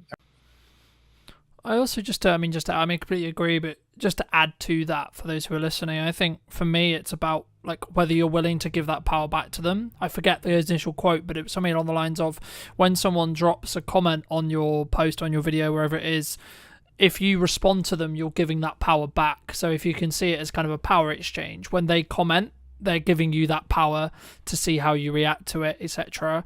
And if sometimes you don't need to comment back. Sometimes you don't need to necessarily engage in that conversation if you don't feel it will necessarily be, I guess, mutually beneficial for the conversation, or like you're not like, there's a balance, I think, between building community and building real relationships with people, and then also having people who are just there to maybe stoke the fire, maybe get a little bit controversial, etc. You know, they're there for maybe rage bait, right? But you've had a lot of experience with, you know, managing other accounts and working with other accounts, etc. And, you know, in my notes here, I've got, you know, you've managed over 250 accounts, which is across multiple industries, which is a big thing to say, right? Is there like a specific lesson or a specific like thing that you've noticed in that process that's like, this really works? Or is it very specifically industry based? Is it very specific timing based, would you say? In terms of content, in terms of responding to criticism, what do you mean? In terms of, I guess the question comes is like what because then it's like maybe someone's listening to this and go, well, why is everyone on social media, right? Like, we want it to work for our business, okay? But some people have said to me, you need a niche, right? You need to niche down and do just content about X, okay? But at the moment, and this is a video I have up and coming, I'm going to talk about a hub strategy very quickly. You have a core Instagram, same is true in every platform, but core YouTube channel, core Instagram that you put your flagship content onto. Then you have spear or supporting accounts. So I have one for this podcast, I have one for my aerial work, etc. And they all then get invited as collaborators whenever there's a main post principle. But for me, like, you can niche, but because we're an interest-based graph now rather than social-based graph, in 95% of the case, I think LinkedIn's the only exception. Correct me if I'm wrong. I'd be interested in your thoughts on it. But like, for me, in most cases, we're interest-based, especially on short-form, infinitely scrolling feeds. In that respect, actually, followers become irrelevant. So actually spinning up these other brands, spinning up these other accounts, you could actually get some decent numbers. And even if it's just awareness traction to push to your main account, where you can then have more value-led content or, quote, conversion content, etc.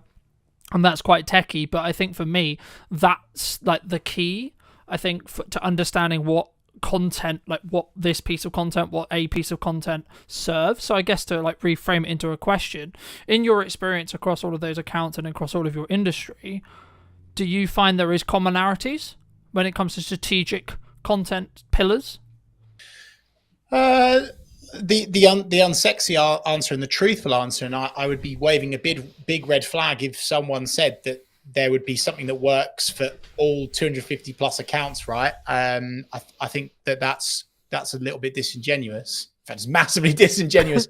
And the reason why, Carlton, is on social media, there are thousands of variables, thousands. And we're talking like the algorithm, we're talking about the type of content, the headline used, the question, the value, the audience, the timing, the media. I could go on and on and on and on and on and on and on, right? And so I think what I always like to do with our clients is, to begin with, you have to understand who you're talking to, the audience, right?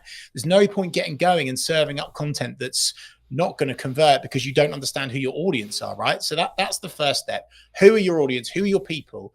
And then the second thing, and maybe the thing that could apply to the majority of those, is having this kind of mindset and oversight and umbrella, if you like, of serving and not selling. I think that's really important. Of course, there's times in content where you would add in a call to action or, you know, send someone somewhere to do something. We have to do that to make money, right? But having that mindset of serving, not selling, across a board of whether it's a business account, a personal account, small, medium, large organizations, that's something that I would say works for the majority of those accounts.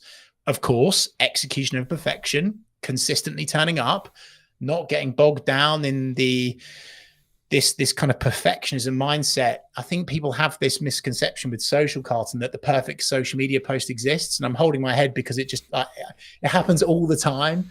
And someone's like, oh, well, that wasn't that good, or that didn't work. Yeah, but my feed looks beautiful, Chris. And we're now away from that, right? And I think, you know, and I'm so happy, Carlton, that you have the understanding around, you know, interest-based content and followers being almost not applicable now.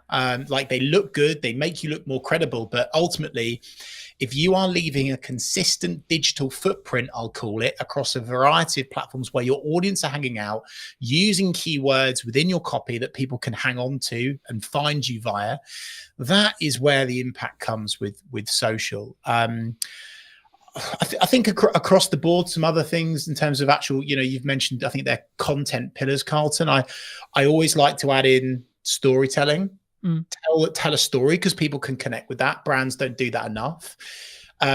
Make sure that at some stage you are telling someone to do something. If not, they will not do anything. Okay, so that's important to add in. Social proof is always good. So adding in, again, like what's worked, why has it worked, someone else talking about how good you are rather than you. I call it weeing everywhere, which is quite cruel. We do this. We're the best of that. We are number one. Weeing everywhere. People are weeing everywhere all the time. Stop weeing everywhere, okay? And make it more your, and really address the reader. So that was quite rambly, Carlton, but I hope that answers that question. It's quite hard to give you a specific answer, but hopefully that.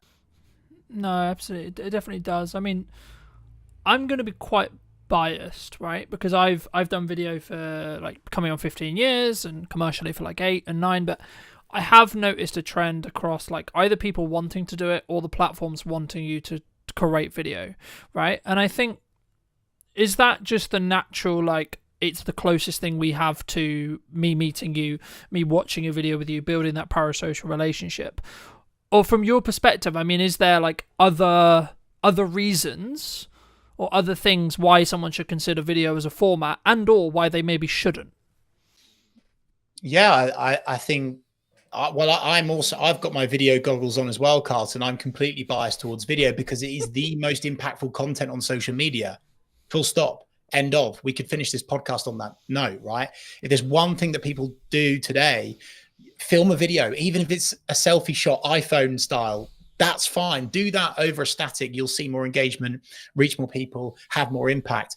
I come from a commercial sales background. Really, I've always done social, but I that's kind of like where I've really made a dent. And when you show up on camera, Carlton, it is so good for demonstrating expertise.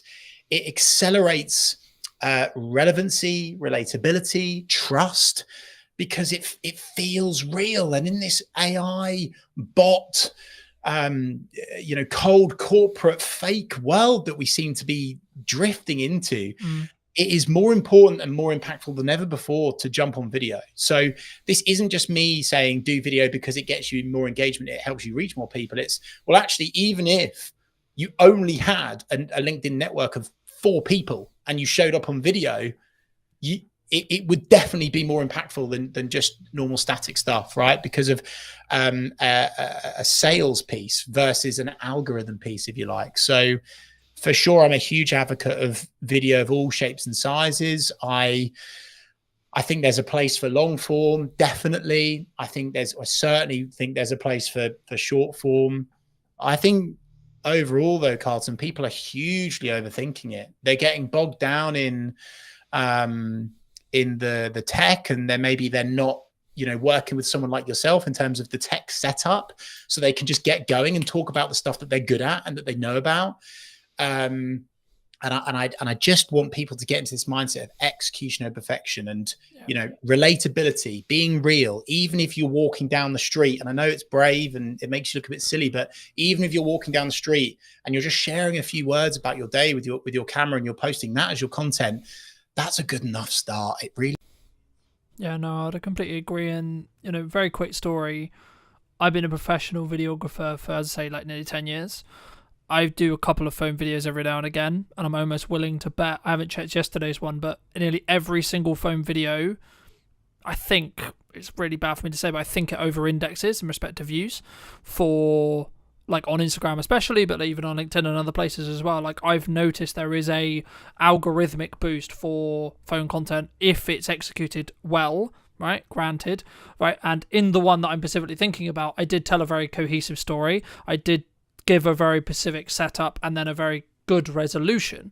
But that was because I'm in the process of creating good content consistently and doing those reps.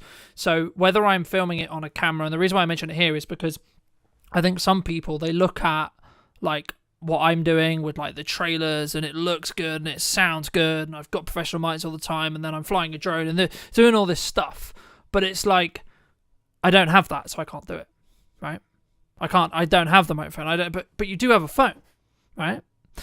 And I think if you just, it's more of a psychology thing. That's why I love to talk about the psychology behind video, because for me, it's the main barrier for someone not wanting to or not being willing to put themselves out there, because actually you find about some insecurities, and it's actually a really strong self-belief and self-esteem and self-growth perspective yourself doing video, which is a kind of a byproduct of actually all the business benefits that we've already kind of alluded to.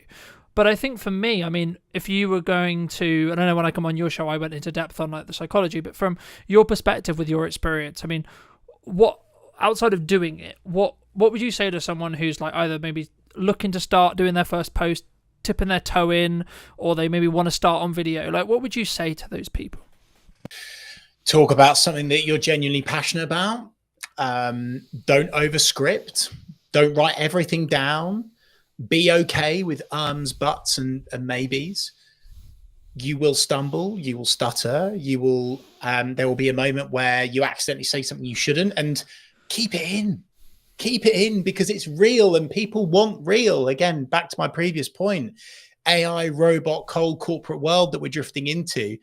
People are craving real more than ever before. And this is why influencers do incredibly well, because it's so real. It's so genuinely authentic most of the time. And so I think if I was to say to someone to start out, like of course, you know, press record in your office, whether it be, you know, in the workplace or at home or whatever, and just keep the camera on and record your day, and maybe record some of your meetings from an alternative angle, and see if there's a snippet from that you can take out. Maybe you're not looking at the camera. That's okay, because doing something is better than nothing. And I'm like so far on the other side of the fence with this. Like, some marketers are like, oh no, you know, it's got to be absolute quality, da da da da da. But the problem with that is it's too slow. It's a lack of speed. And just like a balanced diet, Carlton, like I'm a big advocate of doing professional stuff as we are right now, but then also for speed. If you are walking down the street, if you are, you know, out and about somewhere, if you've just walked out of a networking event, whatever, and you've got that moment, that spark, that energy, that inspiration to get on camera, don't wait, get going. I just think so many people are overthinking it, Carlton, which is quite basic starter pack advice, but they absolutely are. I'll tell you a quick story on this. One of my consultancy clients, I was going through this process with her. We were running through various static. We'd established our top line strategy. We had images, we had graphics, we had design, we had some polished video. And I was saying, hey, look, Cassandra, I think we should really shift more towards this kind of real, relatable, portrait, selfie shot style content. And she sent me a couple of videos. One was her at home, and one was her at the beach. And the one of her at the beach, you could barely hear her, to be honest with you. Like, you could hear what she was saying, obviously, but it was quite hard to hear. However, when she shared that one, you use that word over-indexed, it was so real. The wind was in the background. You could hear the waves. And most people, they wouldn't have used it. They would have gone, it's too difficult to hear me, I won't share that. Whereas actually I would say, if there's a car in the background beeping, if there's an animal, if there's a bird tweeting, if someone walks in, you know, like it's like the classic BBC reader where the kid walks in, right? Like, use that, you know. I just think so many people are overthinking everything, and it's I mean, maybe it's a wider societal, deeper issue, right, around our own self-image. I think it's getting worse because of social. That's maybe like the dark side of it, but if you can just be okay with who you are and unashamedly sharing who you are with the world, then you will reach so many more people and be able to spread your message and create more impact. Something that I understood a handful of years ago when I did a video talking about marketing funnels was actually the job of a marketing funnel is to basically repel or exclude a certain sector of people, right? The wrong certain people. Because I think when we look at marketing, we go, I'm trying to attract the right people, right? But we don't always look at the other side of it, which is that repulsion side. But something which I've found really interesting as I've grown and I've developed is like I'm talking to more business owners who are getting busier and busier with the operations of a business and etc. etc. And that's probably one of the reasons why they, to be honest, they bring me in, because they want the professional content, they want the feel, they want the sound, but they don't want to have to worry about what lens are we shooting on, what light are we using, what microphone are we, so on, right? But for some business owners who say they don't have time for social media, they don't have time for content creation, what would you say to them? I would say, like anything, it's whether you truly want to commit to it or not. I would say that it's more attainable than ever before to work with a genuine specialist that isn't going to charge you, you know, through the roof like a large generalist agency that doesn't specialize in. And you, as long as you go through an appropriate in-depth onboarding consultancy strategy agreement process, if you like, and you're able to define exactly what you want to achieve, where you want to go, how you want to do it, your tone of voice, then you could outsource it. But I also truly believe, Carlton, with the tools and technology that are at our disposal today, I've got a lot of concerns around AI, right? But then also I am an advocate of using AI in terms of ideation, in terms of building out content pillars, headlines. There's so many things that we can get from it. So it's easier than ever before to get consistent on social, whether you do it yourself through tools, through techniques, learn techniques, or you outsource it. You know, you don't, I think there is this kind of there's this real thought with most people that it's like this huge unattainable expense to work with a specialist on your social now, but that's certainly not the case in my humble opinion anyway. So again, not maybe a one and done answer there, but an honest answer, which is that you can absolutely commit to it, whether it's yourself or whether it's through a.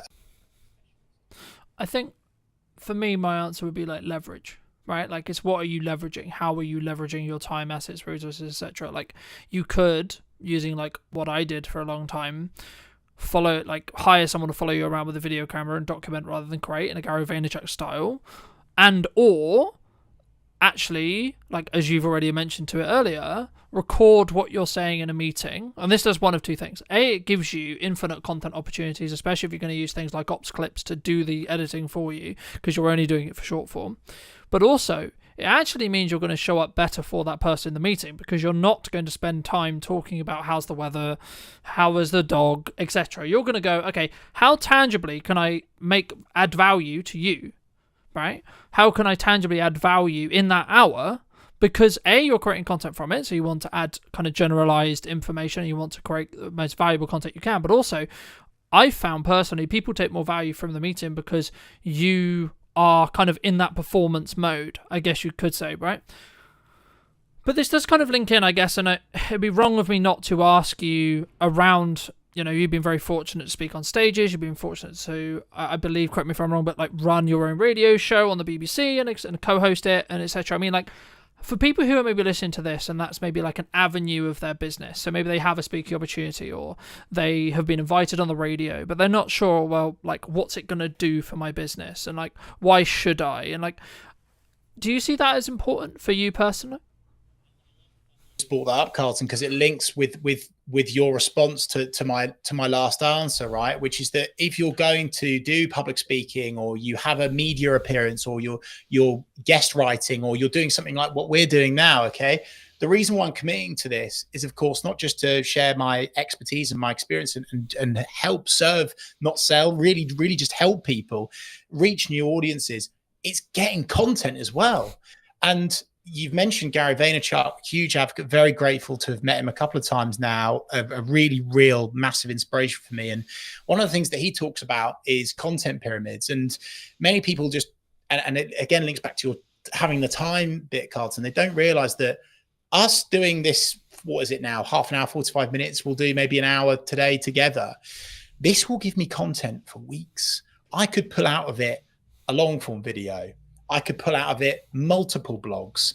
I could pull out of it, I mean, with your help, especially Carlton, so many short form video snippets, right? That I could run evergreen on my personal or business account for maybe the rest of this year, for goodness sake, right?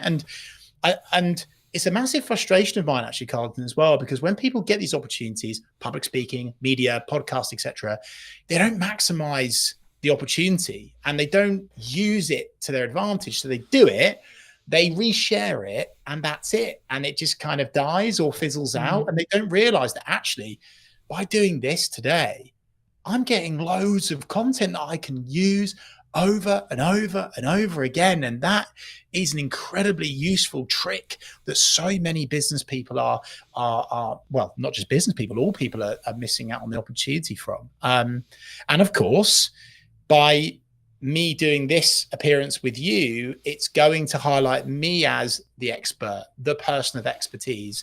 Whereas if I'm doing this on my channel and it's just me and it's on, here you go, me, we, all of this again, the people don't quite believe it. But the fact that I'm doing this on your show can actually create so much more trust, so much more respect, and really build you as the key person of influence. I think a book that I'd highly recommend to, and I'm sure loads of your community already know it, Carlton, but Key Person of Influence by Daniel Priestley is a brilliant book to read, to really understand and simplify personal brand. And it gets you in this thought process and concept and strategy of, you know, using these opportunities to build you as a key person of influence so people trust you more. And if they trust you more, they buy more of your products and services. It's a simple mathematical equation, if you like.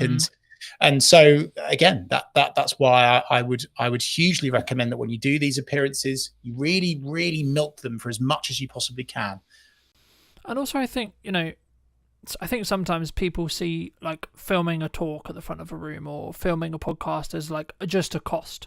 And until you break that framework down and you look at the visibility that you're potentially going to get, and I think at the moment we relaunched the podcast account, I think it's now like 24 or 22,000 or so within like 2 weeks or so, just under 2 weeks in regards to like monthly views. Now, yes, we're using a strategy which involves a level of volume to create that, right? Each reel is maybe only getting 300 or so views at the time of filming, sure, but the point is, how many people, with even if we take 1%, okay, that's close to 2,000 people that potentially could convert in my business within the next 3 months, right? And that's just on Instagram alone. You then add the potential revenue opportunities that come from having a monetized YouTube channel and etc., and like building side revenue, especially if you're in what I would call a up down business, so like you're very project by project based. You could build yourself an opportunity, and I'm personally doing this with the brands I'm building and in the content I'm creating, where you could have infinite marketing content because you're going to put it out on all your social media, linking out to your YouTube, etc. But also, if you strategically think about it enough, and you can build a strong niche for that YouTube clarity, which is what YouTube specifically cares about in all the research, all the people I've spoken to right now, and that's why I have a different channel for the podcast rather than Brighton Media, etc., is because algorithmically YouTube wants to have clarity over who to serve those videos to, right? But the key there is once it gets to the point where the YouTube channels are big enough, they will become their own revenue stream. And it might be £100 a month or etc. Sure. But you know, that what does that do to your business? That changes your baseline revenue. So if you are project by project based, that means you can potentially pay for another SD card, or you can pay for another microphone, or you can pay for a bit of lighting, or you can pay for a bit of consulting, etc. Or just hold on to the £100, right? And it's about, I think for me, how you think about that from a longer term. But do you think people sometimes underestimate like the other opportunities that could come from like either that or the lurkers that could come on social media from creating content, Chris, do you think? Yeah, for sure. I was going to say, though, something that you've brought up there, which is a huge gap for the majority of people. Unbelievably, they are not using and making the most of the second biggest search engine in the world, which is YouTube. And YouTube Shorts right now are so hot. They are absolutely flying. They are getting so much organic reach. And so even if you were to set up your own personal YouTube account under your name, right? And you just share all of these little videos that you do from various appearances, public speaking gigs, talks, meetings, whatever, wherever, however, getting your name on YouTube and giving these AI tools, hey, by the way, something to grab onto, because then you're the expert, boom. And that is a massive gap for so many people. So again, link back to your previous question, Carlton, we're doing this in a funny order today. That will hugely help people. So definitely jump on YouTube and really, really capitalize on that opportunity by using that video content. And the great thing is with YouTube is by tweaking, tailoring, optimizing, making something, amending something, is that it can go viral like that. Okay. So with LinkedIn, with Facebook, with Instagram, if you edit something, if you edit a social post, it will penalize you, right? YouTube is phenomenal because by simply adding a new thumbnail, changing the headline, adding more to the description, all of a sudden your video can blow up and it could completely change your business forever. And that's not pie in the sky, blue sky thinking stuff, right? That's very real and it's happening for so many people. And so again, another takeaway for people listening to this is please jump on YouTube. Please start publishing to YouTube. Yeah. And I mean, we've talked a lot about like the commercial benefit of doing content, the commercial benefit of like why I should be looking at marketing, how I should be consistently marketing. But you've done some incredible work through your Big C initiative about, specifically raising, I believe this is correct, do correct me if it's wrong, raising up to about £40,000 for the charity involvements and etc. I mean, how specifically is that kind of, I guess, purposely shaped your work, or like how did that kind of come about? Like, because I think that's really rare in the business landscape, but also in the social media landscape as a whole. I don't think we sometimes think, hey, I could actually do something really good and really meaningful here. Love that, Carlton. And we're talking here about business and doing all this, but hey, actually, what charities are you passionate about? What do you want to change in society? What legacy do you want to leave? You can use social as a tool to support with that. I'm so proud to say that we've now got up to over 50,000. I think we're almost knocking on the door of 51,000, right? For a cancer charity that supported my mum before she sadly passed away in 2007. And my mission is I want to get to 100 grand before I retire, right? And I will get there. But the takeaway and the learning from that is all of that money was raised because of the power of social media, specifically the power of building a engaged community. And we jumped on YouTube lives. We were talking to our subscribers. We did a 24-hour watch along, which was phenomenal. And we raised, I think it was like annoyingly, it wasn't 24,000. It was 23,000 in 24 hours. And that was on YouTube, one platform. So again, like, if it's not enough to already jump on social media for your business, what about the stuff that you're passionate about? What about the charities that you want to help and support? It's definitely the right thing to do. Do you think AI is going to change this? Yeah, I do. I think AI has already changed a lot of social media. And I think that it's one of those things that you can either lean into, you can sink or swim. And I think that many people are already swimming with it, but then also some people are unintentionally sinking because they're using AI. They are they're really rubbish with their prompts, Carlton, and they're just kind of spewing up stuff and throwing it out there. And the algorithm is understanding and picking up, that's AI content. And there's certain things that you see and you're like, you've swallowed a thesaurus overnight. You're using the rocket emoji on every single post. You're using multiple line breaks in weird orders. It doesn't feel like you anymore. So I think AI has changed it, but not just for the good, but for the worse as well. And honestly, not even just saying this because I'm on your podcast. It's why video. I mean, I didn't think video could be any more I didn't think it could be any more valuable. AI coming in has made video work even more valuable for you and your business. Because of course, AI tools are developing all the time, right? And it's going to get scary really quickly at what it can do, even in video. But right now, there's this opportunity where doing video as you for real, there's going to be this nice soft squidgy stage where you can get so much impact now before these tools and technologies catches up with it and are able to dupe you to a quality where you can't tell the difference. I don't think that's going to be long, by the way, and I'm quite scared by that, to be honest. For the world, not for me or my business, everyone.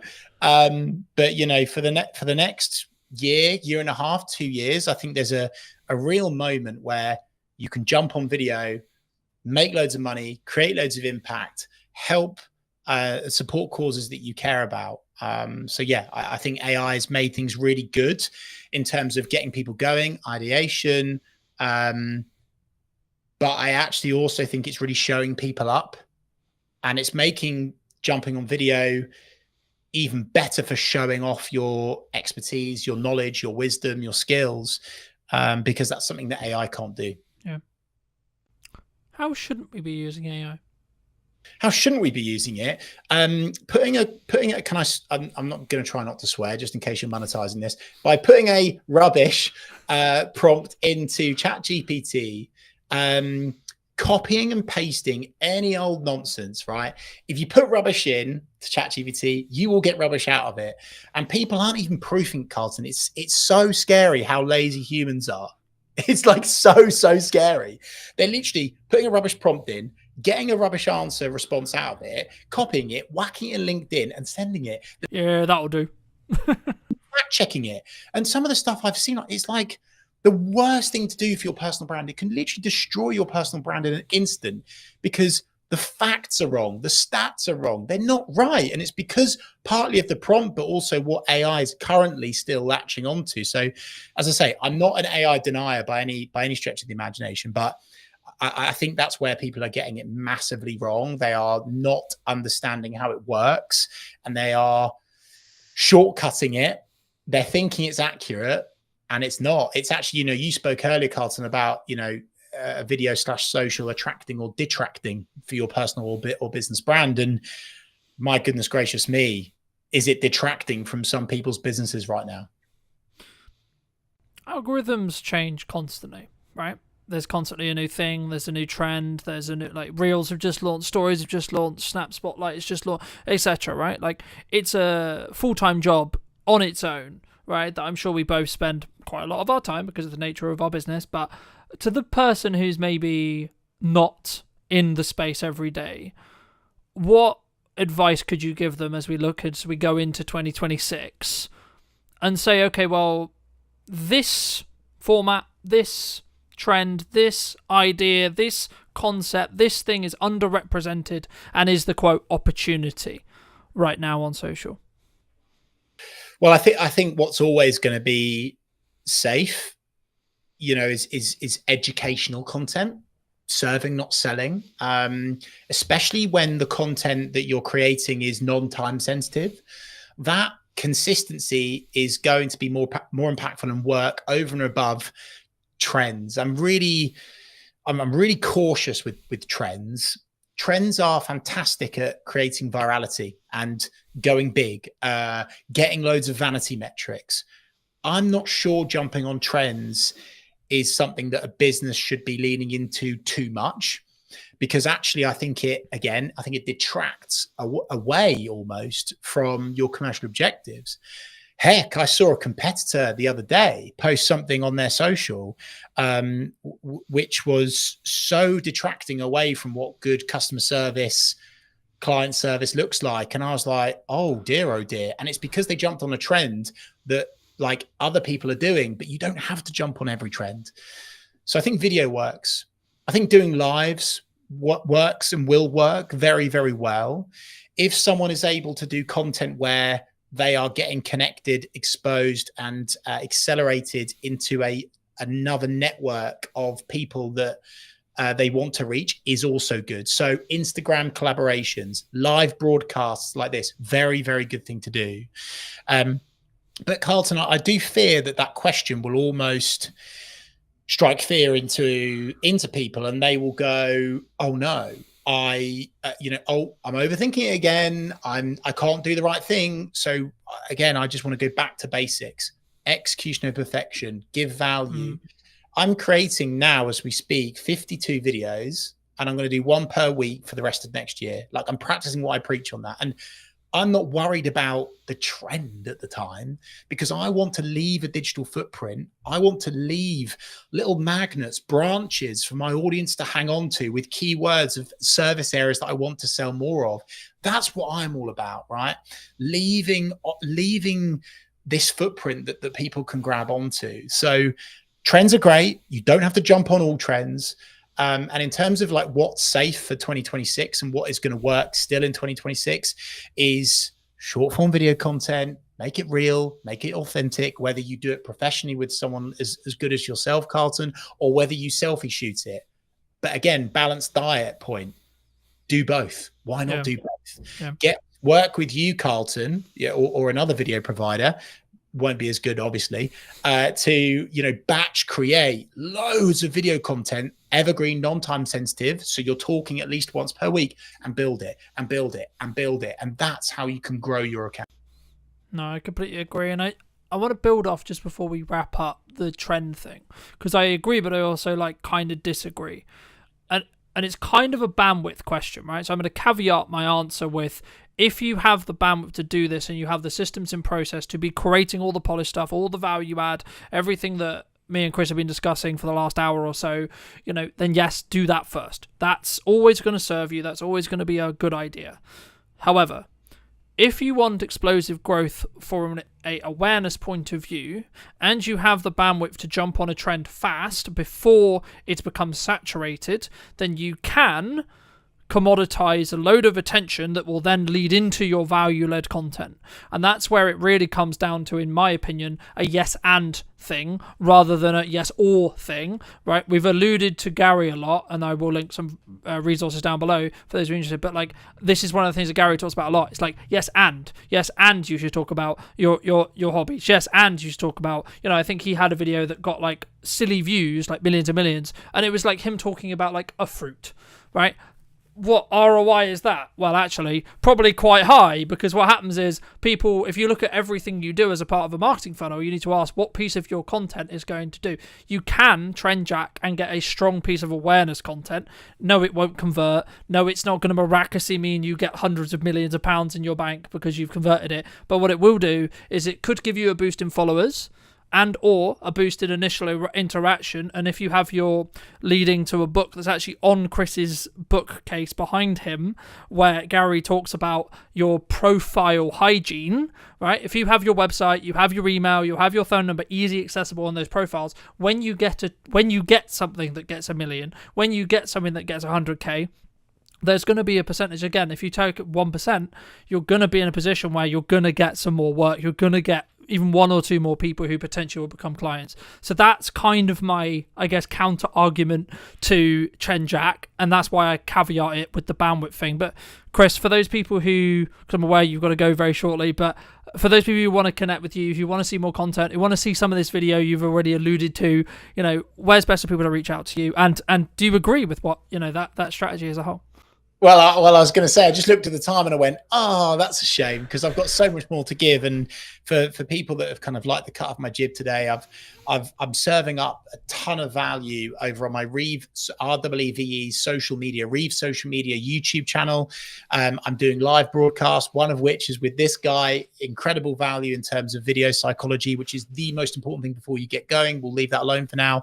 Connect with me on LinkedIn, Chris Reeve. I'm showing up there really consistently and just providing free value for people to use and jump on. And yeah, just back to your previous point to, I guess, sort of somewhat finish on, Carlton, in a funny old order again, is we could have done an hour-long Gary V loving, couldn't we, right? But this attention thing, right? And I think that's something else to tap into, is without attention, nothing else happens. And so I would just say, preach to your previous answer, Carlton, bang on the money. I'm saying yes, and I'm not saying only do proactive, non-time sensitive evergreen content. This is my tap, by the way, that I'm turning. But I'm also saying turn on the reactive tap, which is the trend tap, the reactive tap. Just don't do only one or the other. Do both, but it has to be attainable with you and your business, Carlton, which is where I think we're totally in the agreement of.